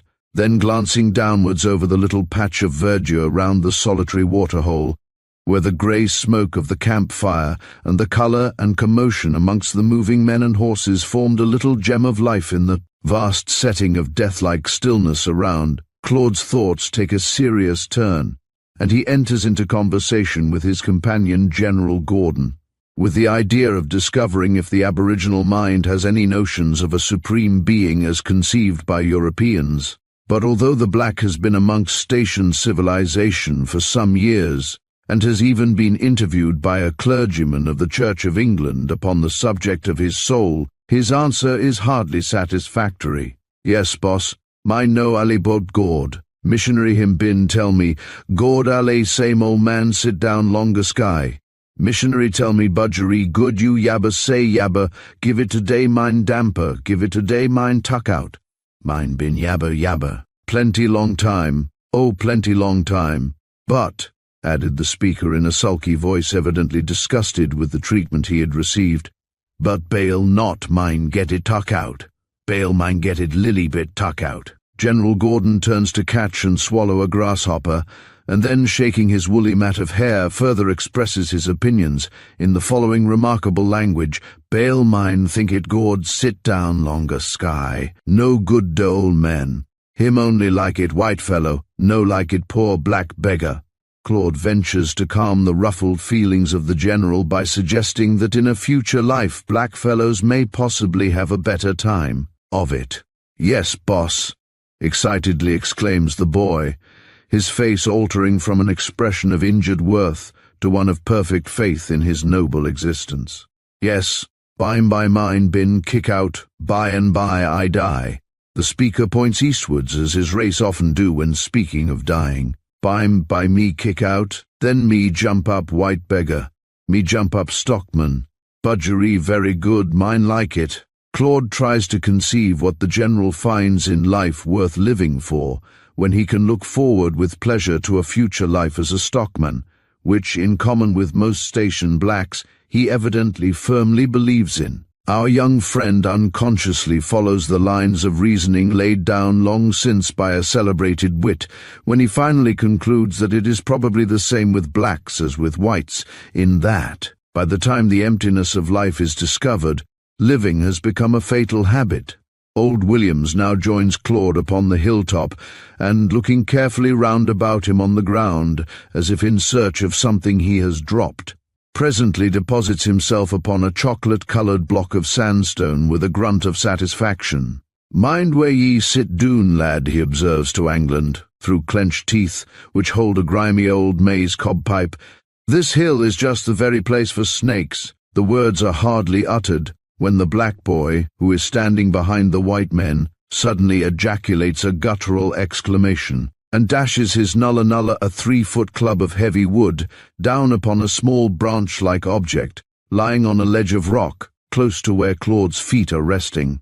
"A cussed death adder, by all that's blue," exclaims Williams, as both men start up, and bending over the cliff, observe a little light-brown serpent that is writhing on the rocks below. "A narrow squeak you've had of it, my son," the old miner observes, wiping his brow with the back of his hairy hand. "If you'd happened to move your foot, it would have been a case of death in less than 20 minutes. There ain't no cure for their bite." General Gordon, acting under orders from the elder white man, now fetches the snake from where his well-directed shot had thrown it, and Claude shudders slightly as Williams, pointing to the crushed remains of the dangerous reptile, which is only about 2 feet in length, proceeds to direct his friend's attention to a curious horn-like projection which sticks out from the tail end of the hideous slug-like body. "Some say that this ear's got a poison fang in it, but I don't believe it," the old miner observes. "It's against nature for the warmint to have a sting at each end. It can do all's fair with the fangs it's got at its business end, I take it." Claude nods his acquiescence. "This here horn is just for helping the devils to jump. They move when they're skeered jest like them yellow grubs in a cheese, and I believe they use this prong to catch hold of, just like this." The speaker, to exemplify his meaning, takes a springy stem of dry grass between his finger and thumb, and bending the 2 ends towards each other, allows the fragments to fly off into the air. The black boy, who has been watching this object lesson in ophiology, roars with delight at the ingenious method Williams has employed to explain the snake's mode of progression. "Ha ha! Illa perachi, the snake him make it the buck. Ale same little fellow waddy woody piece of wood stick," by which remark Claude infers that the native, whose experience amongst snakes must of course be very great, fully endorses the old miner's theory. Although, had our young friend known the polite readiness which most aboriginals manifest for corroborating anything affirmed by a white man in their presence, it is questionable whether he would have placed as much reliance upon General Gordon's evidence as he did. It is now getting too warm for the men to sit or stand still, for there is no wind, indeed, not the slightest movement of the air. So Claude and his companions rise and stroll across the hot, flat fragments of rock towards the other side of the table-topped hill. Here and there a lively lizard or an emerald snake attracts the eye for an instant, but little else of interest is to be seen. Presently, however, Anglen stands in amazement before a level expanse of rock, for he is apparently upon a sandy seashore from which the waves that left those ripple marks have but just now ebbed away. He can almost imagine that he hears the surf still rippling over those almost red-hot stones at his feet, so recent does everything appear. Here lie numerous shells of the succulent and delicious pipi, at the sight of which Claude's memory flashes back to many a delightful picnic in the land of the Maori. Starfish, echina, seaweed, cockle shells and mussels, or rather their ghostly semblance in hard brown silica, are scattered around on all sides where the last wave left them. Clambering down the other side of the hill where a fall of rock has recently occurred, Claude finds in the geological section thus formed an open page in which to read the history of the country. At a little distance below the surface of the old seabed, volcanic dust is mixed with the grains of silica that form the rock, drab-colored dust, such as fell at Krakatoa and Tarawera. This gradually gives place in the lower strata to a volcanic conglomerate, composed chiefly of rounded masses of felsite, ferruginous clay, burnt to a cinder, and silicious, iron-stained nodules. The old seabeds have long ago received the red-hot ejecta from some great eruption, and then, the land rising, gradually pushed back the ocean. Next come the centuries during which the resistless sea rolls again over the land, and once more retiring, the waves cut much of the old ocean bottom away and leave the flat-topped, island-like hills as the travellers see them. And upon the last page Anglen sees the sandstone rock before him with its fossil exuvia and its surface sheltering a few miserable euphorbias, where passing birds have dropped undigested seeds. The poor grass struggles here and there to clothe the barren, ugly rocks during the few months in every 2 or 3 years when it has the opportunity of growing. Perhaps nature will one day add another and a brighter chapter to this history of the wilds of central northern Queensland, a chapter of forest life and copious rains. It may be so, but at any rate Claude, looking round him, decides that man has come upon these deserts too soon, some 5,000 years too soon, when night falls upon the little camp beneath the rocky cliff, and the first watch, consisting of Don and the 2 natives from the Mile village, have gone on duty. Billy spreads a saddlecloth upon a flat stone by the campfire and commences to mix some flour and water thereon into a thick paste, preparatory to cooking tomorrow's bread. He has made a discovery that morning whilst bathing in the waterhole with the boys, and it appears to him to be such an important one that he is rather puzzled how to act. So instead of droning a song or keeping up a lively chatter with anybody who happens to be near, as he usually does when at his culinary occupations, he frowns over his work and remains silent. The ruddy light of the hot pile of embers that he has just fashioned into a glowing nest for the reception of the damper that he is now manufacturing falls on his thoughtful face. Presently Claude notices that Billy is strangely quiet, and seeing his preoccupied air, puts the cause down to one of those troubles to which all bush cooks are at times heir. "What's up, Billy? Not made it wet enough?" Anglen asks, referring to the loaf the black is making. "Oh no, boss," answers Billy, keeping his black fingers moving in elliptic spirals in the little crater of dough before him. A fight is going on in the darkie's mind as to whether he shall keep his discovery to himself or tell Anglen, in which latter case he knows his secret will ultimately reach and render happy the man he most hates on earth. But the young fellow's dependent and affectionate disposition wins in the end, and, after he has raked the last embers over his cookery, Billy turns to Claude determined to reveal his thoughts to his new master. Williams is asleep at a little distance from the others, his bush experience inclining him to take his night's rest away from the light of the campfire. That might show his outstretched form as a tempting target for the spears of any avenging aborigines who may be about. "You remember, boss," Billy begins, as he lifts a piece of glowing charcoal with his bare fingers to light his pipe. "You remember what I told you about when them cussed Mile Blacks killed old Weevil?" "Yes, I think I remember all you mentioned to me, Billy," responds Claude. "There was something the old hatter told you when he was dying that you said you could not understand altogether. You said, I think, that you had missed a good deal," the old man said in the excitement of the moment. "That's just it." The black looks sadly into the fire at the remembrance of his old friend's death, and then glancing round to see that he and Claude are alone, continues, "I had forgotten what the old man said. Now I remember. He told me he had stolen a boy pickaninny of old Giles's from Madaro Station long time ago. You told me that much, I remember, the day after we started on this trip. Yes, I not forget that, but old man say I mark that boy on shoulder, on near shoulder. I mark him with blue star and the front letters of Giles's names, W.G. "Well," inquires Claude as the last speaker pauses, "but what became of the boy? You didn't tell me if he told you that." Billy does not answer the question, but goes on puffing at his pipe, even now undecided whether to reveal his secret. Presently, with a sort of groan, he turns him towards his master and asks, "Where you get that lily fellow Don? I think him very clever boy." "I got him in Sydney," replies Claude, laughing. "Are you concocting a plan to palm him off on Mr. Giles as his long-lost son, you rascal?" "No, boss," responds the dark youth thus addressed, in an injured, pettish tone of voice that shows that his feelings are hurt by the light way in which Claude has treated his question. "No need to concoct a plan.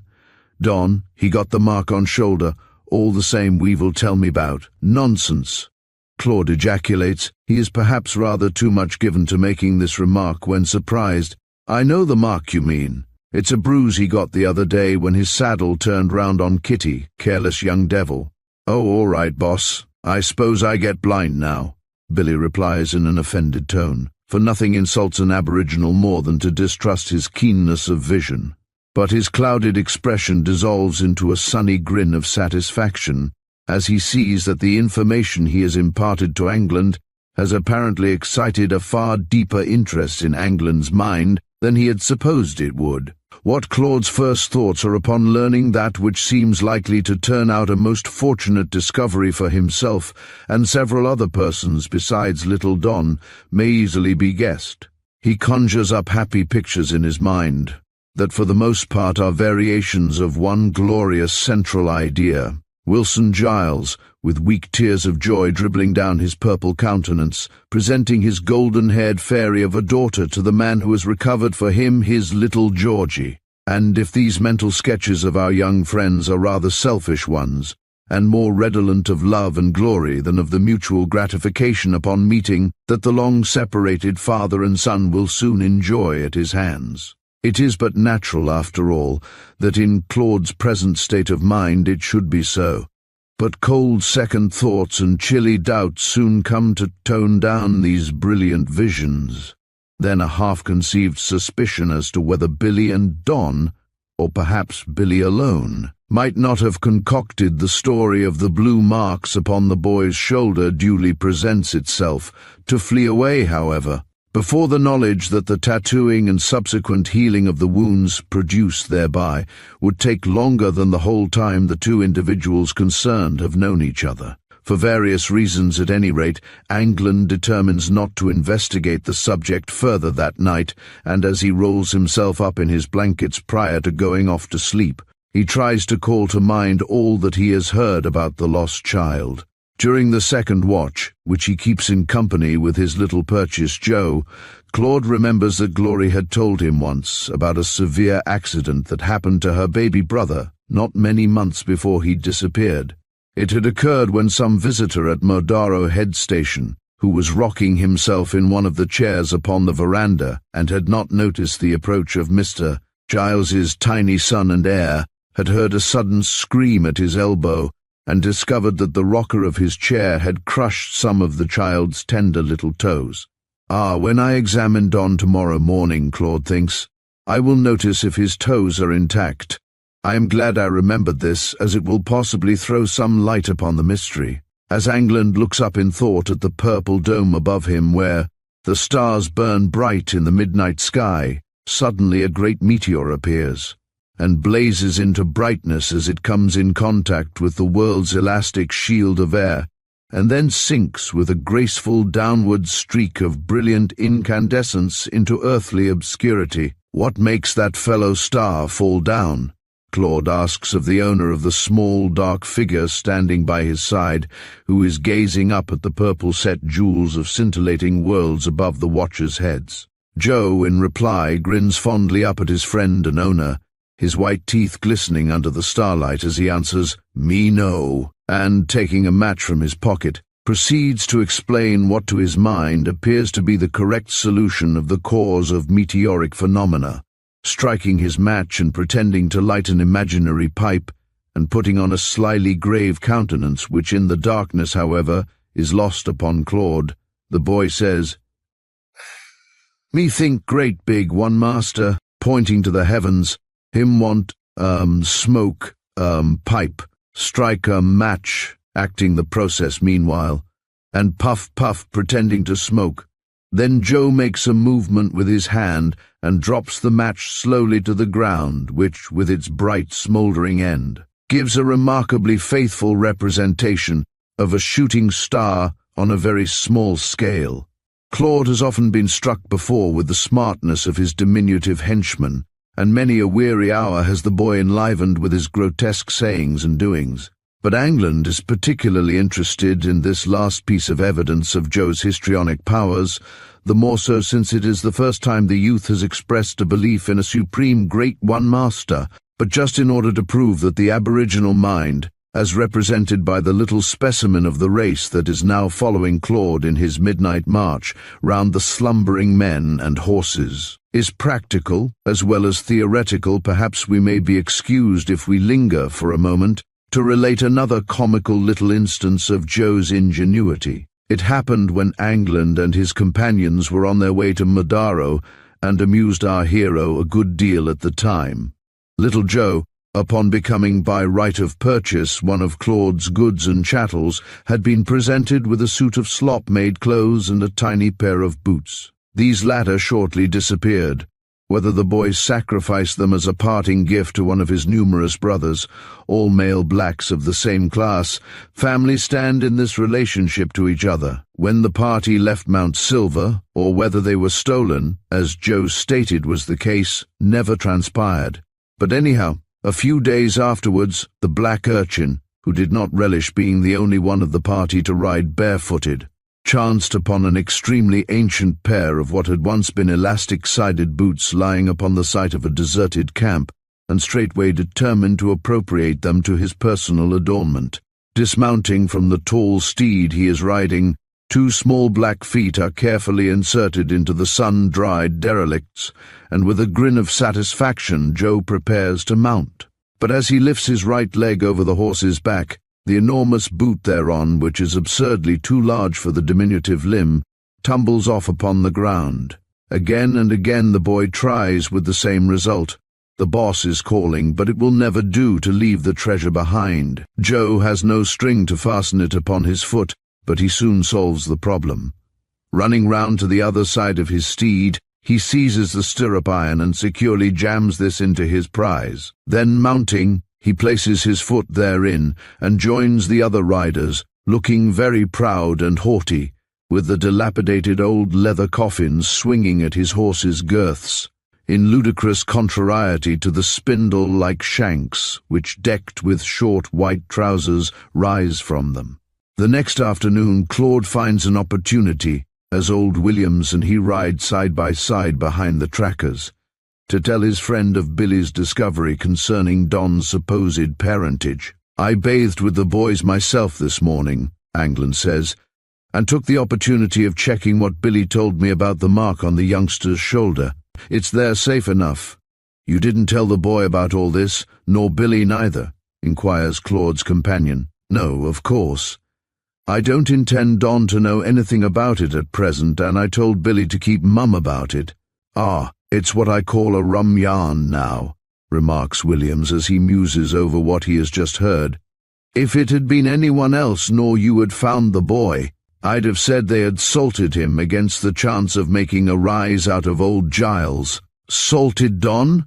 Repeats Claude interrogatively, looking at the old miner, and wondering at the strange expression he has made use of.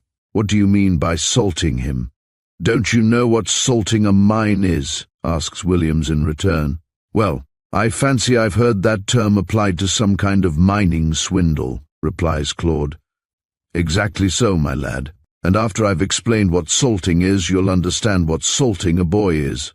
Old Williams is never happier than when explaining some mining term to a new hand who will listen patiently, and when started on such a theme, especially if a chance of bringing in old reminiscences occurs, he must be allowed time to run down. Claude has already learned this much about him, so does not attempt to check his elderly friend when he sees him settle down comfortably in his saddle to begin his discourse. Salting a mine, Williams goes on, is getting rather out of fashion, leastwise. There's a many easier ways been invented of late years, and safer ways too, mind ye, of making a wild cat look like a first-class bona fide speculation. Well, tell me first what the old system, the salting, was like, interrupts Claude, fearful that Williams will wander yet further from his subject unless kept in the groove. Salting a mine, lad, according to the old way of doing business, was just firing some gold dust into a face in order to sell out well or float a company. Claude remembers that Williams has already informed him that a face is the exposed section of a reef in the workings of a mine in distinction to the backs, which is that part of a lode unworked and above the lowest levels. There is better ways nowadays than this kind of salting, such as using chloride of gold and the like, but get a good syndicate together to help ye, and it will do all the dirty work for you and float anything. Stopping every now and then to persuade his horse to walk a bit faster, Williams continues, some say as how the term salting originated this way. On a new field, especially if tucker's scarce, as it often is, there's always a lot of hungry dogs about. They'll steal anything they can grab hold of, from your last piece of damper to a pair of boots. Now, it ain't quite the go to shoot these canine tithe collectors. That's what I calls 'em. For their owner might come down and argue in the love me love my dog style. So you put salt in your gun, and the dog ain't killed, but he don't come hankering around Aggin where he finds he'll only get condiments and nary a bit of meat. I don't like to shoot any man's dog, observes the lecturer feelingly, let alone a campmate's, and I'm always sorry for the brutes when they go off yelling after getting a charge of salt. Yes, I suppose so, observes Claude, who, thinking of certain appropriate lines, proceeds to quote them. Sympathy without relief is like mustard without beef. But what has this salting a dog got to do with salting a mine? I can see now, at any rate, the origin of saving one's bacon, for I expect the dogs would make a beeline for home on finding themselves thus salted down. But why all this about dogs? You don't think anyone has been firing salt into Don, do you? No, lad, Williams says. You don't take me. In the rough old diggings we always used to empty our revolvers about sundown if we did it at all. Those who made the most show about doing this were mostly new hands, but that's neither here nor there.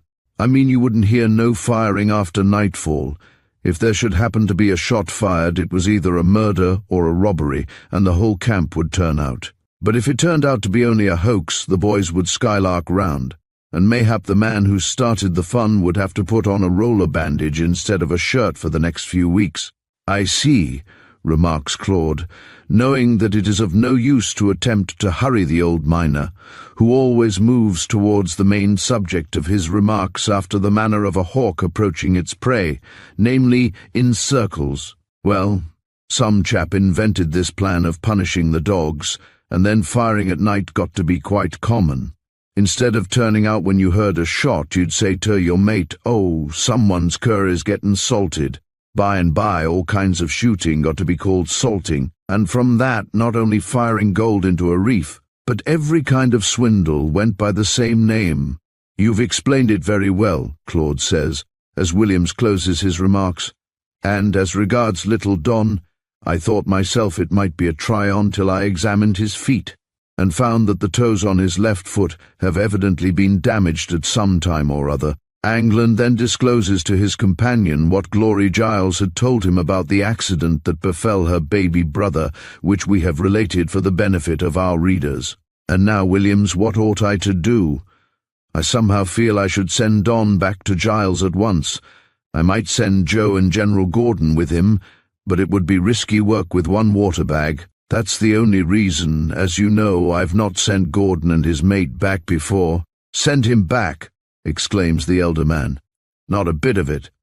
Providence, lad, has given you the boy to keep for a time, and it would be going in your luck to send him back. Don't you go out of your way to chuck what Providence has lent you just to oblige a man who you don't count as a friend anyhow. A very obliging man is another name for a fool, take my word for it.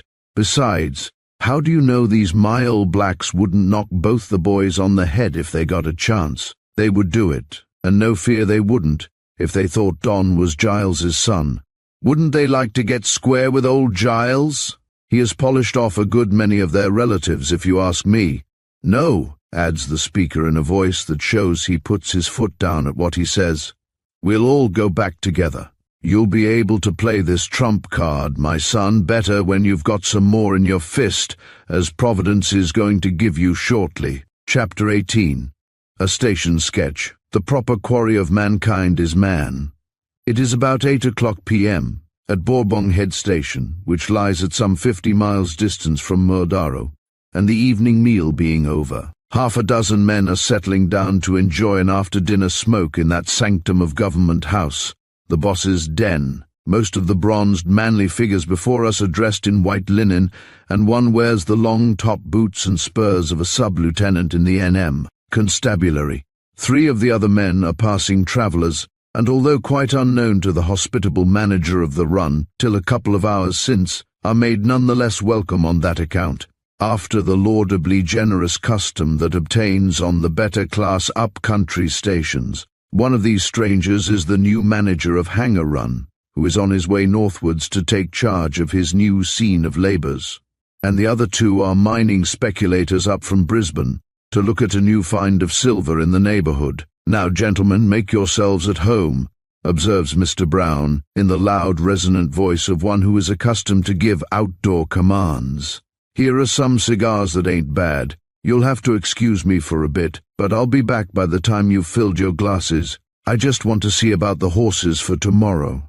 Mr. Brown retires, being followed from the door by a battalion of enormous cats, who, with tails erect, stalk noiselessly after their master, whose sole hobby is breeding animals and training them to perform all kinds of unfeline feats. The manager's guests proceed to make themselves comfortable upon various seats about the rather roughly furnished room, and an observant eye might have noticed that the older frequenters of the house studiously avoid the neighbourhood of a certain chintz-covered sofa standing near the door, which is known to them as the favourite roosting place of their host's strange pets. The room in which the smokers are assembled has no ceiling, and the rafters of the thatched roof can dimly be descried in the gloom overhead. Upon the log walls, which are scantily covered with a mutilated covering of scrim, a few coloured almanacs and pictures from the illustrated papers have been pasted. A dusty little-used bookcase and a well-supplied gun rack, fit emblems of the unequal amount of influence exerted by peace and war in the locality, occupy 2 opposite corners of the room by the door, which, hanging upon green hide hinges, has evidently at some time or other formed parts of various packing cases. This is the den, otherwise the sitting-room and office of Mr. Brown, where that splendid specimen of humanity writes his diaries, does his obtuse calculations as handicapper for the neighbouring jockey club, and pays his hands, and the absence of a ceiling is not without certain advantages, as may be perceived after a number of guests have been loading the air for the best part of a warm summer night with fragrant clouds of incense in honour of the genius of bachelordom. "Wonderful lot of cats about the place," exclaims one of the mining speculators, moving suddenly off the aforementioned chintz-covered sofa, and proceeding to stamp and shake himself, as if he had come in contact with a lively ant hill. "I've always admired Henry III of France because he hated cats." The other men smile knowingly at each other, as if they had expected him to vacate his seat before long, and one explains, "That's the cat's seat. There aren't any over here." "Talking of cats," observes the station storekeeper, who, being the distant relative of an Irish baronet, is considered a person of some importance in the district, "it wouldn't be a bad idea, by Juave, to twain some of Blount's creatures for the hill country, where the dogs can't work properly. How did you manage to get along yesterday, Mr. Morth?" The last sentence is addressed to the young sub-inspector. "Oh, not so badly," replies the police officer, as he knocks his cigar end off upon the leg of his rather rickety chair. Mr. Morth is a youngish man, slim and active as a greyhound, who glories in his work from a sportsman's point of view. "Oh, we didn't do so badly. We got another lot besides the party your boys put us onto. But that broken country at the back of the Black Rock is the very devil. 15 miles, sir. We had to track the beggars after we left our horses, and then they'd have got away if there hadn't been old people with them. You lost a boy, didn't you?" "Yes, worse luck. Poor old Jet lost the number of his mess. We got the beggars against a cliff, and when they found they were in a trap, they rushed at the boys. I never saw a black individual harder to kill than the rascal that knocked Jet on the head. I put 6 bullets into the beggar before I dropped him. Black individuals bad up my way?"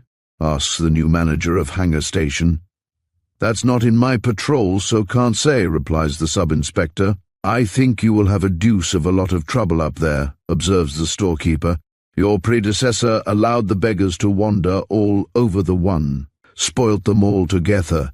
Really, one could not go near a waterhole without seeing some of the black devils camped there. They came in from all the other stations, wound." "Oh, I'll soon alter all that," remarks the hangar manager with an oath. "Milby was the boy with black individuals," says a dark-eyed man at the other end of the little table, as he glances up from the American cloth cover before him, upon which he has been amusing himself by imprisoning sundry stray ants in a complicated maze, traced with the wet bottom of his tumbler. "Did you ever meet him, Lawrence?" The individual addressed, who is a cattle drover of a superior kind, replies in a husky voice that he has not only met him, but was with him some time in the Northern Territory the year before. "He was a beggar to shoot black individuals," this gentleman adds, "and no mistake. Why, hang me if he didn't order 6 cases of Snyder's up to the station when he first took up that MacArthur country." "What on earth did he want with that lot?" asks the new manager of Hangar Run. "Oh," replies the drover, "he said the black individuals heads up that way were so precious thick that his boys would break all their gun stocks if he didn't keep a good supply of 'em." A general laugh greets the news that the red-faced drover has just retailed concerning this latest piece of eccentricity of the famous Milby. "I was with him for 2 years up at Hidamore," observes the dark-eyed man. "He hadn't a single boy on the run. They was all lubras girls. He used to tog them out in trousers and shirts, and they made jolly good stockmen." "Does he do that still up north?" "Yes," replies the drover. "They all do it up there. He lets his white stockmen have 2 gins women apiece. I brought a couple down with me to the Springs last trip, give them to Boca there." "Milby's a smart fellow all round," remarks Mr. Brown, who has just entered, dismissing all save 2 of his furry following, these latter taking the seats demurely upon the chintz-covered sofa. "Yes, first time I was out with Milby," continues the manager, stooping to use the tobacco cutter. "We got nicely on to about a dozen buck black individuals near Wiseman's waterhole. You know it, Lawrence? Well, I saw Milby taking a long feather out of his pocket when we'd grassed all the black devils, and wondered what he was going to do with it. Hanged if he didn't send a boy round to each of the beggars we'd knocked over to tickle their noses." "What's that for?" I asked. "Oh, you'll see," said he. And sure enough, presently the boy with the feather ranged up alongside a black individual who'd been shamming. I'd tried the beggar before with a match in the ordinary way, and he hadn't shown a sign. I thought I'd have died a-laughing, the manager continues, after moistening his inner man, when I saw the beggar twitching his nose as the feather tickled it. He couldn't for the life of him keep it still. That was a very good dart of Milby's. We'd have missed that buck without the feather dodge. Oh, that's an old trick, remarks the new manager of Epsom. They always used it about Kimberley when I was through there with horses before the rush. Ain't you station folk a bit rough on the black individuals about here? Inquires one of the two burly individuals that we have already introduced to our readers as mining speculators. I've had a good all-round experience with them, as you may guess, when I tell you I'm the original prospector of the Mount Walker. Now I've had to shoot one black individual in my time, but only one, and I was living amongst them, you might say, for about 20 years till I made my rise at the Mount. Oh, drawls the storekeeper, bestowing an insolently pitying smile upon the simple-minded individual who thus dares to find fault with one of the pet institutions of the squatter nobles of the country. But you must remember there's a deuce lot of difference between wanting a one and wanting a mine, Mr. Walker. This remark smells so strongly of a sneer that the black Cornish eyes flash angrily across the table, till, observing that the storekeeper is a foe that is hardly worthy of his steel, Mr. Walker calms down again. Maybe, he goes on, but I'm a practical man, and I look at everything in a practical way. I don't blame you gentlemen for potting a black individual for cattle spearing. I'd as lief shoot a man as a dog, black or white, if he tried robbing me too often. You mustn't think, gentlemen, Mr. Walker goes on, as he observes that he has decidedly not got the house with him. You mustn't think I'm presuming to teach you anything about how you ought to manage your own affairs. But it's always been a good stout argument of mine that it's waste of good bone and muscle, as the country can't well spare all this shooting business. What would you do with the cussed vermin? Can you tell me that, eh? Asks the Epsom manager, winking at Mr. Brown, with the intention of attracting his attention to the observations he is about to make. You'd go in for making miners of them, would you? It strikes me somehow that you miners ain't very fond of coloured men knocking round the diggings. Look here, Mr. Walker, the miners played it pretty low down on both the black individuals and the Chinkies at the Palmer Rush for one place. And you know as well as I do that it was near as a toucher that the John's Chinaman didn't get kicked off Croydon last year. Look at the Kimberley Rush, too. The black individuals ain't learnt to fall in love with what they've had from the diggers there. Mr. Walker knows that these accusations are correct, but is not going to be led into an argument as to whether miners or cattlemen are the roughest on the native population. So he answers the last speaker as follows. I'm not arguing whether it's right to shoot the blacks or not, but whether, looking at the thing fair and square in a practical common-sense business way, it's a sensible thing to do. Yes, that's the talk, remarks his mate of chintz sofa notoriety, who has hitherto refrained from argument. But, continues Mr. Walker, as this gentleman here has got hold of the Chinese question, I'll tell him that talking as a miner, I think you'll find most of us think this way. The speaker, whilst arguing, takes a pencil from his pocket, and from the force of old associations makes as if to draw the plan of an imaginary mine upon the table cover. We'd let the aboriginals mine if they like to. It's their country after all, and they've a right to do that at any rate. In fact, lots of them have done mining. The first big nugget got in Queensland was found by a black individual at the Calliope, but foreign coloured men is different altogether. But these black individuals are a useless lot of devils, and they won't work unless you make 'em, observes the drover. Well, mate, Walker says, laughing, they suffer from the same complaint as many whites do if they won't work unless they're driven to it. That's all I can say about that. But as to there being no use, I don't know how you'd be able to get on without the boys to muster, track and drove. And I've seen blacks near Adelaide who've become farmers, and they're just as good as lots of the Europeans farming near them. And on the Russell diggings we couldn't have kept going if we hadn't trained our boys to bring us tucker from the township. I've got a couple of boys with me now as can carry a 200 of flour for a mile without resting. Now there ain't a man in this room could do the same. I'm open to bet on it. Mr. Walker, like most modern Hercules, is much given to judging of a man's value by the amount of physical power he has at his command, and this rule of the one-time miner is not a bad one to go by. For as a general thing, the most practically useful members of society are those strongest in wind and limb. Mens sana in corpore sano. Just as Mr. Walker closes his remarks, a knock comes at the door, and the manager's favorite house djinn pops her red-turbaned head into the room. "What do you want now, Ula?" Mr. Brown sharply inquires of his grinning handmaid. The dark-skinned girl glides forward, keeping her long-fringed eyelids turned bashfully towards the earthen floor, as the men stare admiringly at her buxom figure, and then, lifting her beautiful soft eyes to her owner's face for a brief instant, remarks that Charlie Bin come up and hands to the manager a piece of paper. "Oh, a note from my brother Jim," exclaims Manager Brown, looking meaningly at Morth. "Ah, anything fresh?" asks the gentleman addressed, his eyes brightening. During the late controversy he has maintained a most masterly neutrality.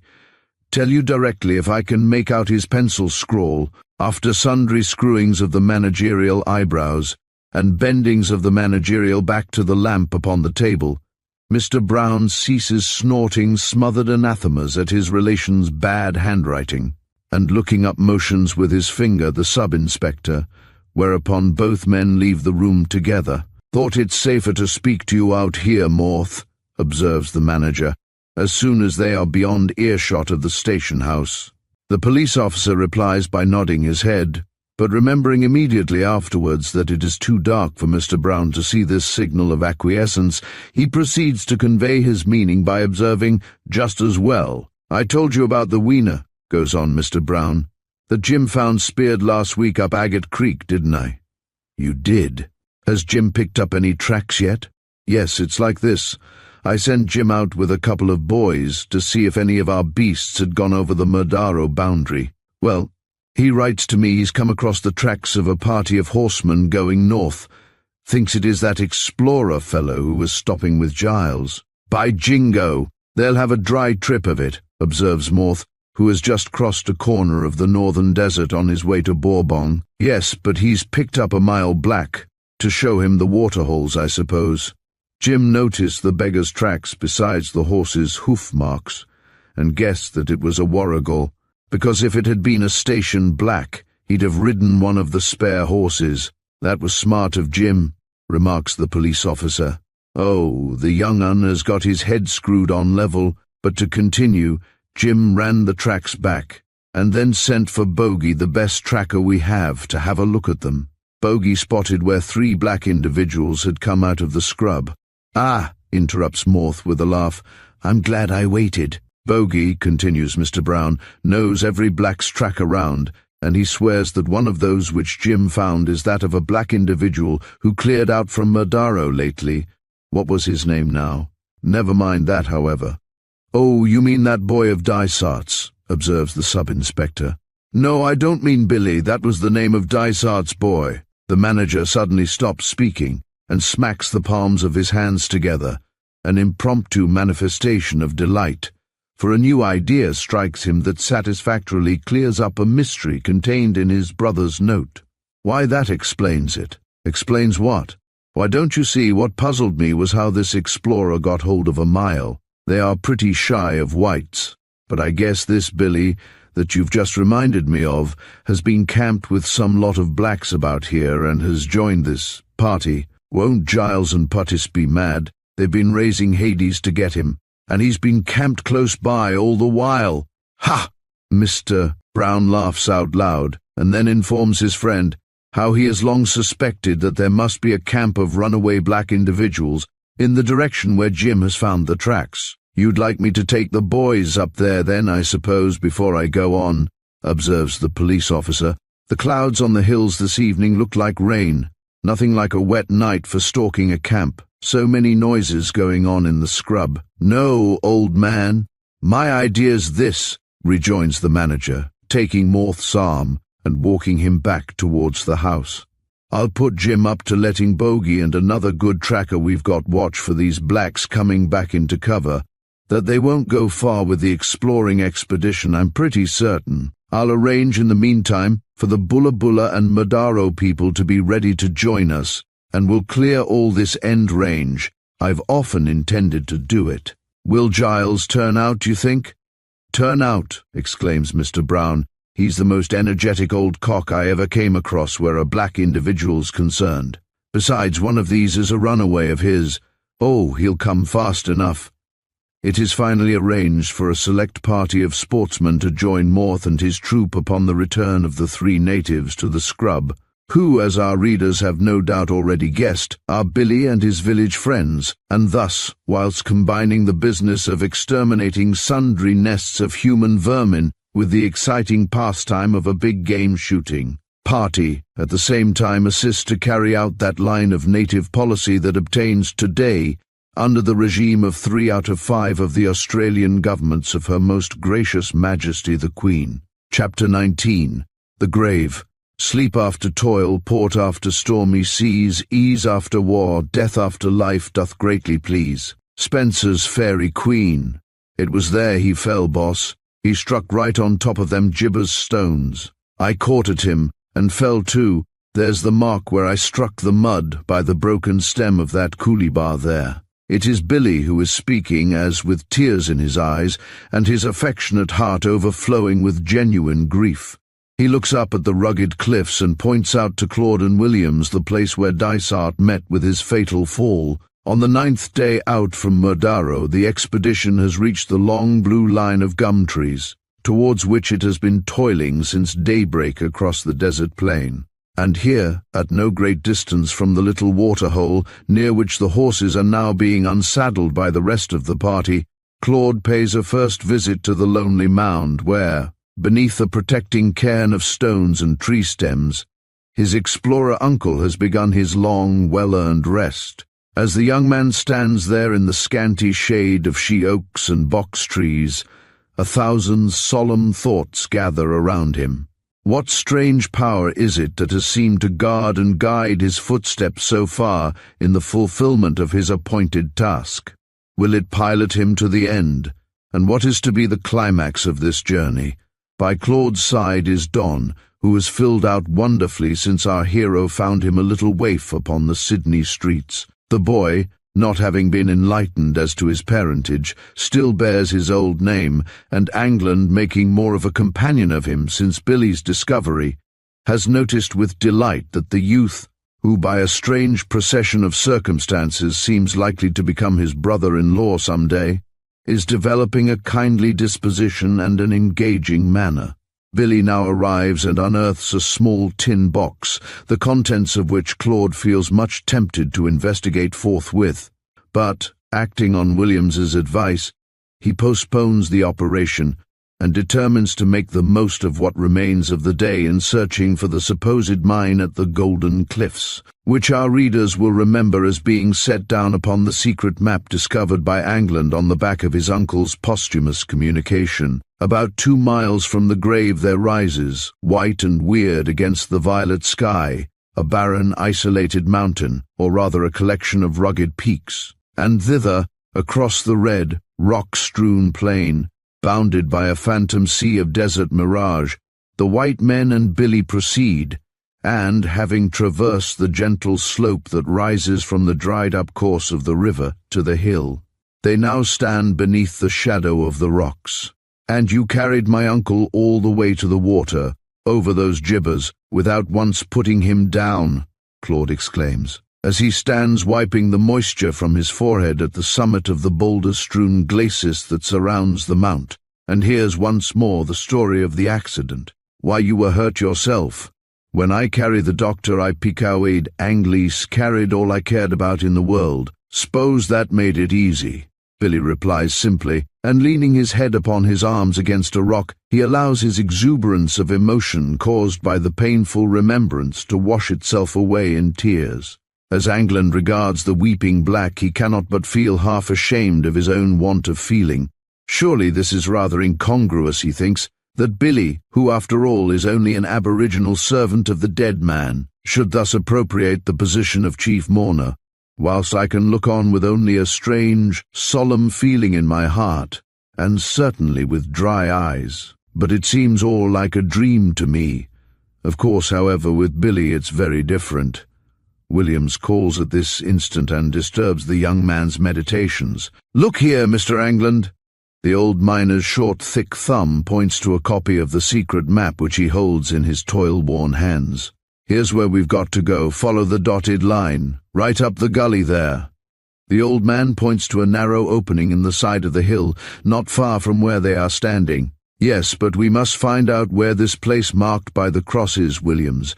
The point of departure, you know. It's here, lad." The doctor knew the boy'd lead us to where the accident happened, and see, there's the gully. A storm creek running from some hollow in the hill, I take it to be. Billy, meanwhile, observes what is going on with some considerable surprise, for this is the first inkling he has received of the existence of a map of the hill. So carefully had Dysart apparently guarded the secret that he wished only to reach his sister's child. The men now move on again, Williams leading, and enter a dark, gloomy defile, the walls of which, rising to a height of some 80 feet, are composed of rain-furrowed masses of hard grey mud. Enormous flakes and slabs of transparent gypsum protrude from the sun-dried mass in places, and some of these, catching the rays of the afternoon sun, blaze and scintillate like gems of priceless value. The gorge is, in fact, just what Williams has termed it, a storm creek, and the dark cliffs of hardened clay on either hand are formed of debris which has washed down from an open basin or depression in the center of the mount. After following the watercourse upwards for 200 or 300 yards, Claude and his companions find themselves in a great crater-like valley about 300 yards across, grey and blasted, a picture of desolation. On all sides rise the sun-scarred domes of mud springs of various sizes, some of which are 20 feet in height, but all appear non-active in consequence, no doubt, of the long drought. Around the valley, across which Williams proceeds to lead the way, stopping here and there to consult his map or examine a stone, is an encircling, battlemented array of strangely weird and broken cliffs, some 300 feet in height, of a hard, flinty rock, varying in color from light red to pure white. At intervals along the scarped and tortured summit of the precipices, strange, turret-headed peaks rise like giant sentries posted upon the heights to guard its sacred loneliness, and these, as the sun lowers in the heavens, cast protracted shadows over the silent, ghastly valley below. In many places heaps of honeycombed boulders of a kind of quartzite, which have fallen from the overhanging cliffs, form slopes that reach halfway up the walls of this wild-looking amphitheatre, and here and there the explorers have to turn to avoid the mysterious openings of vast ancient fumaroles, whose orifices and walls are grandly blotched with black, purple, and Indian red incrustations. At last Williams comes to a halt where numerous nodules of ironstone clay litter the ground, and, turning towards Claude, places his hand upon the young man's shoulder, and whispers in a mysterious and impressive manner that them's the Golden Cliffs. Stretching across the valley and apparently barring further progress in that direction is a dark mass of brown and purple rock, which Claude can see differs in many respects from the material of which the other cliffs already passed are composed. But why golden? There seems nothing, as far as he can judge, to make the somber pile, which appears to be some kind of ironstone deposit, worthy of the auriferous title bestowed upon it on the map. Claude's heart sinks within him. He knows what a gold-bearing reef is like. He has seen plenty in New Zealand, and some also about Cairns and Mount Silver, but there is no trace of a reef here. But perhaps Williams has made a mistake. The map is examined and re-examined with the sole result of proving that the old miner has guided his companions correctly. Then Claude begins, for the first time since he started, to feel that he has been somewhat rash in going to all this trouble, risk, and expense when, after all, the mysterious message from his uncle may have been only the result of the feverish promptings of a brain disordered by accident, and at the same time haunted with the desire to leave something behind for that loved sister from whom he had been estranged so long. Neither can our young friend gather any comfort from either of his companions, who, although far more experienced than he is with rocks and minerals, seem also puzzled and disappointed. But happy is the man who, under adverse circumstances, can gather fresh stores of energy and strength, such as now come to relieve Angland from the desponding frame of mind into which the frowning, barren rocks have plunged him for the moment. The memory of a loving, girlish face comes like a peaceful messenger of hope to cheer yet softly chide the heart that fails when it should be strong for her sake. And Claude remembers that, however barren his journey through the desert may prove in other ways, the strange message from the dead has been the cause of his meeting glory, at any rate, and a deep feeling of thankfulness makes his heart glow with renewed determination and courage. At the foot of the cliffs, Williams and Billy are closely examining the rocks, the former breaking off chips with a short-handled prospecting pick, bends now and again to observe a likely fragment with a pocket lens, whilst close by the black boy is at work shoveling up the sandy soil from between the fallen fragments of stone with the blade of his tomahawk, winnowing the same cleverly from hand to hand for the canary-coloured particles of heavy metal that, judging from the sulky look of the operator, have not yet come to reward his busy efforts. What do you make of it? Williams turns to Angland at the question, and carefully pocketing his lens, stands looking up at the cliff with his arms akimbo. Well, I'm blowed if I know, to tell you straight, Mr. Angland. I don't see nary a colour. Fact is, I've never seen anything like this before. As the old man speaks, he affectionately pats a boulder by his side. For just as an MRCS loves to meet an interesting and complicated case of human infirmity, to correctly diagnose which will redound to his credit in the scientific world, so does old Williams, enthusiastic prospector and geologist that he is, feel quite a warm regard for this strange mass of rock whose hidden secrets it is now his business to unravel. It might be a big kind of Gozan outcrop. The rock's got a lot of iron in it. There's no doubt about that. An old mate of mine used to say, "Es tut kein Gang so guter hat einen eisernen Hut."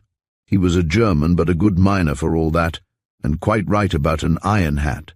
For them's the best reefs. But, Williams goes on as he heaves a sigh, blessed if this is a real Gozan outcrop either. And moreover, it ain't likely looking to my thinking. Well, it can't be helped, says Claude, watching the stalwart old miner's face with some amusement as he stands rubbing his stubby chin and screwing up his mouth and eyebrows. Like some art critic engaged in reviewing an enormous piece of sculpture, I'll carry out the instructions in the letter, and if it all turns out to be nothing, well, I can't help it. Both men hear a shout at this instant, and Billy, who has climbed up the cliff a little way, is seen waving excitedly to the white men and calling to them to follow him to his elevated perch. Claude is not long in scrambling up, but he has to descend again to assist Williams, whose knees are getting a bit stiff with age, although the muscles of his arms and shoulders are as good as ever. Arrived at Billy's post of vantage, the black proudly shows them a remarkable tunnel opening into the cliff. It has smooth, shiny walls, and is evidently not the result of human labor. "Look!" the dark youth shouts, stooping and pointing to the floor of the cavern, upon which the winds of heaven have spread a thin covering of desert sand. "Look!" A compound exclamation of surprise and annoyance bursts from two pairs of lips, for there, stamped into the soft yellow carpeting of silicious particles, are the marks of numerous human feet, not those that wandering natives might have made, but boot marks, and, what is worst of all, apparently quite fresh. "Somebody been here afore us," exclaims Williams. Claude simply looks downwards and whistles a musical execration. Billy, who stands behind, grins extensively as he sees the discomfited faces of his white companions and hesitates for the best part of a minute before he proceeds to relieve their minds. Then he whispers huskily, "That been the doctor come along here." "Dr. Dysart, what on earth do you mean?" exclaims Claude excitedly, as the wild hope of his uncle still being alive flashes through his brain. Billy, like most persons possessed of some superior instinct or talent, can hardly appreciate the fact that others may be deficient in the same. So he grins again when he finds that the white men are still unable to distinguish between an ancient and a recent footmark. "How long since my uncle was here?" asks Angland sharply, but our hero's hopes are dashed out of sight as Billy replies sadly, He'd been dead over 4 months now. How the dickens are these marks so recent then? They very old, boss, replies the black, and turning away he lights a match and boldly leads the way into the black mouth of the natural tunnel, which slopes downwards at an easy incline. All the men are smokers, therefore provided with the means of producing an impromptu illumination. Claude carries his matches, after the fashion of most settlers in the New Zealand bush, in a small but stout glass bottle, the moist atmosphere of the land of ferns rendering this precaution necessary, and as he creeps after his black guide, he examines the dark glossy surface of the walls and roof of the cave, which are covered with ripple-like corrugations. The party has not proceeded far when Claude slips upon a long, smooth object lying across his path, and as he falls is horrified to hear Billy, who is immediately in front, sing out that a snake has bitten him. In an instant the party are in darkness. Williams has tripped over Angland, and the black boy, having leapt wildly upwards against the rock overhead, with a force that would have demolished any but an aboriginal skull, lies rubbing his head where he has rolled to, which is some yards on in advance, for the tunnel descends pretty steeply here. To be left thus suddenly in perfect darkness, in a steep subterranean passage, with the dread possibility of coming in contact at any moment with a furious and probably poisonous reptile, which has just bitten one's companion, is an awkward if not an uncomfortable position to be placed in. But in addition to this, our friend Claude has had all his breath crushed out of him by the superincumbent Williams. It is not surprising, therefore, that some seconds, which appear minutes, elapse before a match is struck and a light thrown upon the scene. It is then discovered, to the great relief of poor Billy, and for the matter of that of all 3 men, that the snake bite which the dark youth is expecting every moment to prove fatal has been occasioned by Claude, who, stepping upon a dead bough, has caused it to turn over and inflict a wound upon the black's hairy calf with the broken end of one of its lateral branches.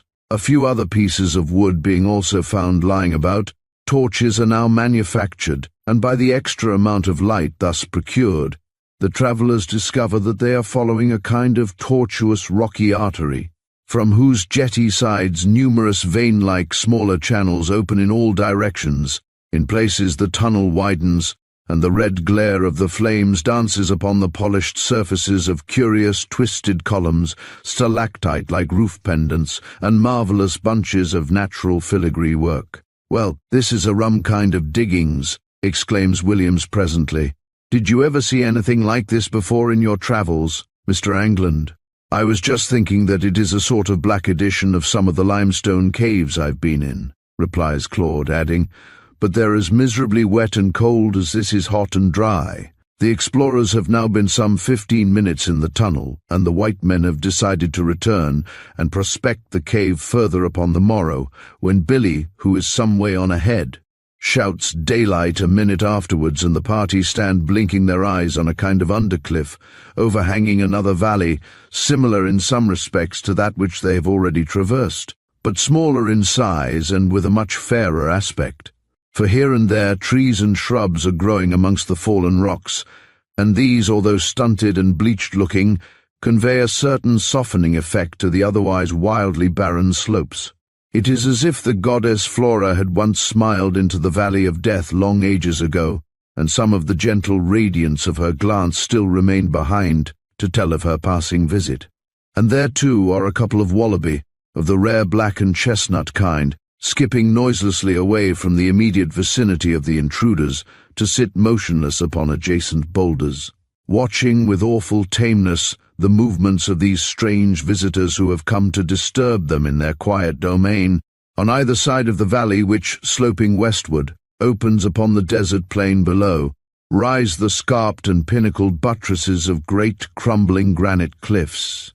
These grey heights are crowned with a dark red stratum of rock, which Claude recognizes as part of the desert sandstone formation, which has, in all probability, at one period covered the greater portion of northern central Queensland. It is now getting late in the day, so a council is held as to whether to retire campwards by the road they have come, or by proceeding down the valley to return on the outside of the hill, which they will then have passed completely through. The latter route is quickly selected, and the rosy tints of sundown are just beginning to stain the whole landscape when our friends commence clambering over the boulders towards the lower ground. The route selected lies over and amongst enormous masses of coarse-grained porphyritic granite, from whose weather-worn surfaces great square crystals of feldspar project, catching the sun's ruby rays and flashing them back amidst the glints of light off flakes of ice like mica. And Claude, looking round him, thinks of the valley of gems into which Sinbad was carried by the mighty rock, and how perhaps Dr. Dysart may have also recalled that wondrous eastern story when he, the first and solitary explorer of the mountain, saw the jewel-like crystals blazing round him on the rocks. The descent to the valley is not by any means so facile as the bird's-eye view taken from above seemed to promise, and a small precipice presently necessitates our friends to travel along to the left, beneath the undercliff upon which they had emerged when leaving the tunnel. 100 yards brings them to a great black buttress, which, projecting from the cliff, threatens to bar the way.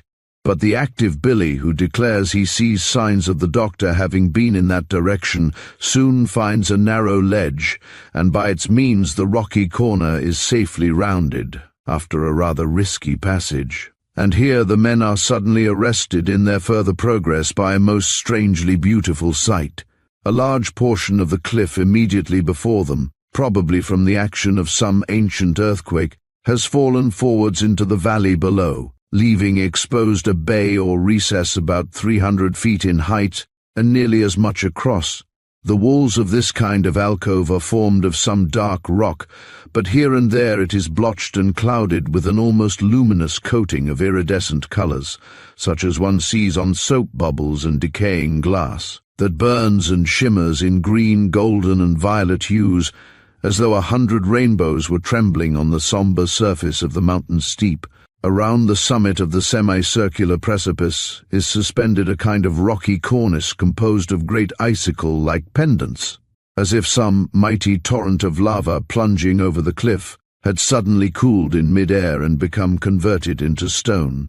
Some of these overhangings appear to be tipped with burnished copper, others with silver, others again shine bright and golden against the dark purple shadows behind, and all of them in the evening light, which bathes the whole scene with a soft crimson veil, glow and blush like molten drops of metals oozing from the edge of the wonderful rocky valance above. Some little time elapses before the men have recovered sufficiently to speak, and then it is the sun which, sinking with true tropical celerity, releases them from the enthralling beauty of the scene. And as the glowing hues fade into cold indigo shadow, each individual member of the party experiences that curious emotion, a mixed feeling of relief and disappointment, which some of our readers may remember to have been keenly sensible of when, as children, the green baize curtain dropped slowly upon the lime-lit fairyland of their first pantomime. Then are 3 tongues unloosed, and 3 pair of legs hurry their owners toward the darkening cliffs. Claude, being gifted with a scientific and artistic mind, forgets to think about the practical value of the discovery, and exclaims characteristically, "That is beautiful! I wonder what's the cause of those colors." Billy, remembering the prismatic tints of a material sulfide known to miners by the name of peacock ore, concludes that what lies before him is an immense deposit of the same, and shouts gleefully, "Copper!" To which Williams, who likes to have a good-humored dig at his black companion when he advances any opinion upon mining matters, observes grandmother, and further explains, for Claude's benefit, that them colors are iron oxides. "Couldn't think at first where I'd seen the same kind of thing before," he adds, as he stoops to pick up a piece of stone. "But I recollect now. It was just the same as this here on the top of Mount Morgan, when they first opened up the top bench, only on a much smaller scale." "Mount Morgan, eh?" exclaims Claude, as he hears the old authority at his side compare this discovery of theirs to the richest gold mine in Australia.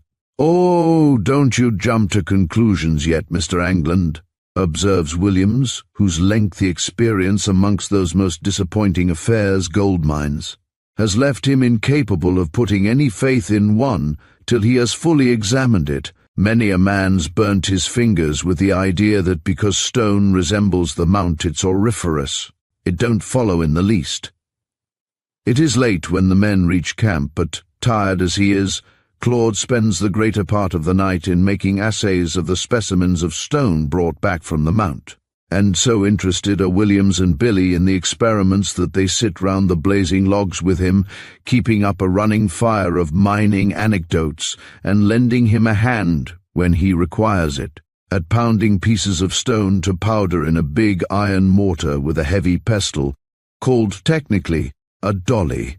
Having Anglan's diary before us as we write, we perhaps cannot do better than copy an extract therefrom which was, apparently, written on the next evening to that on which our friends discovered the now famous Golden Cliffs. Weather fine, clear, hot. Barometer 250, 29 350. Thermometer 72, 84, 91. Minimum last night 52.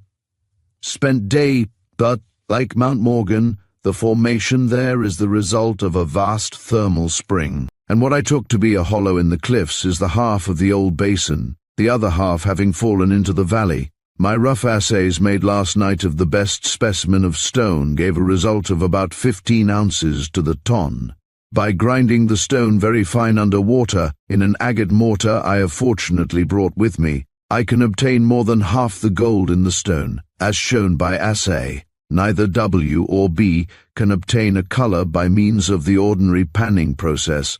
William says this is what he expected, but he is one of those worldly wise people who seldom venture an opinion till they are certain to be right. Our miles say the name of the mountain is Pilithilka Dulkoro, which seems to mean, according to Billy, the Valley of Glowing Charcoal. There appears to be a belief amongst the blacks that the place is the abode of Kuchi, or devils, also that all men are unlucky who go near the hill, and those who venture into its secret valleys will surely die. Billy and Williams both agree, for a wonder, that there is a strong probability of this being the sacred hill that, according to them, is believed in by the natives throughout Australia as the place from which Mora Mora, the native supreme being, will someday arise to protect them from the cruelties of the white settlers. Tomorrow Williams leaves for Palmerville to register claim, and on his return I shall go to Murdara with Don. Killed a big black snake just now which had crept under my blankets. Chapter 20. A dispersing party. Greet her with applausive breath. Freedom gaily doth she tread, in her right a civic crown, in her left a human head. Inspector Puttis, NMP, is pacing the veranda of Bourbon Head Station House. The hour is early, and although the active little man was one of the liveliest of last night's party of bronzed and loud-voiced men, who held wild carousal till the wee sma hours, he is up betimes as usual to enjoy a cup of tea in the cool morning air and issue instructions for the day to the boys of his troop.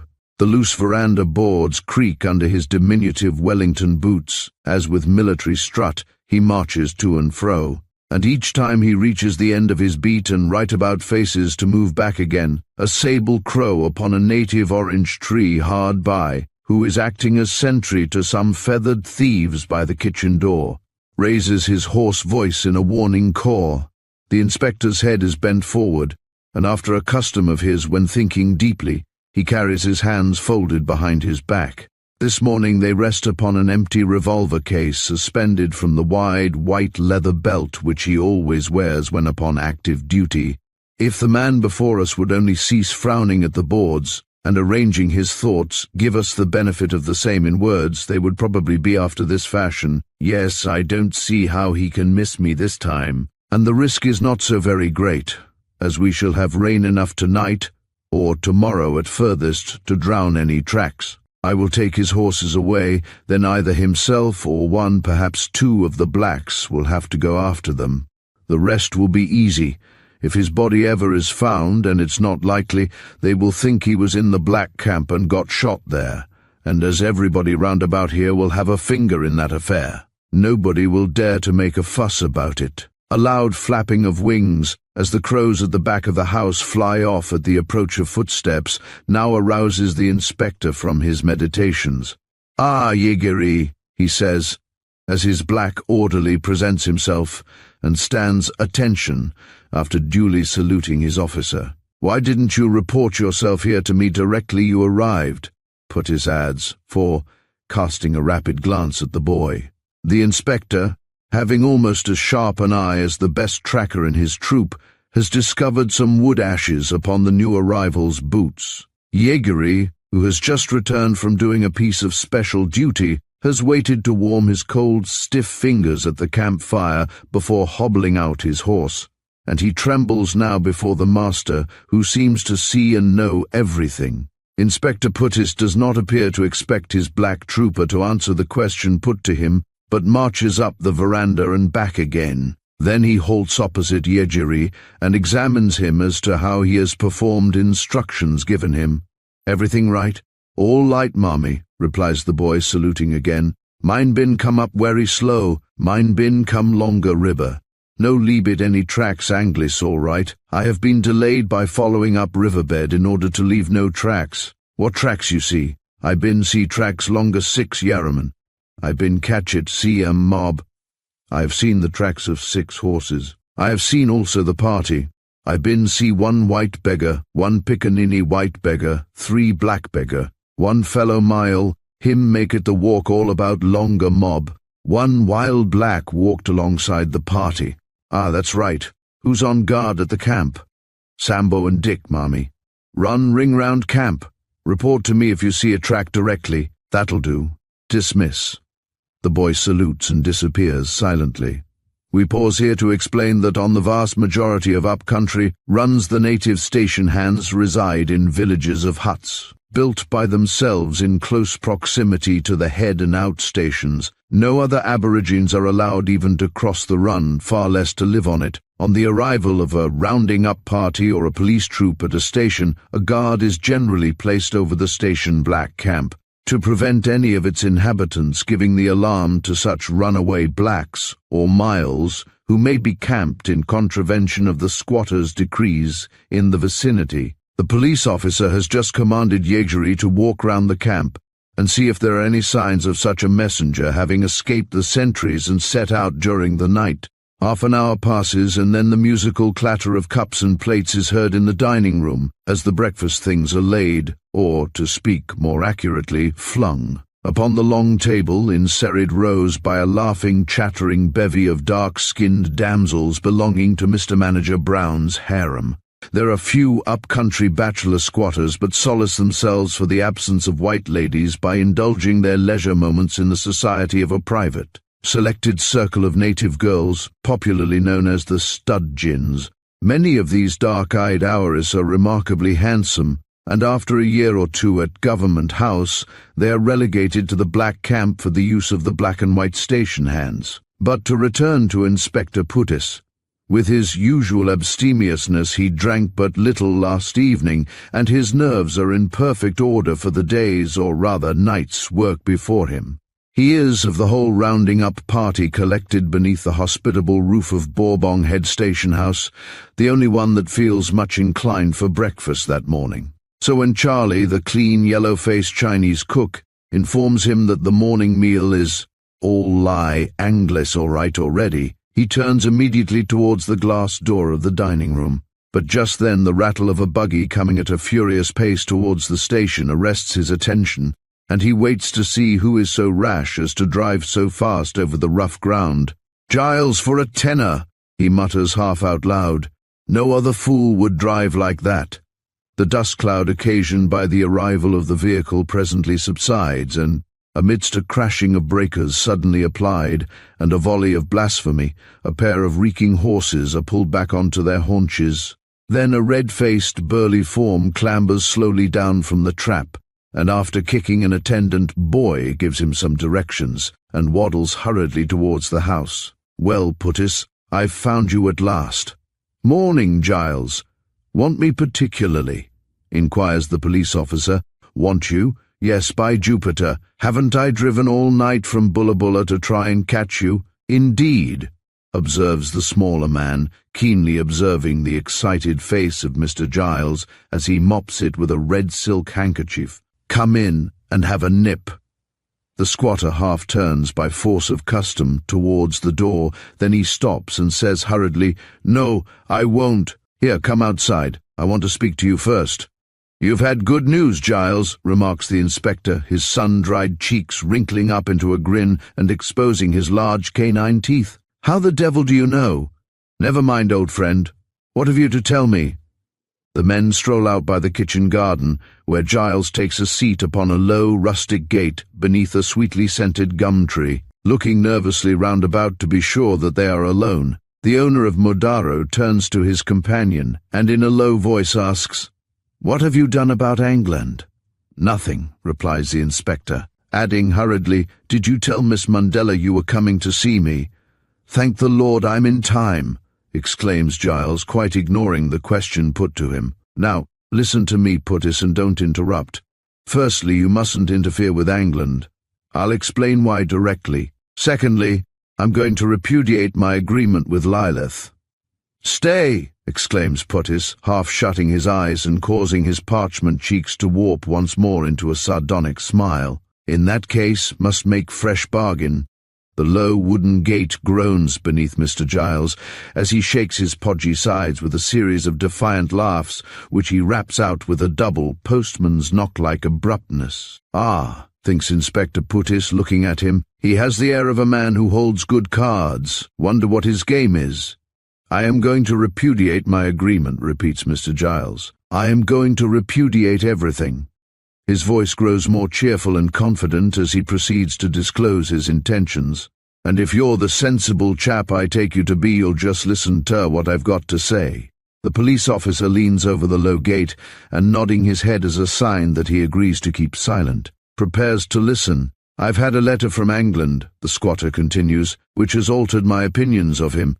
He writes from Palmerville to say he's just returned from where Dysart the explorer pegged out. The sonorous clanking of a bullock bell, the signal for breakfast. Here interrupts the speaker. "There's tucker ready, so I'll cut short what I was going to say.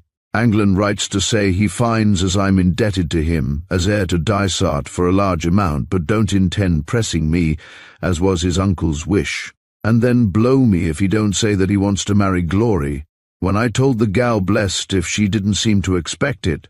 And lastly, what do you think of this? If he ain't found my little Georgie."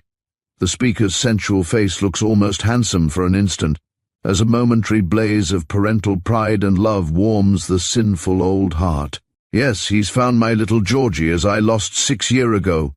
In the excitement caused by disclosing the news of the discovery of his long-lost son and heir, Mr. Giles springs from the gate, and after performing a short pas seul upon the ground, much resembling the clumsy prancings of a pole-prodded street bear, he turns to Puttis and, suddenly seizing his hand, wrings it violently.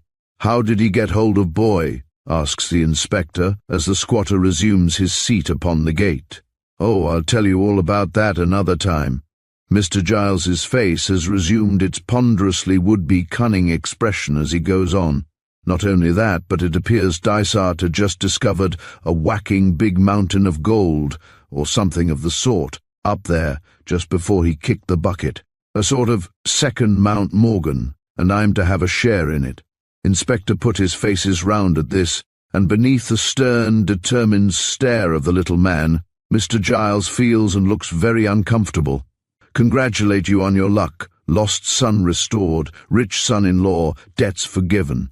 But the police officer grins as he growls the next words, "But you'll not forget your friends? Awkward, rather, if England should happen to hear of your late contract with your niece, eh?" "We won't have a row about it," exclaims Giles weakly, avoiding the inspector's gaze. "Why should we? And look here," he adds in a tone in which the bully gradually becomes discernible, "look here, I've got copies of certain letters you've received from Lilith about England." "Ah, that's got you, has it? And I can prove you received them, that's more. You can't prove I had anything to do with this arrangement, as Lilith calls it. I defy you to do it." "Don't try it, old friend," observes Puttis, pulling his moustache. "Don't try it. I've got the Joker to play yet, don't forget that."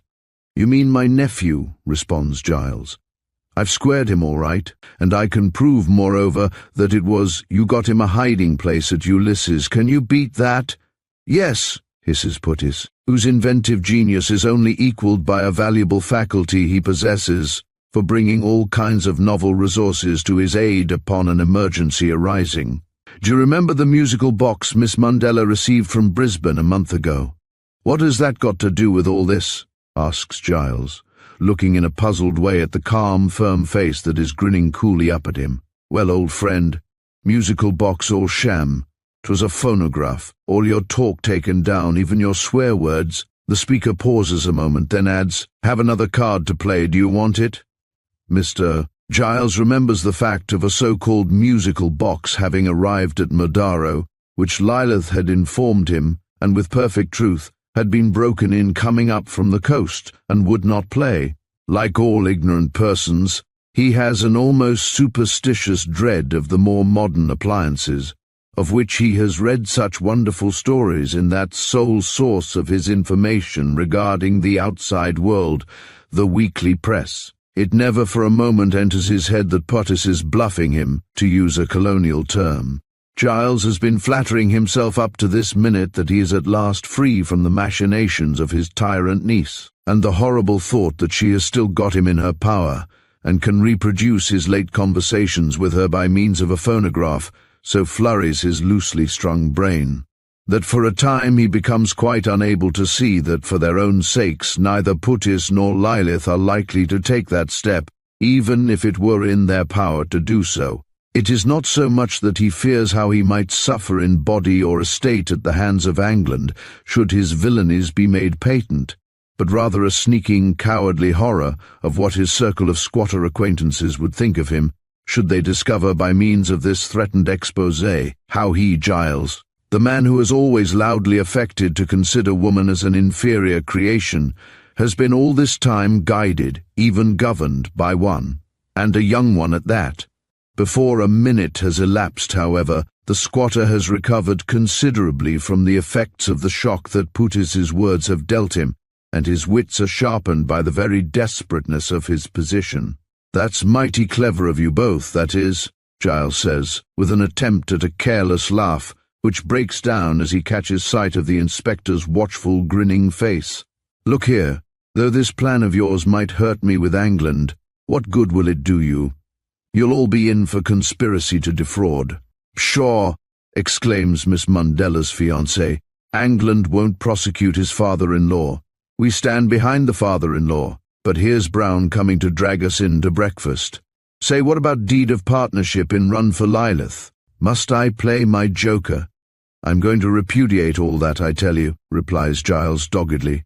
"If you're fools enough to bring it into court, I'll swear I was drunk or something." Inspector Putis grins again, and drawing an imaginary card from his pocket, leans forward as if to play it, and speaks in a low, hurried voice, for Mr. Brown is slowly approaching. "Once upon a time there was a stockman on Nango Run.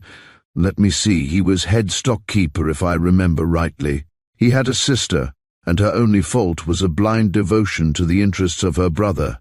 She was—" "Curse you, what do you mean?" gasps Giles, going through the eye-bulging and general inflammatory symptoms which we have already had occasion to describe. "The owner and manager of Nango at this time," continues Putis in a louder voice, for Mr. Brown, seeing his friends are evidently busy, has moved away again, "at this time was a wealthy young man, who had been bred and born to believe in the Jewish system of salvation." Mr. Giles continues silent, though breathing stentoriously. "A successful trick was played upon the Hebrew squatter." "Don't go too far," gasps Giles, adding pleasantly, "or I'll wring your blooming neck." "I won't risk it, old friend," laughs Putis coolly. "I've shown you corner of card. How do you like it?" Mr. Giles does not appear anxious to criticize the appearance of the figurative joker, and remains silent. "If things must go to court," the inspector continues in a careless tone of voice, "we'd have to show a reason why you should have made present to Lilith of share, a quid pro quo. Now, a certain agreement made between her mother and you would nicely suit our purposes. I think you take my meaning." Both men again remain silent for a time. Then Inspector Putis closes the interview with the following words, by which he routs his opponent entirely. "You know me, Giles. I don't shirk at the hurdles. If too high, I'll break the timber. Now Lilith's entitled to this share and more. I'm not very partial to half-bred Jewesses generally, but this one I know to be an heiress, although she's not aware of it herself. Besides, she's the niece of a very dear old friend. The little man grins up at his big victim with the same kind of smile that no doubt a small spider puts on, could we but catch it doing so, when in the act of putting the finishing turns to the silken hammock in which it has managed to swaddle an intrusive blue bottle. Yes, friend Giles, I've started on last lap. Don't stand in the way. Will be worse for you. Don't want to tell Lilith how she came to be heiress. Would spoil my chance with her, would hate me. Secret need never be unearthed. But if you attempt repudiation, or Lilith goes in for jilting me when she gets her own again, then out comes my trump card, my little joker. Now, old friend, let's go to breakfast. Hope you've got a good appetite. An hour after this conversation, Inspector Putis dispatches a native trooper with orders to recall 2 others who are watching a party of horsemen approaching Bourbon Run. After some clever maneuvering, the boy, known officially as Native Constable Dick, succeeds in discovering his fellows, without attracting the attention of any of the members of the cavalcade which has been under their surveillance, and the 3 blacks return together stationwards. Not long afterwards, the travellers, who are Claude, Don, Joe, and the 2 desert trackers, prepare to camp just within the Bourbon boundary by a waterhole lying in the course of Agate Creek. Close by on their right hand rise the dark bush-draped heights of the rocky promontory forming the boundary between Murdaro and Bourbon Runs, in whose fastnesses Billy had waited for Claude's coming. Big fellow rain come along a night, Macquarie.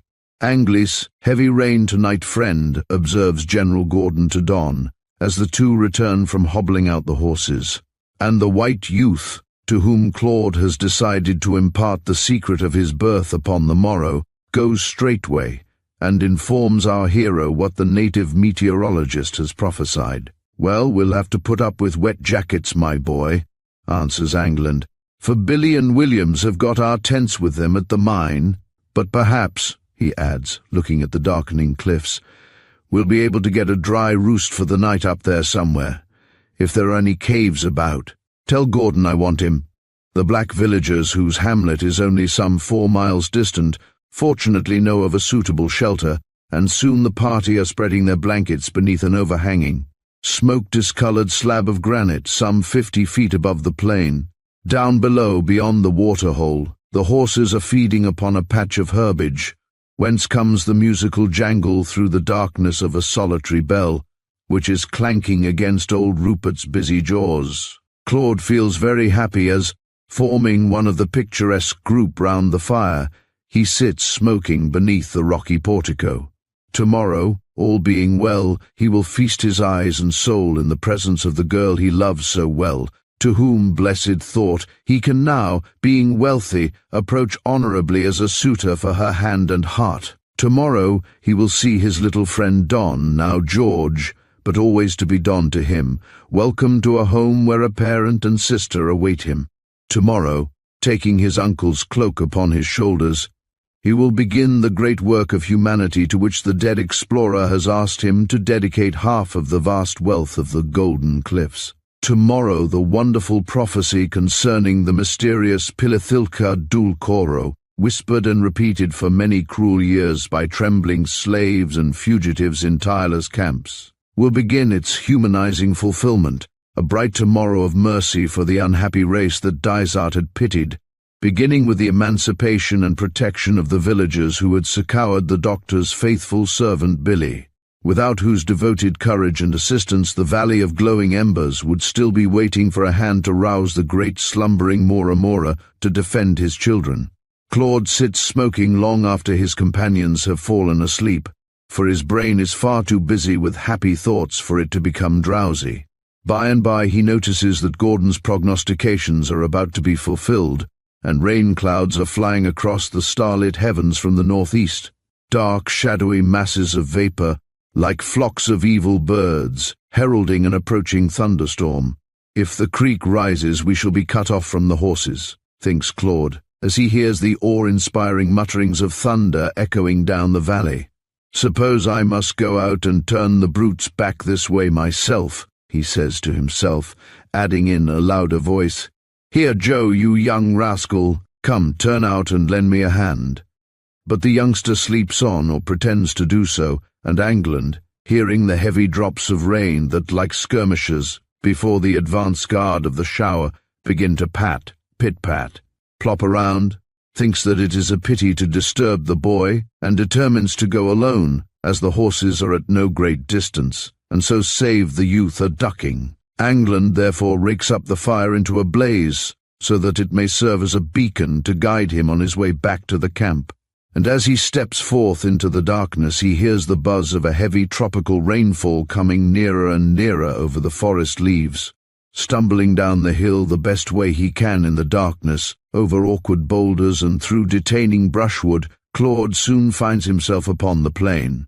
The horse bell sounds delightfully near at hand, and crossing the bed of the creek with some difficulty, he finds it already knee-deep in water, although quite dry when he passed it 3 hours before.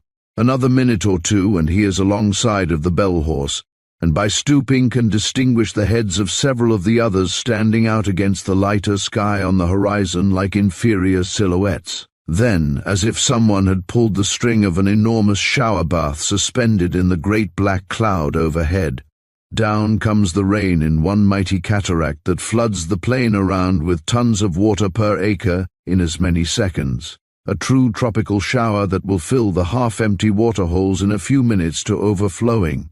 It is not long, however, before the downfall lessens in violence, and then, using old Rupert as a blind, Claude drifts gradually towards the other horses, which are momentarily revealed by the white glare of lightning flashes.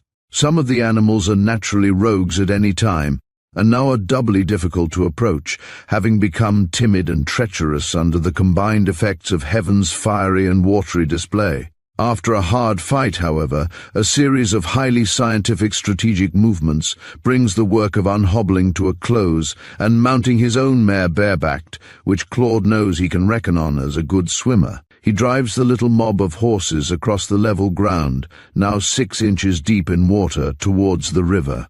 An almost constant succession of lightning flashes shows to the rider the frightened animals before him for the first 100 yards. Then, suddenly, the electric display ceases, and the rain pours sullenly down, and Claude finds himself sitting on a wet, trembling steed in perfect darkness, without the slightest idea of which direction he ought to pursue in order to find the camp, whose fire he has long lost sight of. Our young friend, whose bush experience has not been lengthy enough to teach him to trust his steed rather than himself in such an emergency, now goes through the usual bewildering tactics of a new hand, 1 minute pushing on hurriedly, the next stopping to listen for Rupert's bell, anon trying to retrace his steps, till he is completely lost, and as cold and miserable as he was jolly and warm half an hour before. By and by the storm begins to withdraw from off the face of the sky like the black edge of a magic lantern slide, and a patch of starlit heaven shows towards the east, shining all the brighter, apparently for having had such a washing. Claude now gradually makes out that he is close under a cliff, and strains his eyes into the darkness to see more when, hiss, and the blackness before him is suddenly dissolved into fire.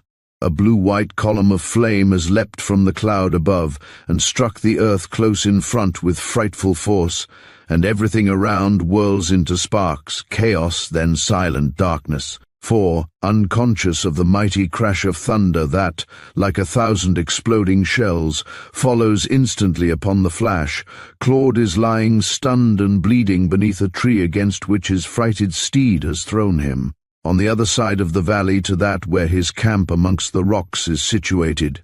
Chapter 21. Fate's Avenging Hand.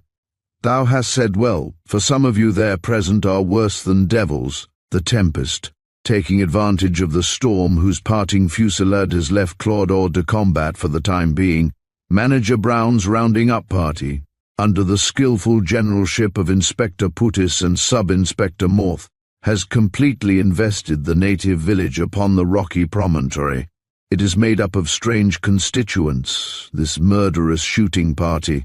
Squatter JPs are there, youthful rouseabouts, Some of these youngsters only a few years released from the sanctified thraldom of a Christian home in the old country, reckless, godless stockman, a colonial legislator who has made a name by howling for separation from England, and numerous blacks, oiled, naked and anxious for their work to begin. There, in the darkness, around the unconscious villagers, amongst wet, dripping rocks and slimy brushwood, crouches a bloodthirsty circle of native constables, naked, save for a cartridge belt and a red band round the head, and armed with Snyder carbines and tomahawks, and with them are a number of no less sanguinary white men, regardless of the majestic fury of the roaring elements overhead, of the heavy, drenching rain, of dangerous snakes and poisonous thorns, and with the fierce, sweet love of slaughter warming each individual's heart with its terrible excitement,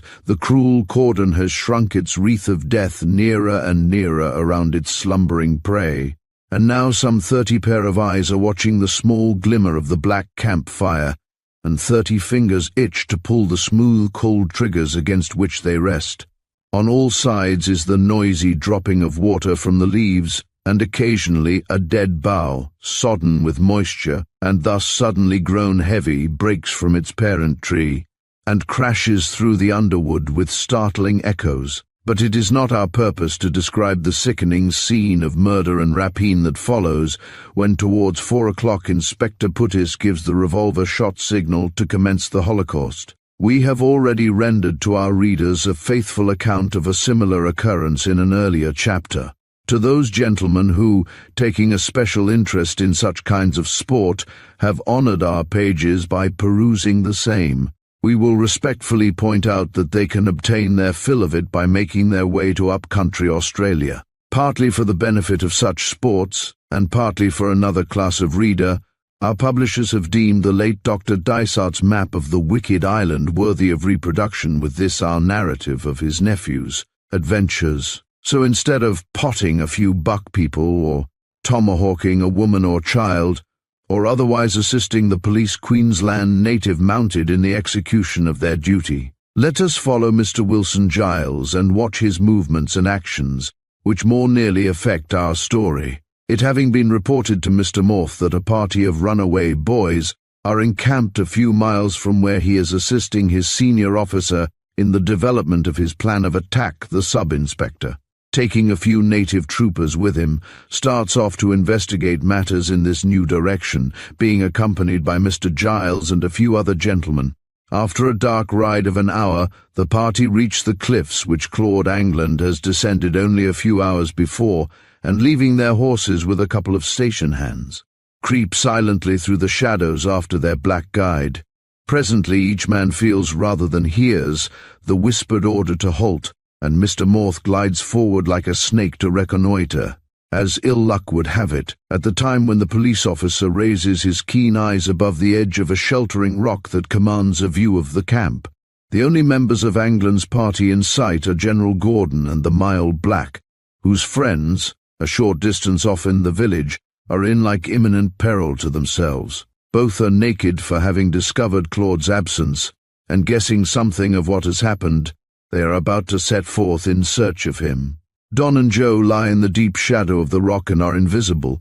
Neither does the feeble illumination afforded by the wood embers reach the blankets, pack-bags, and other civilized impedimenta, and warn the scout that what he takes for a Warrigal camp is at present occupied by the boys and belongings of a white man. On the other hand, Morth recognizes Gordon, as he stoops over the fire for an instant to light his pipe, as a runaway from Murdaro Station. So crawling backwards to his waiting friends and troopers, he commences to arrange them quietly round his intended prey. The early morning sky is now clear and star-studded, and in another hour or two another day will have begun. The men creep forward amongst spiny grass trees, rocks, and tree stems, but are not yet in position when, above the roar of the creek hard by and multitudinous noises of a water-laden scrub, all veiling the approach of the foe from the occupants of the granite shelter, comes the muffled sound of a distant rifle volley. The stalkers hear it as they slink through the darkness, and know that their friends have commenced their work of destruction at the village.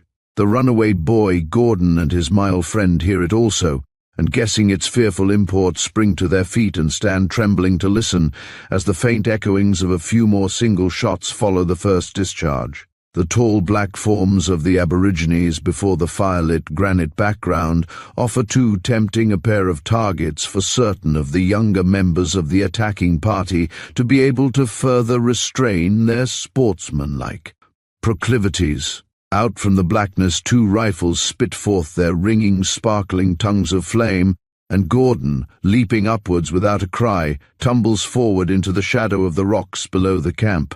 Then the crash and blaze of many rifles follow, as other figures, startled and hesitating in which direction to escape, are seen moving past the fire. Mr. Giles, who is the nearest of Morth's party, covers one black form rapidly and pulls the trigger. As he does so, the cliff echoes with a wild, boyish scream of mingled agony and terror. There is something so piercing in that note of anguish, something that seems so like some echo from the past, that hardened as the squatter is by a large previous experience of such scenes, he feels a passing pang of remorse tapping at his heartstrings. Morth and the other men are scrambling back down the hill, some making for the horses, others for the creek. For, as though bearing a charmed life, the mile, having hitherto escaped unhurt from the hail of bullets aimed at him, is now bounding over the plain with the speed of an antelope towards the river's angry tide. Giles thus left alone, for he is not the kind of man to hurry after the others, reloads and then turns to descend the cliff. But something makes him alter his mind, and without knowing exactly why, he clambers up to the ledge whereon his victim is lying. As the squatter's head rises on a level with the camp, he starts as if he had been bitten by a snake, for the dull red glare of the fire shines upon pack-bags, blankets, billies, and other objects that tell him at once that a terrible mistake has been made, and that this is no wild black's camp, but that of some party of travellers. Then fearful thoughts begin to paint a vivid prophecy in his mind of what is to follow, and forgetful of his age and the stiffness of his limbs, he drags himself frantically upwards till, upon the granite platform, he sinks upon his knees where 2 little forms lie almost side by side before the glowing embers. Then, as if mocking the horrified wretch's agonizing fears, the fire flares up before the rising morning breeze, and upon the side of a leathern satchel suspended from a bough hard by he reads the name of Claude Angland. A sickening odour, resembling roasting pork, is beginning to make the air heavy around, and a little pulseless black hand lies cooking on the ashes. But Giles sees nothing with his staring eyeballs but one small pallid face that, even in the ruddy light of the fire, lies white as marble upon the dead body of a ragged, coated dog. No need for Giles to search for the marks by means of which Billy and Claude had discovered the identity of the long-lost child. With fearful, awful clearness, the distracted man sees his dead wife's features in those childish ones now gasping at his feet. A groan bursts from his lips, the deep moan of a soul too paralyzed with torture to feel further torment for a time. Raising the child into a sitting posture, Giles madly tries, with shaking fingers, to wipe away the dreadful froth that is oozing from poor Georgie's mouth.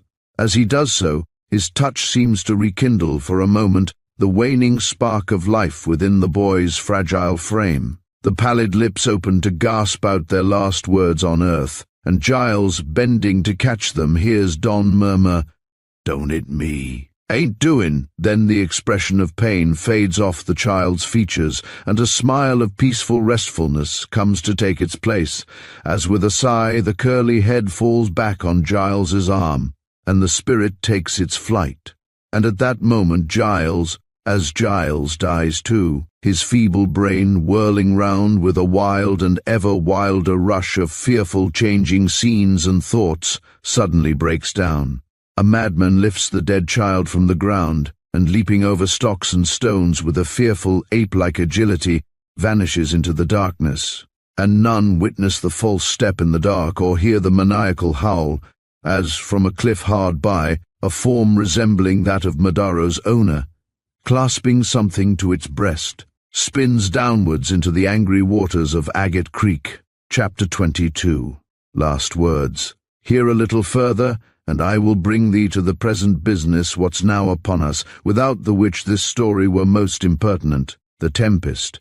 Sydney, NSW, March 10th, 1890. Mr. Richard Shaw, Terengarenga, Drury, New Zealand. Dear Dick, I have at last a few hours to myself, during which I can sit down quietly here in my room, which overlooks the botanical gardens and our beautiful harbour, and write to my relatives and friends.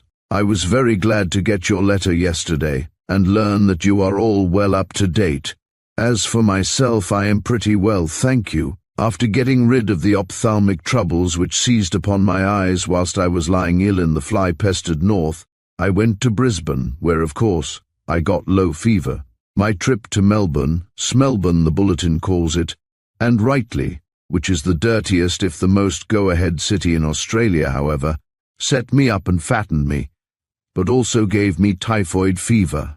It was only a slight touch, however, and the return voyage to Sydney has put me on my legs again. Since last I wrote, I have pretty well arranged all my affairs on this side of the water, and you may expect to see me in New Zealand before very long. I may as well run over the chief items of interest that have eventuated since I last wrote, before setting forth for your edification the outline of the scheme that I shall probably adopt for carrying out my uncle's idea of ameliorating the condition of the Australian Aborigines, in accordance with my uncle's half-expressed wish. In the letter of instructions which I discovered at his grave, I have made my respected friend and adviser, Mr. Winsay, a quarter proprietor in the marvellous Golden Cliffs, and he has started for the north to superintend the erection of the chlorination plant at the Mount, where already a small village has sprung up in the desert round the doctor's no longer lonely resting place. Glory is still staying with her friends in Brisbane, and I am starting by tomorrow's boat to interview her upon a very particular subject, the result of which confabulation I will communicate to the mater next mail. I have gathered no information which tends to throw any fresh light upon the terrible occurrence at Agate Creek. I was so long laid on the shelf at the shepherd's hut at Bourbon Run that the perpetrators of the crime, if a crime was committed, upon the night of the storm had ample time to hide all traces of it. At any rate, when I revisited the site of the camp amongst the rocks, there was not the slightest indication of anything wrong having taken place there. Giles's body, as you know, was found, and so was Morth's. The latter, a police officer, was drowned trying to swim his horse across the creek after a fugitive blackfellow. The former probably met with his death in a similar manner. I cannot think that Giles intended to attack us, having, as I have ascertained, received my letter previously. Besides, there were too many witnesses about. I rather expect that Giles and Morth's party mistook our camp for that of some Mile natives. It is by no means the first time such a mistake has occurred in the colony. And cannot we see the finger of fate in all this? The sins of the father Giles visited upon the child, my poor little friend Don. I miss the little fellow tremendously. The people in the neighbourhood of Mordaro keep very close about the affair, as all the powerful squatters round had a hand in the rounding-up party that destroyed Billy's villager friends, and with little doubt our camp as well. It would be a very risky work to attempt an investigation. To tell the truth, also, I have not pushed for an inquiry into the matter for fear of something turning up that might prove an extra source of pain to Glory, who has been fearfully cut up, poor girl as it is, with the double loss of her father, of whom she was very fond, and her brother, to whose return home she was looking forward with so much pleasure. Glory is supposed to be under the impression that it was the flooded state of the creek that caused the loss of the Perrette fields. But I am afraid the poor girl has an inkling of the dreadful truth, or rather what I take to be the truth.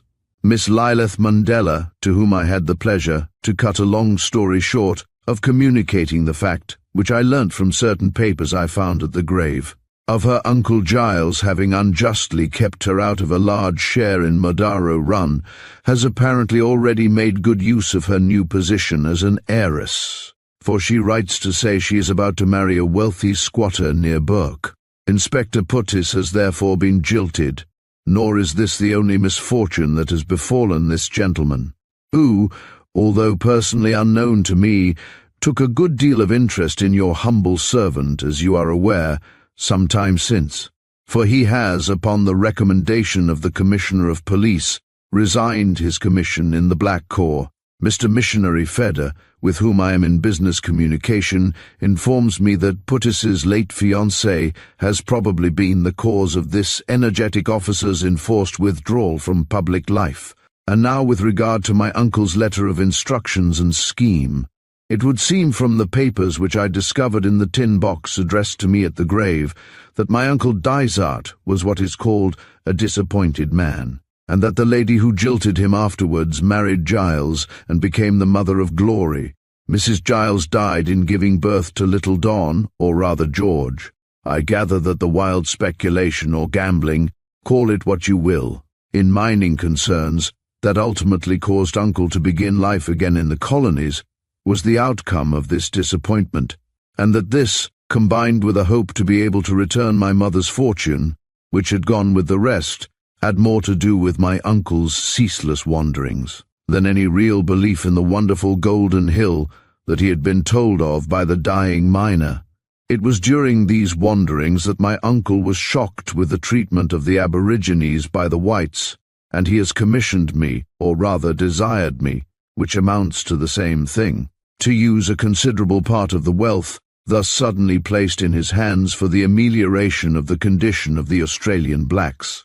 Dysart had intended publishing a book upon this subject, and I quote the following from his MSS, in order to show you a sample of his thoughts. After recounting a number of cases of cruelty that had come within his personal knowledge, he says, "After habitual crime, especially after that which involves cruelty, the human mind, so prison and other authorities say, loses that correcting sense of right and wrong, which John Stuart Mill and other experts in socialism tell us is one of the foundation stones of a stable social system. This sense is as valuable, perhaps more so, than those of seeing, hearing, etc., taking it for granted that it is by the senses alone that we hold any communication with our fellows. It follows that any individual must have his mind impaired, as far as those particular senses of which he has become bereft are concerned, and that such an individual's mind may not be further impaired by the privation of such sense or senses, arises only from his not endeavoring to reason about things concerning which that sense or those senses could alone give him information. He compares only what he perceives, and therefore continues to make comparisons which, however limited, are still correct. For example, there are not uncommon cases of men who, as regards color, do not know green from red, or again, where taste is concerned, a much commoner case, cannot tell the difference between 47 port and a poisonous concoction of logwood, sugar, and other ingredients. Such defects or impairments are commonly discovered and avowed by the persons affected, and they rely on the judgment of others concerning those things of which they have themselves no accurate sense. A man could not assert, without fear of being judged insane, that green was red, and, following the same argument, can he say without undergoing a similar risk that a cruel, cowardly, or murderous action was either than what it is? If, however, his sense of right and wrong are missing from hereditary taint or the benumbing influence of criminal companionship, he may possibly believe such actions to be commendable, but whilst in the society of sane persons, with minds of the usual capacity, he will hardly express his own contorted opinion. Say that taking pleasure in the slaughter of defenseless and healthy men, women, and children is an honorable action, and worthy of a brave and good citizen.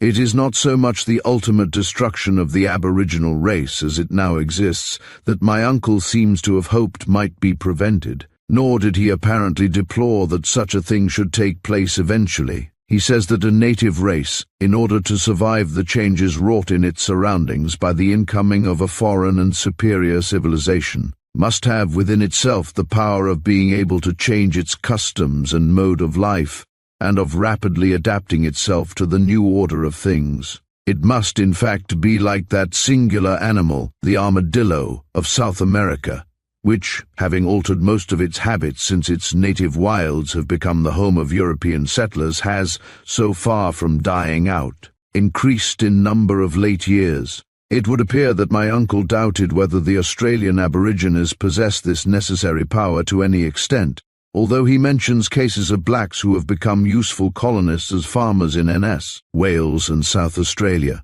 His two main arguments against the present attitude of the Australian governments as regards the native population are, firstly, the great amount of harm that this rampant demon of cruelty and slavery is working upon the foundations of the growing national life of Australia, and, secondly, the fearful waste of useful lives resulting from this inhuman policy. He says that the intermarriage of a certain class of European settlers with the native women would be a consummation devoutly to be wished, and that this should be encouraged in every possible way. In the rougher parts of the colonies, a European woman is out of place as a settler's wife. She becomes more or less debased and cannot, upon a return to civilization, so readily resume the more artificial style of life as can her husband. Native women, on the other hand, make first-class wives under such circumstances, and the resulting half-caste progeny generally make useful members of society in those cases where they have a fair chance afforded them of doing so. He then goes on to point out, by means of numerous examples, how offshoots from various European nations have derived renewed physical vigor from crossing with the dark-skinned Aboriginal inhabitants of different parts of the world, and gives instances of men who, belonging to families which exhibited those infallible signs of a decaying race, failing teeth and hair, have, by marrying with Australian and New Zealand native women, become the parents of children of splendid physique and good mental powers.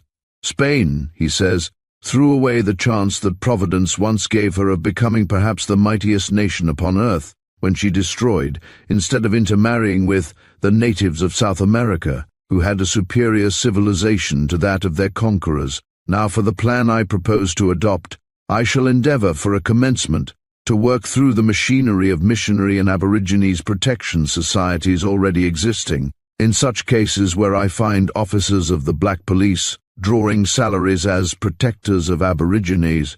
I shall endeavour to draw the attention of the public to the grim joke thus perpetrated, by means of newspaper articles and pamphlets, to thus get other persons appointed. From my uncle's and my own observation, the weak point in the present missionary system, as carried out in Australia, is the fact that, after the raw material, the native children, have been converted, by education, into an article worthy of a place in the civilized world. There is really no market for it. As a rule, the girls begin life as servants, are led astray and finally become prostitutes, or the concubines of settlers or squatters. The boys generally are relegated to the black camp with their uneducated brethren. I therefore propose to endow each native girl with land and capital. Upon her passing a certain time and standard in one of the farm schools I shall establish in various parts of the country, any white man making one of these girls his wife will obtain a quantity of land and small amount of capital. I am pretty certain that the governments of the various colonies would assist in such a movement by giving the land, as it would ensure its being settled by a good class of settler. These at present form the main body of wandering wallaby men, who seldom marry, chiefly from want of funds and suitable partners. For the white women who would marry men of this sort make neither desirable wives nor healthy mothers. I will also endeavour to get reserves placed aside for the natives, as is done in New Zealand, and there farm schools will be opened. In these reserves adult natives can find a safe refuge from the squatters, and will be registered. If they assist upon the farm, they will receive payment for same in kind. No attempt will be made to force civilization or education upon the adult natives, as this never has any practically good results. The children and young natives will be brought up apart from the adults. Infanticide, which is now the rule, not the exception, amongst station blacks, will disappear as the natives are granted protection, a means of earning food, and relief from the burden of keeping their offspring. Boy natives, after passing a certain standard at the farm school, will be apprenticed to various tradesmen and farmers, and will be granted land or capital after becoming proficients in their special line of business, wherewith to start upon their own account. Inspectors, accompanied by interpreters, will constantly perambulate the country with the object of informing the natives of the advantages offered by these schools and reserves, and for the purpose of prosecuting anyone committing atrocities upon the Aborigines. Premiums will be offered for a series of articles and papers upon the best means of protecting and utilizing the native race. Having given you this rough outline of my plan, I must bring my epistle to a close. Perhaps I could not commence my campaign better than by writing an account of my search for the grave. By Jove, I will. I append a newspaper cutting showing that someone else is moving in the matter. Yours regardfully, Claude Angland, South Australian Register. The Brotherhood of Men, the condemned prisoner Jackie, December 16, 1889. We publish today 2 letters called forth by the court proceedings in the case of Jackie, the Aboriginal, who at the last criminal sittings in Adelaide was found guilty of murder and sentenced to be hanged. One of these, signed Gauntlet, is directed to the treatment said to be commonly meted out to the blacks on distant stations, and more particularly in Queensland. The writer, who informs us that he speaks from personal observation and from information gained from thoroughly trustworthy sources, in reality only repeats an oft-told tale. The atrocities practiced upon the natives in various parts of Australia, sometimes in retaliation for treacherous and barbarous acts committed by them, but very often without any such excuse, have been horrible, and even now it is undeniable that there are some who think as little of enslaving or even shooting a black as of killing a mangy dog. This certainly cannot be said of all run owners. Even in the far interior, there are men who have gained the confidence and goodwill of the Aboriginals by treating them with kindness and giving them fair payment for what they do. There is too much reason to believe, however, that the system of compulsory service, or as Gauntlet describes it, of downright slavery accompanied by cruelty, does prevail.